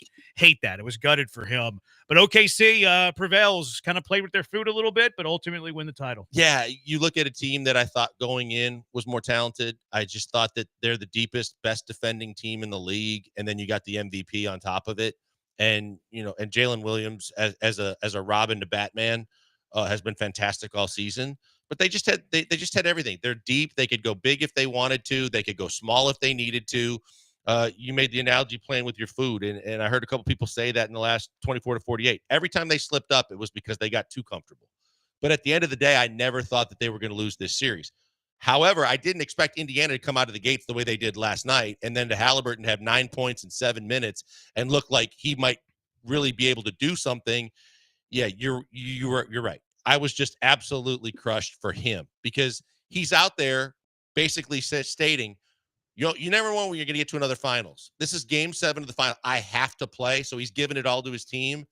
And to have that happen on a non-contact play, that was basically the end for the Pacers. Yeah, I would never play NBA Finals different. I would never play a guy in the regular season who's compromised at all. Like if you're less than 90%, you're not playing for me. Especially if I'm a playoff like contender. Like I'm a playoff team, kind of like next year with the Rockets. Like we know the Rockets are going to be a playoff team. Kevin Durant shouldn't be playing if he's less than 95% any night. Any player for the Rockets next year shouldn't be playing unless they're greater than 95%.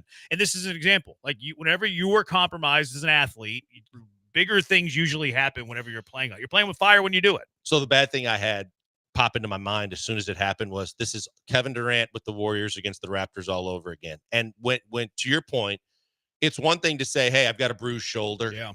That 95%, I might live with you wanting to play. But when the calf muscle is directly attached to the Achilles tendon and you've seen the track record and you know what could happen next, you just don't take chances, especially with your best players. Good point about the injury. Like it's different if it's like a ring finger. Right. So do you think he should have been playing though? I think at a certain point, I mean, look, from a franchise's perspective, you have to be so demonstratively demanding and say you can't play to your best player saying, I want to play in game 7 with a chance to give your franchise its first and only NBA championship. I don't think there's any way you keep him off the floor. Same. If NBA Finals, he has to. Anything prior to the NBA Finals, even a conference Finals, I can't have him on the floor with that. No, because of the fact that you risk so much we were just talking about whether the cupboard's bare or the cupboard's full. Your entire future rests on having this guy as one of your 2 best players, and now he's going to miss all of next season. Yeah. Unless it's game 6 and 7 of the NBA Finals with a chance to do everything that I said, it's too big of a risk for whatever reward is short of winning an NBA title. Yeah, I agree. I've been hearing a lot of Achilles takes though that are ludicrous. Like I think it was Coward. Coward was saying that they need to reduce the number of games in a series. Jay Williams said something. Jay Williams so one thing I didn't realize is there were 8 torn Achilles in the NBA this year. That's not, I mean, I know it's like a record, but that's not a ton. It's also because of who they were. It's Tatum, Dame Lillard, Halliburton. There were some pretty big names. DeJounte Murray. Yeah, there's some pretty big names on that list, which is why it's more prevalent to people. But Sam Decker, of all people, is tweeting, they've got to do something about the NBA and the workload. You've got to take it down a notch and not work these guys so hard. Are you kidding me? Like, this is NBA basketball. This is not because of the fact it's a contact sport or anything like that. Now, if you want to make the equivalent to the fact that you're getting more, the NBA equivalent of Tommy John surgery in baseball is going to be the Achilles or the ACL. Okay. But I think there were 36 ACLs this year. It's going to happen. It's part of the game, just like Tommy John is to baseball, but they're not going to reduce the salary. I mean, reduce the number of games because then you're going to have to ask guys to reduce their salaries. They're not doing that. Yeah, to me, this is wussification of sports where, oh no, there's 8 torn Achilles. We got to change the game. Teams are making tons of money. Players are making tons of money. These contracts are massive. People are going to the games. They're not going to reduce the number of games because they had 8 Achilles tears. And there's not always an answer for everything. Oh no, 8 Achilles tears. We got to change the sport. No, this is the price of poker for being an athlete. What do you want these guys to do? Like go through the motions and play 50%? Like it's the playoffs. Like they're going to play hard. They should be playing hard all the time. So like this is the price of poker. This is what goes with the territory whenever you're an athlete and you're playing an athletic sport. You're not going to sit down and play NBA 2K. Come on. The rebuttal of this, Jeremy, as simple as it can be, is go back to your favorite years of NBA basketball in the 90s, the early 2000s. They were still playing the same amount of minutes. They were still with the same amount of star power. How many Achilles were done then? How many injuries are we talking about? Because, yeah, I get it that it's a faster pace from night to night sometimes, but how many more guys are taking load management nights? How many more guys aren't playing the second night of back-to-backs? So it's hard to make the argument that the game is faster and takes more out of you when most of these guys are taking more games off than any of the guys did back in the early 2000s and 90s. Yeah, I'm okay with load management too. Like I don't need them playing 82 games like we talked about with Durant. Like, you're not trading for Kevin Durant to play 82 regular season games. You're trading for Kevin Durant to take you deep into the postseason. Steven Adams too, right? Steven Adams, if he plays a horrific or hellacious regular season, you think you get that Steven Adams in the playoffs? No, probably not. No. I'm okay. Managing them next year too. Josh from Seabrook, a potential dynasty is brewing in OKC, and it's being built on top of the Clippers' shattered hopes. Do you think a dynasty's brewing in Oklahoma City? No, because I think that the biggest challenge Sam Presti has, as much as he's had challenges along the way and basically hit on a majority of the moves he made, from finding Jalen Williams to basically pulling off the Westbrook and Paul George trades and stockpiling draft picks, is you've got a bunch of guys that sacrificed a ton this year for the sake of team. But at a certain point, these guys on your bench that come in at any given time and light it up are going to want to get minutes, and they're going to want to get paid too. And so can you makeshift your bench again if you've got to start moving on from or making tough decisions about how much you're not willing to pay guys you know are talented, but they're not in your starting five and they're not as good as the guys you're playing? Is this a wild take that even though Oklahoma City won the NBA Finals, I feel worse about the Thunder post-NBA Finals than pre-NBA Finals? I had them much higher in terms of my opinion of them as a team than after this series. And maybe I'm still selling the Pacers short. I'm guilty of selling the Pacers short in the series. I thought the Thunder would win this series on this show in 6, on TikTok in 5. I thought the Thunder would cruise to an NBA Finals championship, and the Pacers still took them 7 games. So maybe I'm getting this take from my lack of respect for the Pacers. I feel less of OKC as a franchise, like their caliber, after winning it all than after winning the Western Conference Finals. So going into next year, you feel less about OKC? Yeah. I don't fear them nearly as much after winning the NBA Finals than I did them winning the Western Conference Finals. I think I can go with it from the standpoint of what I just said. Like, the challenge is going to be trying to keep happy and maintain the roster that you've built on salaries that right now guys are going to not. Once you win a ring, everything changes. Now, one of my boxes for my career checklist are checked off. My next one is I need to get paid. In order to get paid, I need the ball. I need to score. I need minutes. And so a lot of these guys that were happy campers this year are going to change their mentality coming into next year. And that could be a huge challenge for this team that was so hyper together. I thought Boston was a better team all season long than OKC, but I didn't know how the playoffs were going to shake out. And, of course, then Tatum, after digging a hole against the Knicks, blows his Achilles, and now they're going to blow that whole thing up. I think OKC, if you can somehow find a way to keep the majority of those guys happy, they're going to be a team to deal with for the next 5 to 7 years. But do I think they're a dynasty? I don't. I think that Denver's going to be better, and they have a lot of star power to where they can compete. And just the Joker alone, if you think Hartenstein's a guy that's going to slow him down, I don't. And Hartenstein's making $27 million. That's a lot of money. I like him as a player, but 27's a little bit costly. AJ, you have something to say? Oh, no. What I was going to say is everyone had the Celtics potentially repeating, and that just goes to show one injury can happen, and then your team could be, face upside down. So, yeah. And now financially, you might never see that iteration of the Celtics again, because they're going to have to break it up because of all the salaries. Yeah. See, I really like Shea, obviously. He's really, really good. I really like Jalen Williams. He's really, really good. But everybody else is kind of just okay. Like, I thought Chet was terrible this series. Like, my opinion of Chet went way down in the NBA Finals. I thought defensively he impressed me because I didn't think he could be as good as he was defensively in terms of with his slight body and frame. Very slight. I just didn't think that he could play in the post, but he made up so much ground blocking shots and rebounding that impressed me. Offensively, I didn't think he was impressive at all. He shot like 15% from 3. Yeah, I mean, and he was supposed to be a guy that could shoot it like a small forward from 3 and from the wing, and he doesn't. Like, I just don't see them being this. I mean, look, maybe they win another. I'm not saying like they're never going to win one again, but in terms of them being like the next great dynasty in the NBA, which you see these after like every NBA Finals because it's fodder, it's clickbait.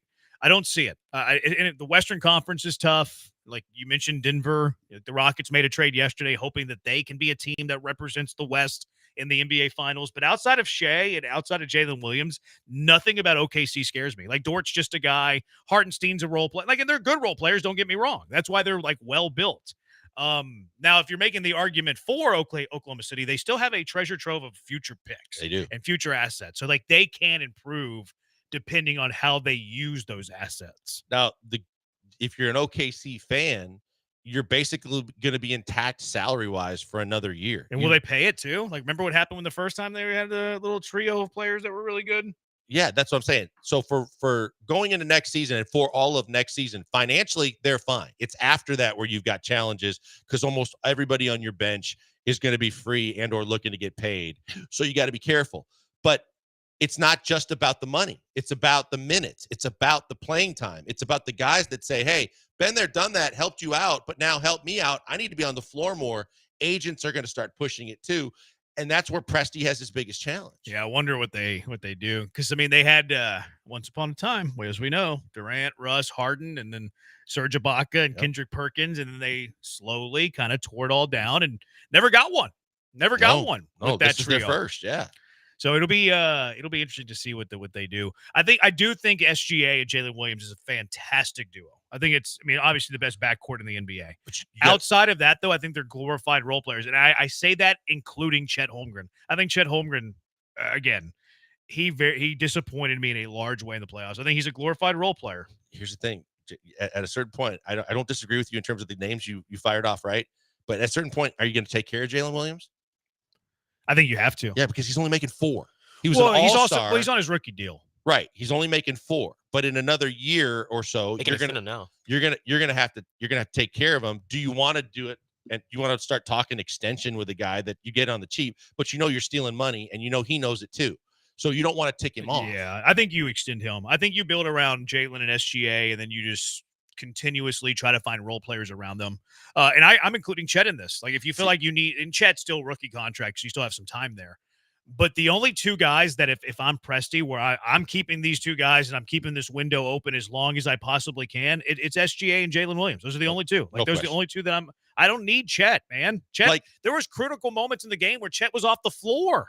Like, here's the thing. When that draft happened and everybody was just hell-bent convinced you were getting Paolo Banchero, and that would have been outstanding for the Rockets.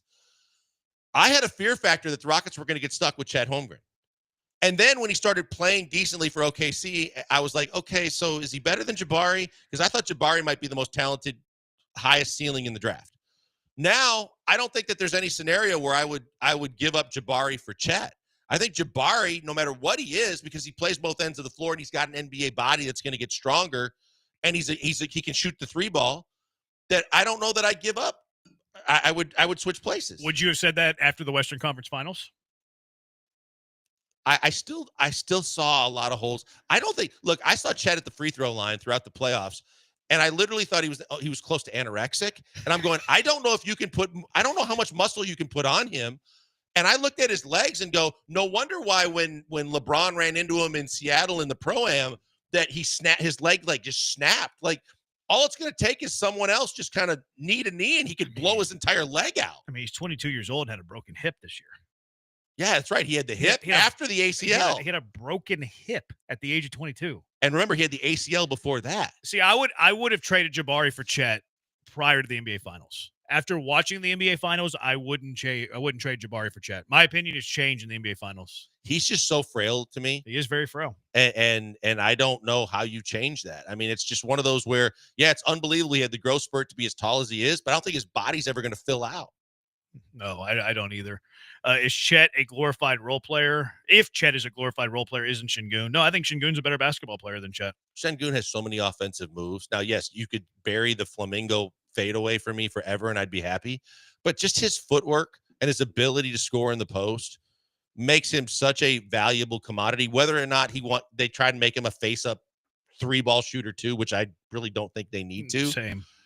He's a talented offensive player. Chet's better on defense, but Şengün is head and shoulders better than him on offense. See, I think Chet is a better defender for sure, but his defense is more like rim protection. I don't think he's a great one-on-one defender. He's a contester, yes, and a shot blocker, but there's no way he's a low post defender. No, and I don't think he's very, I know he puts up rebounding numbers because he's so long and stuff. I don't think he's a great rebounder. I think the only way that he can be a low post defender is the guy gets as low as he can, and then he just creates this human rainbow shield over the top to block whatever the guy throws up at the rim because he can't hold. There's not enough sand in his shorts to hold his own in the low post. Yeah, I'm curious to see like what his future holds in terms of just being on the floor. And plus, they don't really go to him much offensively. But here's the thing: from an OKC standpoint, too, you're gonna have a salary discussion at a certain point where he thinks his value is probably a lot higher than what they do. Oh, no doubt. And No that's doubt. where you might have to move on to make a trade and get rid of him. I think it would probably happen. OKC will keep their best 2 players, shade of the rest, find good young talent in the draft with their first-round picks. That's probably a likely scenario because they do have a lot of draft picks. Plus, they could couple them for young players or whatever. The tough thing with like a guy like Caruso, too, is like as good as Caruso was, Caruso's salary goes from 8+ this year to 18, 19, 20, 23. At a certain point, that's going to hinder you.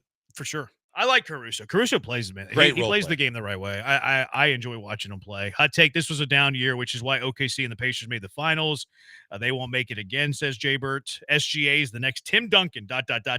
Boring. Boring wins, though. He shoots kind of funny. But he's so effective, like mid-range fadeaways. Like the biggest knock on him is he's not a modern-day NBA player from 3. He's not he's like a Dwayne Wade used to be. He's not or Jimmy Butler. They're not great 3-point shooters. If they were, look the hell out because he does everything else. And you can complain all you want about his off arm and stuff like that, but he finds a way to create enough space to get his shot off, and he is a sniper when he gets it off. Yeah, I'm a fan of his game. I think he's really good. He's better at 38% at 3 this year. Not bad. He just doesn't shoot that many either. Like if he came down and like was just looking for that more and was knocking him down consistently, I don't know how you guard him because off the dribble, he takes you and gets you either at the elbow or he can get to the basket. He finishes around the rim. He's a good free throw shooter. He's elevated every single year. Chet has only played 114 out of 246 possible games. I think his offense develops tremendously. Okay, that's a fair counterpoint, but the counterpoint to your counterpoint would be, is that a sign because his body just can't withhold the banging that it takes in the NBA? Yeah, my rebuttal is, show me a way that he prevents that from happening in the future if you can't put weight on and you can't fill out so your legs don't look like broomsticks. Chet or Wemby, ask a texter. Wemby. Yeah, I go Wemby easy without hesitating. Yeah, you don't even blink an eye. Yeah, I think Wemby has some flaws too, but Wemby over Chet easily. I mean, if I'm keeping Jabari over Chet, I'm easily taking Wemby over Chet. And Jabari over Chet might be a hot take, at least like nationally. I remember watching a high school game a couple of years ago where Chet was the number 2 or 3 rated prospect. And he's with the Cavs now, but he was the number 1 prospect in the country. And they both went for like 35, 25, and 10. And Amani Bates. Yeah. Amani Bates. Memphis. Yep. And Chet Holmgren. And I watched both these guys, and I'm like, the biggest thing that's going to happen is they have to fill out to play NBA basketball against grown men. I just don't know if they're going to be capable to do that. Yeah, I have my concerns too. OKC likely extends Williams this offseason. Yeah, we believe you. If you didn't like these finals, you don't like ball. We all like the finals. Finals were fun. Did y'all know that they played the CWS this weekend? It's not the CWS. It's the MCWS texture. Yeah, there was a little ejection. We'll talk about it in a little bit. Do you think Presti pulled the trigger too quickly on the beard? Revisionist history, of course. No, I think that one thing that Sam has been really, really shrewd about being able to do is separate any kind of emotion from the standpoint of making the best business decision for the franchise because he's in a small market. Ibaka was willing to take less than the max. James came to him and said, I'm not taking a penny less than the maximum, and he didn't want to financially bind himself to that contract and didn't do it. I would have tried my best to keep Harden over Serge. Oh, for sure, in terms of just raw ability. But then at a certain point, like we just got done talking about, all 3 of those guys, that was before Russ got a chance to be Batman and found out how hard it was. Both Russ and James would have been clamoring. James wasn't going to be your 6th man. No, not for long. But they didn't get much in return. No, but right. In retrospect, the Rockets at the time, you thought you were giving them a whole lot. You basically gave them nothing. Yeah. Jeremy Lamb. Yeah, I mean, was he the best player? No, you gave him Jeremy Lamb and the Kevin Martin. Kevin Martin went back too. Jeremy Lamb, picks or something. There was a couple more starters in that deal and picks, but yeah, you didn't give him anything. I thought Jeremy Lamb was going to be good. He was good at UConn. He was good at UConn. But they compared him to be the next Ray Allen, and he wasn't that. Did they really? Oh, yeah. That's a weird because they both went to UConn. But he was tall. Well, that's the knock. And not a great shooter. Oh, they said he was a shooter. That's a weird comp. Because I remember we had him in the building for like 2 days. We had him in the building for 2 days. That's a brutal comp. He's not Ray Allen at all. Like his game was like slashing, and he was tall. Like he wasn't a shooter. That's weird. They had him build as a shooter. So weird. All right, let's get to the Astros good, bad, and ugly. What was the Astros good, bad, and ugly over the weekend? 713-780-3776. Killer Bees, ESPN 97.5, ESPN 92.5.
Broadcasting live from the Veritex Community Bank Studios, it's the Killer Bees with Joel Blank and Jeremy Branham. On ESPN 97.5 and 92.5. Astros won a series over the weekend, went into the City of Angels, sort of, and defeated the Angels 2 out of 3. Winning road trip for the Astros as well, splitting the 4 games in Sacramento, taking 2 of 3 in Anaheim. Astros go 4-3 in their 7-game road trip. Good, bad, ugly. What's some good you have from the Astros weekend? I think from the lineup perspective, Jeremy Pena continues to just be on a heater. Jeremy Pena, 5 for 12 in the series, has just been on fire and has been phenomenal. Paredes still ends up hitting the ball, and from a hamstring that we didn't know if he was going to miss time, and he should miss time, 4 for 8. And then Jake, another one that I just didn't expect, 5 for 11. Those 3 guys offensively, and then the Doobie two bombs yesterday. How about him going off in California? Was he at 4 or 5? 4 for the trip. 4? Yeah, I think he has 5 on the season. He hit 4 in California. That's crazy. 2 in Sacramento and then 2 in a game yesterday. And again, that's a lineup like I think the last time we saw the lineup like the one yesterday was the one where one of the listeners said it might be the worst lineup that the Astros have ever put out. It was bad. But I saw the lineup yesterday. Bad lineup. And we had practice. And so I had to put my phone down. And I'm like, oh, my God, they're basically giving one away today. This lineup is awful. There's no way that they're going to win. And some of the dads are they're giving me the updates. So like, down 2-0 already. I go, yeah, I figured. And then I went, and then all of a sudden they're like, hey, they're up 8. I'm like, wait a minute, they scored 8 runs with that lineup? He's like, yeah, Dubon's got 2 bombs. I'm like, oh my goodness. It's insane. It's insane. He's got 5 homers on the year, and he had 4 of them in this road trip. And I think all of them were off his front foot. He does that kind of swinging gait where the back foot moves, and then he just kind of barrels it at the right time. And some of the 2 yesterday, weren't they 400 plus? I mean, I think the ones in Sacramento were too. Like the 2 that he hit yesterday were home runs in every single ballpark. I saw your tweet. I didn't get a chance to see the responses, but was the answer the same one? Was it Coors Field? That wasn't the Dubon one, was it? It was the Pena it was one. One of them in the Angels series where you did that, and I was like, it was because Coors. We've discussed it. I thought it was probably the Coors Field answer. Yeah. Although I don't know if StatCast tracks for the thin air. Like people have told me they do. Like people say it does. Some people say it doesn't. So like I haven't been able to find a real answer there. Like Yeah, I'd be curious about that because I thought just the altitude alone, I never would have put Coors on that list, no matter where the wall is. I kind of want to go to a game there. Coors. Oh, it's beautiful. Whenever the Astros go there, maybe I'll go visit. It's nice. I forget the warehouse. They call it the warehouse. I've driven district by or it. something like that. I've driven by it. Down the right field line, the restaurants and the bars, and it's kind of like it got a remodeled old school feel to it. It's a really neat place to be around the ballpark. Here was Dubon yesterday, Julia Morales and Mauricio Dubon. He got the interview treatment, but he roasted Yordan Alvarez during this interview. Jordan, he's chilling right now. He's in La Playa right now. So he's You say he's in Playa? He said he's in La Playa, which means he's at the beach. That's what I mean. He's at the beach. I thought I took he it. Roasted him. I didn't hear La Playa. I heard Playa, and I'm like, is La he? Playa. I thought, is he in Mexico on vacation when he should be rehabbing? Like, where's Jordan? In La Playa. He said that he's at the beach. 1, 2, 3 Cancun, Yordan Alvarez. And he's still using his bat. Unbelievable. And that's okay. I mean, you don't need Yordan when you have Mauricio Dubon. I know, but I'm just saying, of the 2 guys, when you look at their body type and their size and everything, do you think that they use the same bat? I wouldn't. No, you wouldn't think so. And they say Yordan uses a heavy bat too. Yeah. Yeah. He burned him though. He's at La Playa.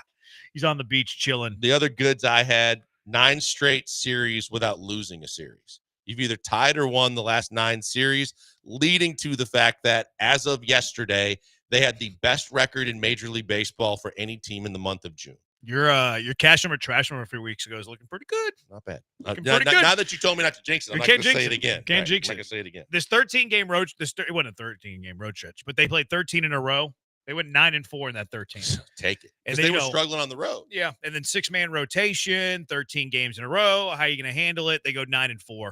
So that was good, no doubt about that. The only other, you covered all the goods. The only other one I had was Abreu looked pretty shaky, but then looked good yesterday. So hopefully that was him getting back on track.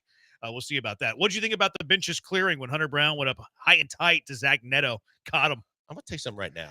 Neto's a guy that's going to quickly get up my list on a guy that needs a foot in his rear end and a fist right underneath his chin. Because if you're going to come out with all that action, if you're going to come out talking and pointing and telling you that it's the second time that you've been, then you better be able to put your dukes up and be able to defend yourself. But the minute that you get a little pushback, then you start backpedaling and you play the whole fake tough Dwight Howard, Kevin Garnett thing where you want guys to step in between you. Bro, charge the mound then if you got a real problem. Yeah. Happy that he didn't, because I didn't want Hunter Brown. I didn't want him ejected. Me either, but I was like, if you're going to come out with all that heat, then put your dukes up and get out there. If he wanted to charge them out in the 6th inning, I'm here for that. I don't need him doing it in the 2nd inning, whatever inning it was. It was early in the game. It was almost a strike. Hunter Brown mentioned after the game that 1, he almost swung, and 2, it wasn't that far off the plate. But 3, he's leaning over the plate, and that's, you could read Hunter Brown's lips without the F-bombs of, bro, you're over the plate when it hit you. That was my favorite thing about it was Hunter Brown's reaction. It's like, okay, Diesel's Diesel. Diesel's got it. Diesel's ready to go. And then that one, the rookie, is it Moore? He ran out there trying to back up Neto. And Hunter Brown's like, who you talking to? Who you talking? Who you looking at? Loved it from Diesel. That's a kid from Tennessee, right? Yeah. Good player. Yeah, he is good. Good player. But that was a great reaction from Hunter Brown. And then after the game, then when they asked Neto, then he was kind of backpedaling a little bit and like, oh, but he hit me a couple times. Bro, you had all kinds of things to say when you had a chance to take a clean shot at him. And now after the game that you're just going to kind of, no. You better have all that smoke then too. Todd says he's a punk. I like how he got dropped later in the game. That's right. He had the foul ball off his leg and then he swung and missed at strike 3 and fell to the ground. But I hated that he had a home run to cut it to a 1-run game yesterday. He's a good player. He is a good player, that Zach Neto. Because he watched it. He definitely sat there for a minute when he hit it. Yeah. I don't mind that a whole lot. Some teams might, some people might. I'm okay with it. But again, if you're going to do that sort of thing, you have to be able to wear the retaliation should there be any. Bad. What bad you got? I mean, 2 of the 3 starting pitchers not named Hunter Brown. I mean, Walter and Gusto were not great, and I understand it's a better Angels team it's been in the past. But at the same time, you can't just be giving up more than a handful of runs and more than a handful of hits and just when we started saying, hey, and even TK yesterday was talking about how this is the best stuff he's seen out of Gusto through like 4 innings, and then the bottom falls out. Yeah, he didn't pitch. He was weird. It was a weird outing because it was the ebbs and flows. Like he pitched pretty good at times, and then there were other times where he got hit around a bit. And Walter didn't look good at all. He looked really bad. Yeah. He looked like who we thought Brandon Walter should be. No, he didn't look. He looked pretty bad. He was not Jamie Moyer. I didn't like the way that Espada managed the pitching staff Friday in the Hunter Brown game. He took Hunter Brown out after 5 innings. Yep. It was like 86 pitches, I think it was. Didn't love that. Would have liked him to go one more inning after that. Yeah, I can't really. I think he went to King. And then Altuve's impact. He was thrown out, taking off way too early again, and then he botched that double play. So Altuve, when he's not hitting, is a very below average baseball player. The great part about it is that he's a wonderful hitter. How's his defense? Boy, he can hit. How's his base running? Well, he might be one of the greatest offensive second basemen of all time, hitting second baseman of all time. Not a good base runner, not a good defender. Yeah, on my list of ugly, it says Altuve anywhere but in the batter's box lately.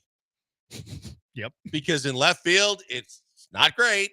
At second base, it's definitely not great. And base running is a freaking adventure. Yeah, it's weird. It was like a millennial entitlement moment with Neto. Let me crowd the plate, but don't throw inside on me. Good point. Dubon giving us that consistent power hitting outfielder we needed. Good Hunter Brown not backing down after clipping Neto, who was crowding the plate. Love a good bench clearing, Heather. I agree. I love the benches clearing. One of my favorite things in sports. It's fun to watch just like where the bullpens are, where the guys are debating whether they're coming out or not. And then it's almost like in a single file line when you're going to recess as a class, they're all just coming in and then you're wondering if they're going to mix it up. Somebody had a picture, somebody had a video from behind the outfield wall, and they share a bullpen area, and they share the same entrance to the bullpens because one's on top and one's on bottom. Yep. So it showed them like running together on the way to the benches clearing. Not calling it a brawl. They went together like they were holding hands on the way to clearing the benches. And then whenever they were walking back, they're like all like shooting the breeze, like joking with each other. It's hilarious. That's the thing. Like if you want to see like the opposite side of this, go look at the low angle that someone got behind home plate of Padres Dodgers this last weekend. That was a good one. Not only was it a good one, but then the managers got into it. And like I said, someone had a phone like where like Mary Hart sits and all the celebs sit right in the front row behind home plate. And the audio with Machado and some of those guys in it and stuff like that, you're like, oh, that's serious now. That's not what we saw yesterday. Yeah, that was some good stuff. What else did you have? I had the bad were the starting pitchers. And again, the bottom of the lineup, because no matter what I said about the good at the top of the lineup, the guys that you're throwing out there for the most part aren't hitting. When you're looking at, Whitcomb and Guillorme and Yiner didn't play great at all for the most part. Yiner struggled. He 0 for the weekend. So and Caratini was 0 for the week, or 1 for the weekend. So the bottom of the lineup was not very good at all for as good as the top was. Don't worry, John Singleton's on his way. I see that. Minor league His wife blocked me on Twitter. She's saucy on I didn't Twitter. realize it. I saw her tweet something, and then I noticed it because if you see somebody tweet, usually you can click reply or whatever. But whenever they had blocked you and you see their tweet, it's grayscaled. You can't click it. And I noticed that. I was like, she blocked me? So apparently John Singleton's wife has me blocked on Twitter. I have no idea why. I'm not even mean. Were you critical? I don't know, I'm kind of mean. But I don't add people. I never add players. I think that's cheap. I think it's weak. I think it's stupid. Oh, you see some of these fans sometimes at the player. What are you doing there? It's weird behavior. I'll be critical of players, but I never, ever, ever, not once will I ever at a player or their family members. That's odd behavior. But I must have said something on Twitter. The worst that I could say about him was he's not worthy of a roster spot. Or the fact that he had all of his home runs in one game. Yeah. For a power hitter. I see the people that go after Ryan Presley's mom. Yeah, it's so dumb. That's Bush League. It should be off You don't limits. it's fair to criticize a professional athlete. Adding them and adding their family members is weird behavior. So I don't know. She must have just saw one of my tweets that was negative towards him, but whatever. Dubin came in for Hunter Brown first. It was Dubin, then King, then Abreu, Hader, and then Souza. Yeah, and he used one of them for 4 outs. King was 4 outs. 5 outs. King was the one too where he had a big emotional end of the inning, got out of a jam, and then used him to start the next inning, which I don't like when pitchers have to do that. All right, car wreck of the day. What is your car wreck of the day? 713-780-3776. Killer Bees, ESPN 97.5, ESPN 92.5.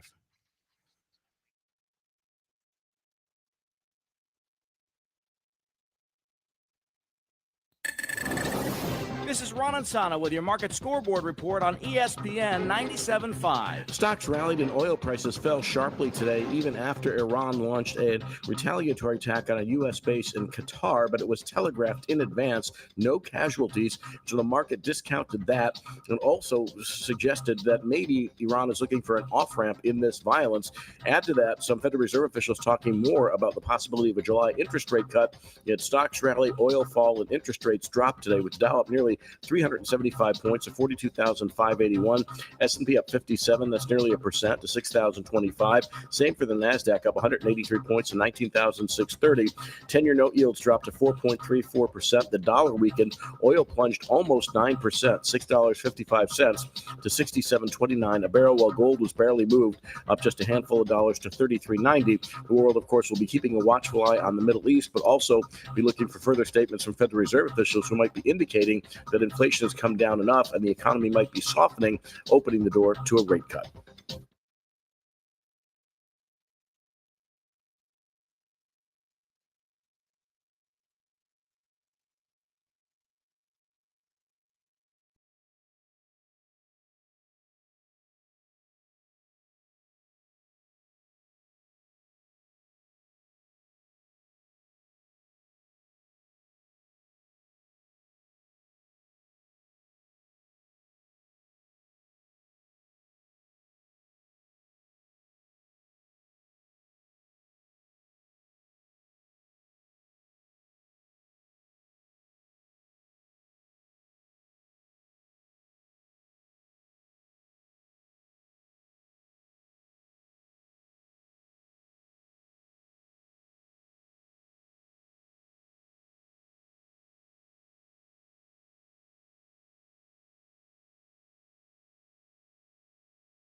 Car wrecks of the day, 713-780-ESPN. Alex says Brian for not working today.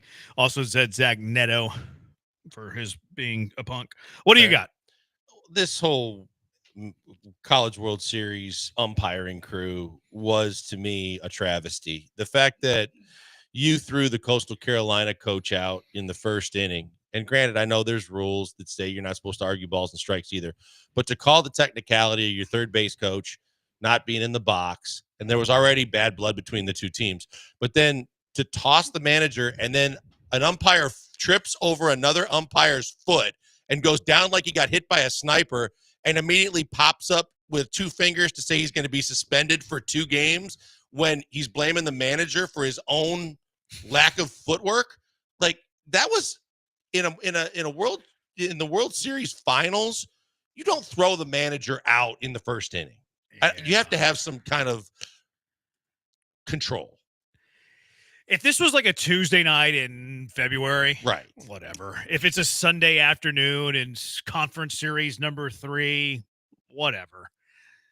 You cannot do it in game 2 of the College World Series. What are we doing? It wasn't even that awful. Like, he gave him the stop sign, which, stop sign, don't move anymore. You're getting run. He shoot him, which Kevin, how do you say his name, Schnall or whatever, after the game, he's like, I don't need a grown man shooing me right. like he did. He also said, I don't need the first base umpire who can't even be an athlete banging me with a 2-game suspension because he can't be athletic, I paraphrase. But he said something like that. I mean, he went after his athleticism. And he basically pointed out, you trip over another umpire's foot, but then you want to say that I made contact with you, and that's the reason you went down. The way that he got up was like, oh, I'm too cool for school, and then immediately gave really the 2 fingers. It was so lame.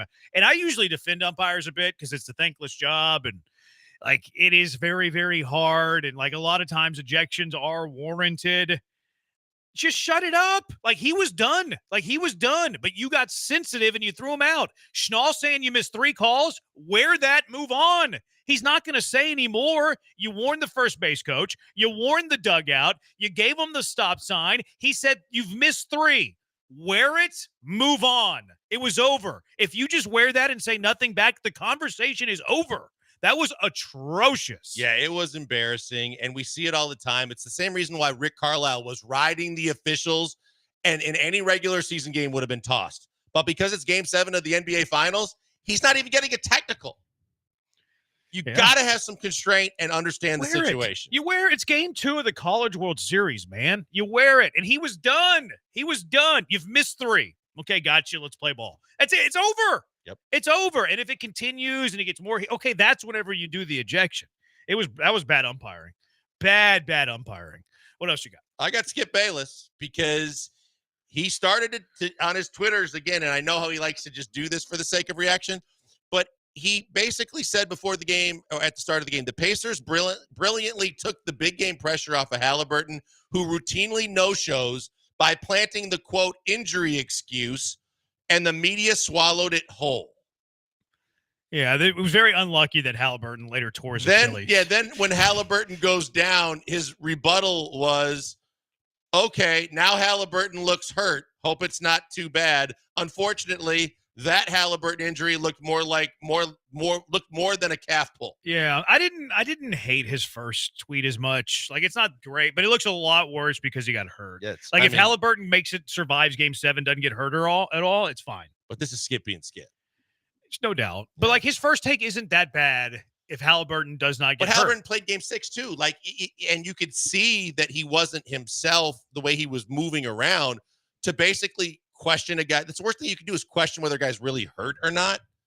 I think, and then making that as an excuse. I mean, Halliburton's been big this entire playoff for the Pacers. Yeah, I mean, it was a bad take, but it looked way worse. Oh, way worse because it's magnified because of it, yeah. I'm going to nominate Trevor Bauer, who's pitching for the Yakyu Cosmopolitan. He was lifted after an inning yesterday in which he gave up 8 hits, a walk, and 7 runs. Ooh. So Trevor Bauer was bad. How does this agent spin that one? I don't know. And then John Jones retiring.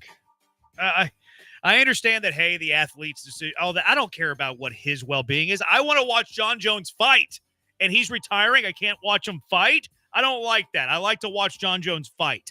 He's my favorite mixed martial artist of all time. That said, I don't think he's really done. I think John Jones will fight again. I like the fact that it brought back the video of the guy in the airport that decided he was going to shoulder bump him the one time, and John Jones looked at him like, "Are you serious? What are you doing here? How do you mess with him?"